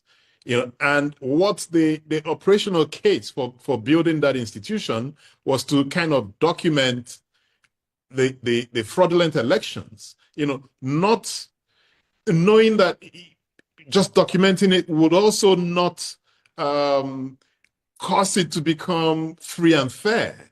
And I see that across Africa. A lot of elections happen, international bodies, local NGOs set up these election monitoring bodies that really, at the end of the day, they tell us, oh, the election was fraudulent, but nothing else happens. What were you thinking would be the theory of change? Or how did you think that having this independent electoral body, observation body, could over time get Afghanistan to have free and fair elections? Well, a very fundamental question that we were struggling every electoral cycle with it and afterward. So the first thing is, of course, that you need a citizens monitoring of the process. So independently, who does not represent any political interest of whatever outcome of the election in favor of whoever, but its best interest is an objective is to preserve and promote the integrity of the election. So through that, the legitimacy of the power coming out of it becomes more stronger. So for us, that was the core. And so, of course, we were deploying observers, independent civil society, 10,000 at least across the country that they would monitor, and a system of data collection, verification of those. And then we had a election complaint commission and the election commission themselves. So there were a lot of data that we would work to press on election commission and election complaint commission for both accountability and improvement of the system. But also we would have to build enough public pressure on the politicians, on the government itself, to take some measures for improving. So what was happening in the combination of all of that throughout the election, at least people had a benchmark to test against it. How much of this was free? How much fraud was there? Is it fair or not? And then on the other hand, the politicians were afraid. The presidents, for example, were afraid. President Karzai was very, very not only careful to not be under radar, which he was, and we were exposing a lot of frauds in the 2 rounds of elections that he had, but also some of his anger toward me and toward the institution was coming because of that fact that we were making sure that the people know what was happening. Now, there's one missing element of this. In our case, it was the weak political parties. So the political parties were very weak, and the system that was not functioning properly was somehow benefiting them too. So they were not becoming a vehicle to use this independent data that we provided to press the government for reforms and credibility and integrity of the election commission. Instead of for them to say, we need complete impartial independent institution, they would fight to get their own people in the election commission. So it was not trust on the impartiality and independence of the commission, it was trust on those individuals to be there. And there, while these political parties lacked that agenda and understanding for longer term, so we had also the president or the decision maker whose ultimate goal should be leaving a legacy that would sustain the country for longer time. And they also saw not a role and did not prioritize a democratic process for legitimacy. So it's a combination of those. Whenever it comes from only internationals, it creates a very good space for politicians who doesn't want to see reform and credibility, because they immediately pick up an international criticism or pressure, turn it into a political agenda and say, these are interfering, they want to undermine me, and then becoming a populist on top of it. And that's why the local institutions with credible voices are always so essential and critical in that process. Let's switch gears a little bit and talk maybe a bit about peace and justice. And, you spent about 8 years or thereabouts as a human rights commissioner, documenting atrocities, including by the people who you ultimately had to negotiate with. Yeah. And so the question is, that these guys have committed really heinous acts against the people. You haven't brought them to justice, but you're now sitting in the same room with them negotiating. How did you personally reconcile working alongside these really terrible individuals whose conduct you investigated, and now you're seeking ways to concede, compromise, concede certain grounds and reach a shared point that allows the country to move forward? How do you balance that within your values code, within the pragmatic decisions that you have to make to move the country forward? For me, Patrick, it has been a process that I had to internally evolve in certain aspects of both my understanding of the situation and practicality of it, and the weighing of the prices that we pay when versus that. As a believer of justice, I see no stability and long-term stability without establishing justice. And there are a lot of empirical evidence in my own country, and as a human rights commissioner, when I began first, few days after my appointment, and I took the file on transitional justice.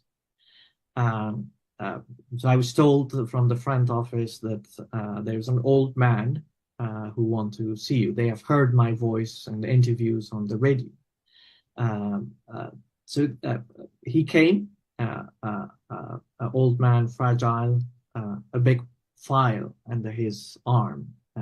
And he said, this commission was established to prosecute the perpetrators of the past crimes.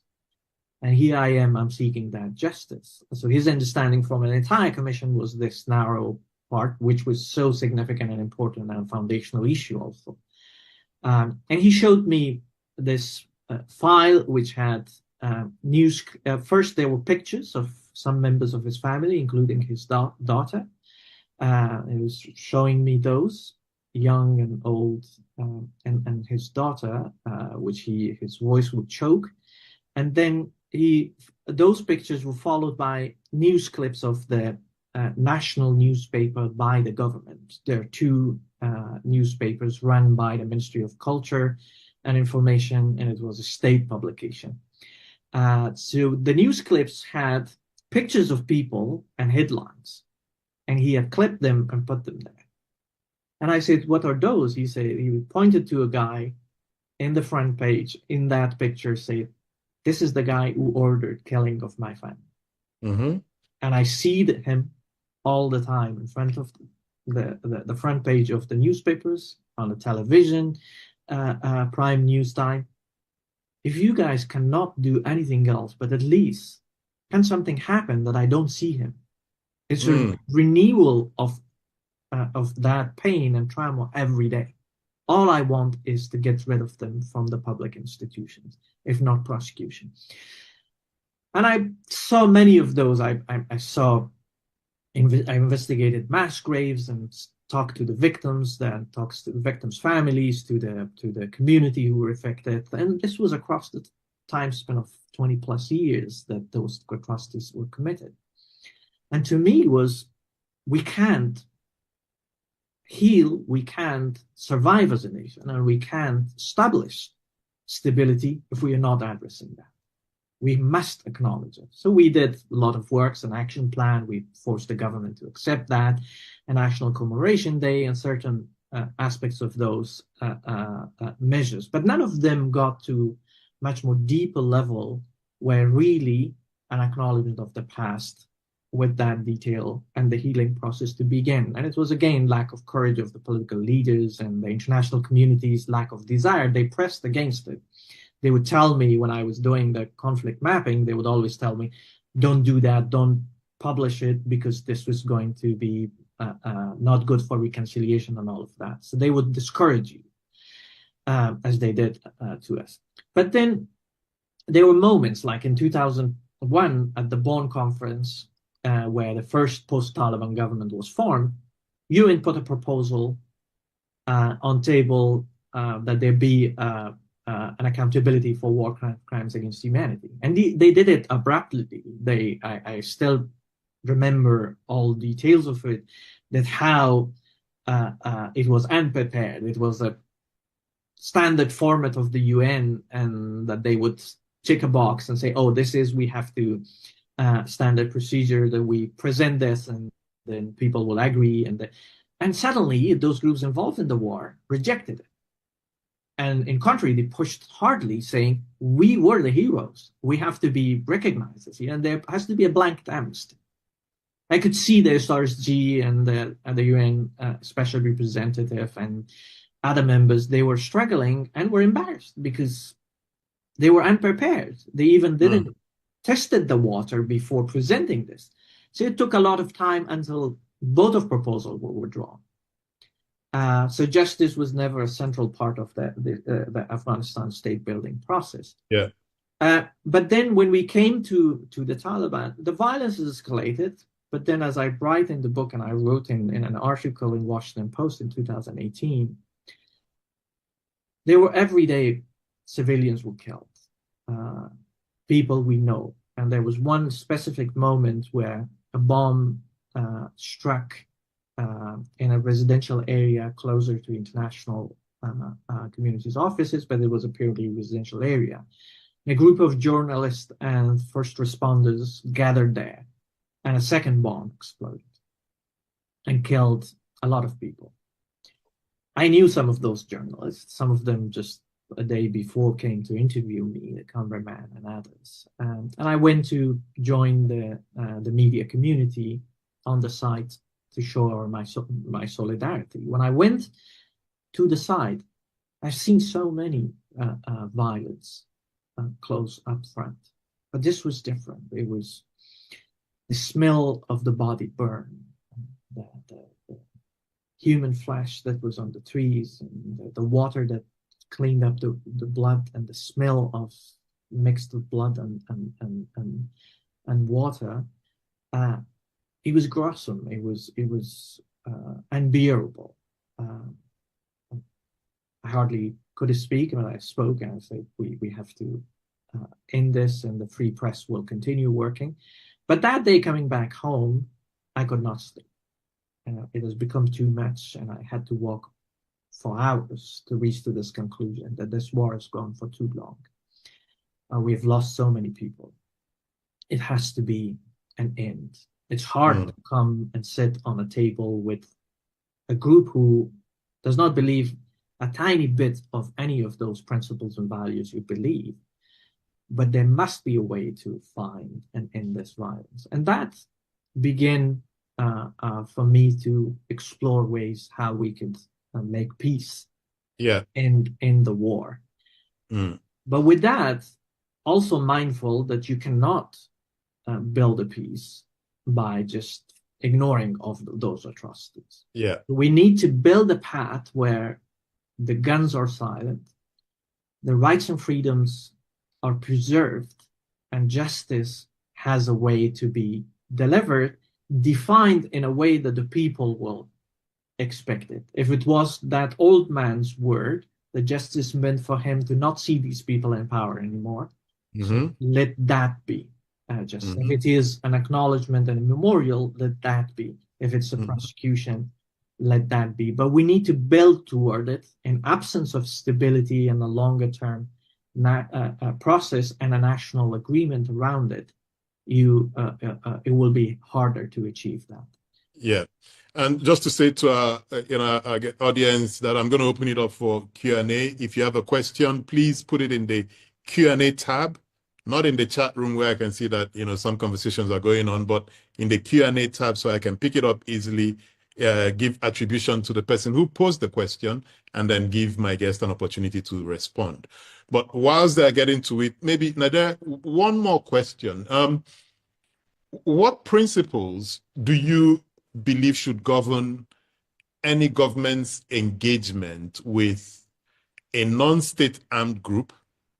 And just as importantly, what are the lines that should never be crossed, regardless of how badly we need a settlement? What are those red lines that should never be crossed? Well, every context is very different, of course. But the first issue is, before a red line, it's a preparation for negotiating with a violent extremist group, is to put your own house in order. Because when you sit across a repressive, theological, or extremist group, they have a strict discipline, and there is a hierarchy in their work. Their message is one message. So their discipline and their messaging discipline and their cohesion internally gave them already a significant amount of strength. While in a democratic society, you have multiple actors, and those multiple actors each have their own constituency. And in a process like that, if everybody is involved, which is needed, an inclusive process, it requires, ahead of going to the table, that you build your house in order, you reach to a complete sets of agreement on the parameters with your own house. The political opposition, the civil society, and others, that you agree on all of that, that you will stay on message and disciplined when you are facing it, because that's the first breaker. If the other side see you fragmented, fragile, multi-messages, the people lose their confidence, and everybody works for their own constituency, and you never get a step strongly forward. The second key issue is the balance between the transparency that you need to have to your people and the secrecy that you would preserve the process to move on. It's always very difficult for a democratic government, or even a very fragile democratic government, to not inform its population, to not inform its political oppositions and others. But that needs to be carefully managed between the two. But now, when it comes to what you need to draw a red line is, what are the key priorities for the country that you and majority of the people believe in? If it's, in our case, it was the Bill of Rights chapter of the Constitution. That need to be drawn very clearly, that the structure of government, the power structure could be changed. And we could talk about that. But we cannot talk about the foundation of our future of representative government, the format of the elected process, the representative government, and the form of the power comes and emerges through people, not through whatever other means that they think it would be. And the combination of those two will enable, even in the most difficult circumstances, will enable to allow a space for growth of that democratic principles and stability and participation and inclusivity and involvement, and for the people to enjoy their rights and freedoms. So that to me was always a red line. The rest of it you can play. They want seats. The seats will be defined by the amount of power each side has and amount of leverage on ground and outside. A second part, I would say, flag of caution is that these extremist violent groups, their way of thinking is very much formed around the notion that if they lose a step on the table, if they compromise on the table, it means and translates that they have lost a battlefield and a territory on ground. Mm-hmm. And there's always a dynamic between those sitting on table as their political operative and those on the battlefield.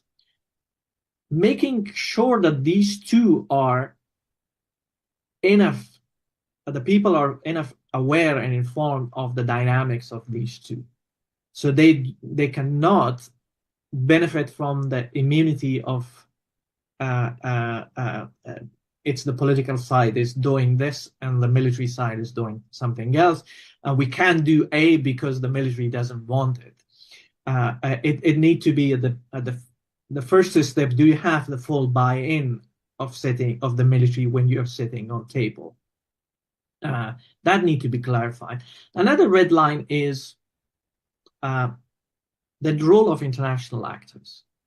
The international observers need to be there, but they do not need to get to judge immediately without being in the room that which side is to blame. Mm-hmm. That need to be set in negotiating bilateral, multilateral. We have, unfortunately, in fragile contexts, you have the proxies, you have the countries around, the neighboring, and the regional powers and global powers. All of them are involved. But a working process needs to be set at the first place. Mm-hmm. And one last point in there, we made a big mistake to accept that there won't be a mediator between us. Mm. You can't win with the extremist groups, especially the public battle, unless you have an independent mediator and pair of eyes of independent persons sitting in the room while the negotiations are carried out. That helps significantly because in absence of that, both the public, we were blamed by civil society, by media, by our own leader, by political actors, and by international community, because nobody had an eye in the room and they couldn't believe what was happening. So that's also an essential part. Interesting. I have a question from Professor Chukwumerije Okereke. He says, you admit that billions of dollars flowed from rich countries to Afghanistan over the years, and that the situation on the ground would have been different if these monies were used for development. But you also said that you wished the donor countries were able to hold the government to account in how they spent the money. Can you provide more specific ideas on how the donor countries could have demanded more accountability without being seen as overbearing, controlling, and meddlesome? Yeah, a very, very important question, actually. So we had in Afghanistan something called the mutual accountability mechanism, and it was developed in the second decade of the US and the rest of international community intervention. And this was built around this idea that the donors will hold accountable the Afghan government, and Afghan government will hold accountable the donors on whatever aid they would provide. But it became a bureaucratic process of paperwork rather than a meaningful both sides engagement and real action to be built around that. So what had happened, there were these annual reports of meeting certain benchmarks and indicators and the different matrices from every sector, and they would collect from the different ministries and build a report around it and give it to the donors. The donor would look at it, and then it was signed off. So there was not really a proper accountability in that sense. So what I could say in the case of Afghanistan could have worked much more better was because we had two types of funding. So the one type was a direct contribution to the national budget, and that was making a small portion of the aid contribution. But then there was other type, which was split in two. One was to Afghanistan Reconstruction Trust Fund, which was managed by the World Bank. And then through the World Bank, projects in later years were through Ministry of Finance, a mechanism where it was managed on different national projects. And then a bigger chunk of it was then a direct implementation by the donors themselves. For example, USAID would contract contractors, organizations, development organizations, that they would implement those projects. The Afghan government had no control over that and did not have any ability of changing the trust fund unless it would have gone back a request and through the World Bank approval and the donors approval to change a line in there. But the only control was over the funds directly disbursed to Afghan Ministry of Finance. For each of these, there could have been different modality. The first, if you don't have enough institutional strength in the country, you do not need to bring in over capacity's ability to absorb that amount of money and throw them in small projects. For example, it was a $1 billion. The capacity of implementation was only for 500 million. And you bring $1 billion, the 500 million, then the processor becomes loose. So people try to just burn the money. And that in itself opens the door for corruption. So quick contracts without due processes, and then because you need to burn money. That was not needed in this way. In state, and then the donors would do okay because the government can't implement it.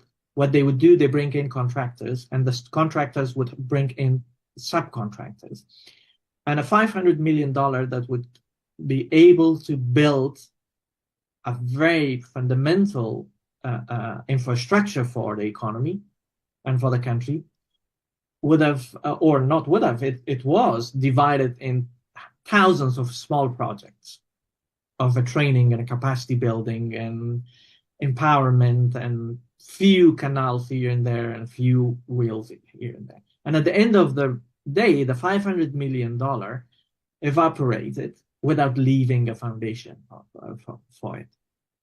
While if you had few mega projects implemented, contracting it, monitoring it, implementation of it would have been much more easier and proper, and the corruption would have been much more lower. The subcontracting would have been much more lower. So there are different modalities in different contexts, but I think Afghanistan was unique in a sense that there was this significant amount of international aid injected, especially in the first decade, and then continued with a lesser amount in the second decade. But lessons were not learned, and it was disbursing large amount of money into thousands of smaller pockets to thousands of priorities where none of them really made the significant impact that was required to build an indigenous economy using those resources. Yeah. I have a question from Dr. Noura Ibrahim. He says he's interested in hearing more about the negotiation process with the non-state actors operating in Afghanistan. Could you elaborate on approaches used to build trust and gain community acceptance for what has been negotiated? Well, so the problem with our situation was that the Taliban, to the end of the day, were reluctant or rejected any invitation for the Afghan government, the Republic, to engage in talks. So they always pushed back against the call for peace. We dropped all the conditionality before the talks. We say, there's no condition, come and talk, and we will talk where we reached. And they said no. But then they engaged with the US for withdrawal. And as part of that, they tried to insist that they're not talking to Afghan government, but to a delegation coming, composed of everybody, including the government, to talk. For us, it was two parts. The buy-in, the war was so much raging and the violence was so much, and the communities were in favor of finding a political solution to this. The acceptance territory that they occupied, so people were already scared. There was no resistance in terms of the public. If there were, elders were being hanged or executed and all of that. People were with fear, but they were seeing that if there's a path politically, probably, so managing them to bring in would not result in them massacring everybody or to create the way of a fearful rule that they had. So that was an anticipation, and people wanted to end the war. But then when we went in the talk, the methodology for them has been a very rigid one. They would repeat their own position with a certain level of discipline time and again for hours, and they wouldn't exhaust. And their lack of exhaustion from repeating the same words, the same argument again and again and again and again comes from the way they are educated. I don't know how this is the traditional religious schools in Africa, but in our part of the similar. Mm-hmm. It's very you recite and recite and recite for hours to memorize. And it's a very rigid method, and that's built into their way of operating on the table too. They wouldn't accept any word that is not their own. Mm-hmm. And even if you propose something synonymous, they would say no. So one needs to understand how they see a word and what's the meaning of it for them, and how it would mean to you, so that you can agree on that word or not, to move one step further. So the process is complicated, especially when the areas where they're ruled based on fear, but also they're ruled based on exploitation of the weakness of the justice and economy and security of the state itself. If a state is already an abusive state, if police is very abusive, the community accepts these violent extremist groups rule, because they see at least one group is there. I know who the head is, and they may impose taxation and zakat and all of that, but this is very predictable. I know what they want. But then every other police comes and extorts me. I don't like it. So they already built a space for themselves where they buy in partially the community's trust, but they also rule based on fear. It requires other communities to understand the parameters to accept a negotiation with the violent extremist groups. Yeah. And I know you have a bit of an exposure to the challenges we have in Nigeria with Boko Haram, ISWAP, Islamic State, and Ansaru, and so many of these terrorist organizations, and also across the Sahel. So I've got a question from an anonymous, and he says, given the growing moves by these terrorists, what would be your advice on how to address the problems we face? And let me tag on the back of it. So for many years, the idea was to defeat the Taliban militarily. Was that the right approach? Could something else have been done to achieve a political settlement? And are there chances that we explore same within Nigeria? What are the challenges with that? The pros and the cons, if you could unpack that for us.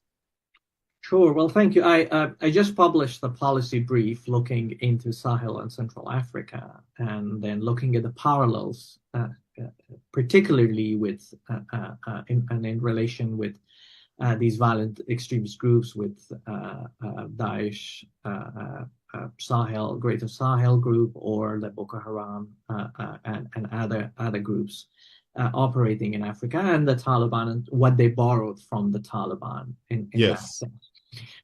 So I do see those parallels, and one of the key issues is that you can't alone fight with the extremist groups by military means. And most of the times, only the military means exacerbates the situation. It provides more pathways for other people who are disillusioned with the military operations and with the government's abuses to go and join them, because there's this very clear difference. If a government runs based on corruption and there's a lot of nepotism, there's no level playing field for people, for private sector, for other citizens. The public sector is so close to them to join as recruitment and as a job. And on the other hand, these violence groups, their arms are open. They embrace everybody come to them, so they are inclusive in that sense. The youth who are disillusioned, they find a way to reflect and get their anger out, and they provide them that space too. And then those even small, medium-sized businesses or other businesses and private citizens, they have grievances through justice systems, and they also don't see it there. And these groups provide them with quick, of course, arbitrary, but quick resolution to their grievances or to their disputes. So all of that enables an environment for them to operate and to grow. Now, the first realization early on need to be that if you are to sit with them and talk 10 years down the road when you are much more weaker, then that's a big loss. But if we can continue in finding a way first to limit the space for them through improving justice delivery, it is not an easy task, but it is a work that need to begin and continue, because if you don't begin today, they're exploiting their space day by day. You need to also add to the legitimacy of government where these groups could not exploit that also, but also to explore how you engage the community itself. The localities that they operate, do they have elders? They do have influential, neutral individuals. How you can empower them and bring them in and address their grievances already, but also identifying elements within these groups who are open to some sort of a political path to engage them early on. Sometimes what a big mistake we did, we had thousands of very senior Taliban in our custody, in our prisons. And most of these conflicts could be addressed through finding a pathway through those detainees who has an influence inside, that you can begin an engagement quietly, secretly, finding political pathways. You need to not wait for the conflict to reach to their doorsteps, to the cities where then you will be shocked what happened.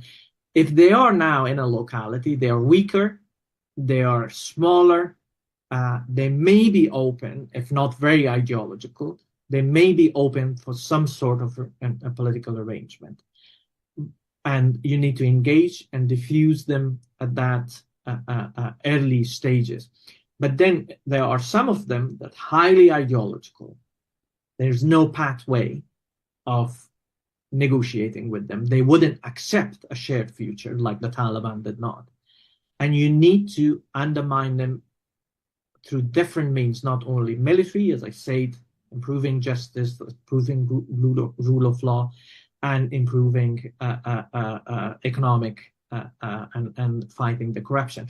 Sometimes politicians feel that they can do with it. When it comes, then they will deal with it. And that ignorance and sense of comfort get them in a very bad way, because when they start dealing with it, it's late. And if they don't see as a priority dealing with justice issues, with economic development issues, with fighting corruption, not as a survival for the state and for their own legacy and their own rule, as time passes, it will be then late for them to preserve any of those. So it's a wake-up call for everybody. Afghanistan should be a wake-up call. That you need to start very early on dealing with it. Negligence would not forgive anybody, including those. Exactly. And maybe, so this question, there was a time or at a point in the negotiations when you realized that the Taliban was no longer negotiating in good faith, that indeed they were trying to run out the clock. When did you first recognize that? And what did you do with that knowledge? Why did you continue discussing with them even after you realized that they had already, that they were just basically trying to run out the clock? Oh, well, in 3 months, the first 3 months, by the end of the 3 months, I was very much confident that they don't believe in a negotiated settlement. I was very clear that they are just trying to buy time. I also knew that they were empowered significantly by the US-Taliban agreement. And I went and I briefed the president. And the agreement you talk about here is the US agreeing that they're going to leave Afghanistan. Yes. Without involving the Afghan government. Yes, the negotiation they did with the Taliban had 4 parameters. 2 of them was for the US to leave. One was for the US to leave, and for the Taliban to de-announce terrorist groups, Al-Qaeda, not de-announce, not cooperate with the terrorist groups. And 2 others was, at the beginning it was ceasefire, but that was dropped off by the US, and then was a negotiation with the Afghan government. Right. The Afghan side. So they were already very much empowered as a result of that.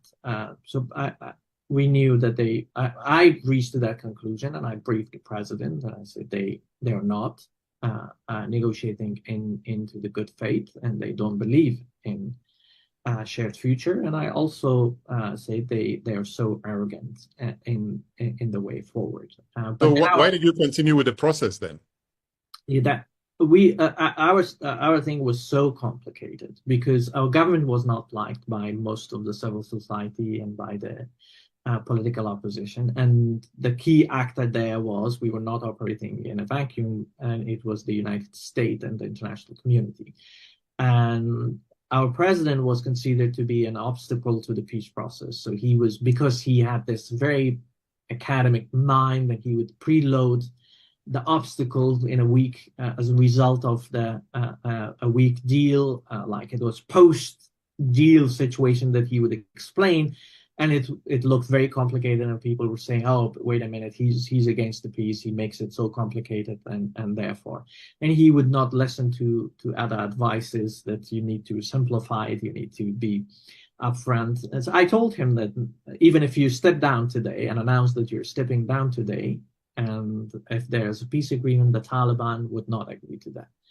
But at least this situation would enable us all to expose the Taliban's real intention.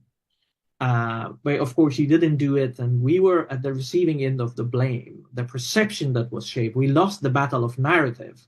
Yes. The perception was shaped that the Afghan government's delegation is opposing a peace agreement, that the Taliban want a political agreement. So we were under pressure from US, from Afghan politicians and others. And that was hard for us to walk away, because we would have been blamed for a mistake that the Taliban, for Taliban's non-acceptance. And because everything was so fast happening, and then the collapse, the withdrawal becomes so fast, and Biden a decision to pull out without pull the plug before the right time. So all of that happened so fast that it didn't allow the people to realize what was happening, the political class to realize, and for the Taliban to be exposed. Yeah. So there are times that the factor of your decision on the table is not only your own findings and realization, but it is the context that you work within, the mandate that you receive, the very complex political landscape of self-driven political leaders, and the self-driven, interest-oriented of the international actors, a very, very, I would say, bad intended regional proxy and regional actors. A combination of all of those shapes your conduct on the table, no matter how skilled you are. Sure. But you can't just walk away by realizing it was wrong. But you have to convince everybody. Yeah, we're down to the last 2 minutes, but I want to get this question in. It's from Dr. Ndidianya. What are possible ways to rebuild citizens' trust in state institutions when those institutions have been complicit in harm? It begins not only from the top of the state. Of course, a significant amount of that is dependent on the way a leader at the top of the government and the government itself tries to change the organizational culture, the political culture, and all of that. And it's a process and that to lead, but also from bottom up. If citizens lose the ability of coming around this notion, preserving the state structure of a constitutional order that has most of the time the rights and freedoms and a governance that is based on representation and all of that, and strengthening that constitutional order as the centrality of their push for the government to be more accountable and respect the constitutional parameters, the politicians at the top wouldn't change. So it's a consistent struggle, believing on 5 key issues among ourselves and pushing for those 5 key issues that is defining the survival of the democratic system and the governance that is better for the people, but also of the state itself. And kind of putting it to the side and not confusing it with who is running it, with government, which people are running and they are bad, and blurring the line loses the ability and hope for pushing for those changes. So the state structure and constitutional order need to be preserved, and those who are running the government need to be looked differently and not all at one, and those need to be pressed to respect that order and that civic engagement that continues of that, and those who can build hope within those very dark days are essential, because not just institutions, not just rules, but those leaders who can push. We failed, and we failed miserably too, and we learned in bad ways. And the purpose of this chat is to see what we can learn from that, so we don't repeat the same mistakes. But maybe last 30 seconds to you. Maybe there's something you wanted to communicate that my questions didn't get to. I'll cede the 30 seconds to you. Well, it's hard to me. The only thing is that when you're defining sets of rules, it's always important to not be rigid in achieving them and not moving in your tactics in achieving it. When I look now, when I was negotiating with the Taliban, I was considering them the hardliners, the radicals. They wouldn't move anything. And now I look back and I say, I question myself, was I the same level of radical and hardliner on my values? And if I was making a little bit of a compromise, would that have could have had opened a door for us to preserve 50% of what we had of a democratic system and the Bill of Rights and all of that, and now we lost all of that. So those questions need always to be done. I'm not moving from my principles, but I'm changing my tactics, how I achieve them when there's a need of a step taking back, but opening a path. Fantastic, fantastic. Neda, thank you so much, especially for your candor and for being willing to sit with these questions. And, you know, many of them do not have comfortable answers. And so thank you so much for that. And to our audience across Africa, policymakers, scholars, practitioners, you know, I hope is that you take from this conversation not just a cautionary tale, but operational lessons that we can all use to deal with the really complex challenges that we face every day on the continent. This has been Development Discourse, where we ideate for Africa, Africa's development. I'm Patrick Okibo. Thank you for joining us. And until next time, thank you. Nada, thank you so much. Thank you, Patrick, for having me, and thank you, everybody, for listening.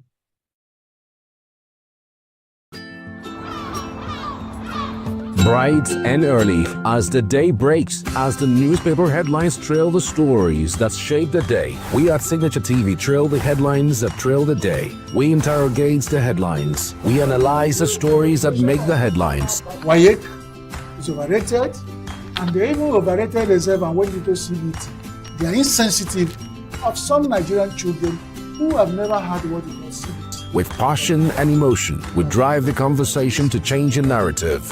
Let nobody be deceived by Nigerian high level of performing in agriculture export. We are still where we are. Newspaper review on Signature TV every morning on Signature Morning weekdays and Signature New Day weekends. Newspaper review on Signature TV. We do not just review the headlines, we make the headlines relevant to our daily lives.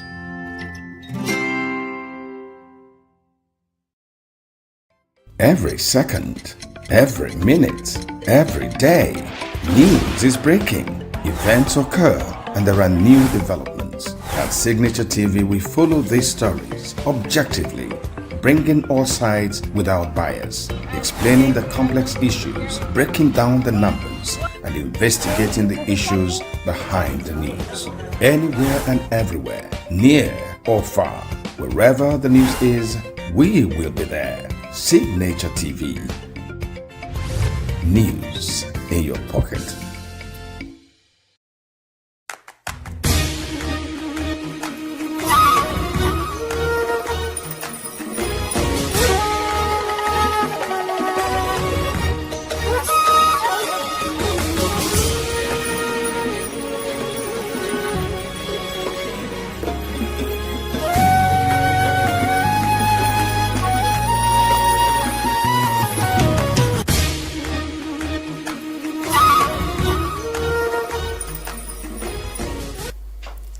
Hello, and thank you for joining us on 360 Nigeria, a program in which we provide greater insight to important stories in government and governance, politics and policies, the constitution, legislation, and many more.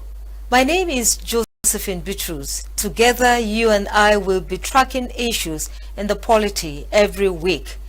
For this week, why are Nigerian politicians quick to defect from the party on whose platform they obtained the mandate of the electorate to the party in power? Pain, death, and tears as petrol tanker fire kills over 300 persons in Dikko, Niger State. How much more can you get from whom you give so little? That's the question President Bola Ahmed Tinubu must address as he tasked the universities to produce cutting-edge research results. Great expectations for grassroots development as federal government inaugurates Southeast Development Commission. The National Population Commission begins a landmark birth registration that keeps track on population growth in Nigeria.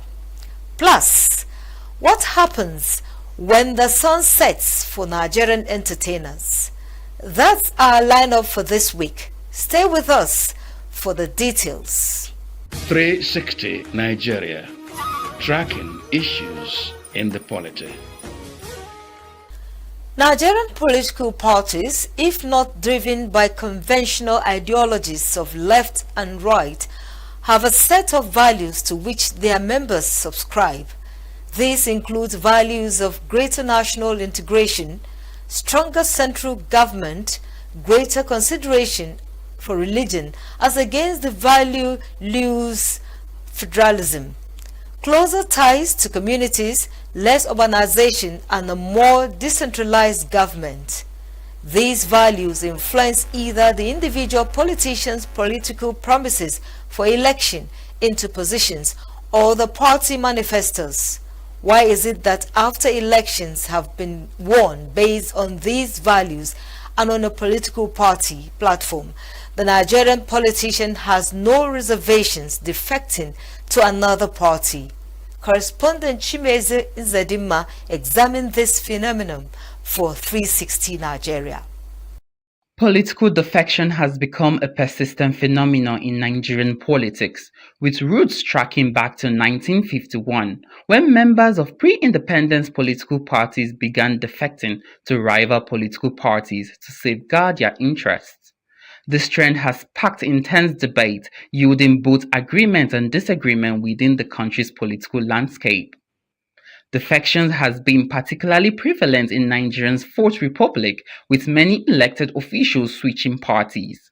Investigation revealed that several lawmakers from the Labour Party and the People's Democratic Party switched to the All Progressive Congress, with the recent being the defection of Senator Ned Nwoko, representing Delta North Senatorial District. Senator Nwoko's defection from the People's Democratic Party (PDP) to the ruling All Progressive Congress (APC) sparked a heated debate among senators on Wednesday, 5th February 2025. The controversy began when Senate President Godswill Akpabio read Senator Nwoko's defection letter during plenary. In view of the need to maintain multi-party democracy in Nigeria, I urge the Senate to take this matter seriously by setting up an ad hoc committee. It did not suggest who should head it, so it didn't mention Senator Abaribe, to investigate the crisis within the People's Democratic Party and even go ahead to recommend a way forward in order to safeguard opposition politics in Nigeria.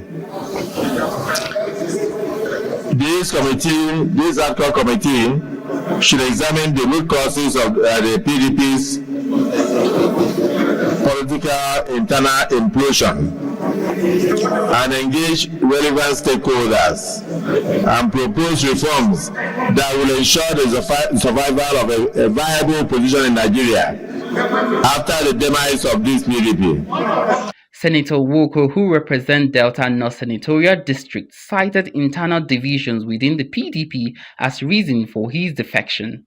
He expressed concerns that PDP's weaknesses was pushing Nigeria towards a one-party system, which he believed would be detrimental to governance and national stability.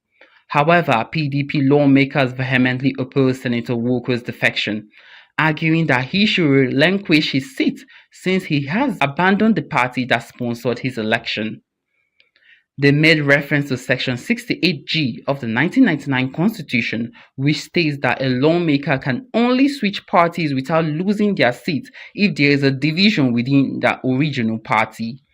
The debate became intense, with APC senators celebrating the Delta North senator and PDP lawmakers singing songs to mock his decision. Section 68 sub G, the proviso whether or not there is division in PDP is a matter of fact.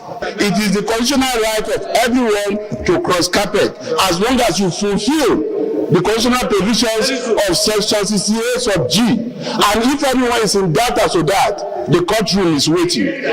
The legitimacy of political defections in Nigeria stems from the right to freedom of association as outlined in the 1999 Constitution, specifically Section 40, subsection 6. This section guarantees every person the right to assemble freely, associate with others, and form or belong to any political party, trade union, or association that protect their interests. However, it is crucial to note that this right is not absolute for politicians. Section 68G of the Constitution stipulates that National Assembly members can only defect under exceptional circumstances. These circumstances include a division within their original political party or a merger between their former party and another. The Constitution restricts political defections in the National Assembly to limited situations, and this has been upheld by judicial decisions. Notably, the provisions governing defections only apply to National Assembly members. Why are politicians outside the National Assembly not bound by these restrictions, and why can they defect without legal repercussions? For governors, cross-carpeting has not affected the governors. But as explicitly provided in the Constitution, it is for National Assembly members, House of Reps, and senators. But nowhere in the Constitution did this say governors who cross carpet should not also vacate their seat. Nowhere did this say, the Constitution say that. So, and the only waiver that is given to governors in the Constitution is immunity. And immunity clause. And what does immunity clause say? Immunity clause is only saying that once you're elected into the office of a governor, you cannot face criminal or civil charge. I mean, civil litigations to avoid distractions. So you have immunity not to be sued within that period. But it didn't say if you cross carpet from your party to another, you should not vacate the seat. So the practice that whereby is only elected members of the House of Reps and Senators that are facing that vacation once you cross, I think it seems elective as a justice. It should cut across both the governors and the House of Reps or Senate members, so that that is the only way to go to justify the position of the law that votes casted are casted for the party. Because when you are going to cast a vote, you see the logo of the parties are what comes out on the ballot sheets and not the faces of individuals. So if it is that, whether you're a governor or a president, once you leave your party that sponsored you to another party, you should lose your seat. You should vacate the seat. So if a political party sponsors you and the party and the electorate vote you into that position based on the ideologies of the party and your personal credentials, if you cross carpet and leave that party and abandon that party for any reason, the people that gave you the mandate have an authority to recall you, especially as it affects the House of Reps and the senators. They have the right to call you. Okay? And I think it's also robbing Peter to pay Paul. I mean, trying to abandon the people who elected you for your selfish aggrandizement, just to pursue more selfish interests, just like we're experiencing today. Many people voted under the platform of a different party are now trying to look for, I don't know, to be part of the ruling party, so to say. As the debate continues, one thing is clear. The phenomenon of political defection in Nigeria is complex and multifaceted. Understanding its underlying causes is crucial to navigating the country's intricate political terrain. In Abuja, I am Chimizi Zadima for 360 Nigeria. Thank you, Chimezie. How does hell feel and what does it take to find out? Maybe it is not just being a sinner, because the sinner's hell will be after death. 360 Nigeria correspondent has the answer on how to experience hell here on earth in this report. If you have visited Diko, a community in Gurara local government area of Niger State in Nigeria's north central region, you would appreciate the joy of Nigeria's rural agrarian communities. On Saturdays, which are the community's market days, the mingling of community folks and loud, happy greetings of buyers seeking good bargains for animals and grains can be quite infectious. The surge in human population and vehicular traffic sometimes creates a shoulder-to-shoulder frenzy as people from Abuja, the nation's capital, Ibadan, the commercial melting pot of western states, and ENUGU, the gateway to the eastern and southern states, converge on Diko for bulk purchase of food items which are relatively cheap. Saturday, January the 18th, 2025, was one such market day, but which lost its charm, happy noise, and offer of good bargain. It was a Saturday that Diko lost about 300 people, made up of community members, people coming to the community market, and even passers-by. So that on Saturday, we did here before the motor one park here. So from that place as he park, so the back shake. As he one enter road back, the back fall. As he fall, he start pouring fuel for our shop, for everywhere. All of us run. So as we run, for the first time, we go to the other side here. We go stay because of anything. Petrol is very dangerous. So from that place, we stay. Many people have been come from nowhere. You understand? We face the fuel. We come to blame them and beg. And it's because of our shop, our property here. So from that place, nobody here. They even, before we know what is going on, sir, police people come with banger people. So from that place, they begin to push them away, this and that. So before we know, they bring another trailer here to transfer the fuel to inside the other one. They bring 2 generators. As they are doing it, more than 3 hours. So before we just hear fire from back. They don't nearly to finish it before we hear fire from back. All of us run. Very early in the morning, this my friend called me. Called 2 of us. So when we came, we now saw tanker fell down. People were rushing, fetching fuel. We both fetched too. But by the grace of God, due to the fact that God is merciful and because of the way God is doing his thing, but we survived it. But when the fire started, this man that is coming, that's this house. That is where all of us run to.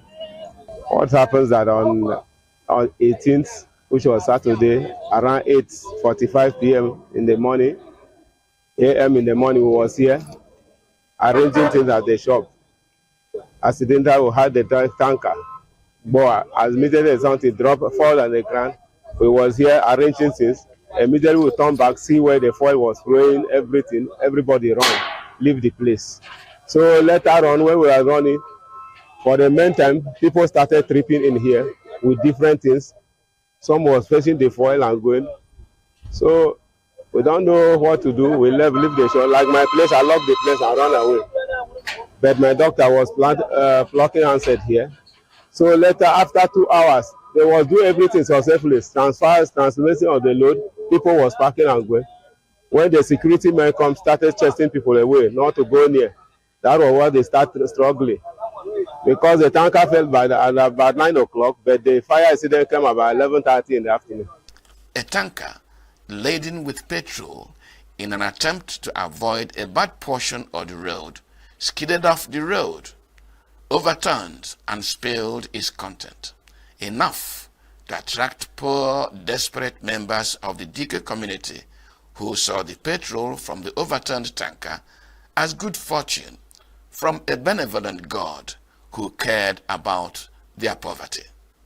They swooped on the fallen tanker, scooping petrol, even as security officials made desperate effort to chase them away, and the owners of the fallen tanker tried to pump the petrol into another tanker.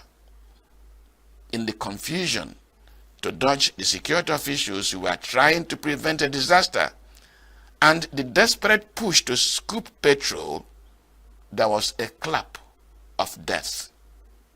In a twinkle, the petrol from the fallen tanker became a roaring hell with tongues of fire, wide and thirsty enough to consume everything and everyone around. Government official figures put the dead at 150, but community members say over 300 and still counting died in the tanker inferno. And they bomb many people dead. Because we can't even count how many people die. Because some turn to artists. So there is no way to find them. Many people up to tomorrow now, they still die. And they can't confirm, say, so some people don't see their children now, they know where to find them because they are already gone. Well, I thank God for her life. She's still alive. But the fire affected her because it was the person that was here at the shop. Even other people, both the manager of the fire, they were all sitting here because nobody put mind that there would be fire. So that was what happened. Immediately the something exploded, everybody started running away. Rafia Dauda, Nansur Dauda, Sani Dauda, Muhammadu Dauda, Bako Dauda, and Yahya Dauda, all siblings of one happy family in Diko. Bako and Yahya died in the Diko tanker fire accident. The other siblings sustained different degrees of injury.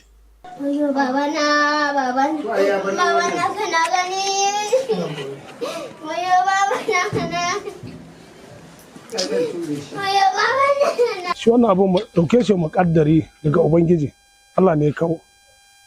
Da wannan yaran ni yara na ma hana su tafa.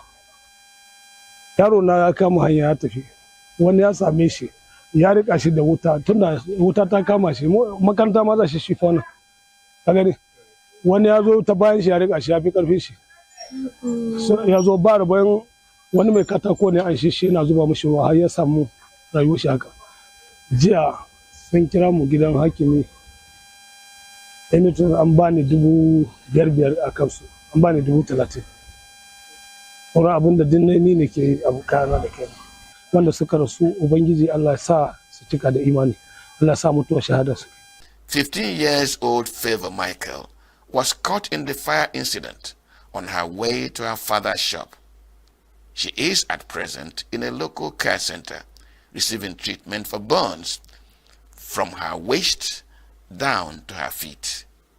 Favor's parents prefer traditional treatment. Formerly, we take them to Taliban Hospital, I will say. Then later, we discharge them to where they are looking local treatment opposite the hospital, but he is there presently. My first and foremost, what I want them to do is the health of my daughter first. Let her get herself fit and get herself back to normal. The Niger State government is battling to provide both financial succor and medical treatment for the rising number of victims of the Diko tanker fire incident. So far, he has ordered a quick action of medical teams to take over all the burnt victims, that they should be moved from the primary health care to General Hospital Suleja. And if that is not working, the federal government, he has spoken with the minister that they should refer them to the Ogolada Teaching Hospital. So, and being there, he has made some donations to the victims, those that have been burnt down, each individual that he saw there. Though some of the victims who have not been taken to the hospital, we are using the local way of medication. And Peter Obi, the Labour Party presidential candidate in the 2023 elections, was in Diko to commiserate with the victims, their families, the people and government of Niger State. His words were, for now, fix the roads, provide succor to the victims, rehabilitate the businesses, and address poverty. We need to replace their business quickly because they can't live for relief all over. So they have businesses here, they need quick intervention. It shows the level of poverty. So, so that's why we must deal with the issue of poverty. We must pull our people out of poverty. We must also do the right things. If you look at the roads too, the road is bad. And that's why I said we should concentrate on maintaining the existing road. Look at the shoulders. Anybody, anywhere, any vehicle tries to park, look at the steep shoulder, there's none. So whenever there's a small issue, a vehicle will collapse here. It just happened, and I'll show you another one will happen as long as this road remains like this. Number one, what caused this thing was a problem of the road. Because when the driver leave the shoulder, nowhere to balance himself, that was what bring down the truck. So please, government, they should assist looking to our road. So that's the major things that cause all these problems. Because this tanker, this is the third one. last year to this time, this is the third one that fell here in the same spot.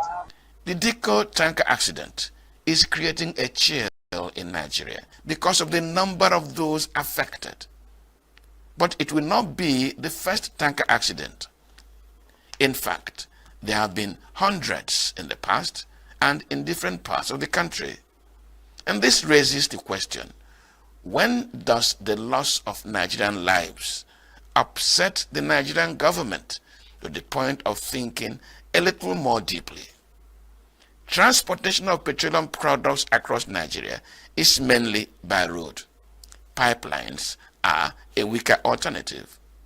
However, when will rail and water transportation be added to reduce Nigeria's days of mourning its citizens who die painful deaths from petrol tanker accidents, ruin the happiness of many families, destroy businesses, and end the future of many? In Abuja, I'm Wabozi Njoku for 360 Nigeria. Well, the sooner our roads are fixed by the government and other modes of transporting petroleum products are made to work, the sooner the poor, neglected, ordinary Nigerians will stop experiencing petrol tanker fires which produce hell on earth. You are watching 360 Nigeria, the program that tracks major developments in the Nigerian polity. We'll take a short break and return. Please don't go away.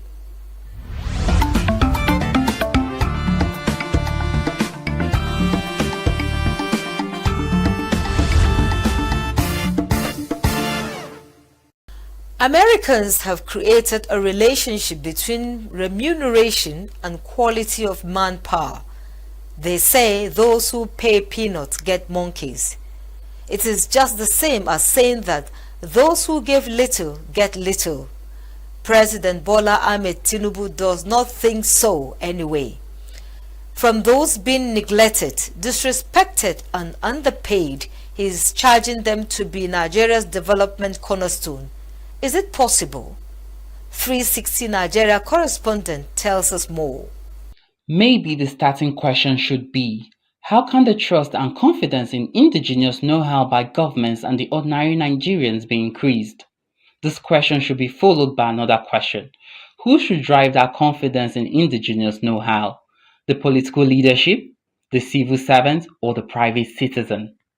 These questions arise following the task by President Bola Ahmed Tinubu to Nigerian universities to lead the charge on research as an inducible condition for national development.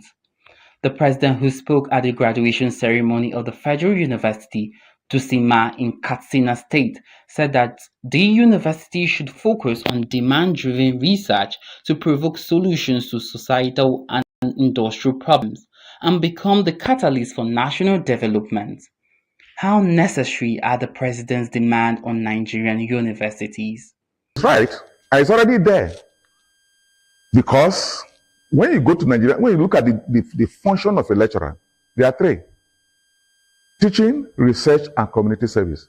And for the lecturers, the most important one is research. One, that projects you in the world. Two, that is the major criteria for getting promoted. And three, that is what you will leave behind by the time you retire or you go. Those are the three things. And for us today, for you to be a professor in Nigerian University, you must have published no less than 30 to 40 articles based on your research. And they are there. All you need to do is go to the Google Scholar and look at, just type in Emmanuel Osodeka, you see what I have published that could solve the problem of this country. And the same thing with all the sectors. Apart from the need to undertake this research as demonstrated by the experience of many industrialized and well-governed societies, how conducive are Nigeria's universities to undertake the task of such beneficial imports? Let's assume you are having a problem with your crop yield in a particular state. You call the Faculty of Agric there, say, look at the problem we have. How can we solve it? They come with a proposal, and then you fund it. Because research is not just go there and do anything. Two, if you have, if you are aware of the need assessment fund we talk about, 1.3 trillion. That was also the origin. Because let's take a soil science lab. We went to one of the first generation, I won't mention the name, one first generation university. And when the team established, they were using stove as Bunsen burner. Stove. I will have a picture, I will give you. I will send the report to you. They were using stove as Bunsen burner. How can that lab produce good result? Go to a engineering lab. The basic thing they have, they are not there. Go to a medical lab. How many universities have dialysis just as a machine? So that's what the origin of this need assessment. Say, look, we told the government put 1.3 trillion in Nigerian university over 6 years, and we upgrade all these facilities so that our people can do research that are modern. Now you go to a lab where you have a Bunsen burner. You are using bucket to fetch water to a lab. And you can look, we are telling them, if you think what we are saying correct, go back again. 1.3 trillion would demand for 6 years. They only released 200 billion. They don't read one kobo again. But this same government, this same system that cannot give 1.3 trillion to universities that should be solving your problem, that you give 15 trillion to do a road, to do a secondary road when they're already a road. You take loan to sponsor all sorts of things. Road construction on this, but you won't say, let's put this money, just 200 billion in each, for Nigerian universities, and upgrade their facilities. All the facilities are those that have been there in the 60s, 70s, and 80s. How can they do modern research? So some of the problems some of us have today, and I will tell you this, some of the problem we have is that if you use our lab to do a research, and you send to a foreign journal, it will tell you, no, this thing cannot work. The foregoing notwithstanding, Nigeria's many research institutions have just covered research outcomes which have been left on the shelves, while equivalent outcomes from outside Nigeria are patronized. Similarly, many Nigerian scientists, engineers, medical research experts, and sundry professionals are ignored by government and industry seeking solutions to problems, in which these Nigerians are experts and are respected worldwide. Just recently, President Tinubu commended Nigerian scientists who were honored in the United States. So why is the Nigerian prophet not regarded in his own country? You see all of the joking abroad, go to look for foreign. Let me give you a typical example. Nigeria pay hundreds of dollars, millions of dollars to get IPPIS. They're creating problems to everybody about said it's a failure. We have to buy from Europe, from the World Bank, which have created the problem. But in 2022, when we were in our strike, and we said we rejected it, they were fighting us. They fought to even seize our salary. If you get there, if you say this is not working, develop your own and give to us. We said fine. It took us 3 months to develop UTAS. And UTAS today was tested with IPPIS. UTAS came a distant first than IPPIS. But it took us 3 months. But today, instead of using it, they still threw it away and still using IPPIS. That every month for my salary, every year, federal government is paying $400 to prepare my salary until we left. To pay every worker's salary until they all left. Multiply that by the millions of Nigerian lecturers, how much we are paying more. But we put it locally. We didn't ask one come from anybody and say, it's gift for you to this country. Which you can be very special because you can't have the same salary system for all the sectors. Military, police, civil servant, your polytechnic. You can't. And if we were ready, we would be willing to produce that for every sector because it's sector-based. There is a saying that those who pay peanuts get monkeys. In other words, to whom much is expected, much is given. The value which Nigerian places on knowledge is reflected in the country's remuneration structure. Nigeria places reward premium on policies and politicians and places its academics, researchers, and other critical professionals as remuneration appendages.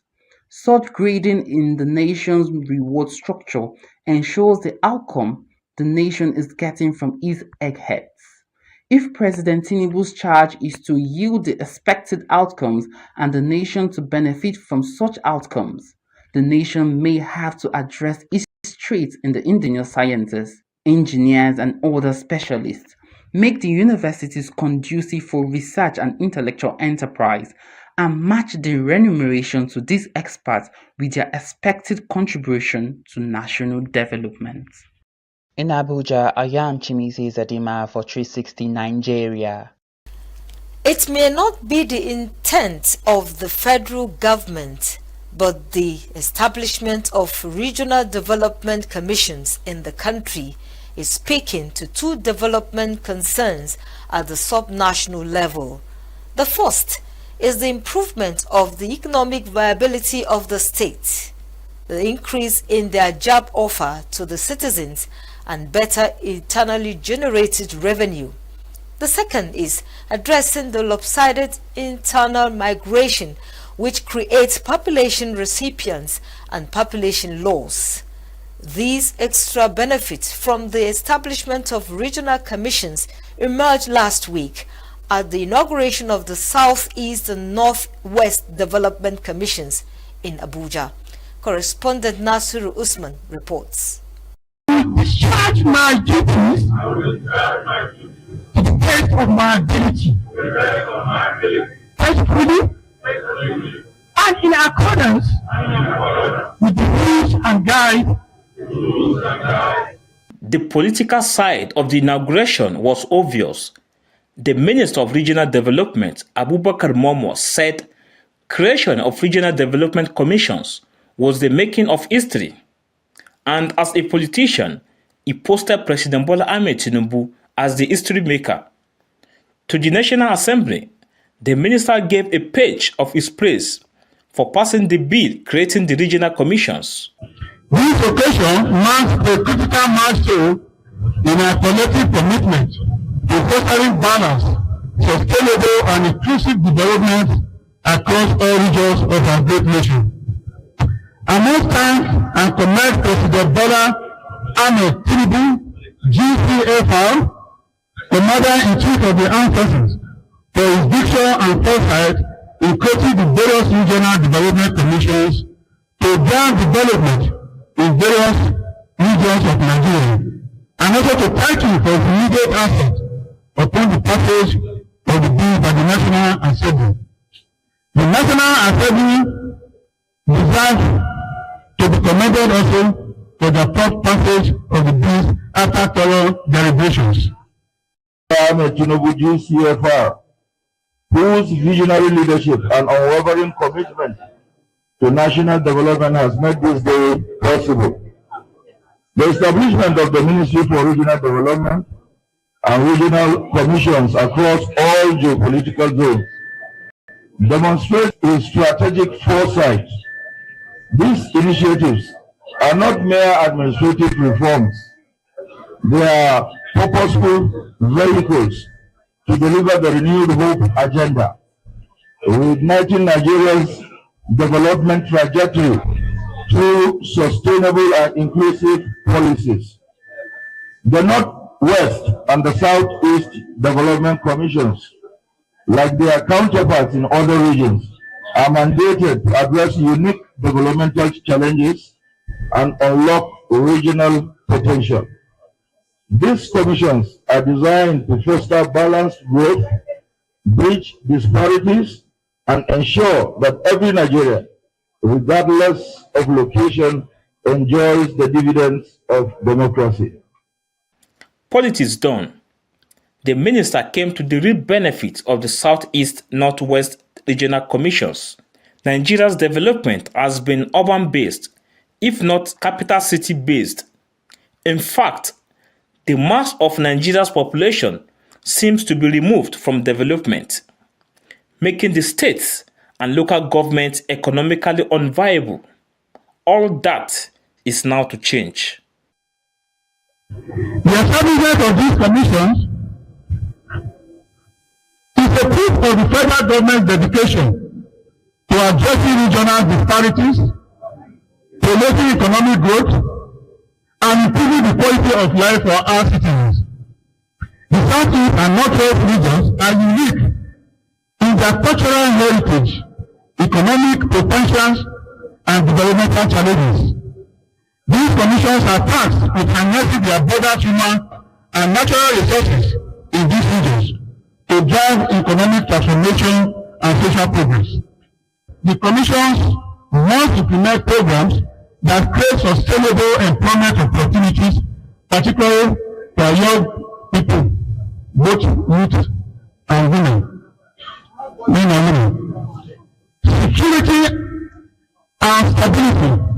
There can be no meaningful development without security. The commissions must collaborate with state governments, security agencies, and community leaders to promote peace, stability, and social cohesion in your various regions. 4. Education and human capital development. Investing in human capital is critical for the future of our nation. The commissions must support education, vocational training, and entrepreneurship initiatives that empower the people. To ensure that the goals are clear and expectations realizable, the minister advised on priorities.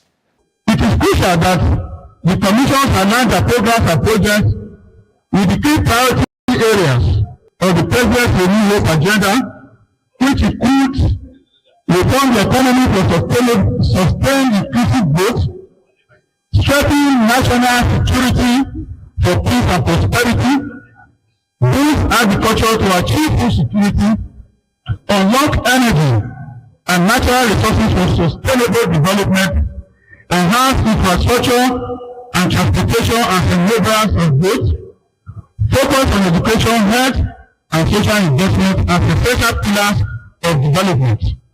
As custodians of these commissions, your role is pivotal in actualizing the vision of the Renewed Hope agenda. I urge you all to prioritize strategic oversight, foster partnerships with state and local governments, traditional institutions, and of course, private sector players, and ensure that the Commission's activities are impactful and aligned with the aspirations of the people. Uphold the principles of transparency, accountability, and innovation. Embrace sustainable practices and modern solutions to address the unique challenges of your regions effectively. But how well equipped are those whose charge it is to deliver on the mandate of the commissions? As managing director of this agency, I pledge to work tirelessly to enhance these opportunities and address the challenges that we face. Our agency's mandate is clear: to promote economic growth and development, improve infrastructure, and enhance quality of life of our citizens. So I think what you would see with the SCDC is that the people who are there are going to come up with very, very inclusive policies that will transform the lives of our people. We know what the problems are. We have unemployment issues, we have environmental issues, we have infrastructure issues, we have industrial clusters and industrial parks that have not been built since Michael Okpara's era in the 60s. So all of these are problems that we intend to leverage this platform and solve. For Chief Emeka ENUGU, who is the chairman of the Southeast Development Commission, the new assignment is a definitive social contract for a region which has longed for federal government presence at a meaningful level. The Southeast Development Commission will strive to attend to the region's sense of abandonment, and the people can hold them to account. On behalf of myself and my colleagues, I want to make a pledge, which is more like a social contract, a pledge that will not let Mr. President down, will not let Nigeria down, will not let the sponsor of our bill, Right Honorable Benjamin Kalu, down.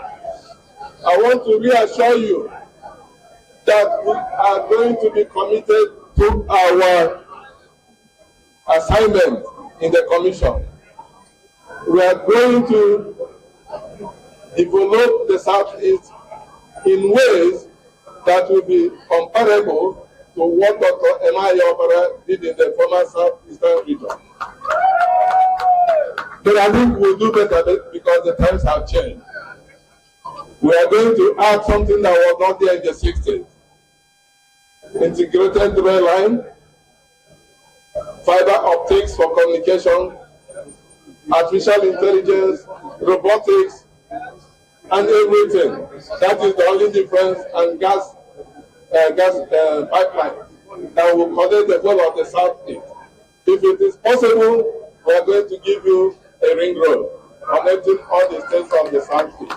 The inauguration was rounded off with a reception, which, no matter the back shaping and congratulations, was more of welcome to work in the interest of the people.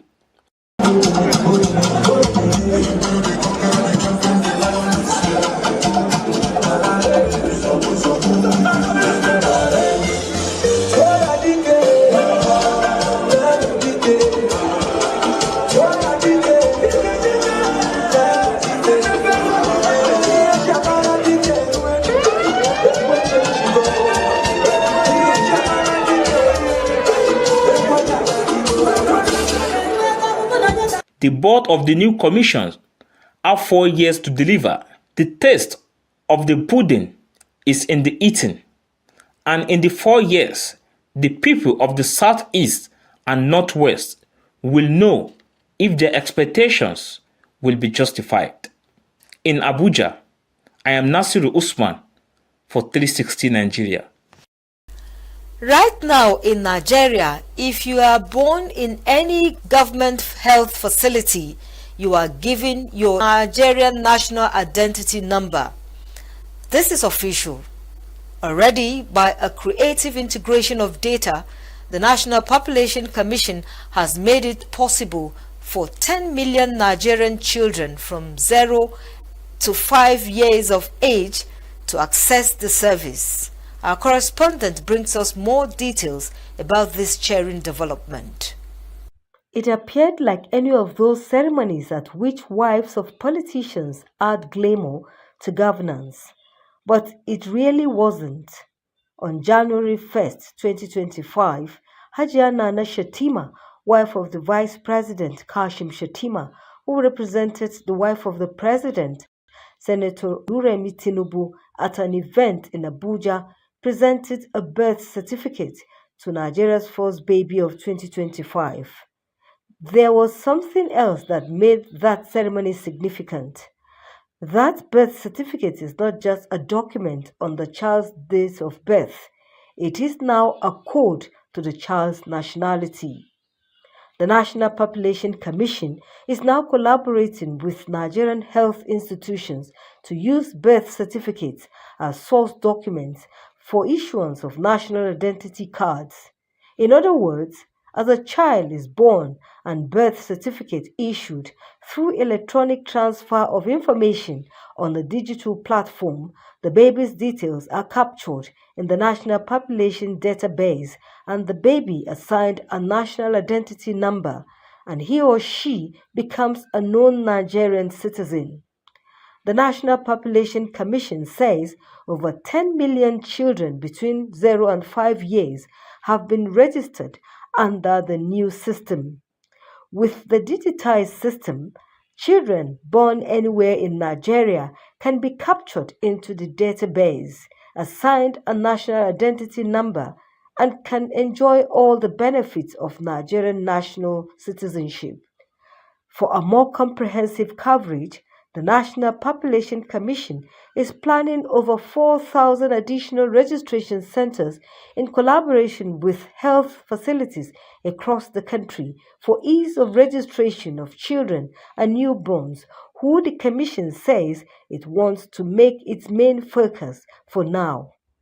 But what will be the benefits of this at-birth registration and the widespread establishment of registration centers?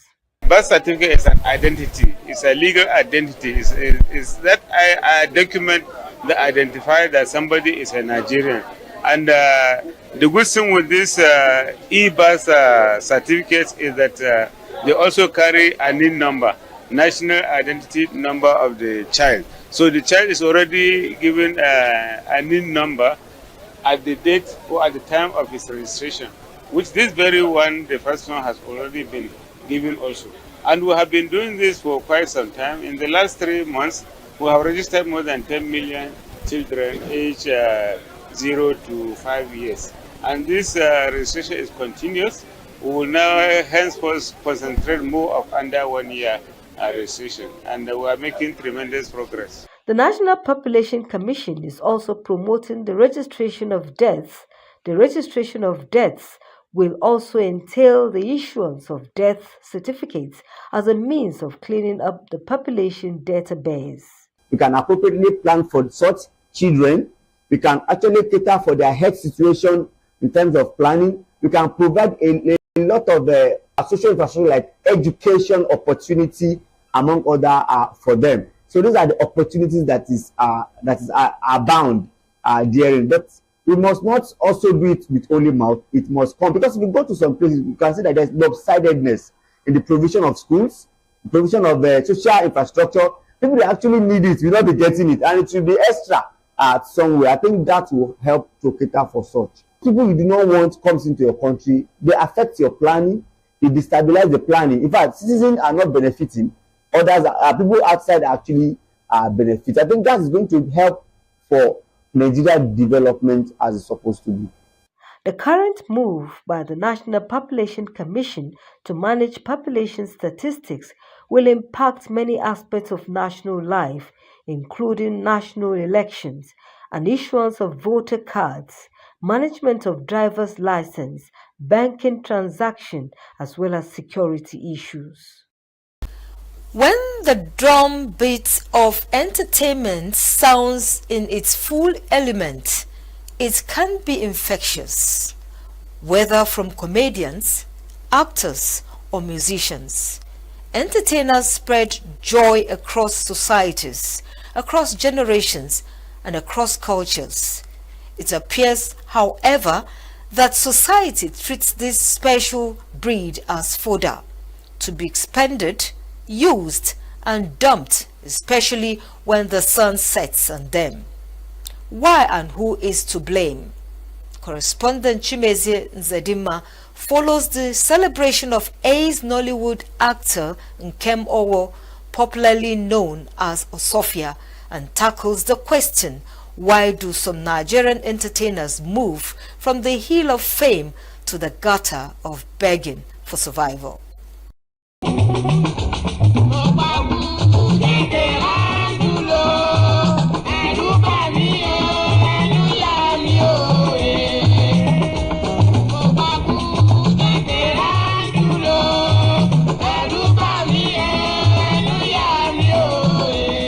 Between 1970 and 1972, social parties, youth gatherings in Lagos and many parts of Nigeria could not be adjudged as full of fun and entertainment if the music of Ayinde Bakare was not played.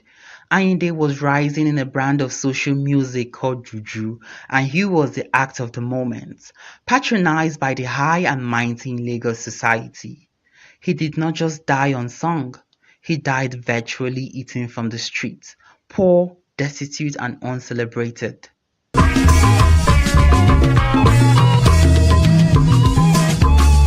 Oh, ye beautiful brothers and sisters, ye joys of this whole world, listen to this one piece of advice. If you expect, you will be respected.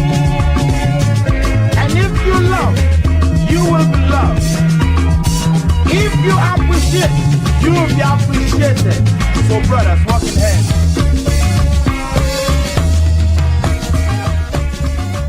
With a reading that had a thing for the masculine, Tony Gray made a loud entry into the Nigerian music stage.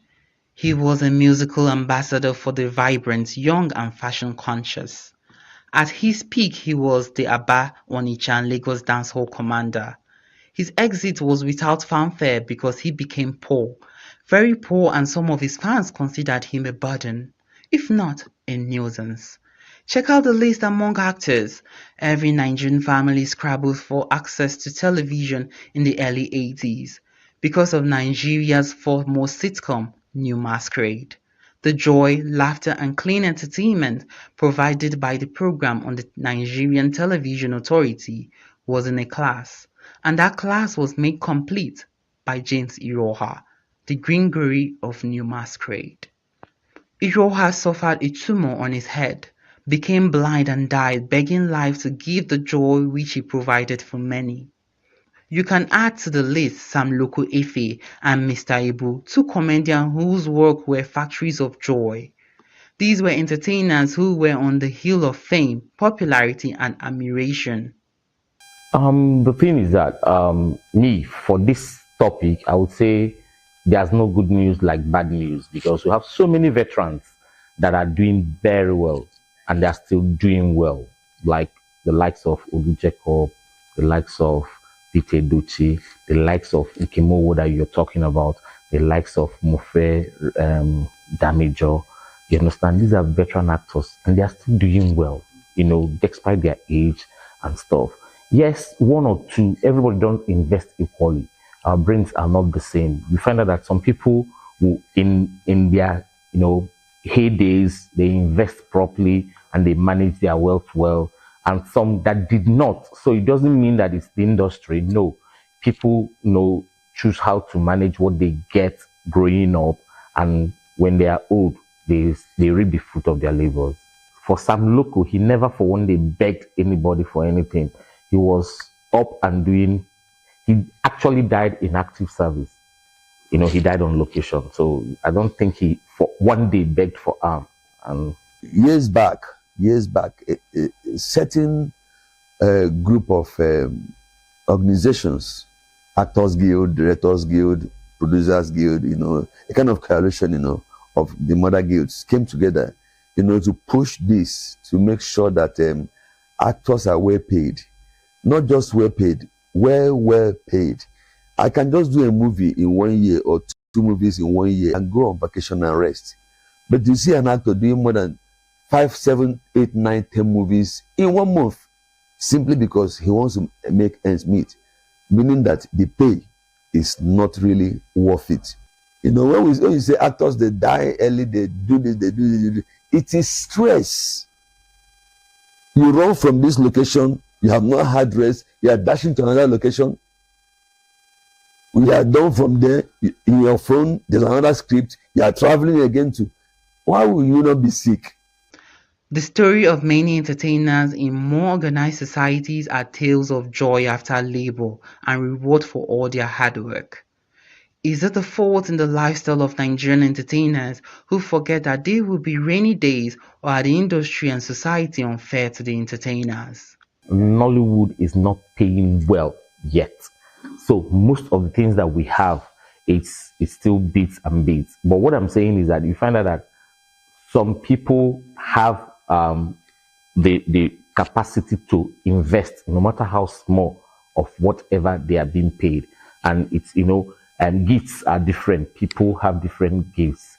So yes, Nollywood is not paying well, but I won't tag it to mismanagement. All fingers are not equal. That's why I said all fingers are not equal.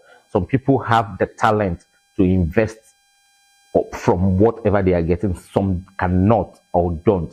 And you know what is in business. Some business you will invest and it won't turn out as good as you planned it in your head. So you won't say that person it's mismanaged. No. The truth about life is even if you remove that person from entertainment industry, there are lifestyles that you take that will help you mismanage whatever you have.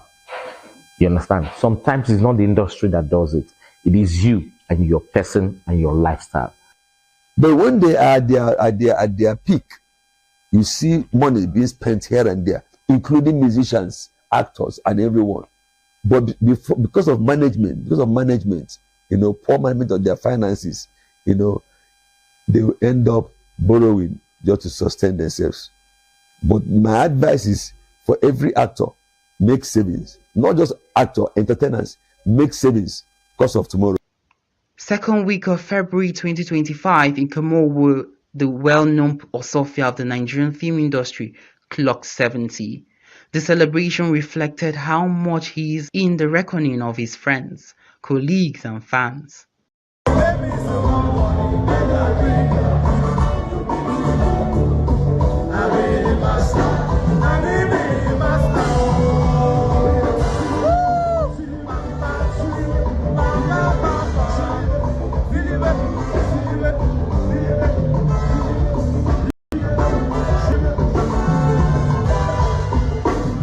let me once again congratulate my brother and my colleague Nkemowo, who God had just added one more year to his life. That young man, no man, you know what road at all. Eh? I say a very big congratulations to him and many more years. He's a happy man and he must live a happy life. I will tell the upcoming actors, don't just eat every money that comes to you. Very important. The advice I have for them is 1, know yourself. That's the first one. 2, be patient with whatever you're doing. 3, be steadfast. Don't lose focus. Osofia cannot get younger no matter how much longer he remains on the film location in the home video. As society celebrates him, how much are we adding to make sure that this is a song of joy in his mouth when the sun sets? That same responsibility should also be for all other entertainers to guarantee that the tube and stage never lack in joy they bring all of us. In Abuja, I am Chimize Izadima for 360 Nigeria. That is the much we can bring to you this week. Don't forget that 360 Nigeria, our weekly magazine program, comes up every Wednesday at this time. Please join us. I am Josephine Bitrus. Have a very good afternoon.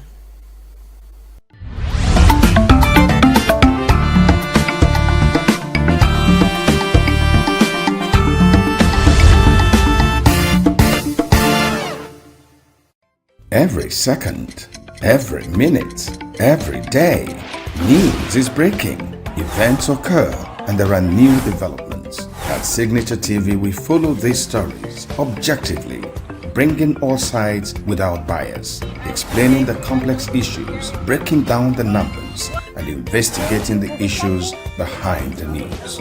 Anywhere and everywhere, near or far, wherever the news is, we will be there. Signature TV.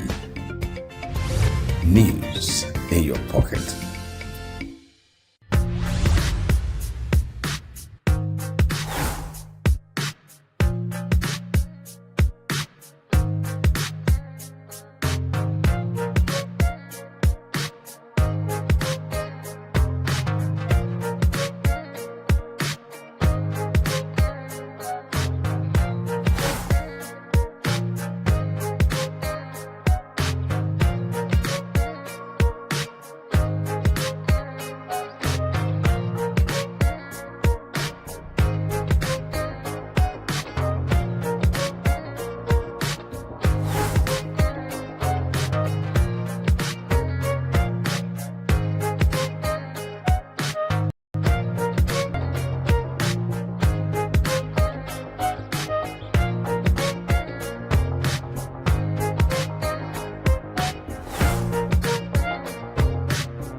We are local. International communities observing why the main market is in chaos. People We are national. Those in support of this motion as amended say aye. Aye. We have taken the vote by default. We are international. Israeli airstrikes. Donald Trump left us the worst unemployment.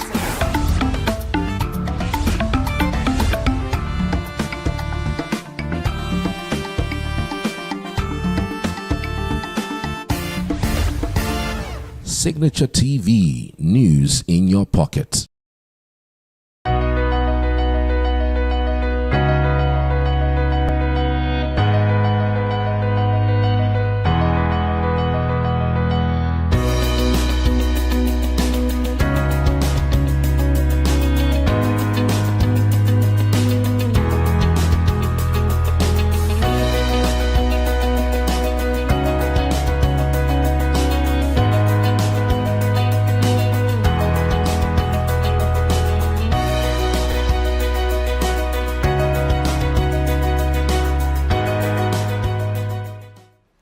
Welcome once again to The Sage. As usual, I'm Dr. Kechi Ubwagu, your guide on this journey. Amazingly, I have found that more and more, as I have done this show, I have come to recognize the truth, the universal truth, that everybody God created is a gem. There's no one He creates without giving you a special talent, a special gift. It is for you and for the world to recognize that gift and make the most of it. It's been for me, and I hope for you, for many of you who have followed us on this journey, an exciting, exciting adventure. One in which, as we discover the treasures, oftentimes hidden in ourselves, in our people, we come to recognize and to realize, and with humility and thanksgiving, know how beautiful a people we are and how beautiful human beings really are, if encouraged and if they're performing in the right environment optimally. And so in today's show, we again go to the issue of creativity, to the issue of the creative arts. There's so much beauty, awe, in knowing that some of us have the ability to turn even the most mundane into truly beautiful art that enlivens and uplifts. And so it is with joy that we bring in a guest to you today who is an amazingly talented young lady. With the ability, using her hands, her skills, her mind, her brain, to turn the most mundane into a work of art. A wonderful young lady, gentle, always smiling. A lady of few words, but one busy with her hand all the time. Stay with me. You are going to enjoy this. It's a promise. As you meet our guests, a lovely, talented young lady in the next segment. We thank you.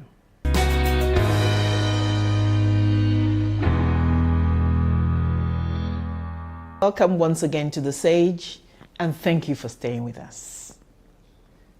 It's going to be quite a journey.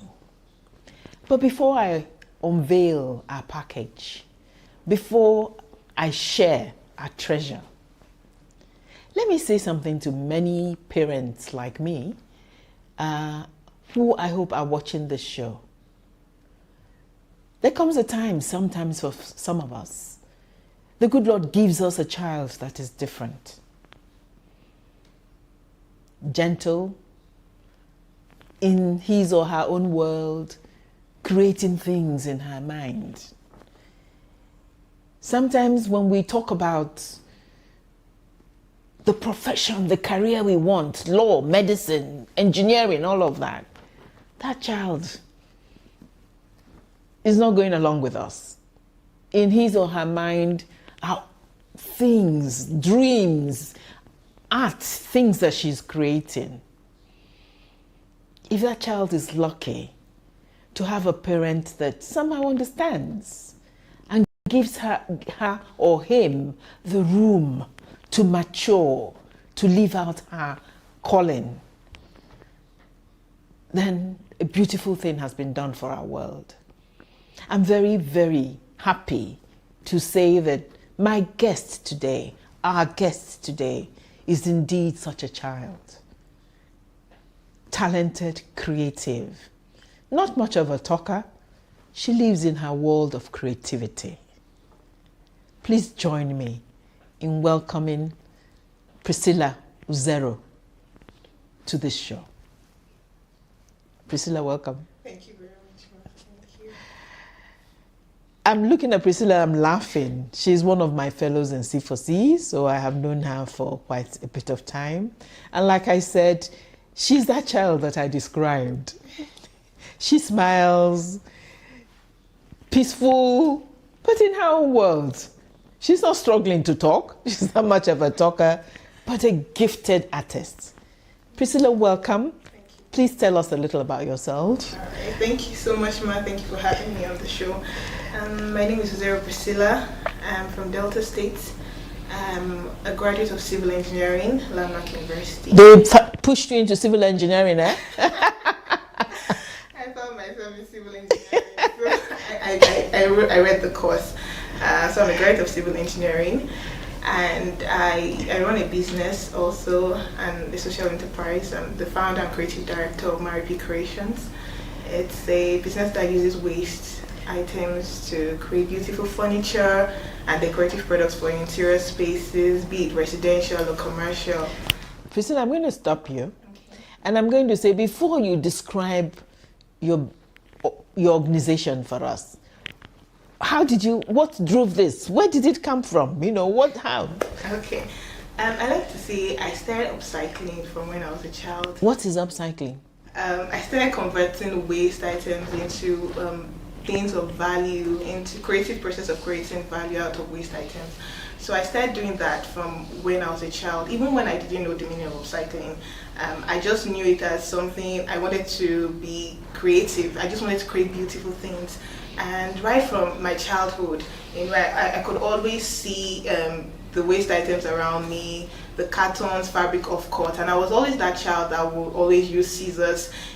Children might be playing, but I'll be crafting somewhere. So I started doing that from when I was a child, and I grew up to continue upcycling, even till when I discovered what the term upcycling meant. And it's been a very wonderful journey so far till now.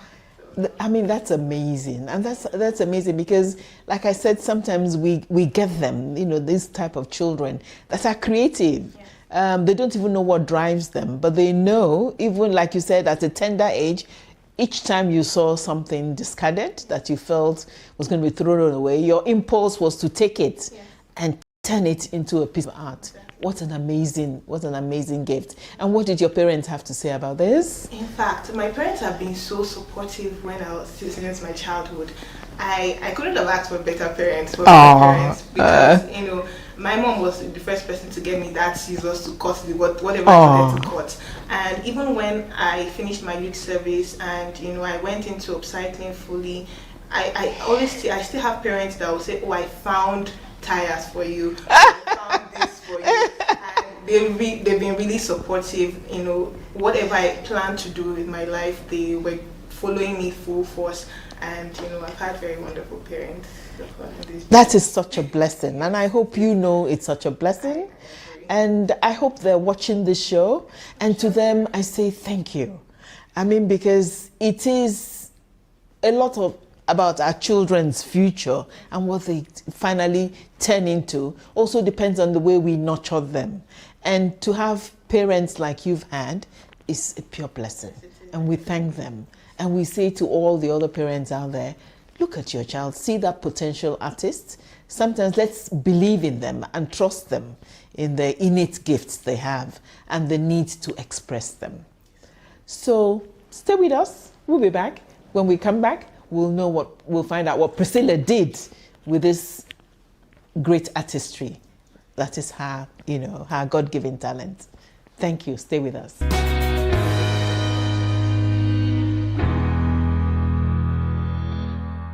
Welcome once again to The Sage, and thank you for staying with us. If you haven't been with us before now, you have missed a truly inspiring young lady, a talented artist, whose passion is just discovering waste, things you will have normally thrown away, but turning them into bits of beautiful art. So Priscilla, let me ask you two things. One is, what has become of that passion, that creativity, and how did it become a business? Thank you very much, Ma. So during my NYC, the beginning part of my youth service, I remember just creating a decor piece out of a discarded item, and I posted it online, and I got a lot of feedback regarding that piece out of fabric of cords and the discarded item. And that was the beginning. People said, oh, this was beautiful, and I didn't think it was such a big deal. So I said, okay, I'm really passionate about this. I created more, but I wasn't profiting out of it. It wasn't a business. So after my service here and journey down the line, I discovered that there were people that were going to support this passion of mine, and I came across the Conversation for Change. And these were people that helped me to turn my passion into business. I mean, I never even knew that I could profit out of this. To me, I could just stare at my decor piece and stare at it all day. And I don't, even if nobody buys, I'm comfortable because I feel I made a work of art. But it made me realize that you have to profit from this, and you can profit from this. And it just, helped me make this business profitable, taught me a lot of things with regards to business, how to run a business properly, and how to structure my business as well. And it's been an amazing journey. My encounter with the C4C has really changed this passion of mine and transformed it entirely. So I'm forever grateful to the C4C for that opportunity. Yes. It's been an honor for us because, like we said, you're a gift to the world. You're a gift to us in C4C. It's lovely to see a lovely young lady like you living her talents, living her dream, living her passion. And for us, it's been wonderful to look at it, and look at you and say, wow, we were part of this journey. So we're also proud of you. Thank you for everything you are. Don't ever give up. Let's let the audience share in the joys of your creativity. Let's look at some of the things. I can see many beautiful. In fact, my studio is overwhelmed with beautiful things. But show us some of the ones you've produced. Okay.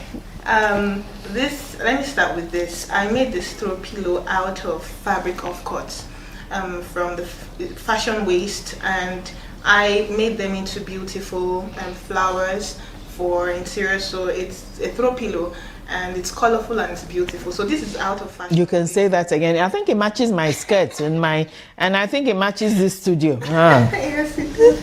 So I made this out of a discarded wine bottle and fabric of cord as well. So they go together, and they can be standalone decor pieces. They can be flower vases. I also made this pen holder out of an old mayonnaise jar. Many people use jam and use mayonnaise. That was a mayonnaise jar? Yes, it was. Wow. Now it's a pen holder, a table organizer, and it's beautiful. It is. You can say that again. This also is a throw pillow cover I made. It's a collection of fashion waste, and I've turned it into another pattern for throw pillows. So you can insert your fiber filling for your pillow in it, and you can use it to adorn your space. So beautiful, absolutely beautiful. And this is another one. Is this one for my Valentine? Yes, this particular decor piece was inspired by love, I would like to say, because I created this and it has old newspapers with a lot of writings and a lot of words that you can't fully tell your lover everything you want to. I hope the young men there are listening. So this particular decor piece, just it's a work of art that says, I can't, tell you all that is in my heart. I'm lost for words when I'm with you. So I created this, decor piece in honor of, the lovers. Yes. Was it given to any particular Valentine? Not yet. Yeah, but it's amazing. It's a beautiful piece of artistry. Look at all the little details that went into it, and the concept of love behind it is gorgeous. It's one that the whole world needs. We need to love everybody. It's not just the men and the women. It's also everybody, loving everybody, because that is the right thing to do. Beautiful, absolutely beautiful. Thank you for sharing. To our viewers, we, of course, will also share many of the other great things that Priscilla has in her studio.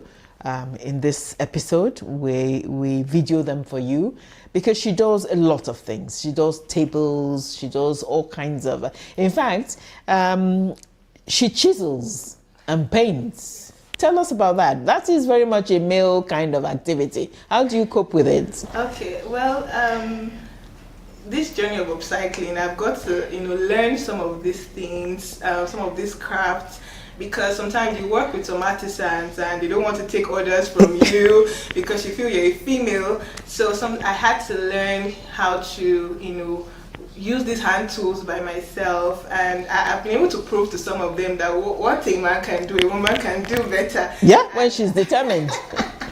So I work with all sorts of tools, and I've also, when I have some jobs, I also partner with this artisan because I can't do all of it myself. So I partner with them to create my furniture pieces. Yeah, that's amazing. That's amazing. And I'm sure your engineering background somehow also helped in terms of coping with that kind of scenario. It did. We're only 2 ladies in my department. Mm. So, and even with my internship in civil engineering, I worked with men, and I was used to having men around. So it's not so difficult when I have to work with them. I know how to go around the discussion. When they don't know what hits them when they meet a determined young lady. Exactly, ma. So I've been able to cope even in any male-dominated place I find myself. Wow. Thank you. It's such a pleasure. It's always been a pleasure associating with you, my dear.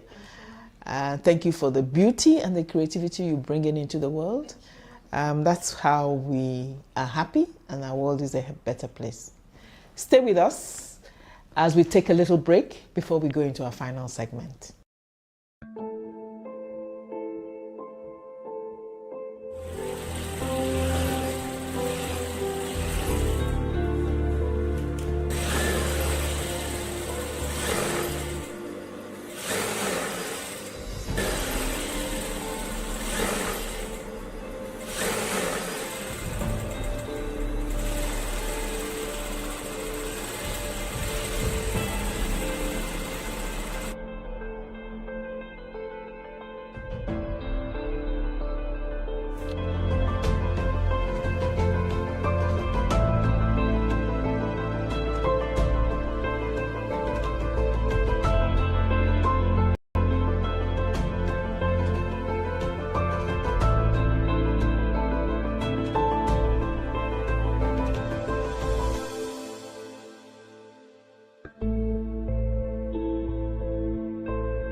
Welcome once again to the stage, and thank you for having stayed with us through it all. But I'm sure you agree it's been an amazing journey. We've had an amazing guest, an amazing young lady whom we wish well, who is such an exciting person, who is so beautifully creative. And so, Priscilla, let me say to you, we've seen this. 2 questions for you, really. Have you thought of sharing the skills, spreading this message of upcycling, of other young people, other people, really finding ways to use this potential waste and turn them, if they have the talent, into creativity? Yes, for us at Maripy Creations, it's not just about beautifying spaces alone and creating spaces that people connect with and they can experience, and creating beautiful statement pieces like decor pieces like this. And it's about also impacting younger people, impacting generations to come, and that's why we do organize trainings for younger people.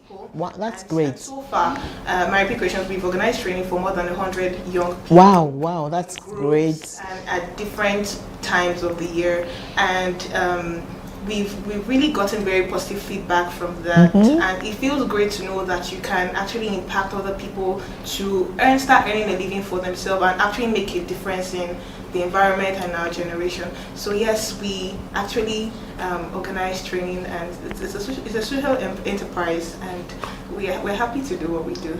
Okay, that is great. If there are young people who want to learn, how do they reach out to you? Not just young people, all people who want to learn are welcome to learn as well. Very welcome. Well, I'm available to teaching, so you can always reach out to me on social media platforms. I'm available. I have online trainings I organize as well, and Online training, so that's great. So that they should be on the lookout, so that they can at least join the online ones. Yeah, that's wonderful. And as we're winding up, can I ask you to tell our audience, what are your words? What are your last words to other people watching? Okay, I'll say my last words to other young people is, to take responsibility, of the future you want to create, the world you want to see, for the environment you want to leave for our children and generations to come.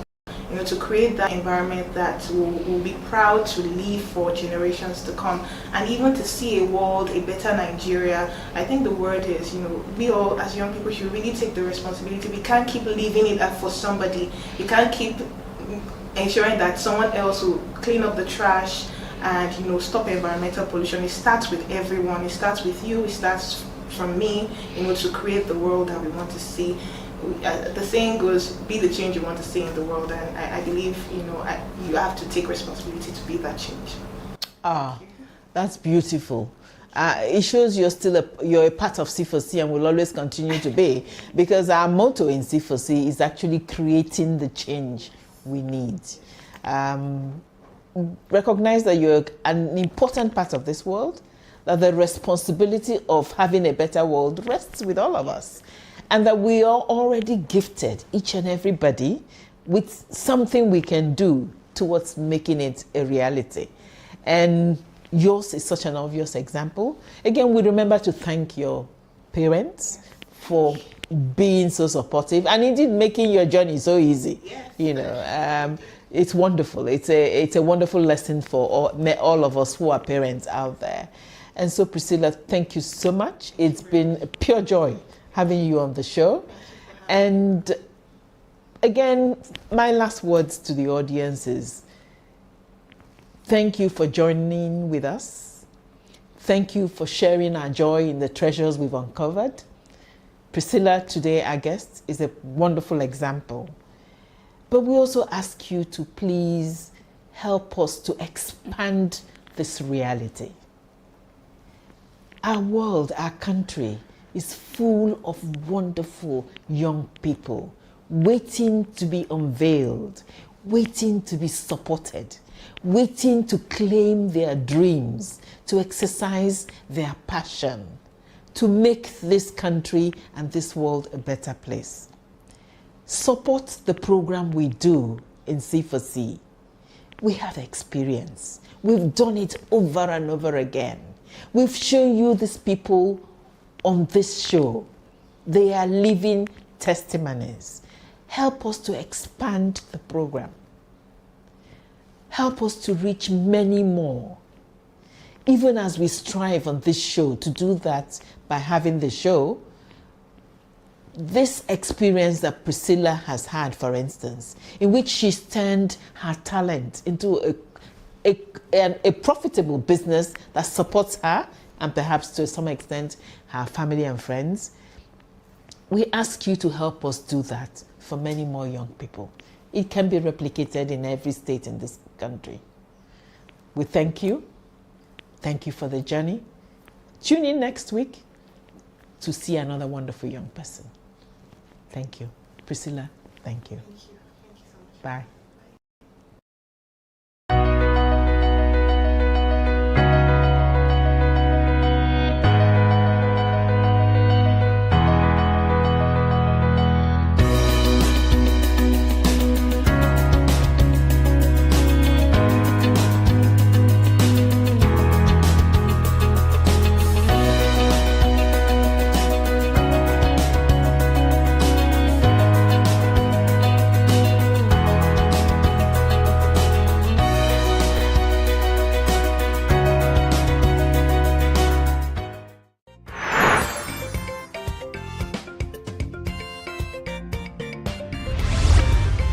Signature TV, news in your pocket.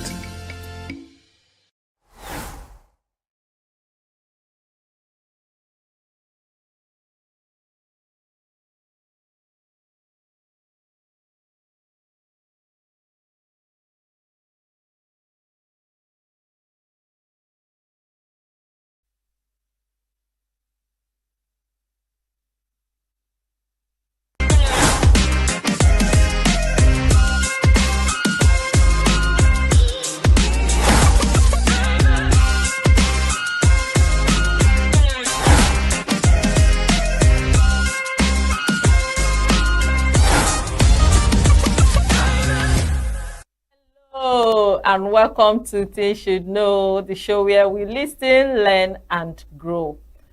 The Teen Should Know, the TSK show is where teenagers are empowered with the right knowledge to thrive, and parents are equipped with the tools to guide them, because when teenagers know better, they do better. Remember, my name is Ifoma, the Prof. Nwato, and I'm your host on the TSK show.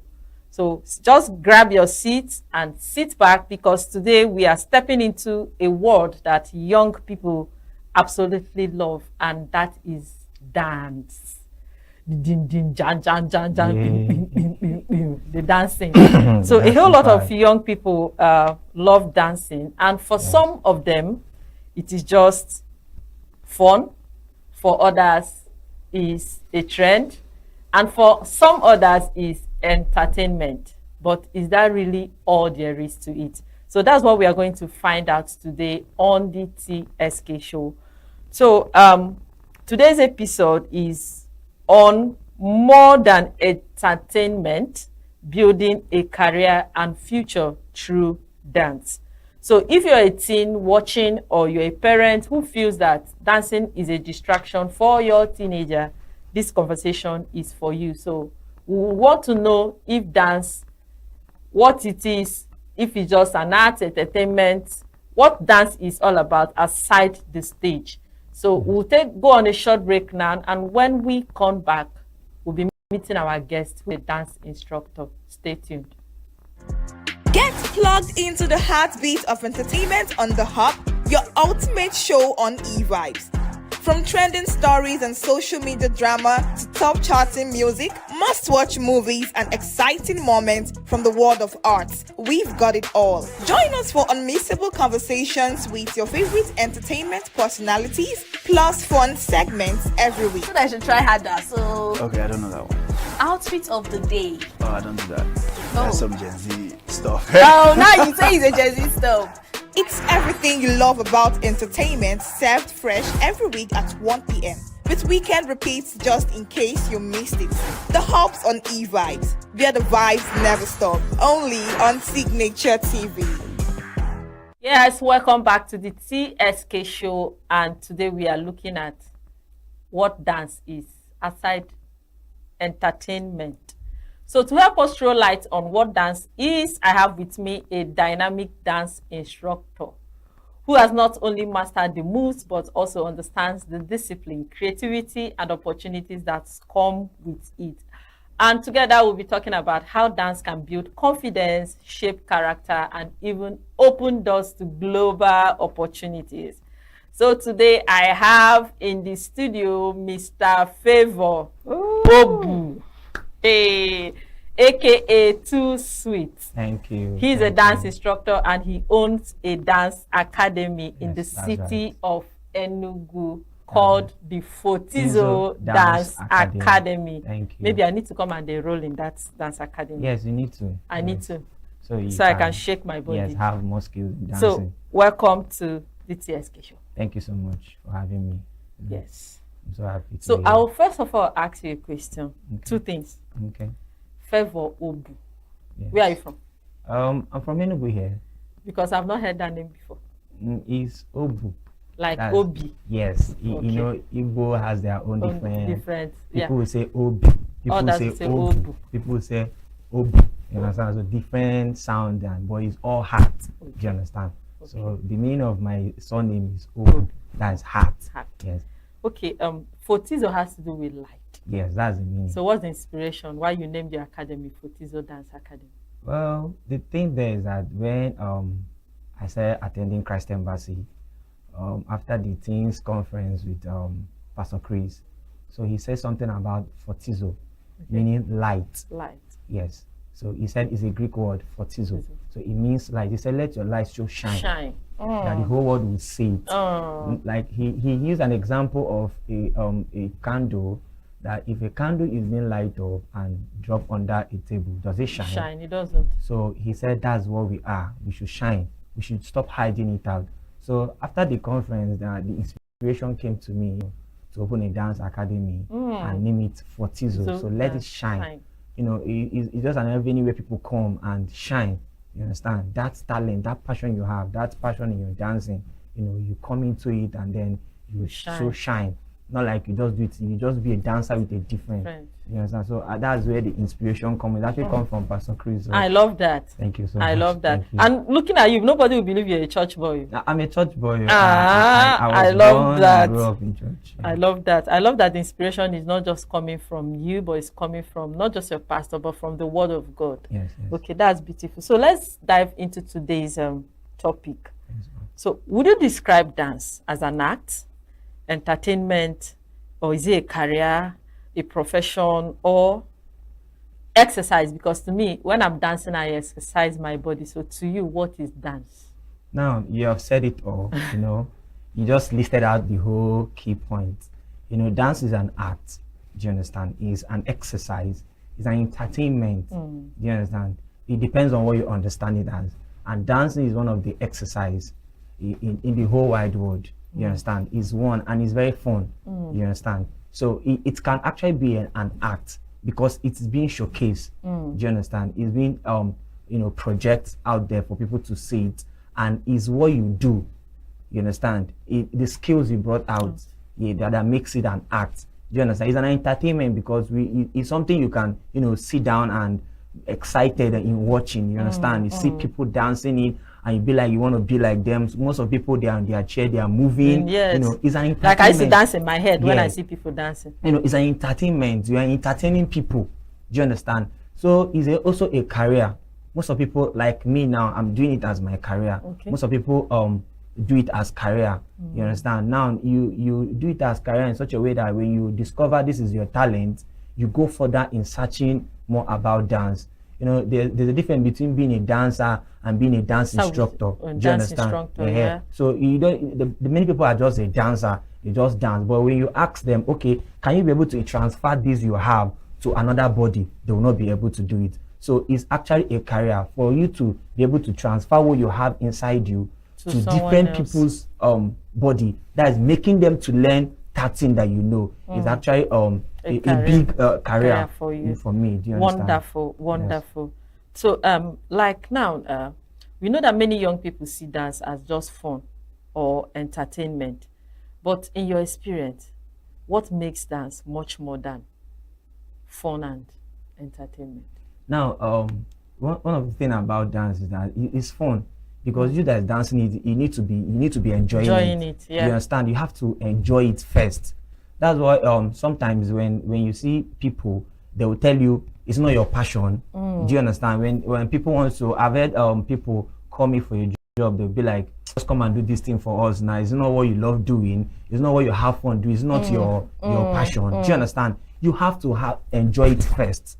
It has to come inside. It's that enjoyment that is inside you, that zeal that is inside you that makes you come to do it. Do you understand? You don't do something you don't enjoy. Yes, you don't do something you're not having fun with. Do you understand? Now, a lot of people come to dance industry, and now you have people that will come, like people that want to enroll in my studio.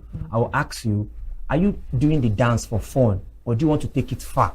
A lot of people just want to be having fun because everywhere is dance. So they just want to be among people that know how to dance. They know how to dance. You understand? If they're calling people that knows how to dance, I can come out and shake my body and do the thing. Then inside there, the people that want to take it far, the people that want to know what dance looks like.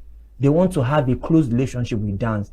See them see dance. Do you understand? So it depends on the mindset you have. Dance can actually be fun. It depends on what you have for it. You can actually be doing it for fun. Most of people don't take it serious. They do it for fun. But those people that want to take it serious, they see results. Because whenever you take things serious, you see results. Do you understand? So it can actually be fun. You understand? You can actually still be taken serious. Okay. Now I want to ask, for young people like teenagers who love dancing, is there something they can learn from this dance, like some skills, some values that can help them in other aspects of life, like academics, work, and otherwise? Now, out there's a way our people see dance, but it depends on the way you package yourself. Now, dance is if you're a dancer, you have to have coordination. Coordination. Do you understand? There should be a coordination in your body. You know, just yes, that's the word dancer. You're a dancer, but You should be a dancer with a different. When people see you, they will see uniqueness. They'll be like, there's something about this person. Do you understand? That is also, you are also adding, apart from the dance, you're getting another value to yourself. Do you understand? When people come to my studio to learn dance, I do tell them, I said, you're not just a dancer. You're a dancer. Know it in your head. You're a dancer with a different. Do you understand? You have to have coordination. And then another thing, that dance is calculation. Calculation, yes, very important. Do you understand? You calculate your steps. Dance is calculation. Now, imagine you are running away. I used to tell my students, you're running away from maths. You're in your school, you're running away from maths. You know, when a teacher brings maths and then you run away from it. Now, when you come to dance, there's calculation on it. Oh, so there's mathematics in dancing? There is. Okay. Because every move is calculated with the beat. That's why we have you dancing to the beat, not dancing off beat. The beat. Do you understand? Yes, when you're dancing, you have calculation. The moves has its own calculation. Imagine a group of people dancing. If you're not following to the calculation of the group dance, you are going off. Dancing off. Now, let's say we are doing one particular move. We are doing it 4 and move to the next move. We do it 3. It's calculation. You have to have it in your mindset and work with the beats. You are calculating your moves. You are calculating with the beats because each beat has its own calculation. So when you're not able to calculate very well, you miss the whole beat and everything. Now you're dancing off beat. So coordination is involved. You learn coordination. You learn calculation inside it. And even time management. Even time management, because it's also timing. Do you understand? You have to know the time when your beat stops. You have to know the time when you break. There are some beats you hear, it has breaking inside, where you dance, you pause, and more like you slow down and wait for when it hits again. Do you understand? So those time management, you need to learn it. So all those things are helpful in life. Okay. Oh, wow. I believe that teenagers are watching us now and are paying serious attention because a whole lot of things is just beyond the entertainment and what happens on stage. Okay, this conversation is actually an eye-opening start to this wonderful topic today, what dance is all about. So we've already seen that dance is not just about moves or trend. It carries discipline, creativity, and even life skills that young people can use beyond the stage. So we are going to go on a short break now, and when we come back, we'll be diving into real opportunities that dance can bring your way, both locally and globally. Please do not go anywhere. We'll be right back shortly. Health is more than a diagnosis. It's your lifestyle, your choices, and your future. Join us on Inside Health, your weekly deep dive into the stories, science, and solutions shaping your well-being. From expert interviews to real-life journeys of healing and hope, we cover it all. One of the complications of cancer management or treatment is they have some of them, at one point in time, you see them having anemia. Okay, so you see them at times being transfused. But at the same time, you come in with a diet. Nutrition, mental health, innovations in medicine, fitness, and everyday wellness. Whether you're managing a condition, staying informed, or just living your best life, Inside Health is your trusted guide. I'm Chigichi Agorom, and I'll be with you every week on Inside Health, only on Signature TV. Welcome back to the TSK show, and if you're just joining us, we've been having an exciting conversation with a dance instructor who is Mr. Favor Obu, too sweet. A passionate dance instructor, and we are looking at more than entertainment, building a career and future through dance.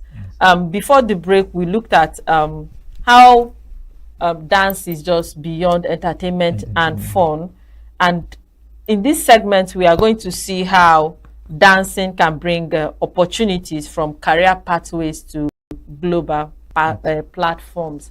So, Mr. Favor, I'm going to ask you, you know, in this part of the world, parents don't encourage their children to dance. So, most parents see dancing as distraction. So, what can teenagers do? Or let me say, how can teenagers show their parents that dance can actually be a positive career or life path? Okay, that's nice. This question reminds me when I was starting up. as a teenager, under my parents. You know, my dad is a pastor. It was so difficult for me to do my dance in his house. Are you serious? Imagine being a pastor's hair, and then you are dancing. They used to call it Egu Awantilo, Egu Owa. So like that, during that time, it was so tough. But it just only my mom that, you know, used to encourage me, but not like full time. She would tell me, you know, say your daddy no like this thing. You understand? But I keep on, you know, seeing myself there. I keep on seeing myself grow back. I know what I want. I'm not just going to dance anyhow. But inside my dad, what they are watching on the TV and what they see, you know, growing up as dance, they are seeing it in another way. That's in my last talk. I said you have to be a dancer with a difference. Do you understand? So when I was growing up, I keep on hiding it. But when I got to the age that I have to stay on my own, doing things on my own, I have to talk to myself. My parents are no longer there. Yes, dance, people see dance as different kind of rude people, stubborn people, arrogant, all this kind of thing. Now I say to myself, I'm going to change that mindset. When you see me, you're going to see a dancer with a different, not like your regular thing you see. You know, they see people like dancers like you are rugged, rascal. Yes, that's their field. But inside you need to know who you are. Now, one of the things you need to do is, first of all, seek God. When you seek God, He's going to direct you very well. He's the one that created your talent. He gave it to you. Now, He has two purposes of giving it to you. One, to serve Him. Two, to make money with it. Do you understand? Now, you need to seek God. You can't just do it on your own because there's opportunity coming. There's bad opportunity, there's good opportunity. If you don't have Holy Spirit inside you, you will jump into the wrong one. And it will lead your life short. Do you understand? So you have to, as a young person that is growing up, you have to accept God first, take God first. Now, God is going to guide you, direct you on what to do. You know, so when you're growing up and then you begin to talk to yourself, you know, begin to arrange yourself, build character, build characters, build capacity. You understand? You first of all look into those things that people see in dancers and they reject them. Do you understand? Those things that people see, like character molding, you mold. Those things that when one's parents see in dance, they'll be like, no, be them, just leave them. You look at it and then begin to remove it. You begin to say no to those things. You begin to, you know, you understand? You begin to remove. There are some things they remove from fish. There are some things they remove from fish before they eat fish. Of course. Those things you begin to remove them. Now, you when you're removing it, you're removing personal to yourself. Now, to people out there to see it, there are some offer you need to start rejecting. Not every offer that comes in, come and dance for us this place, you start going. Now, when you're doing that, you're creating a global awareness to yourself. Now, people are start knowing you as, when he comes to performance, he doesn't drink. When it comes to performance, he doesn't smoke. When it comes to performance, you see him one place praying, Father Lord, I'm here. Do you understand? Now they're already seeing you in this attitude. Do you understand? Now they are seeing, oh, he's doing this dance to make money, but inside there's something about this guy. There's something. Do you understand? Yeah. Now you don't disappoint in shows. When people call you and pay you your money, you show up the same time, the same venue, deliver to them, and go your own way. Now they're seeing you with a good.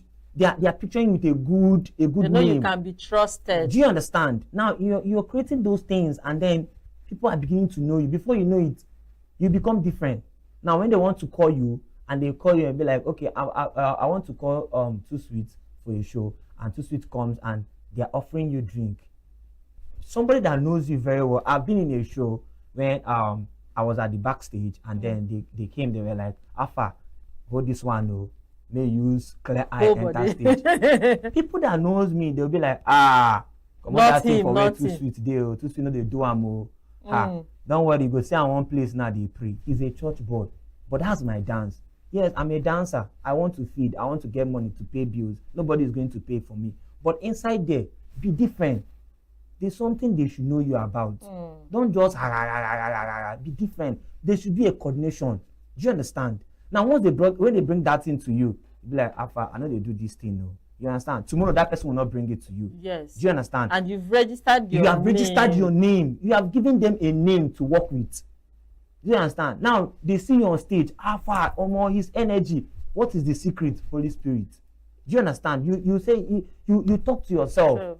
There's a whole lot of people used to shine to drink. I have some people I work with. Once we want to climb stage, you see them one side like that, they are smoking, they are drinking. Trying to get their energy. But when you see as the result of all those things now, you get to the stage, you that did not take anything, with him that take anything, your energy is bigger than his own. Do you know? So what's the essence of taking all those things? Now, you, like I said, you need to picture those things that people see in dancers and reject and begin to reject it on yourself. So you remove those things before you really ask. Do you understand? Wow. This is a whole lot. Thank you. Like I love this for you. Thank you. Like people can actually be in an industry and decide to be different. Yes. Okay, so let's look at opportunities that dance can bring our way as young people. You know, I'm a teenager too. Yeah, because I want to dance. So I know of this lady Cafe. Yes. Okay, so what opportunities exist today for young people in the dance industry? Now there's a lot of platform everywhere where you can do your dance and post. Now there's TikTok, there's Instagram, there's Facebook, there's a lot of platform. Now you need to work on yourself. That's number one. Like I said, you need to work on yourself. Know dance very well. Let dance know you. Do you understand? People cannot pay for what you don't know how to do. Do you understand? There's one day I was passing, I saw one girl that is selling groundnut. Normal groundnut they put in tray and sell. But if you see the way she packaged the groundnut, do you understand? It's the packaging. People were rushing to get the groundnut. Do you understand what I'm saying? So you have to understand dance, learn dance. Now when you learn it and understand it, you project it on your social medias. People will see it there and they will love what you're doing and they will call you for jobs. That's the opportunities that's there. Okay, for a teenager who loves dance and doesn't know how to start, what is your advice? Well, for a teenager out there who loves dance, who doesn't know where to start, you need to start from somewhere. Do you understand? There are basic steps for you to start. Be sure of what you want, whether you want to have fun or you want to have a career with it. If you want to have a career with it, you need a mentor. Every boss today has a mentor. Do you understand? So you need a mentor to guide you, to clean you up, and then to direct you the path where you go and become a professional dancer. And you are a dance instructor. Yes, I'm a dance and they can instructor. come to your academy. They can come to my I'm academy. coming, self. I'm your first student for the next section. Yes. Oh wow! I love today's conversation so much. I love how real today's conversation has been, and is a powerful section. And we've also learned that dance isn't just entertainment. It can shape character, it can build careers, and open global opportunities. Thank you to sweet Mr. Favor for sharing your insight. And I believe that teenagers, that dance is their passion, will pursue it with purpose, and parents will support the gift you see in your children. So my name is Ifoma, the Prof. Watu. I'm your host on the TSK show. So I want to encourage you to always show up for yourself and keep thriving. See you in the next episode. That's a wrap for today on the TSK show. So bye for now. Bye.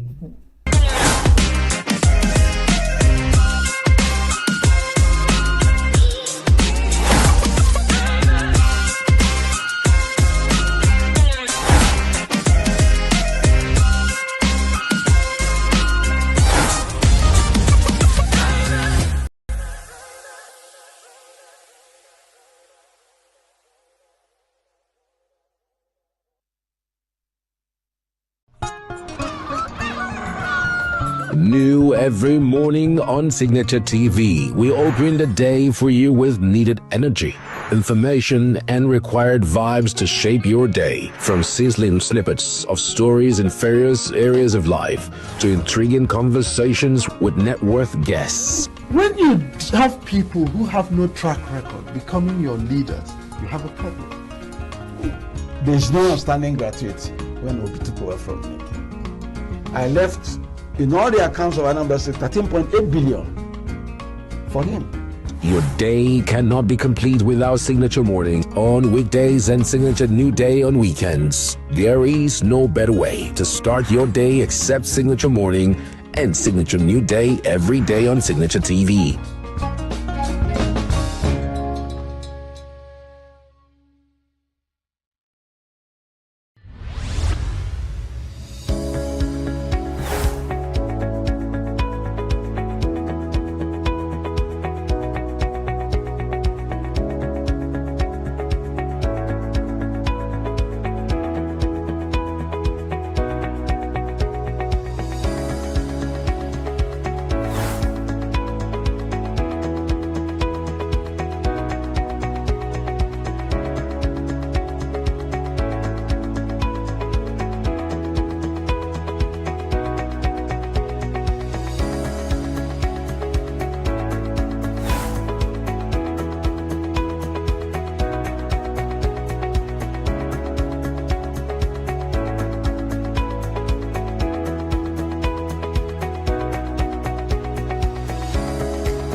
Signature TV, news in your pocket.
Get plugged into the heartbeat of entertainment on The Hub, your ultimate show on eVibes.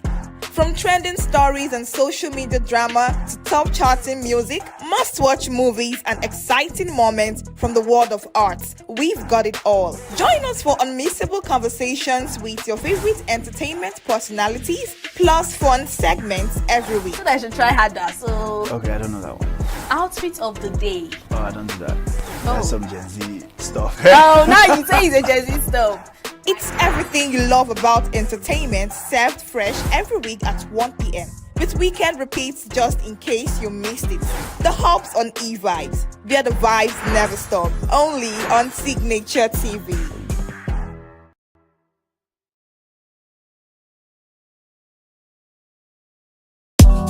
Tired of the snow? Tired of the bad TV signals? Nigeria has gone digital. Introducing Free TV, the national platform for every Nigerian. Get 100 plus channels immediately. Sports, news, and entertainment in your native language. All with clear picture quality. Whether you're in the city or the village, our satellite signal reaches every corner of 36 states from day one. No monthly subscription, just a compatible decoder and you are set. It's a national asset built for you. Take the show on the road, download the Free TV app and stream your favorite channels anywhere. Starting this May, scan to download the app or call 0700 388 7277. Free TV, digital TV for free. Brought to you by NBC. Health is more than a diagnosis. It's your lifestyle, your choices, and your future. Join us on Inside Health, your weekly deep dive into the stories, science, and solutions shaping your well-being. From expert interviews to real-life journeys of healing and hope, we cover it all. One of the complications of cancer management or treatment is they have some of them, at one point in time, you see them having anemia. Okay, so you see them at times being transfused. But at the same time, you come in with a diet. Nutrition, mental health, innovations in medicine, fitness, and everyday wellness. Whether you're managing a condition, staying informed, or just living your best life, Inside Health is your trusted guide. I'm Tigiti Agorom, and I'll be with you every week on Inside Health, only on Signature TV.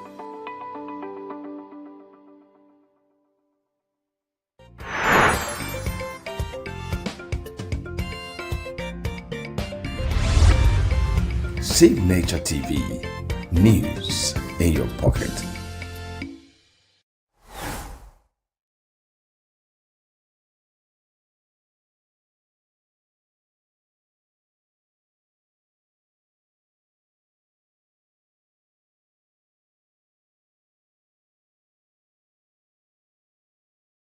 Everybody's fave is my guest today, Jay on Air. It's an interesting story. When I started this show in 2020, Jay on Air sent me a message asking to be an intern on this show.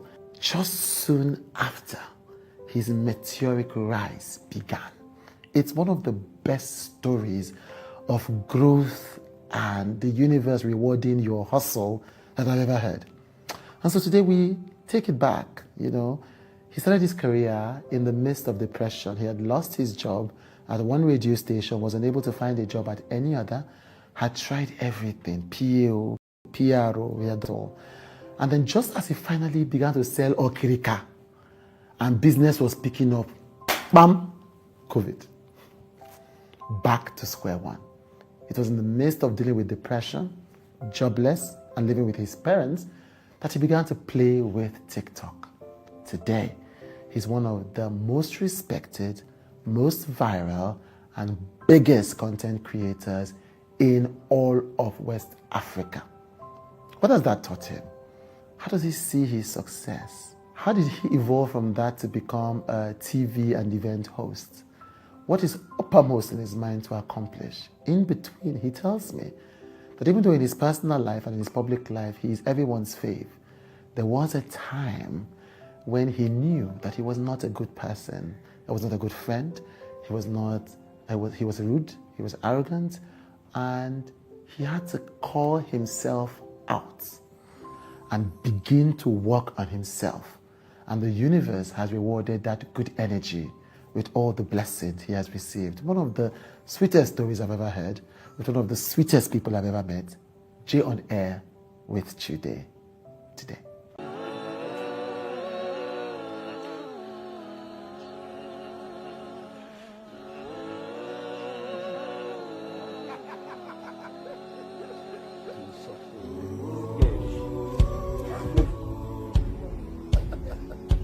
Come for me.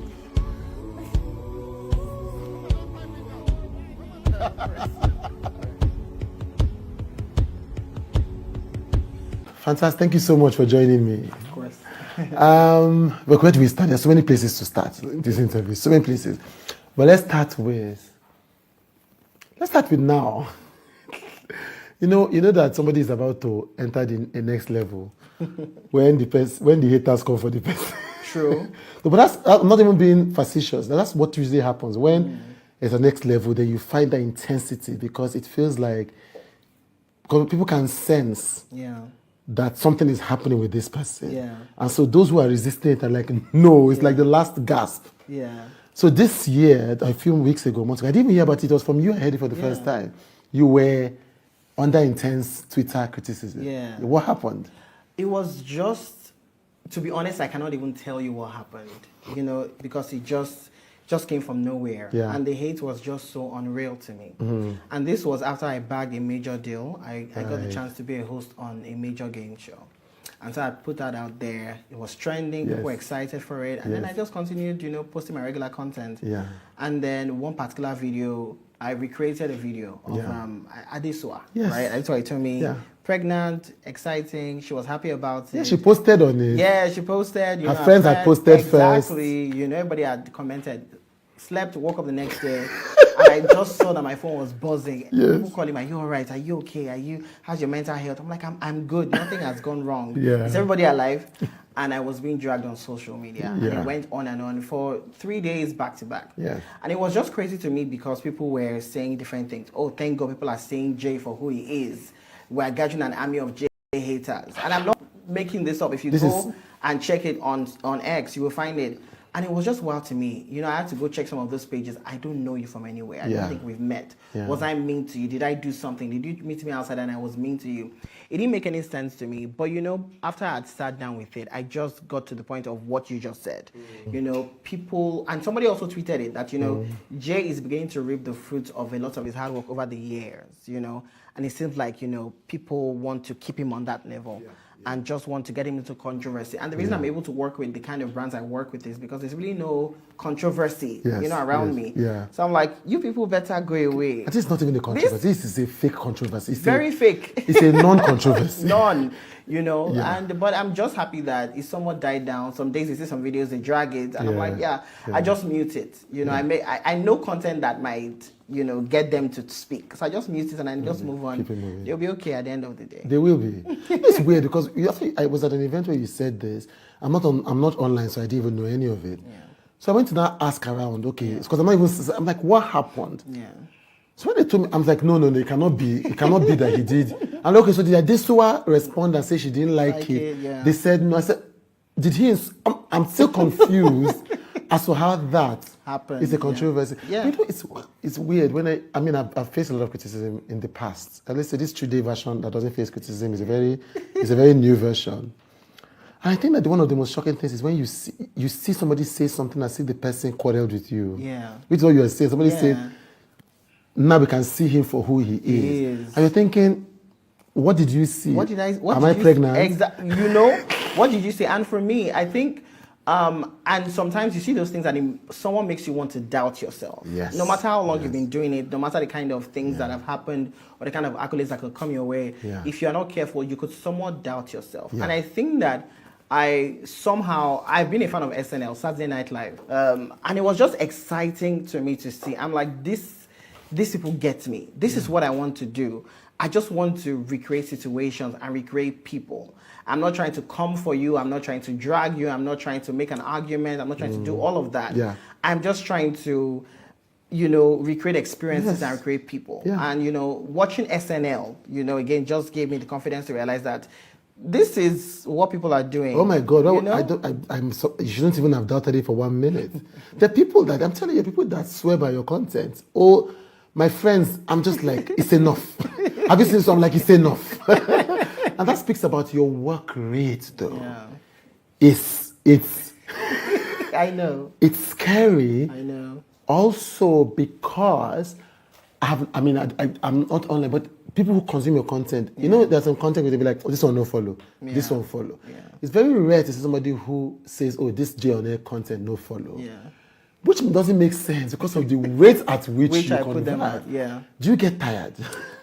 All the time. I'm tired right now because I just finished shooting something so intense. Right. Right now, yes, I'm tired, and yes, I get time to rest. But I realize that towards the end of the year is when I get a lot of work and I get to do so much. Yeah. So I understand. I brace myself for impact. Yeah. And I've traveled a lot this year, so I feel like I've rested enough this year to be able to come back to do all the work. But for me, I think that because I enjoy it so much. Right. Yeah. I enjoy how challenging it is to look for a costume. Yeah. I enjoy how challenging it is to get a particular voice or a particular attitude or a particular look or a particular sound that the person makes. People are just distinct. I remember when I recreated the Moabudu video and somebody said, Jay, this was so perfect. You just missed her dance. And I was like, oh, that dance.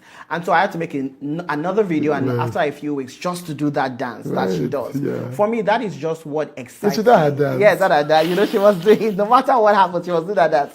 So for me, it's just the excitement, and it's challenging, to be able to recreate people. Yes. And I just love it so much. So I think that's why, even on days when I'm tired, my team is, behind the camera. There are days when I'm tired, I'm like, I wake up, we have to recreate this. We have to make this thing happen, even though I know that I'm exhausted. Yeah. But because of the love of the craft, because I love it so much, and because of the joy it gives so many people, you meet people, and the comments are not necessarily, people don't necessarily see me as a celebrity, They just see me as part of their lives. Yes. Yes. Oh, my mom watches your videos. Yes, can I make a video call? My mom would love to say hi. Oh, my daughter is obsessed with your video. Oh, this. So for me, I don't see myself as a celebrity. I just see myself as like your friend on social media that you really don't have a personal relationship with. But when you see me in the market, you're like, Jay, by that video you made my girlfriend say this and that. Yeah. That is the point of doing what I do for me. And I think that is why I'm energized every day to churn out content after content after content. That's it for me. I think it's also, this is a bit unfair to you because I know a bit about you personally from people I know who know you. And I think it's also a reflection of your personality. I've never met a single person who knows you who has something bad to say about you. Wow. I think it's annoying. I know. And the truth is that I think that the people that that know me, lots of them knew me from, say, like 5, 6 years or 7 years ago. Yeah. Me, before that time, I wasn't the best person. I think if you ask people before that period, they would say I was not a great person. And I personally knew that I was. What does that mean? I was proud, I was rude, I had anger issues. I consciously had to work on myself. Entering into university, I just felt like everybody was beneath me, Yeah, because of how I grew up as, cute, teacher's pet, smart in class, neat guy, Right. And so when you are a child and you grew up in that bubble, and then I'm not even trying to come. We're disciplined at home, so my rudeness did not enter the house. Right? It's just outside. It was just outside. But my mom would always tell, "You are handsome. You're perfect. You're this." So there was nothing anybody could tell me. While that is great for children, it can make children feel like, "Who are you? I'm the best person here." And so I think until I got into university, I realized that there were so many bad things about me. I did not handle friendships properly. I did not handle feelings properly. I don't handle people properly. So it took a lot of work. I remember that it was me, because therapy wasn't a thing, for me at the time. I didn't really hear people talk about therapy. But for me, it was just watching a lot of Joyce Meyer. Joyce Meyer is an American preacher. And I could just relate to her struggles. I could relate to a lot of the things that she had been through. Not necessarily there's some parts, if you know her, there are things she went through. I don't talk about that part, but there are other parts, that I could just relate to. And watching people like her, like Pastor Sam Adeyemi, Pastor Kojo Emade, those people were like my therapist. We're not in the same place, but they were my therapist. Speaking to the issues. Exactly, speaking to the issues. I was reading their books, I was listening to their messages. And that just made me become a better person. Yeah. And so when people had met me after that, they feel like I'm the best person in the world. But did something make you do the switch? Was there a particular incident? Did something cause the realization? What? I wouldn't say it's something caused you. I think just realizing that. I think I remember an evening I sat back. Okay. And then I just thought about friendships that were no longer in my life. And I realized that, there were people that could have still been in my life, but were no longer there because of how I treated them. Because of how I treated them. Because, sometimes people say, "Oh, I'm so lonely." Yeah. Are you lonely because you're pushing people away? Are you lonely because you were mean to people? If you were mean to people and you didn't treat people well, you realize that there's so much people can take. Yeah. And they're going to take a step back. Yeah. And I realized that a lot of people, took step back. And people that were around me were just yes men and yes women. People that, maybe because of positions I held in university, were just there. They did not care for me. Right. They did not love me for who I was. And because who was I? Yeah. I was just a mean, wicked, proud person. I was somebody that loved to just be noticed and all of that. Which is wild to me because people see me on social media, but the truth is that I really don't like to be noticed. Which wasn't me many years ago. Right. So you could see me in places, and because I'm short, it's exciting for me because I could enter a space where, and I'm just like hiding somewhere. But people always fire. Is that not Jay? But that wasn't the Jay before. Would want to be noticed. I just lived for it. You know, so I just thinking about my past and realizing that a lot of people had left my life because of how I treated them. I had to sit up and do better for the people that I wanted to be in my life and for the kind of investments that they were making in my life. I cannot live with myself, you know, if I treat people, you know, terribly. It's very important to me for everybody that I come across, you know, whether I'm on a set. You know, for me, it's not necessarily giving people money or whatever. It's just recognizing that they're there. You know, hi, hello, I see you, I appreciate you. You know, you smell nice, you look nice, your skin is great. That does so much for people. Yeah. So the story is that this whole thing came out of essentially depression. Yeah. Yeah. So wait, so you were working on radio before. Yeah. And then you lost your job. Yeah. What happened? Well, I didn't quite lose my job, but I left Benin. So I was serving in Benin. I was retained there, working at a radio station, becoming a superstar there. But I knew that I wanted to be back to Lagos because we have people like Tools and Gbemi and these are people I listen to. I'm like, I want to be here with you. I want to roll with the big boys and big girls and all of that. But it didn't big anything. When I came back, because in my mind I felt like, you know, I'm just going to leave this job. I'm great. Once I come to Lagos, 2 seconds they were employing me. I sent my CV to every radio station. Every radio station, you know. Nothing happened. I found a way to work with, you know, online station. Didn't quite pan out like I wanted. That's how I got into the corporate world. Worked as an executive assistant, worked as a communication executive, was owed salaries a lot, was treated like, you know, like I wasn't worth anything, you know. So all of that just crippled me, and then eventually I left the job. And I started a business. And COVID-19 hit. I'm like, oh my God, how do I start a business and COVID-19 hits? The business just, well, because it's buying clothes, you know, I was selling a clicker, by the way, you know, and it was becoming a thriving business. I was becoming the shorts guy. People would come to me to buy shorts, you know. And who was so after all the things of trying, this one was actually starting to work. It was starting to work. I remember, I'm a big fan of Waje. And I remember she was having a concert at the time. And the ticket cost was 10,000 naira, you know, and I could afford it. It was such a big deal for you. And I remember my mom telling me, are you sure you want to use this money to attend? I'm like, I want to attend this concert. You know, it was such a big deal to me, and it just felt. I remember that moment because it felt like things were coming together for me because of 10,000 naira. And after spending 10,000 naira, it was like 5K remaining, but things were picking up, and then COVID-19 hit. And everything just became silent. I was home. I didn't have a job. Nothing was working for me, and then people were on TikTok, and I was just like, "What is happening here?" And that is how I, you know, got on TikTok, lip syncing sounds, just to have fun. And just to while away time. And I think that's why I love creating so much. Because when I was depressed, when I was sad, I wake up in the morning, have my bath, have my shower, I'll be on TikTok. How many sounds can I create in 1 hour? How quickly can I lip sync sounds? You know, I wanted to lip sync the 5-minute one and not break a sweat. That was a thing for me, you know. And it became a thing. And I started creating original content, and I'm being interviewed by Today. Here we are. So hosting has become a major thing for you now. Definitely. And it's funny because I remember, I don't know whether it's a year or a while ago, you began to deliberately push that you're a host. You know, you pin your hosting post. Yes, it's there. It's there. You know, so you deliberately, is hosting something you've always wanted to do, or did you, as you were doing your work, you sensed an opportunity there? No, that has always been the thing. I read mass communication. I want to work on radio and TV and host events. That was the thing. The idea was, you know, to host Miss Nigeria, you know, and be in a very fancy suit, and then be on, you know, TV. Welcome to the news at 10. My name is Joseph. All of that did not happen. I doubt a TV station will employ me to do their news because somebody say this guy reading news, not being the Tiger, but you know. Even though I think you'll do a great job of it. I mean, I will do a fantastic job. Just in case you guys are paying attention. You know, and so these things have always been what I wanted to do. So I'm pushing them because I still love them. And I'm a multi-potentialite. I'm not going to hide, you know, that I have so many gifts. And I want to die empty. I want to leave this world knowing that I have done everything that I was supposed to do. I remember hosting my first wedding, and then they paid me 100K. And then I was going to lose my life because 100K. And then I'm like, I wanted to return the money the next day.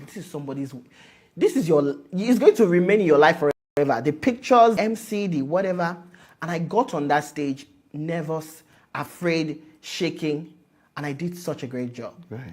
Yeah. You know that we are our biggest critics sometimes. Yeah. But even as my biggest critic, I knew that I did. I'm not a comedian, so I was not there. You get one girl where they pass for road. I'm never gonna do that just in case. Yes. But I got there and I was able to create jokes from the environment, from the looks, from the mothers, from the fathers, from the bride and the groom. Yeah. And I just knew that was one of the key moments that made me realize that you are so gifted for this. And so you should not sell yourself short. Yeah.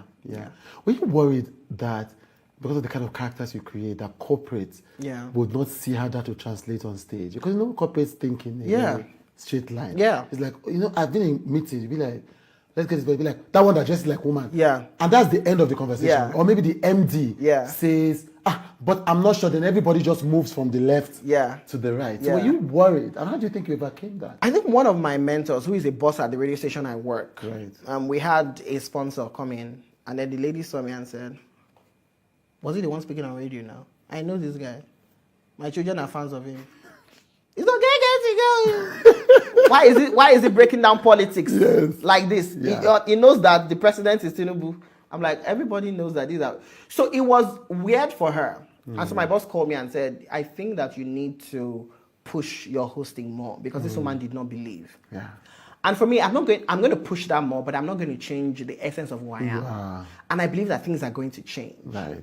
Because if you had told me years ago that the brands I'm working with now will work with me, I would find it amazing. Now, this brand are the sponsors of the game show that I'm hosting now. Right. Even though my name had come up multiple times. Yes. And, people were like, no, I don't think you can do it. I said, let's just do one episode. Right. And then the one episode became an entire season. Yeah. And now we're speaking about season 2, So let's increase my money. But, for me, it's just, for one message I constantly preach is don't lose the essence of yourself. Yes. Because we have so many fantastic male hosts. I don't have the thickest male voice. And not a typical host in Nigeria or generally worldwide, you think about someone that is taller, has a voice, has a certain courage. True. I don't have all of that. Yeah. I'm different. And I think that is what sells me because there will always be brands. Yeah. Because sometimes for me, when people see me, until we enter meetings and we're having conversations, they're like, oh, you are I went to school. What do you mean by that? You understand? I don't just show up. I don't exactly. Yes. If for somebody to recreate as many characters as I create, that person has to be smart. Yeah. That person, because I'm not just I'm recreating Moabudu. But I'm also recreating a character that is it's not acting. Yeah. It's actually recreation is the word because you're creating a vibe. You're creating a sensibility. Yes. When you bend your head talking about Chimamanda, there is something. Yeah. I think that's what makes it powerful. And I don't think people can even find the words to it. But it's like, that this person understands the essence of this person. Exactly. The person is not just recreating the mannerisms of the person. Exactly. And I like that you brought up Chimamanda because making her video was very scary for me. It was scary for me on your behalf. Because I'm like, she better like it. Yes! She better like it. Funny thing, she didn't say anything for 1 week. I woke up the next week and I saw myself on her page.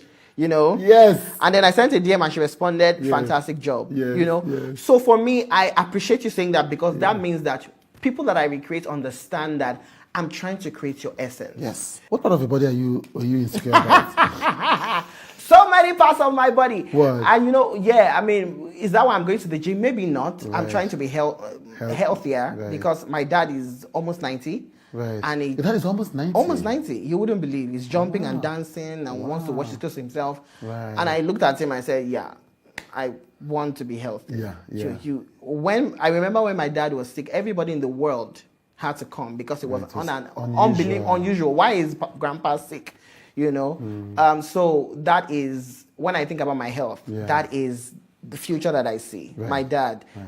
And I realize that means, working on your body, working on things that you eat, working on things that you drink. Yeah. So it's a conscious effort for me to just be a better person. Yeah. But aside that, I didn't evade the question.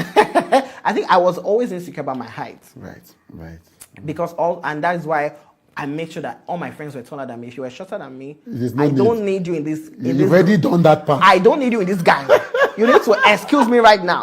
And so it was conscious to have taller people around me, and yeah. But that's weird because I would think that if somebody was insecure